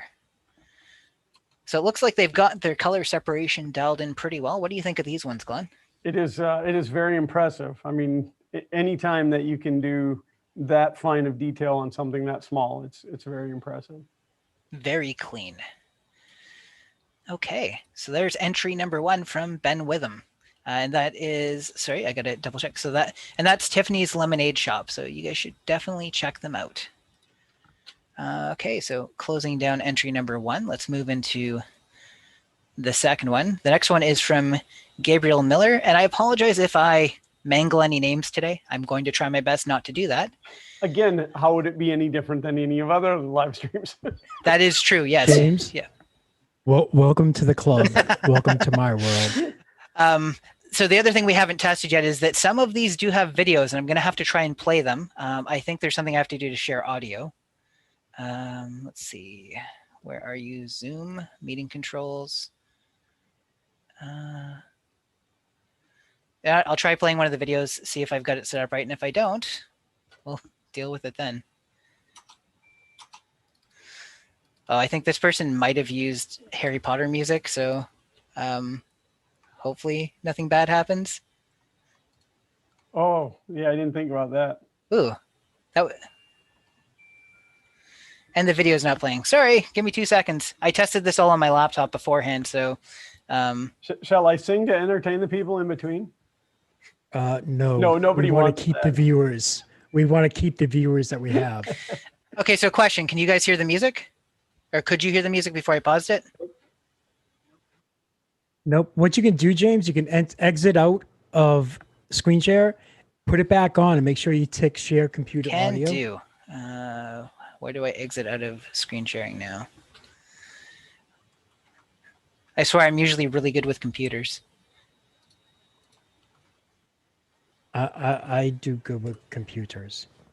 I just tell people to turn it off and on again and fix. I can't get out of it. Let me see. What I can You're find. stuck sharing screen forever.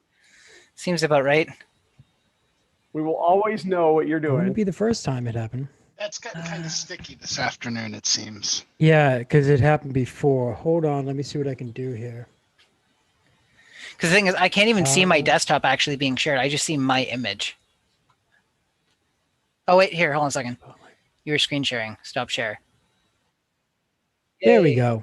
All right, so now give it another shot with the screen share. Make sure the share computer audio. Let's do that and do that. And then screen number 2 is what we are sharing. Okay, let's get ready for the copyright infringement music. And here we go.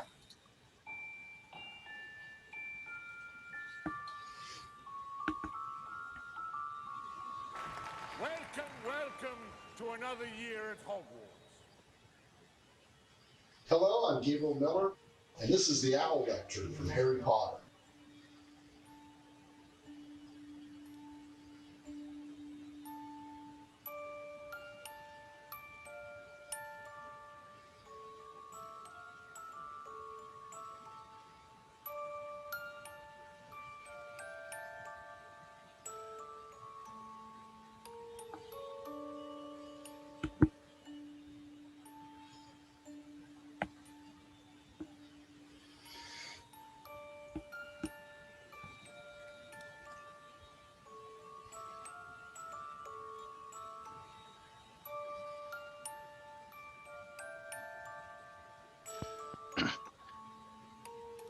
That's amazing. There was absolutely a ton of detail in there that we were very impressed by. Not to give anything away one way or the other, but there was a lot of stuff to show off here. So I'm going to bring up, he's got a couple of pictures that he sent me as well. I do want to say that I would have given him bonus points had he adhered it together with 3D Gloop, but you know. Glenn has his own criteria for evaluation. No sponsor. No, I just love those guys over there at 3D Gloop. So I'll zoom in a little bit more and we can just sort of pan through here and see some of the detail. So you can certainly tell how many parts were involved in putting this together. And then he's made use of some non-3D printed parts as well to fill in some spaces and add some detail.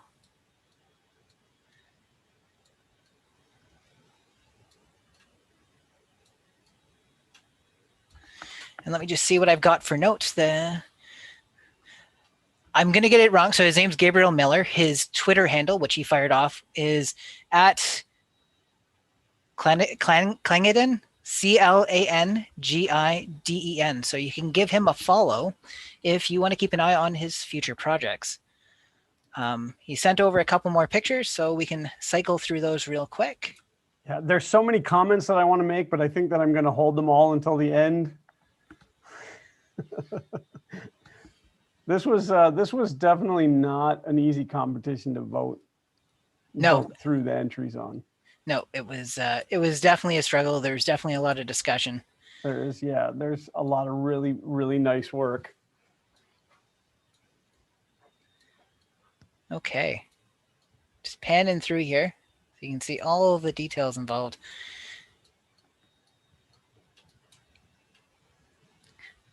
And that is Gabriel Miller's submission. So coming up next, we have good friend of the show, Geeky Faye. So Faye was on just before us, and I am sure she's probably still in chat. I've been seeing her name pop up here and there. So let's go ahead and open up one of her pictures. I don't know anything about this character. I didn't get a chance to reach back out to her to ask more. Oh, Shane's going to be able to. So Shane, what? This is why I kept you in, Shane. This is why I said you could be part of it specifically for here. Tell us who this is, Shane. All right. It is one of the main characters from Kill la Kill. Give me 1 second. I'll get you the exact name just so I don't butcher it. Let's see. Yeah, it's stuff like this that makes me feel out of touch. Because I have no idea who that character is either. Ryoku. No, Ryoku is it? Well, Faye's still in chat. Jay, is it Ryoku? Ryoku. Yeah, it says Ryoku. Ryoko. Yep. Yeah, it's my pronunciation thing, especially with Japanese names. I'm like, I need to hear the name several times before I get it right. Yeah, but I love this model. And if I remember correctly, it's all hand done. So No in airbrushing. her description, so she says she didn't record a video. She didn't have time, but this model was designed by Printed Obsession and was printed by her. It was printed in 10 pieces at 0.1 millimeter layer height, and she said it took more hours than she can feasibly remember. So then after that, she cleaned it, assembled it, primed it, and she says it took so much priming. And then she hand painted the model, and this was her first attempt at printing something that was both so complex, and organic, and printing something of this scale. And she's really happy with the way she turned out. And I think 100% she should be very proud of the work that she's accomplished. So now I have a question on that comment that it took more hours than she can feasibly remember. Is it because it took a lot of hours, or is it like an oil-based paint? The paint got to her? Yeah, because I've had a few painting jobs too where I can't remember either.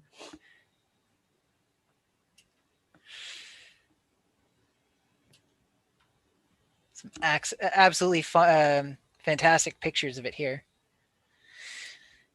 And beautiful work. Absolutely. The shading and the weathering has been fantastically done.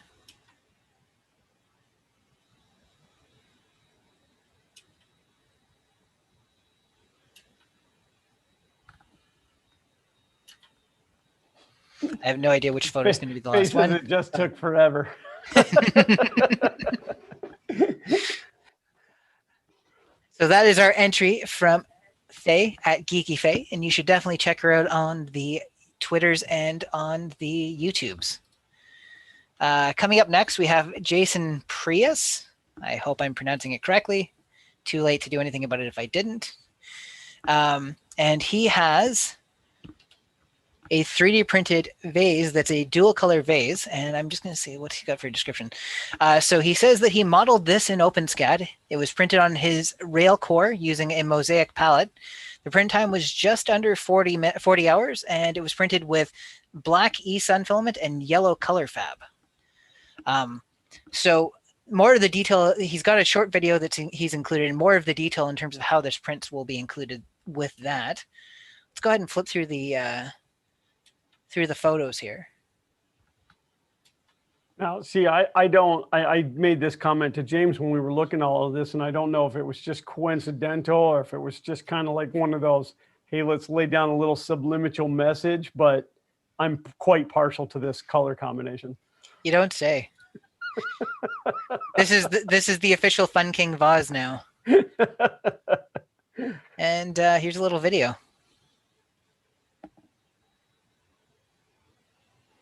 That's trippy. It is trippy.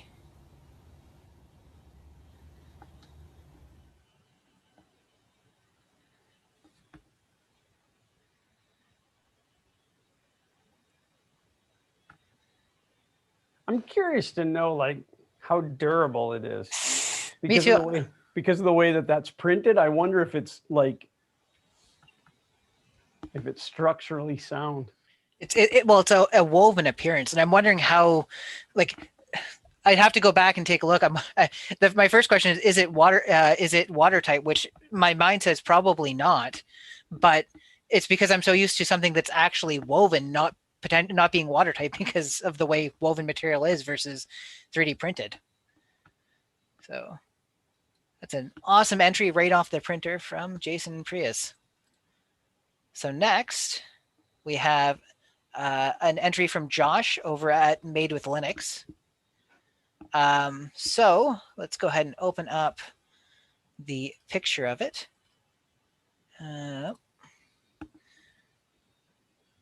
So I believe this is called a fractal pyramid. And my description is empty. Hold on 1 second, please. I apparently never saved the notes when I was typing them out. Great. You're supposed to make up a different excuse. By the way, Jason did say that is very durable. Oh, fantastic. So, okay, so this is a Sierpinski pyramid. And what makes it unique, so I'm going to read off the notes here. What makes it unique is that is the biggest, and by biggest we mean most detailed, Sierpinski pyramid ever printed at 7 iterations deep. So basically what it comes down to is you've probably seen smaller versions of this, and this isn't somebody taking one of the small ones and scaling them up. It's them actually generating a model that adds layers of complexity. So this one is a 128 by 128 grid of those tiny pyramids stacked on top of each other, making a bigger pyramid.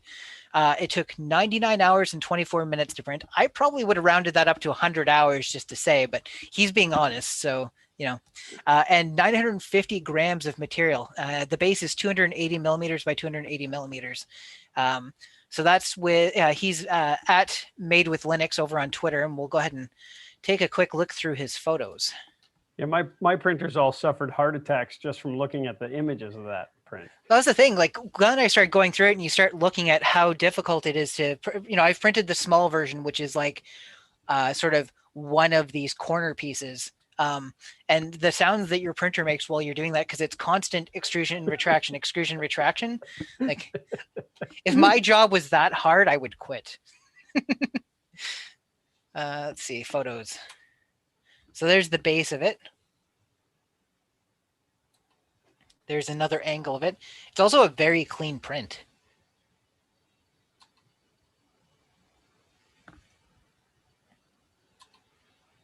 There's the scale to prove that it's 950 grams on the dot.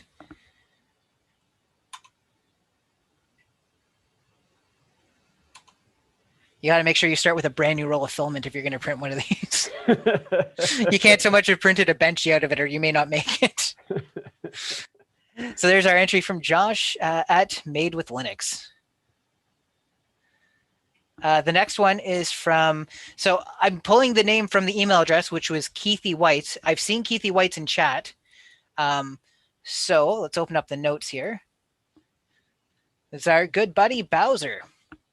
So the notes say that the printer has been printing since 2016, and they gave me a link to the post that actually got them into 3D printing. They have two 3D printers, a Prusa Mark IIIS and an AM8, and they have a Palette 2S. So this is a 3D printed Bowser printed in multiple colors, then glued together. So we had a question about this one. We don't know whether this is a bunch of multicolored parts that were then glued together, so printed with the palette, and then like the individual components put together, or if all of the individual color parts were printed as separate prints and then put together. I'm assuming because they mentioned that they have the Palette 2S that individual multicolor parts were printed and glued together versus... Am I making sense? This is a lot of multicolor conversation. What do you think, Glenn? You get what I'm saying? Yeah. Well, just for the record, I mean, it didn't matter one way or the other. It's just a curiosity sake, because like the color inside the mouth would have been very difficult to print that separately. I mean, I guess you could glue it in from the backside. That's true. I'm just curious to know how it went together.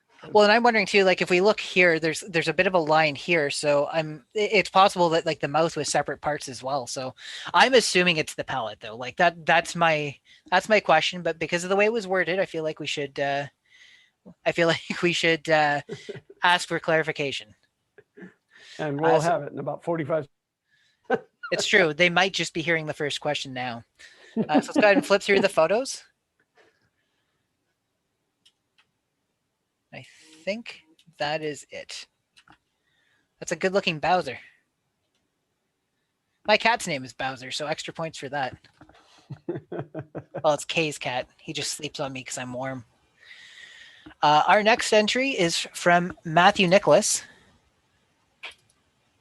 And Matthew Nicholas has provided us with another document with no notes in it.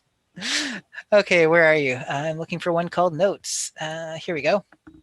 So Matthew Nicholas has provided us with this. A beautiful, highly detailed Nightmare Before Christmas sculpture that's been painted, printed, painted, and lit. You need to put it on the right screen there, brother. It's not popping up? Nope. You forgot the picture in the notes. It is on that screen. I just moved it. It's got that there background. It is. My bad. Delay. There's a bit of a delay. Okay, cool. Shane's making me panic. Oh wait, that was Chris, right? Chris made me panic for nothing. Yeah, that was me. That was me. I'm gonna go back to mute myself again. Go back to minding your own business, Chris. Thanks a lot, Chris. Thanks for nothing. I was excited about this one. I was anticipating it. It wasn't my fault this time. It's true. If it didn't show up on the screen, it truly would be a Nightmare Before Christmas. I think this is the one Glenn and I joked about playing the wrong theme song for it, and like, oh, let's put a little music with it. But we don't want to get this entire stream copyright infringed, although it probably already did with the Harry Potter one. But I digress. So let's cycle through these photos. So here's a lights on one. I don't have a ton of detail information. I think so. I guess I should toss up. You know, we'll find out after the fact. We'll see if he's in chat and he can toss up a link to whatever social media he wants, because he did say that he was working on this project in secret. So I don't know that the sources he gave me are ones that he wants shared. But here's a quick look through the pictures, and we do have a video to show off on this. And I'm hoping that the creator is in the chat, because I have like 1,000 questions. I'm just mainly curious on how the lighting was done and how they got the light up into Jack's hand. Well, we think we kind of figured that out, but let's not highlight anything. That's up to right. We did spend a fair amount of time staring at the picture trying to figure out. There were some pictures that he posted on Twitter, and I am looking for his Twitter handle right now. I do have a link to one of his. Oh, sorry, I have it linked to his Instagram, not his Twitter. My bad. And he did have pictures. It was, definitely printed on an FDM printer. It was printed in pieces. I know after the pieces were printed, then he worked the LEDs into it, and I think that included, putting some holes in the back side to wire the LEDs through. I know he's got and you can tell by how they look. I think there's a couple of different types of LEDs based on. Well, you can see with the flickering and stuff for sure. Exactly, like on the lamp post versus in the pumpkins. He's in the chat. That's good. It is stated painful. You know what? I was going to point out how I think some of the stuff was done, but I think I'll stick to my initial thing of let's just keep the magic where it is. Yeah, no, let everybody figure it out for themselves. But this person is, sorry, there are a lot of people in here because I want to act like I'm singling about. There's a lot of people in this that have made me feel worse about myself because they are more talented than I am. Aw, but I love your arcade cabinets. I love them too. I spent too much time playing games. It's like I could be really talented at painting stuff too if it wasn't for all those dang video games I play. Well, see, I could be really talented at painting stuff too if I didn't stink at it. So much can be said right now. I don't want to take away from your time. Yeah, we can't afford the time to stop Glenn's crying to get back. I'm having such a good time watching the chat. I mean, there's so many great comments, and I don't want to keep bringing them in, but Robert Steele said, "Well, my print's just feeling adequate now." And let's quit this before it fires onto some random YouTube video after that. Unless it's one of mine. So he's answering questions in chat. I'm obviously missing some details. I do apologize. I've tried to bring everything together as cleanly as possible, but there's only so many hours in a day, and I still have a full-time job. So thankfully, I still have a full-time job. So that is our entry from Matthew Nicholas. So next, and I did say bonus points for him because he has a Goonies poster in the background. So another good friend of the show, Mike, also known as Midnight Giant, submitted So actually, I want to try and make sure I don't show off the wrong photo first. Let's go with this one. So this is his 3D printed protective mask. So he says in this print, he wanted to have more than just a normal mask, so he came up with this. The main body is printed in PLA from an FDM printer, and the teeth are printed in resin on an Elegoo and then sanded.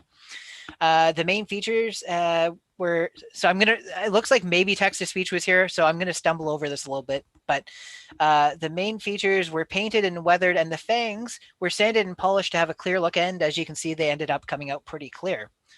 The fabric on the inside acts as the primary mask component and is removable using Velcro dots and is machine washable.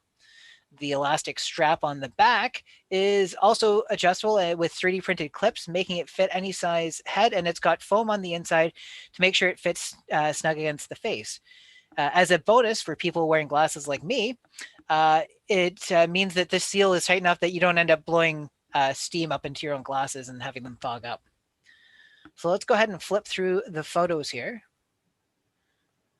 So we give a parental, like a parental warning on some of these photos? Oh, you worried about the very last one? Well, there is one in there that's pretty shocking. It is. It's true. Is it a photo of Glenn? Partial photo of Glenn.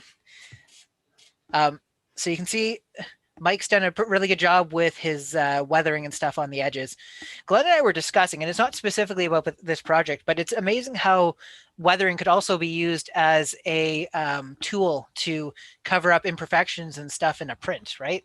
Not that that's the way it's been here, but it's amazing how masterful people can get with it. Some of these prints that we've seen have come out to the point where you almost wouldn't believe they were 3D printed.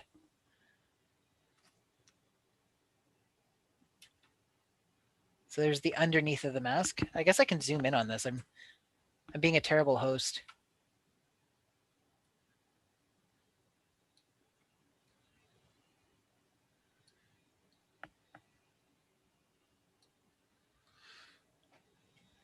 You can see right up the nostril. That's true detail right there. Right up the nose. Yep. Is that it this way? Okay. And then the final mask, this is the one that we wanted to issue the warning for. So if you have young children, probably good to look away. Their eyes. We'll do a 3, 2, 1. And there we go. Oh God, gets me every time. My eyes, make it go away. I'm just going to throw this out here. He looks better than some of the villains in Power Rangers. I hope that Sean isn't in chat and gets offended by that, but the detail in his mask is better than some of the villain Power Ranger costumes. Oh, definitely. Yeah. But then again, I mean, I think Mike could actually be a superhero villain type of thing. And I'd like to apologize for all of our viewers who have to stare at Mike. We understand it's a disturbing image, and we would like to apologize on behalf of everyone. I lost like 3 days worth of sleep over this image. And you'll lose another 3 after this. It's too bad. And just in fairness to everybody that's in the chat who doesn't happen to know me and my sense of humor, we know Mike personally, and he's a really good guy, and we're allowed to pick on him. Oh, he's in the chat too. He is. So Mike will forgive us in chat, I'm sure. I don't want to take heat for picking on Mike like that time I picked on the Maple Leaf from Canada. Guys, if he's an actual villain, we might want to stop talking about him. It's true. It might be dangerous. I, for one, welcome our Midnight Giant Overlord. all hail the Overlord. Okay, closing out of those and that. There we go. So who are we on to now?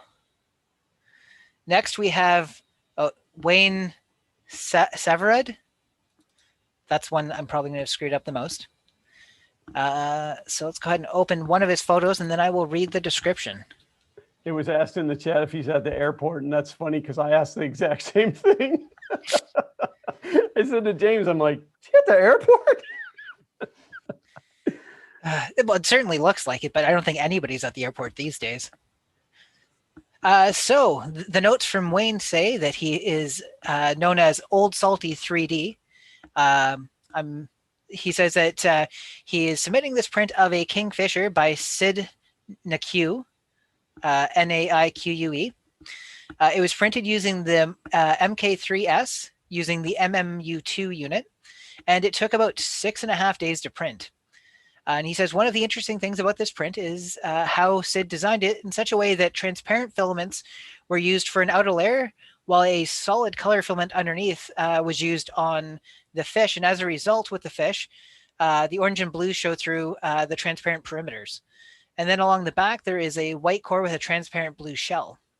The filaments used were filament 1 glint orange, traffic white, traffic black, and natural PLA, along with printed solids Jesse transparent blue ice. So let's go ahead and zoom in and get some of the details here, because there are quite a few. So you can see the details. I found out that his name is pronounced Sid Nike. Sid Nike. Okay, so this design is from Sid Nike. I apologize for butchering the name, but no, at least we got a chance to correct it. You know, that's true. Yeah. So you can see here all the different colors. Now his calibration on the MMU2 is pretty spot on. Color separation's pretty clean.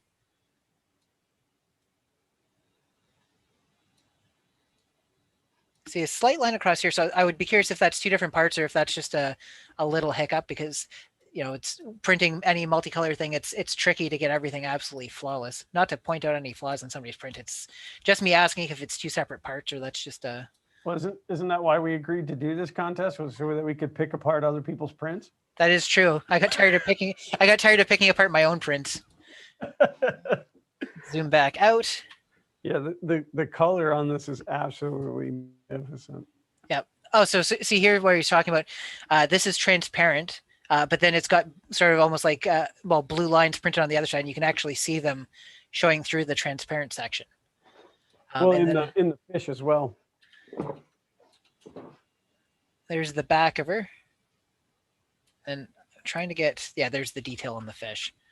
So this is, in particular, what he's talking about is that there's a core printed inside the fish that shows through because the outside's translucent PLA. That's insane.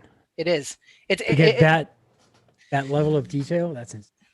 And it's one of those things too that, like, once you see it, you start wondering how many different ways you can use that for your own designs and stuff like that, where you can have something like one of the things I've thought about is you could print something like this with a glow in the dark core and then a transparency on the outside. And so you can have like a glowing skeleton inside a person or something like that only shows up after the lights are off. So somebody else can take that and design it, because I don't feel like doing it, but you know, free idea for somebody out there. So that's an absolutely beautiful print. It has been stated I had a slight layer shift about 2 days into the print.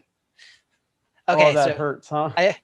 I apologize for pointing it out then. I never want to point out other people's flaws. It was literally just me finding out if it was 2 models or 1. I certainly have plenty of prints that I've had layer shifts and then I just let them finish and hope for the best. Let's see. I think that's it. Oh, we do have 1 entry. I don't have the name. I'm going to have to go to the email for this person's entry because I don't have it handy. So let me just see if I can find the email that was sent off, and then I'll open the photos while I'm looking for it. Yeah, I was going to say, throw the photo up there, at least so that, you know, we're not looking at your Windows plain desktop. So these are a little bit of a smaller image, but that to me looks like the Dragon Zord from the original Power Rangers series. Oh, that looks like it was bought at Target. It doesn't look very 3D printed. I think that's fake. Really? I can't imagine there's anybody in the community that's talented enough to print something off that looks so much like an actual toy, you know? How do you feel about it, Glenn? I don't know. It definitely looks like it came from Target. I've got some more photos. Let's go ahead and jump into what comes next. That's definitely the Legacy Power Rangers collection. I think somebody was a Power Rangers fan 20 years ago and then just dug this out of the closet, sent some pictures to me. Okay, I got the email here, so let's go ahead and see.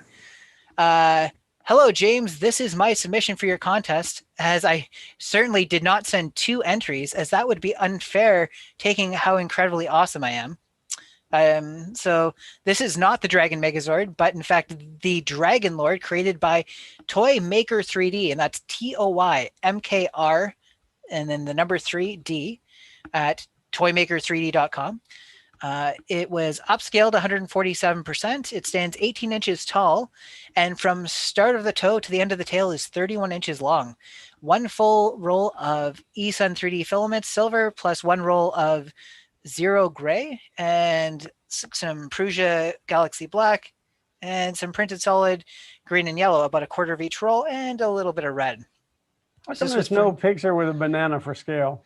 That's true. I mean, who knows how big this thing actually is? I mean, it looks tiny. So he says that he printed it on the Prusa Mark 3S using two of them, one with a 0.6 and one with a 0.4 nozzle, 0.3 and 0.2 layer heights, and there's about 3.5 days of printing, and it's 4 pounds 14 ounces. That's pretty impressive. All that's, and it's it was submitted by Shane LaHaye. I probably butchered that name. Now that name sounds familiar. That name does sound familiar, and that sounds think like that's that. I think that's that guy that like was giving me trouble on Twitter, and I ended up blocking him. I think he might still be on Voice with us. Shane, I think he's looking for a banana for scale. No, I'm not looking for a banana. Okay. Shane, you knew the rules. You can't submit because you're part of the organizers of VRF. You're just. It's another different Shane. This one. I just maybe might not see. You see, now you guys can see it, but your audience can't because you're doing the screen sharing. But yeah. Well, plus actually holding this up to a green screen really isn't a good idea. Well, you pop up in the corner. People can see it. Do you want me to pop off the screen share? No. That's okay. Whatever. I'm disqualified. That's okay. It's my hard-earned time and energy and thoughtfulness to submit to your show. That's fine. It's okay. Volunteer. You know what? It's okay. Next year, maybe you'll think twice before volunteering to do all this hard work for all these nice people, and then maybe you'll win something. That's all I'm saying. Being nice to people has never paid off. Ouch. And this is coming from James, like the teddy bear of the 3D printing community, the nicest guy around. Alien Josh said, now I feel bad. Shane submitted it, totally bought it at Target. Wait, who said that? Josh from Alien 3D. Josh, I know where you live. Just remember that. Actually, he probably bought it at Walmart. He's too cheap for Target. Wait till you see his hair. That's all I gotta say. DB30 Dan says at same old cheater. Chris, that picture of Josh with that hair cannot be unseen, brother. Okay, so with that is all the entries for the best in print part of the contest. So what do you guys think we should do? Should we announce the winner for the printed section, or should we go into the mechanical marvels and then announce both at the end? Well, I can just give my acceptance speech right now. I mean, I have it already written. And mute Shane out. Yeah, that's. Yeah, I think we should announce them both at the end so that nobody leaves till the end. That's true. We've lost 100 viewers since you and I came on the air, Glenn. So it's pretty much like every one of our other streams. This face pops up, man. People are unsubbing. It's my voice, man. I told you. That one guy messaged me and told me I had an unfortunate voice, and I've never forgotten it. Yeah, there's according to YouTube, there's 264 people watching right now. I've not been on a stream with that many people since I was on with Chris Riley. So So this is the time to plug. Go subscribe to me, Print and Play on YouTube, and whatever his channel is. Yeah, I can't remember the name of my channel. Yeah, definitely go and subscribe and tune in every Sunday. But not tomorrow. Eastern Standard Time, and James and I just gab for 2 hours. It's true. Not this week though, because we didn't want to step on the tails of all the toes of all these fun people. No. And that's something else I do want to say too, is just so that I don't forget at the end. I'm very sad that we didn't get to be at IRF in person. It's true. But I'm very excited to be here. And then of course I have to say, like a huge thanks to you guys that put this on every year. I know that it's a tremendous amount of work for you guys. And I love each and every one of you, even Shane. Especially Shane. Aw. All right, get my photo off the screen. I'm getting tired of looking at it. All right, let's go on to the marvels, the mechanical marvels. So we do have less entries for the mechanical marvels, kind of as we would have predicted. But we've got four decent entries, so we're gonna go through those and yeah, check them out. As you can tell, I'm talking off the cuff. People started saying nice things about my voice in chat. Now I don't know what to do with myself. You're flustered now that you've gotten compliments. Yeah, He actually is turning red. that's just because I'm obese. Okay. I meant that as a good thing. Oh, okay. So first we have Jerry, who is Techniac, and I've seen Techniac popping in chat. So we've got some photos of his project. So it's got googly eyes. So we both agreed, Glenn and I both agreed it gets extra points for googly eyes. Oh yeah, bonus points always for googly eyes. That looks like it's an Arduino. I don't know if it's like a micro or is it an Arduino actually? Because it looks like it's. I don't think it is because it's got JST connectors on it. Yeah, I was gonna say because I saw the header pins at the beginning, but I'm realizing now that yeah, there are JST connectors. So let's open up the notes for this one. Let's see. So he says his name is Jerry Orens, but he goes by Techniac in the community. This is his Rex, RHEX, or robotic hexapod project. It was designed to walk like a cockroach on 6 legs, and it was printed in atomic filament light gray PETG and then plasti dipped. That is in the open. It's an open CM board Arduino Nano revision. Gotcha. I've never seen one before. With us. Fantastic. So let's go ahead and look at the rest of those photos. Yeah, so bonus points for the googly eyes, but negative bonus points for saying cockroach. So there we have a side view. So you can see we've got what looks like 3 servos on each side. We got some bendy legs, and then you can see the yellow plasti dip put onto the outsides of the feet. And the other side. Very uniform. So it looks like we've got 3D printed mounts for the motors, 3D printed feet, and then a piece of plexiglass that's acting as the base and the mount for the Arduino. So that looks pretty good to me. We do not have a video of it in motion, but I think we can all use our imagination to figure out how it does what it's supposed to do. Well, being that I live in Florida and there's cockroaches everywhere, yeah. Next, we have an entry from John Salaban. Would you prefer a centipede version? It has legs. John Salaban's entry didn't open. I'm gonna have to go digging for it. Let's save it to last. Let's go ahead and jump to Brandon Langdon, and we've got some pictures and a video showing off what he's been working on. So this, as you guys can probably tell, is a 3D printed guitar. So he says, this is a prototype and not as artistic as future ones will be. So he's considering this a practical print, hence the mechanical marvels for this guy. So let's see, it's a 3D printed full-size acoustic guitar. It does play. We'll see it in the video. It's not in tune as he just finished stringing it moments before these pictures in the video was taken. Still have 1 string to trim after tensioning. So you can see, I guess, a little bit here. Oh, up here you can actually see the string where he needs to tune it, or where he needs to cut it. And so he's got some pictures and a video to show off. So this is definitely different than any of the other 3D printed guitar designs we've seen before. It's definitely more minimalist. It was stated in the chat. Oh no, it wasn't tuned in the video. I had literally just strung it. So let's go ahead and flip through the photos, and I keep zooming in, and then I can't actually just arrow key through the photos. There's a bottom to top view. I like that color of filament. Also, was it an artistic choice to use different colors of strings, or was it what you had lying around? Because it's a neat approach. I've never seen a multicolored string guitar. So Techniac says, just jumping back to that he got his robot working yesterday, and he can send videos in Discord. So if you guys are on Discord, make sure to check that out. And there's the top of the neck. I don't know much about guitars, but I'm pretty sure this is called the neck. Or is it the bridge? I don't know. What's that called, Glenn? You probably know. Well, that's, I don't know. That's the neck and that's the head. Okay, so the neck and the head. And then here we have the video. Make sure the audio isn't muted. And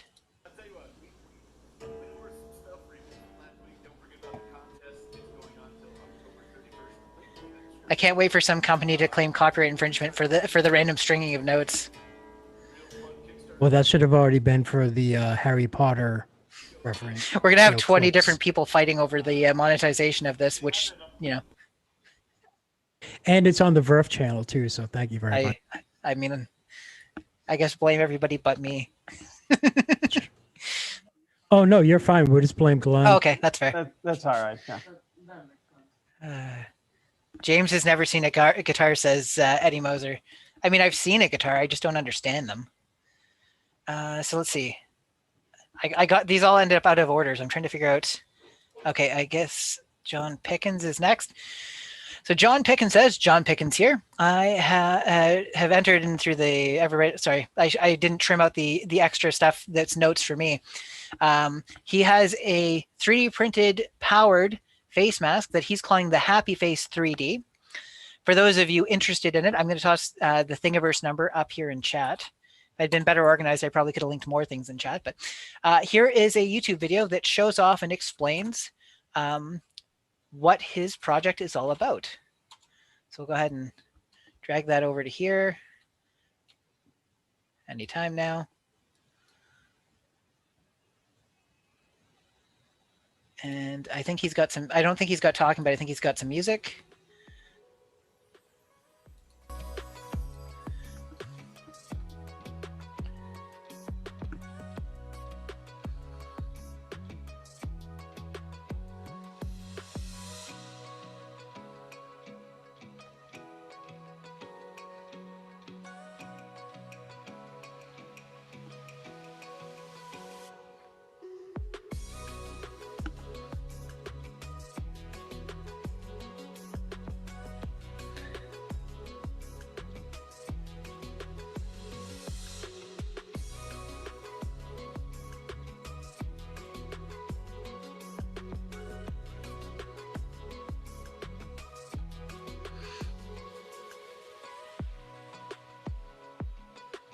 You're going to have to speed that up, James. That's a 3.5 minute video. We're going to go over our allotted time. I think I clicked the wrong one. I think he might have sent multiples. So you can see here he's got assembled filter and all that jazz, and then The hat is just a standard. Yeah, just so everybody knows, it was supposed to be limited to a 1 minute video, and I just realized that that's 3.5 minutes. So got to try and keep it fair for everybody. I think he did submit a 1 minute video, and I just clicked on the wrong one. Push it in, tilts up against the front here. Okay, so it fits onto the brim of a regular hat. So we have the two straps that go over your head. Just put it on like so. Put the straps around above and below your ears, and then you pull the little apron around your chin, and there we go. I'm getting a standard USB charging bank. Plug her in. Fan's running. Put it in my pocket. Watch the fog go away, which it should do in the next couple seconds. It's pretty much cleared up. And just to show you, so there's the fog, and it's clearing up, and it's a nice, you feel a nice little cool breeze. The air is directed against the plastic, and then it hits your face. So it's a lot easier for working in a hot environment. Kitchen workers, wait staff, grocery workers, anybody who's working outdoors in the heat. This is going to be a lot better than rebreathing the hot air. The other nice thing about this is people can see your face. You know, if you had several workers wearing these things, everybody can see each other. This little 10,000 milliamp hour battery bank will run at least 8 hours. It doesn't take much power. It's reasonably quiet. I like the thing, and it's a free and open source. You can look it up on Thingiverse and download and make your own. And there we have a ventilated fan-powered mask that defogs itself. It's pretty handy. A little plug there for Chris's basement. So I do want to point out that he said that, like one of the benefits is that people can see your face, but people never want to see that with me. So minus 5 points, I guess. I'd still have to wear a mask underneath that. Okay, so we've got one last entry, and for some reason, let's see, where was it? Here we go. The video. There's supposed to be a video here with it, and oh, you know what? So the video, when I went to save it from this person, unfortunately, it gives me an error trying to save it, but I think I've got it open here. So he gave me a description, but he basically says the same notes in the video. This is an entry from John Salaban, and I will just let him talk for himself.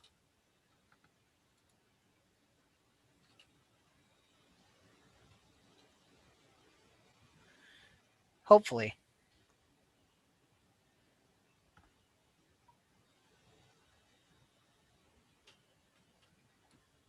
My name is John Salaban. I'm a career and technical educator at Antioch Community High School.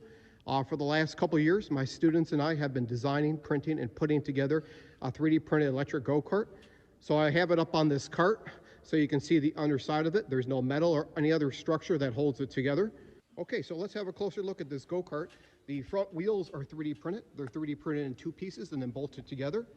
The front pieces that hold the steering parts are 3D printed. Of course, the steering wheel is 3D printed on a CR10, all in one piece.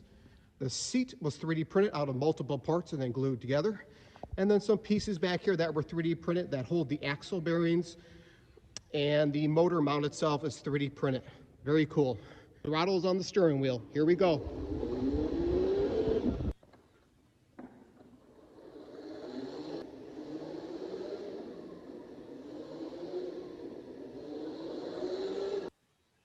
And that was the 1 minute run through of a 3D printed electric go-kart. So he's got some photos included of the tires up close so you can see how they were made. I totally just want to 3D print a steering wheel now all in one piece. Let's see here. So he says they use TPU for the tires. Alloy 910 will be used for the wheel bushings and bolts. And a PLA disc holds everything together. It's pretty impressive for PLA. This is kind of like a giant version, not to plug Joel's channel, but this is kind of like a giant version of the remote RC in the fact that like the frame is 3D printed plastic, the tires are TPU. But instead of being remote control, this is something you can actually sit on and drive. Eddie Moser said, "Oh, look, something else Pooch can knock Chuck off of." This is going to end up being the next contest. Yeah. Oh, dear Lord. Leave Chuck alone. I mean, Pooch won't, so.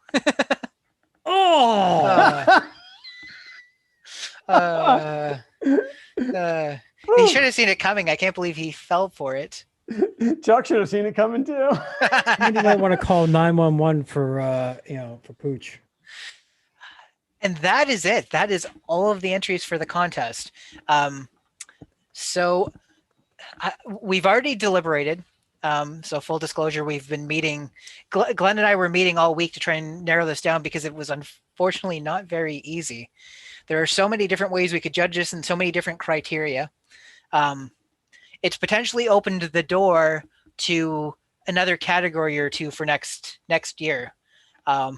Because I'm Canadian, I want everybody to win.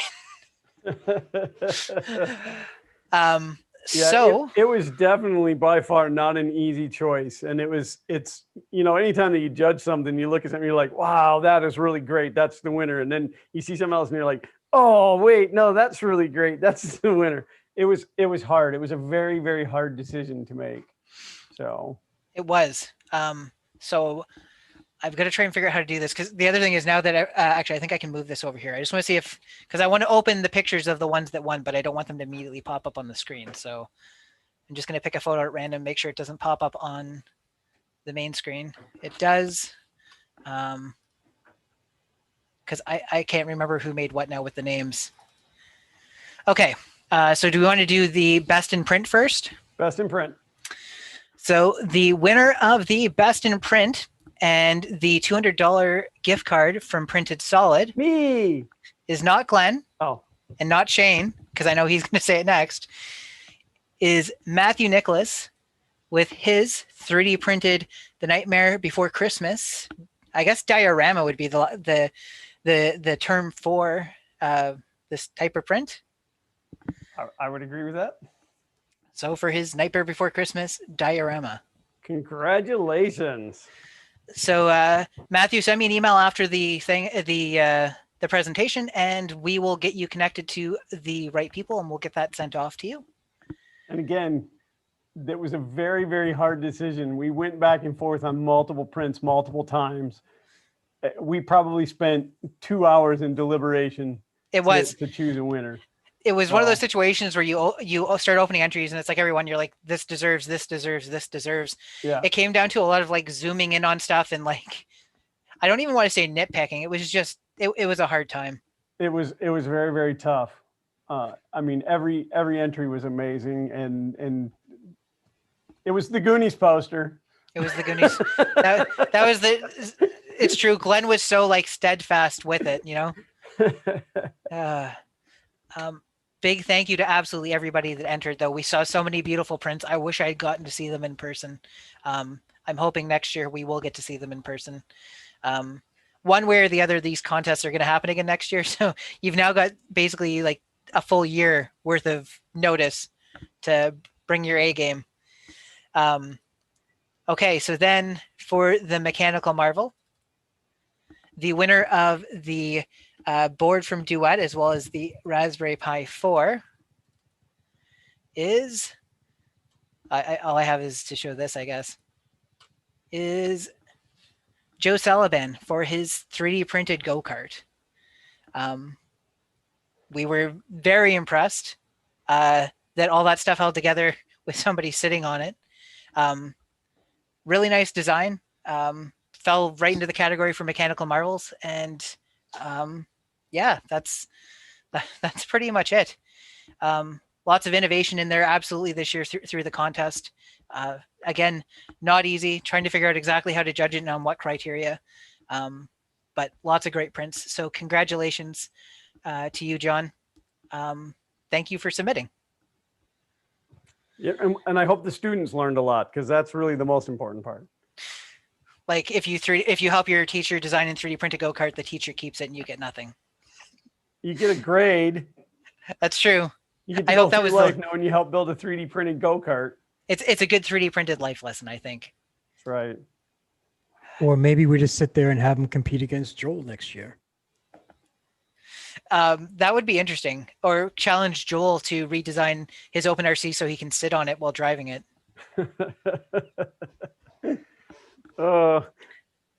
Very cool. Well, that was a lot of fun, and I'm glad that I was invited to take part in all of this, and watching the chat was a lot of fun today.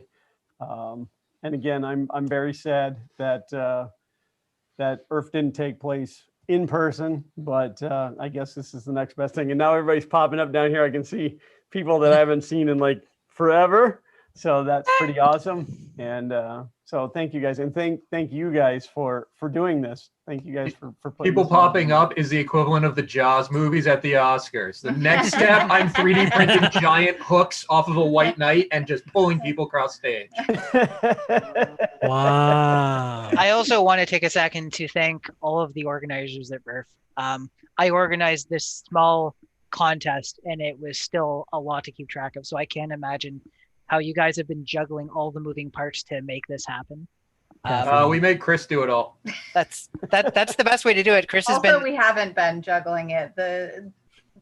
everything is falling. You know, like it just Apart? throw the balls in the air and they just fall. I got to tell you, I've legitimately been watching since you guys went live this morning on the TV upstairs, and I have very rarely heard technical difficulties tossed anywhere.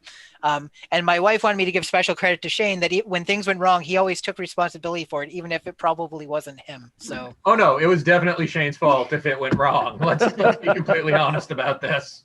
Yeah. But, yeah. I Hey, want to Jane, probably. Yes. Can you kill that screen share real quick? So I'm sorry. No, that's fine. I want people to see you and Glenn, and there we go. There we go. Nobody wants to see this. Hey, look, you yes, just we lost do, 50 Glenn. viewers. No, I wanted to take a chance to publicly say to you guys have done amazing work here. I hope I can be more help next year. This was a lot of fun. I hope it's in person next year too. But no, we're going to think positively and say next year it is going to be in person. Absolutely. This is going to be gone by next year. We're all going to be better. We're all going to be together like it's supposed to be. Absolutely. Mm-hmm. That is the plan. We just need the right things to happen, and hopefully this is enough time for us to get to that point. But James, again, I said it before at the beginning of this. I appreciate your partnership. We all appreciate your partnership. Glenn, we appreciate you coming along for the ride and riding on James's coattails. Always riding somebody's coattails. If that's what you want to claim, I'm not going to fight you about it. But thank you so much for being a part of it. I think when I say this, from the whole team, we're grateful to have such a great community to work with overall, to participate in this. Earlier when Nick said, we make Chris do it all. Well, I'll add to that. I get by with a little help from my friends, to quote the Beatles, and that's what this was. That's what putting on this event is. It's getting by with a little help from my friends. It all started on a late crazy car ride home from Murph in 2017 that I was a part of, and then Matt put together a telephone call with some people, and next thing you know, there are more telephone calls, and now here we are after doing 2 in-persons. We're doing a virtual event. But I'm very glad to do it. Thanks to everybody who came out today. Thanks to everybody who's going to come out tomorrow. And thanks for a great contest. I will make a note. We did max out on the number of entries that came in, and James and I were both doing happy dances. Unfortunately, not all those entries turned into actual viable entries. we had about 20% that actually turned into viable entries. So not that it turned out badly. I mean, it would have just been harder to judge. Yeah. I couldn't put 40 prints together to try to stack the deck. I'm sorry. It's okay. Shane tried that. It didn't work.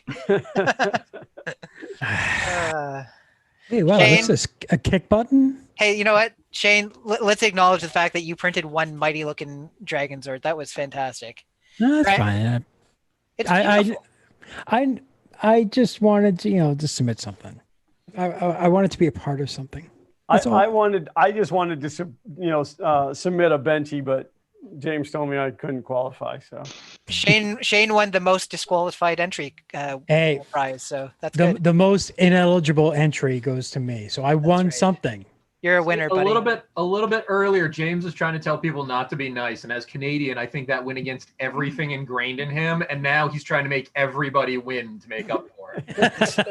It's true. It left a sour taste in my mouth. It can't do that. James kept saying, well, maybe I'll just buy everybody a gift card. Glenn, I always feel like you should do our regular outro, because I think the way you talk about how everything that's going on here is meaningless without our audience really rings true, especially for Verve. It is. I mean, and that's true every time that we're online, because anytime to do a live stream without the people who are watching, it is absolutely senseless. It's nothing more than a small conversation. So everybody that's in that chat window now and throughout the whole entire day, you guys are the important ones. You are the reason that all of this takes place. You guys are the reason that we're here, and we love each and every one of you guys. You're here. Except for that one guy. That one guy. It's Except for always me. that one guy. And There's I always that like one that outro, so I'm gonna say cheers because Verf After Dark is coming up. So Yep. Who's on tap? Yep, with Makers and Billy Rubin. So And Billy. we will definitely throw that up on the chat. I'm going to do that right now. And I highly suggest for you guys to go over there and check it out. I'm going to be a good boy and probably call an early night so we can do this all again tomorrow with such an amazing lineup of exhibitors, guests, sponsors, and a big shout out, a big thanks to everyone who tuned in and all of the staff that we have who put this together, especially the behind the scenes people, because if it wasn't for them, all this stuff would have broke. And you'd be looking at me in camera going, I have no idea what I'm doing. And I was just like, go. I was going to sit there and say, I can't say goodbye any better than Glenn. So that's it for me.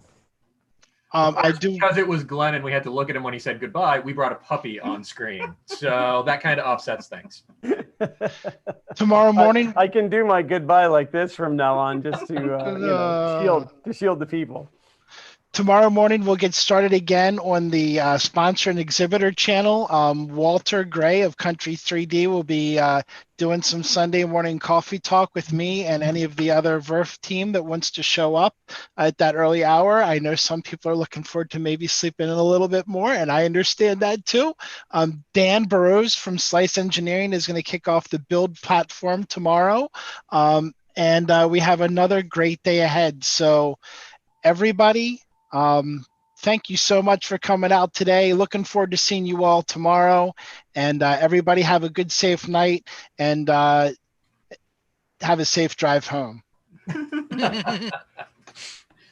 Night, everybody. Bye, guys. Bye, guys. On.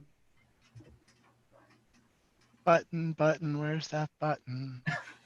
See, I'm not in charge of the buttons. We actually do want to say goodbye to you guys. Promise. Oh, okay. It's coming. I just got to find that button. There it is. And oh, not that button. And we're out in 37, 36, 30. The button went away. I had 35. the button and it went away. Hold on. 3. Should we offer an extended apology to Bakers on Tap right now?